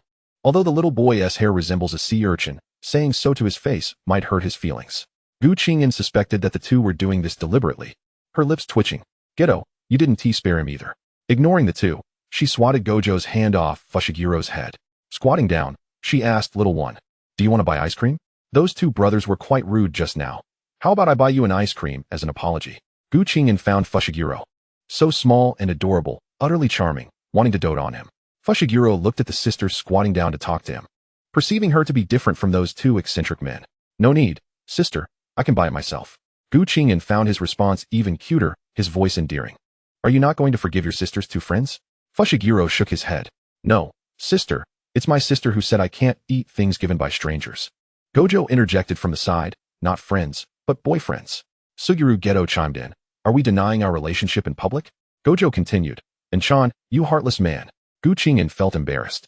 Noticing people passing by, some casting curious glances at her. She thought the two had such thick skins. One can die, but one cannot socially perish. Did she not say her life lacked an audience? What is the situation now? Gu Qing'an pulled Fushiguro away from the two. As she glanced back, she shot them a fierce glare. You two, don't follow me for now. Chapter 109, Sending the Little One Home. Gojo looked at Gu Qing'an with a hopeful expression. She took a step, and he followed suit. When Gu Qing'an turned around, he halted, gazing at the sky and ground, avoiding her gaze.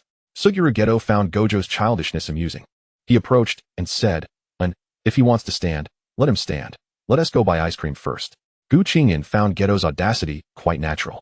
But at this moment, she only wished to buy ice cream for Fushiguro. Meanwhile, Fushiguro was utterly perplexed. He hadn't agreed to let anyone buy him ice cream.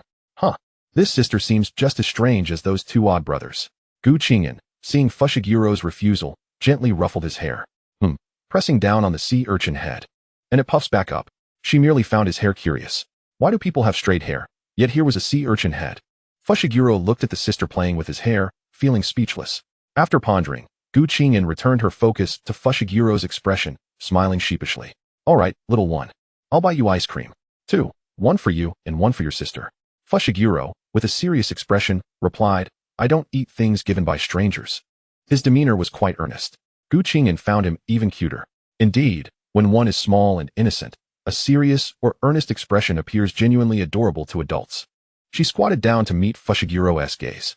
Little one, I'm not a bad person, with so many people around. It's easy to get caught if someone tries to do something wrong. Fushiguro considered her words, but he remained wary of strangers. Gojo, observing the two's prolonged deliberation, grew impatient. He swiftly grabbed Fushiguro by the collar and led him to the line. Stop dawdling. Just line up already. Gu Qing'an was dumbfounded. What was Gojo doing? Leading someone he barely knew straight into the queue? Fushiguro flailed his limbs in the air, attempting to escape Gojo's grasp. Yet, after several attempts, he made little progress. Casting a pitiful glance at Gu Qing'an, she approached and set him down. Gojo, you can't treat kids like that. Oh, it's nothing, and Chan. Suguru Geto interjected, Gojo. This could easily hurt an ordinary person. Gojo waved his hand dismissively. I got it. Once they purchased the ice cream, Gojo handed it to Fushiguro, who merely stared at it without taking it. Gu Qing'an patted his head. Little one, take it, and then I'll send you home. Only then did Fushiguro reach out to accept the ice cream from Gojo's hand. Thank you. Gu Qing'an remarked on his remarkable politeness. Gojo, noticing the ice cream nearly being taken, lifted it higher. Fushiguro glared at him, retracting his hand. Gojo lowered the ice cream again, and Fushiguro hesitated but ultimately reached out. Gojo lifted it once more. Fushiguro realized the peculiar individual in front of him was merely toying with him. Gu Qing'an stepped forward and playfully punched Gojo on the head. Gojo, are you looking for a fight? She leaped to strike him. Gojo suddenly became obedient. And Sean actually hit me for a kid she doesn't even know. Gu Qing'an swiftly snatched the ice cream from Gojo's hand and handed it to Fushiguro. He accepted it, expressing his thanks. Gu Qing'an then ruffled his hair, and, don't make your hair explode. Suguru Geto, observing Gojo being scolded, approached him. Gojo, you really are asking for it. Gojo pouted. I was just playing with him. Suguru Geto retorted, Gojo, you were clearly messing with him. Gojo looked at Geto in confusion. Geto, I was obviously just playing. Geto glanced at Fushiguro. But he thinks you're playing him. Gojo became even more baffled. But he was playing too. He accepted it twice.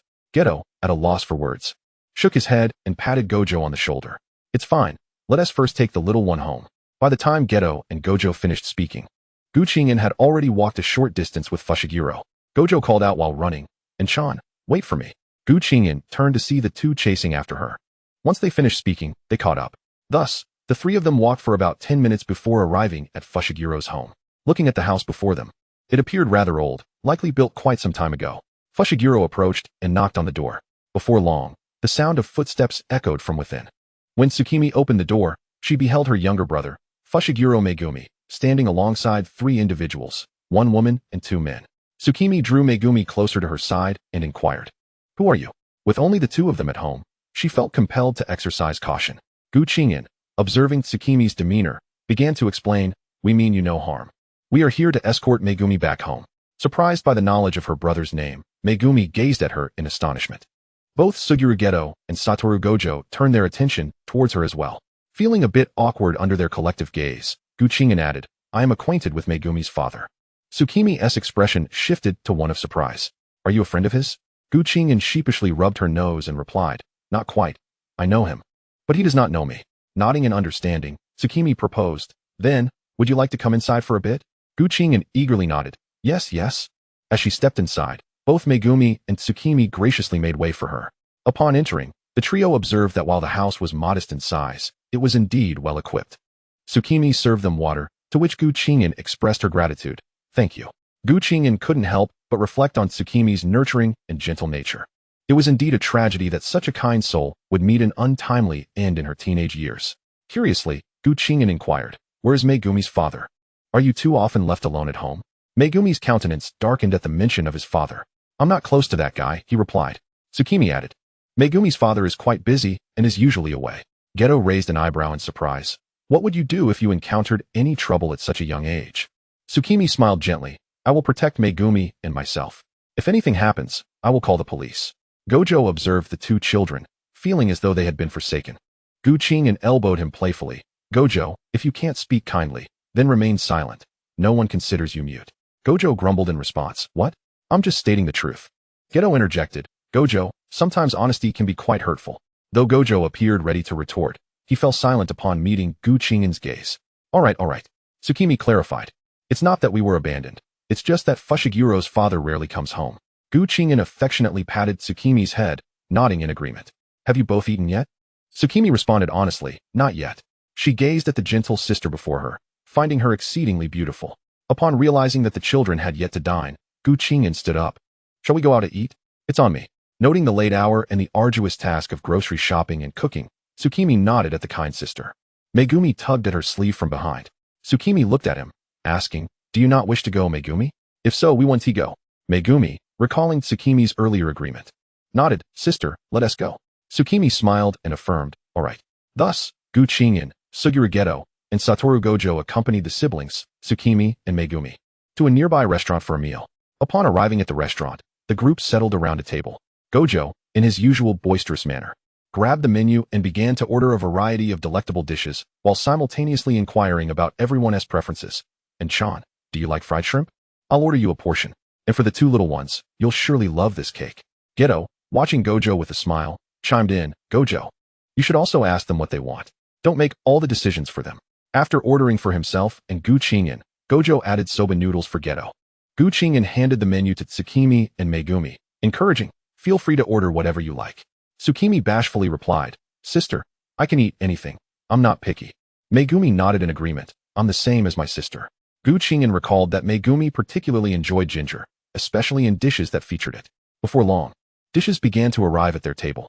Gojo eagerly picked up a piece of meat, and just as Qing'an thought he would eat it himself, he instead offered it to her. Taken aback for a moment, Qing'an found herself caught in a playful clash of chopsticks with Geto. Both men simultaneously exclaimed, and Chan, eat mine. Qing'an quietly picked up her chopsticks and accepted the offering, and thus, their meal commenced. During the meal, Qing'an, concerned that the two children might feel shy about serving themselves, frequently assisted them by picking up food for their plates, gently reminding them to eat more. Halfway through, her gaze fell upon Fushiguro Toji in the distance. How convenient it is to have 6 eyes. No need to strain my mind to spot him, she thought. Locking eyes with Toji, Qing'an offered him a subtle smile before turning to Megumi. Megumi, is that not your father over there? Mid-bite. Megumi looked up at the direction Qing'an indicated and confirmed, Indeed, it is. Tsukimi, wishing to approach, hesitated as she glanced at Qing'an, who noticed the uncertainty. With a warm smile, she prompted, Would you like to call him over to join us? I wholeheartedly encourage that. Tsukimi then stepped outside, saying, Okay, thank you, sister. Moments later, Tsukimi returned with Fushiguro Toji in tow. Upon his entrance, both Gojo and Geto were immediately enveloped by a palpable sense of pressure. Their eyes fell upon Toji's imposing physique, broad shoulders, a narrow waist, and muscles sculpted to perfection, each contour a testament to his strength. While they could not sense his cursed energy, they both instinctively recognized his formidable presence, unsure if they could match him in a confrontation. Toji, seemingly aware of their scrutiny, cast a cold glance at Gojo and Geto before turning to Megumi, who was avoiding eye contact and focused intently on his meal. Little brat. You're quite fortunate to have someone treating you to a meal, Toji remarked. Megumi, unwilling to engage with his father, silently continued to eat. Qing'an, observing Toji up close for the first time, found herself involuntarily swallowing hard. It felt as if an invisible mountain were bearing down upon her. The sheer presence of this man overwhelming. Her gaze traveled over Toji's powerful, muscular form, and a thought crossed her mind.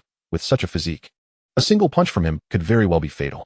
At present, Satoru Gojo and Fushiguro Geto are unable to contend with Kinji Hikari. As Satoru gazes at Hikari, he is struck by a sense of familiarity, as if he has encountered him before, yet the memory eludes him. How peculiar, he mutters under his breath, a rare look of perplexity crossing his face. Noticing Satoru's unusual demeanor, Fushiguro leans in and quietly inquires, Gojo, do you know him? Satoru scratches his head, uncertain. I can't say for sure, but he certainly seems familiar. Directly addressing Hikari, Satoru asks, haven't we met somewhere? With arms crossed, Hikari replies nonchalantly. No need to dwell on it. Like you, I'm not particularly adept at remembering men's names. Qing'an, bewildered, thinks, this isn't the time for idle banter. Surely they won't resort to violence right here. She hastily interjects, Mr. Hikari, let us sit down and have a meal first. Fearing that a disagreement might escalate into an uncontrollable confrontation, she anxiously observes as Hikari takes a seat and begins to eat heartily. Realizing the pace at which he is devouring his meal, Qing'an decides it would be prudent to order more dishes. She quickly calls for the waiter, who promptly departs to place her order. Soon, the newly ordered dishes arrive, and the group finishes their meal. Suddenly, a light bulb goes off in Satoru's mind, and he finally recalls who Kinji Hikari is. He exclaims, "You're the one from the Zenin family, the one with the cursed binding." Hikari's expression darkens at the mention of the Zenin name, his voice dripping with disdain as he retorts, "Don't call me Zenin. It's nauseating. I go by Kinji Hikari now." His face contorts in disgust, as if merely uttering the surname were akin to swallowing a vile insect. Satoru, observing Hikari's reaction, finds it entirely understandable. A person like Hikari, devoid of cursed energy, would certainly have faced dire circumstances growing up in a family that places such immense value on it. After all, the Zenin clan is notorious for its antiquated and dogmatic belief that only those with cursed energy are worthy of existence. In such an environment, the discrimination and ostracism Hikari must have endured are all too evident. Merely surviving into adulthood is an accomplishment in itself. After their meal, as Hikari wipes his mouth, he prepares to leave with Tsukimi and Maki. Qing'an watches his tall, aloof figure retreating, feeling torn. She longs to ask Hikari if he could teach them martial arts, even contemplating the potential of establishing a new faction where he might instruct both ordinary people and sorcerers. There is plenty of money to go around. Yet, as the words form in her mind, they become lodged in her throat. Stealing glances at Hikari, she wonders, now that he has finished eating, he should be in a good mood, right? Only she is aware of Hikari's true strength, and she knows he is not one to suffer fools gladly. Perhaps he thinks of his children, allowing them the freedom they need. Mustering her courage, she finally calls out, Mr. Hikari, could we invite you to be our martial arts instructor? Both Satoru and Fushiguro are taken aback by her request. Fushiguro, confused, asks Enchan why? He has no cursed energy. Satoru, seemingly enlightened, explains, the cursed binding is a curse that sacrifices cursed energy for physical prowess. This binding doesn't require mutual agreement, it's enforced. Fushiguro, grasping the implication, comprehends why Hikari possesses no cursed energy. Just as Qing'an braced herself for rejection or even reprimand, Hikari finally speaks. Teach martial arts? On what grounds? His voice is low and devoid of inflection. Qing'an turns to Satoru, urging, Gojo, it's time to showcase your charm.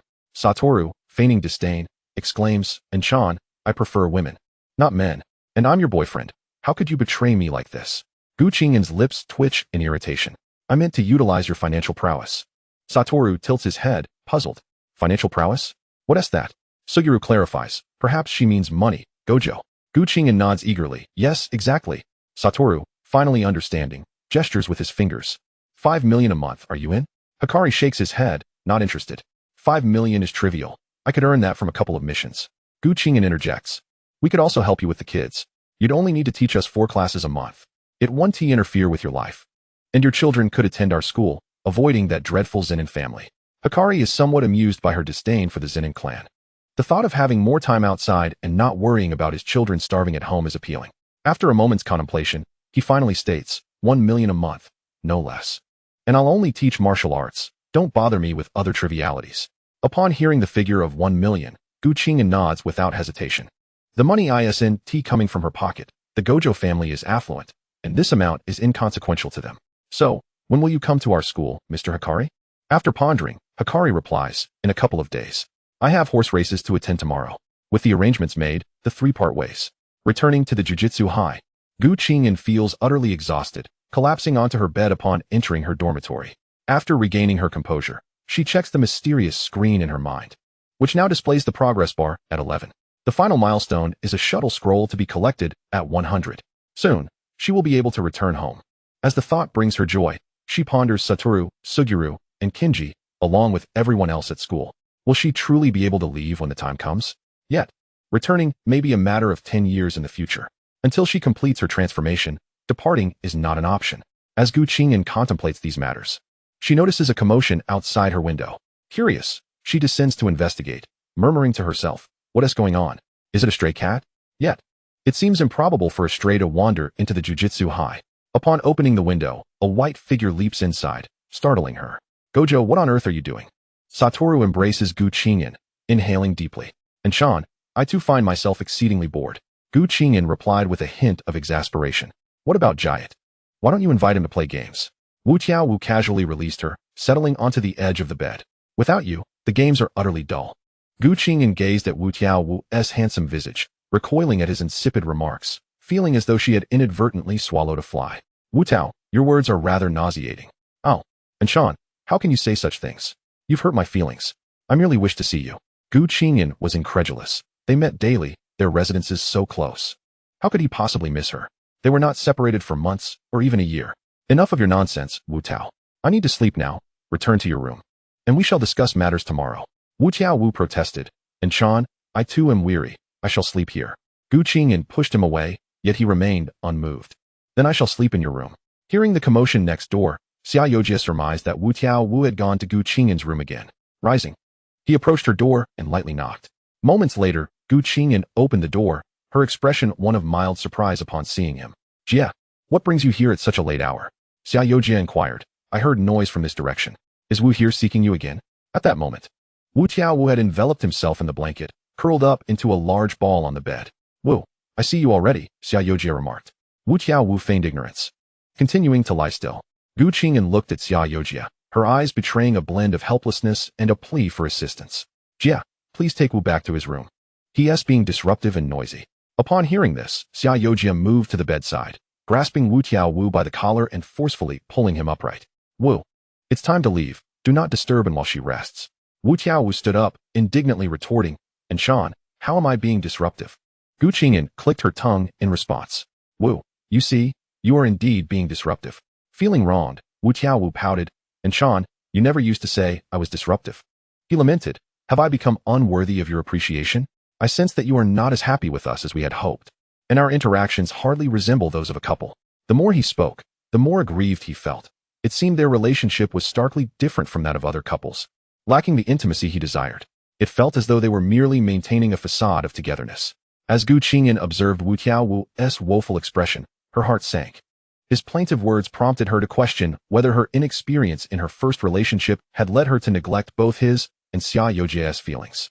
She silently sat at the edge of the bed, lost in contemplation, reflecting on their moments together. It dawned on her that she had often responded out of instinct rather than genuine consideration for his perspective. It appeared that she truly lacked the understanding necessary for nurturing a romantic relationship, unsure of how to express her care for them appropriately. Xiaoyojia, seeing Wu's grievances, continued, and, from the day we met, your demeanor has always conveyed a sense of detachment. Throughout our time together, you have remained an observer, as if watching from a distance. Your expressions of affection seem more akin to the fleeting excitement of a fan meeting an idol rather than the deep connection expected between lovers. Your gaze often drifts, as if no matter what experiences we share, you remain untruly engaged in this relationship, standing at its periphery and scrutinizing it from an outsider's perspective. This ambiguous attitude leaves me perplexed, as I cannot discern your true feelings towards our bond. Chapter 115. Confession of Truths. Qing'an was momentarily stunned by Xiaoyojia's words. Was she truly like that? Her lips trembled, caught between the urge to speak and the struggle to find the right words. A whirlwind of emotions surged within her as she sought to explain, but found herself at a loss. Taking a deep breath, she slowly began, Jia, In truth, I have found a way back home. Perhaps the aloofness you sensed was due to my subconscious desire to preserve an escape route, since I never intended to remain in this world. In my own world, I have a very dear friend. Thus, upon my arrival here, I instinctively crafted an exit for myself. Moreover, I am merely an ordinary individual. How could someone as extraordinary as Wu Tiao Wu or Xia Yojia ever be attracted to a commonplace girl? They are drawn solely to my innate cursed energy, and would hardly spare a glance for someone perceived as weak. Despite his gentle demeanor, Xia Yojia possesses a profound arrogance. He often speaks of protecting the weak, yet he inherently distinguishes himself from those he considers ordinary. Gu Qing'an's insecurities surfaced, particularly given that she had deceived them from the outset. Would they still harbor affection for her if they discovered her initial deceit? Perhaps this relationship was flawed from the beginning. But could they still remain friends after she revealed the truth? Xia Yojia took a seat beside her, gently grasping her hand with a tender and sincere gaze. Would you share with us about your world? Wu Tiaowu also settled beside her, saying, "And Chan, I wish to listen as well." Gu Qing'an felt a compulsion to confide in them, reasoning that if things turned awry, she could simply leave Jujutsu High and distance herself from them. She envisioned a future where she would exorcise cursed energy, filling her progress bar until she could return home without the burden of deceit. Perhaps in revealing her true self, they would no longer feel affection for her, which might be for the best. Just as Gu Qing'an prepared to speak, Xia Yojia interjected, "And this is your true world." I assent it. Gu Qing'an abruptly lifted her gaze to Xia Yojia, then to Wu Tiaowu. Wu Tiaowu flashed a grin at her. Gu Qing'an's eyes widened in disbelief, staring at the two of them in shock. Swallowing hard, she stammered, "How did you know?" Wu Tiaowu replied without hesitation, "I knew from our very first encounter. And Chan, your lies were all too easy to see through. Besides, with the 6 eyes, lies cannot escape detection." Xia Yojia chuckled, affectionately ruffling her hair. You truly are ill-suited for deceit." Feeling shattered, Gu Qing'an realized that her efforts to conceal the truth had been in vain. Her poor acting skills had been exposed from the very beginning. What had her days of anxious concealment amounted to? With a sigh, she lay back down, resting her head on her hands. "In my world, it is the 3rd dimension." Hearing her describe her world in such a manner, Xia Yojia and Wu Tiaowu furrowed their brows. "The 3rd dimension? Why do you say that? Are you implying that this world is the 2nd dimension? That is utterly absurd." Before they could ponder further, Gu Qing'an continued, "In my world, there are no cursed spirits, nor jujutsu sorcerers." At this revelation, Wu Tiaowu and Xia Yojia could no longer contain themselves. Satoru Gojo straightened his posture and asked, "And Chan, why are there no sorcerers or cursed spirits?" Gu Qing'an looked at Satoru and replied, "Please, let me finish speaking first." Gojo fell silent once more. "In our world, there exists a highly popular manga titled Jujutsu Kaisen. I hold a deep fondness for 2 characters within it. On one occasion at a comic convention, my friend and I cosplayed as those 2 characters. I portrayed the one with white hair, while my friend took on the character with the dark, quirky bangs. However, the conclusion of the manga left much to be desired, resulting in the demise of many characters. The white-haired character even killed the one with the dark bangs after they had a quarrel, leading them to part ways.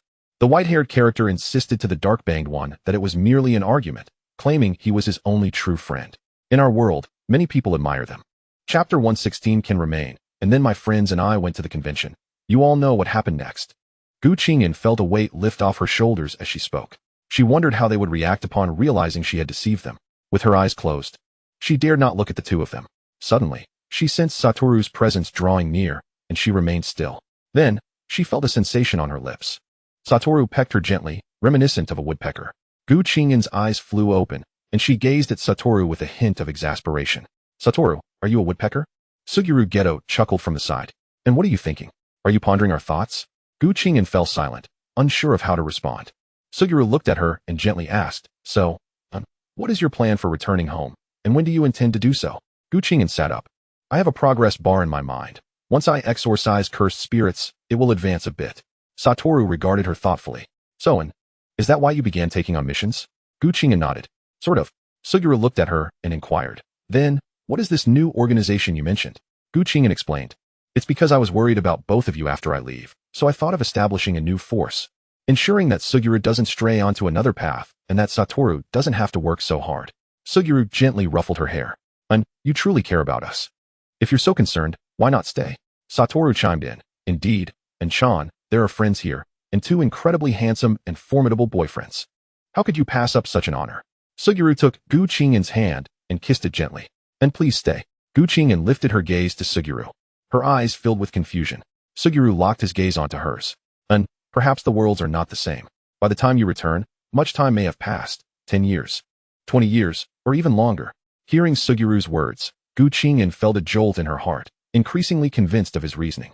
The two worlds certainly wouldn't align in terms of time. Suguru pressed on. And you have only one friend back there, while here you have several. And 2 boyfriends to boot. What will we do if you leave? Or were you merely toying with our feelings from the start? Qing'an quickly retorted, Suguru. I did not. Furthermore, it was you two who pressured me into agreeing that night. How did it turn into me playing with your feelings? Satoru embraced both Suguru and Qing'an.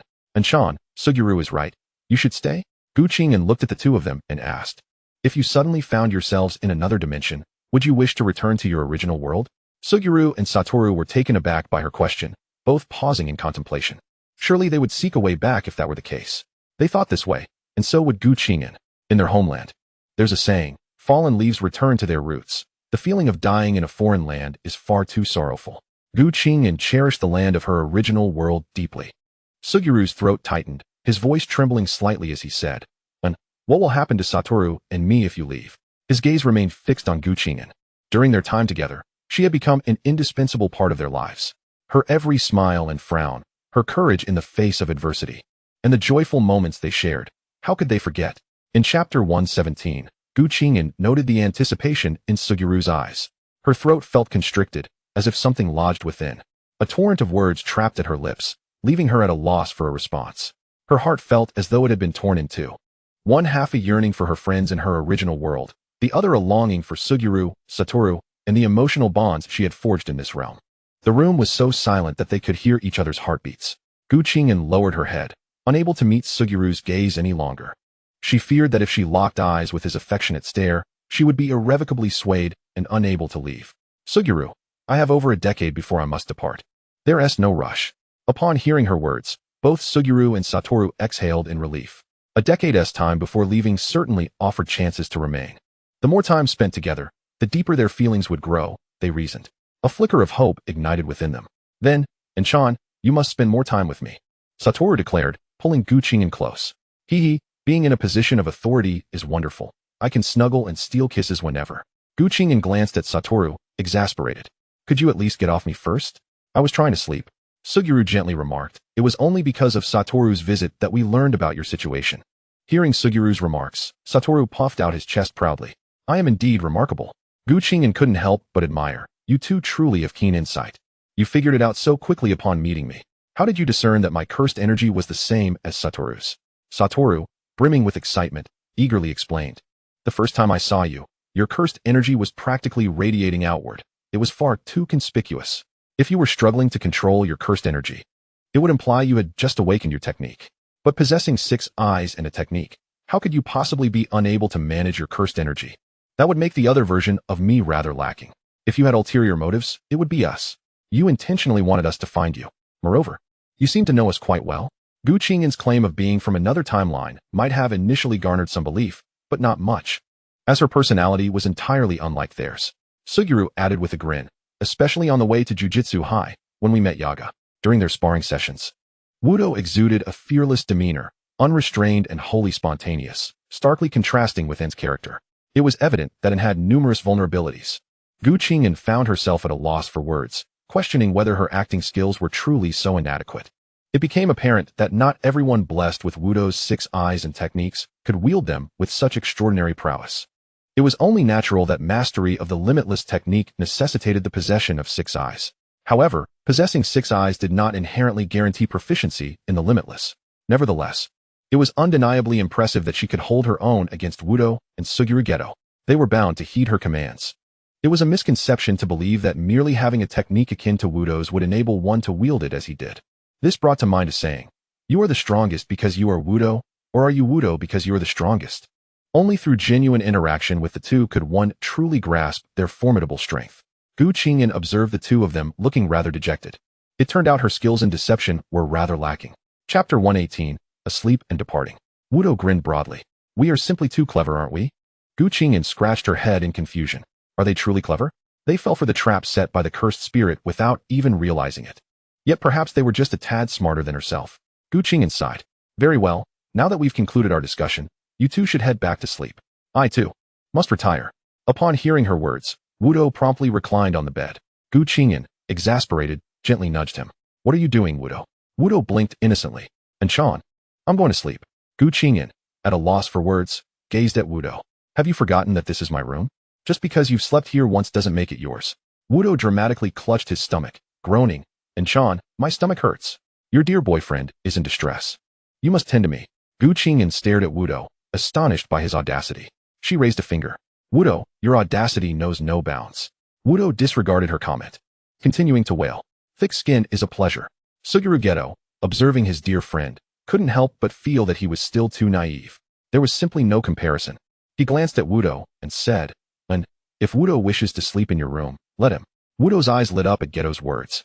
Indeed, my only true friend. Yet, in the next moment, Geto continued, and come sleep in my room. Gu Qing'an nodded in agreement with Geto. All right, Geto, let's go. Let Wudo sleep here alone. Upon hearing this, Wudo wore an expression of abandonment, casting a reproachful gaze at the two. And Chan, Wudo rolled around on the bed, wrinkling the sheets in the process. Gu Qing'an couldn't fathom why Wudo was more clingy than Geto. Curiosity got the better of her. Wudo, why are you so attached to me? Wudo's eyes sparkled at her question, his cerulean gaze reflecting her image. Because being close to Inchan makes me incredibly happy. Just being with you brings me immense joy. Gu Qing'an was momentarily taken aback by his candidness. She murmured, staying with me makes you happy? Such forthright words. Wudo, at times, could be obliviously charming. Indeed, sincerity was an everlasting weapon. Geto, witnessing Wudo's declaration, interjected, you should rest. Once you fall asleep, Wudo and I will step out. Gu Qing'an trusted Geto implicitly. Wudo nodded in agreement. That's right, and Chan. Once you drift off, I shall take my leave. Gu Qing'an felt reassured by their words. All right then. With that, she settled down to sleep. Just as she lay down, Wudo pulled the blanket over them both, gently patting her back. Sleep well, and Chan. Sweet dreams, good night. Gu Qing'an replied. Good night, sweet dreams, Wudo. Geto sat at the edge of the bed, observing the two. Gu Qing'an felt a pang of guilt, and said, Geto, you should lie down too. After all, once I fall asleep, you two will leave. Geto smiled softly at her suggestion. Indeed, and is fair to everyone. How wonderful. With that thought, he reclined beside her. Gu Qing'an, inhaling the comforting sense of the two, gradually drifted off to sleep. Wudo gazed at her profile and murmured, if only time could pause at this moment. Geto, expressionless, agreed, indeed. But what can we do? And we'll eventually leave. Upon hearing Geto's words, Wudo fell silent, pondering how to respond. And Chan would ultimately depart. Both of them recognized her unwavering resolve to leave. Yet, if Inchan remained here, devoid of happiness in her original world, perhaps leaving wouldn't be so terrible after all, would it?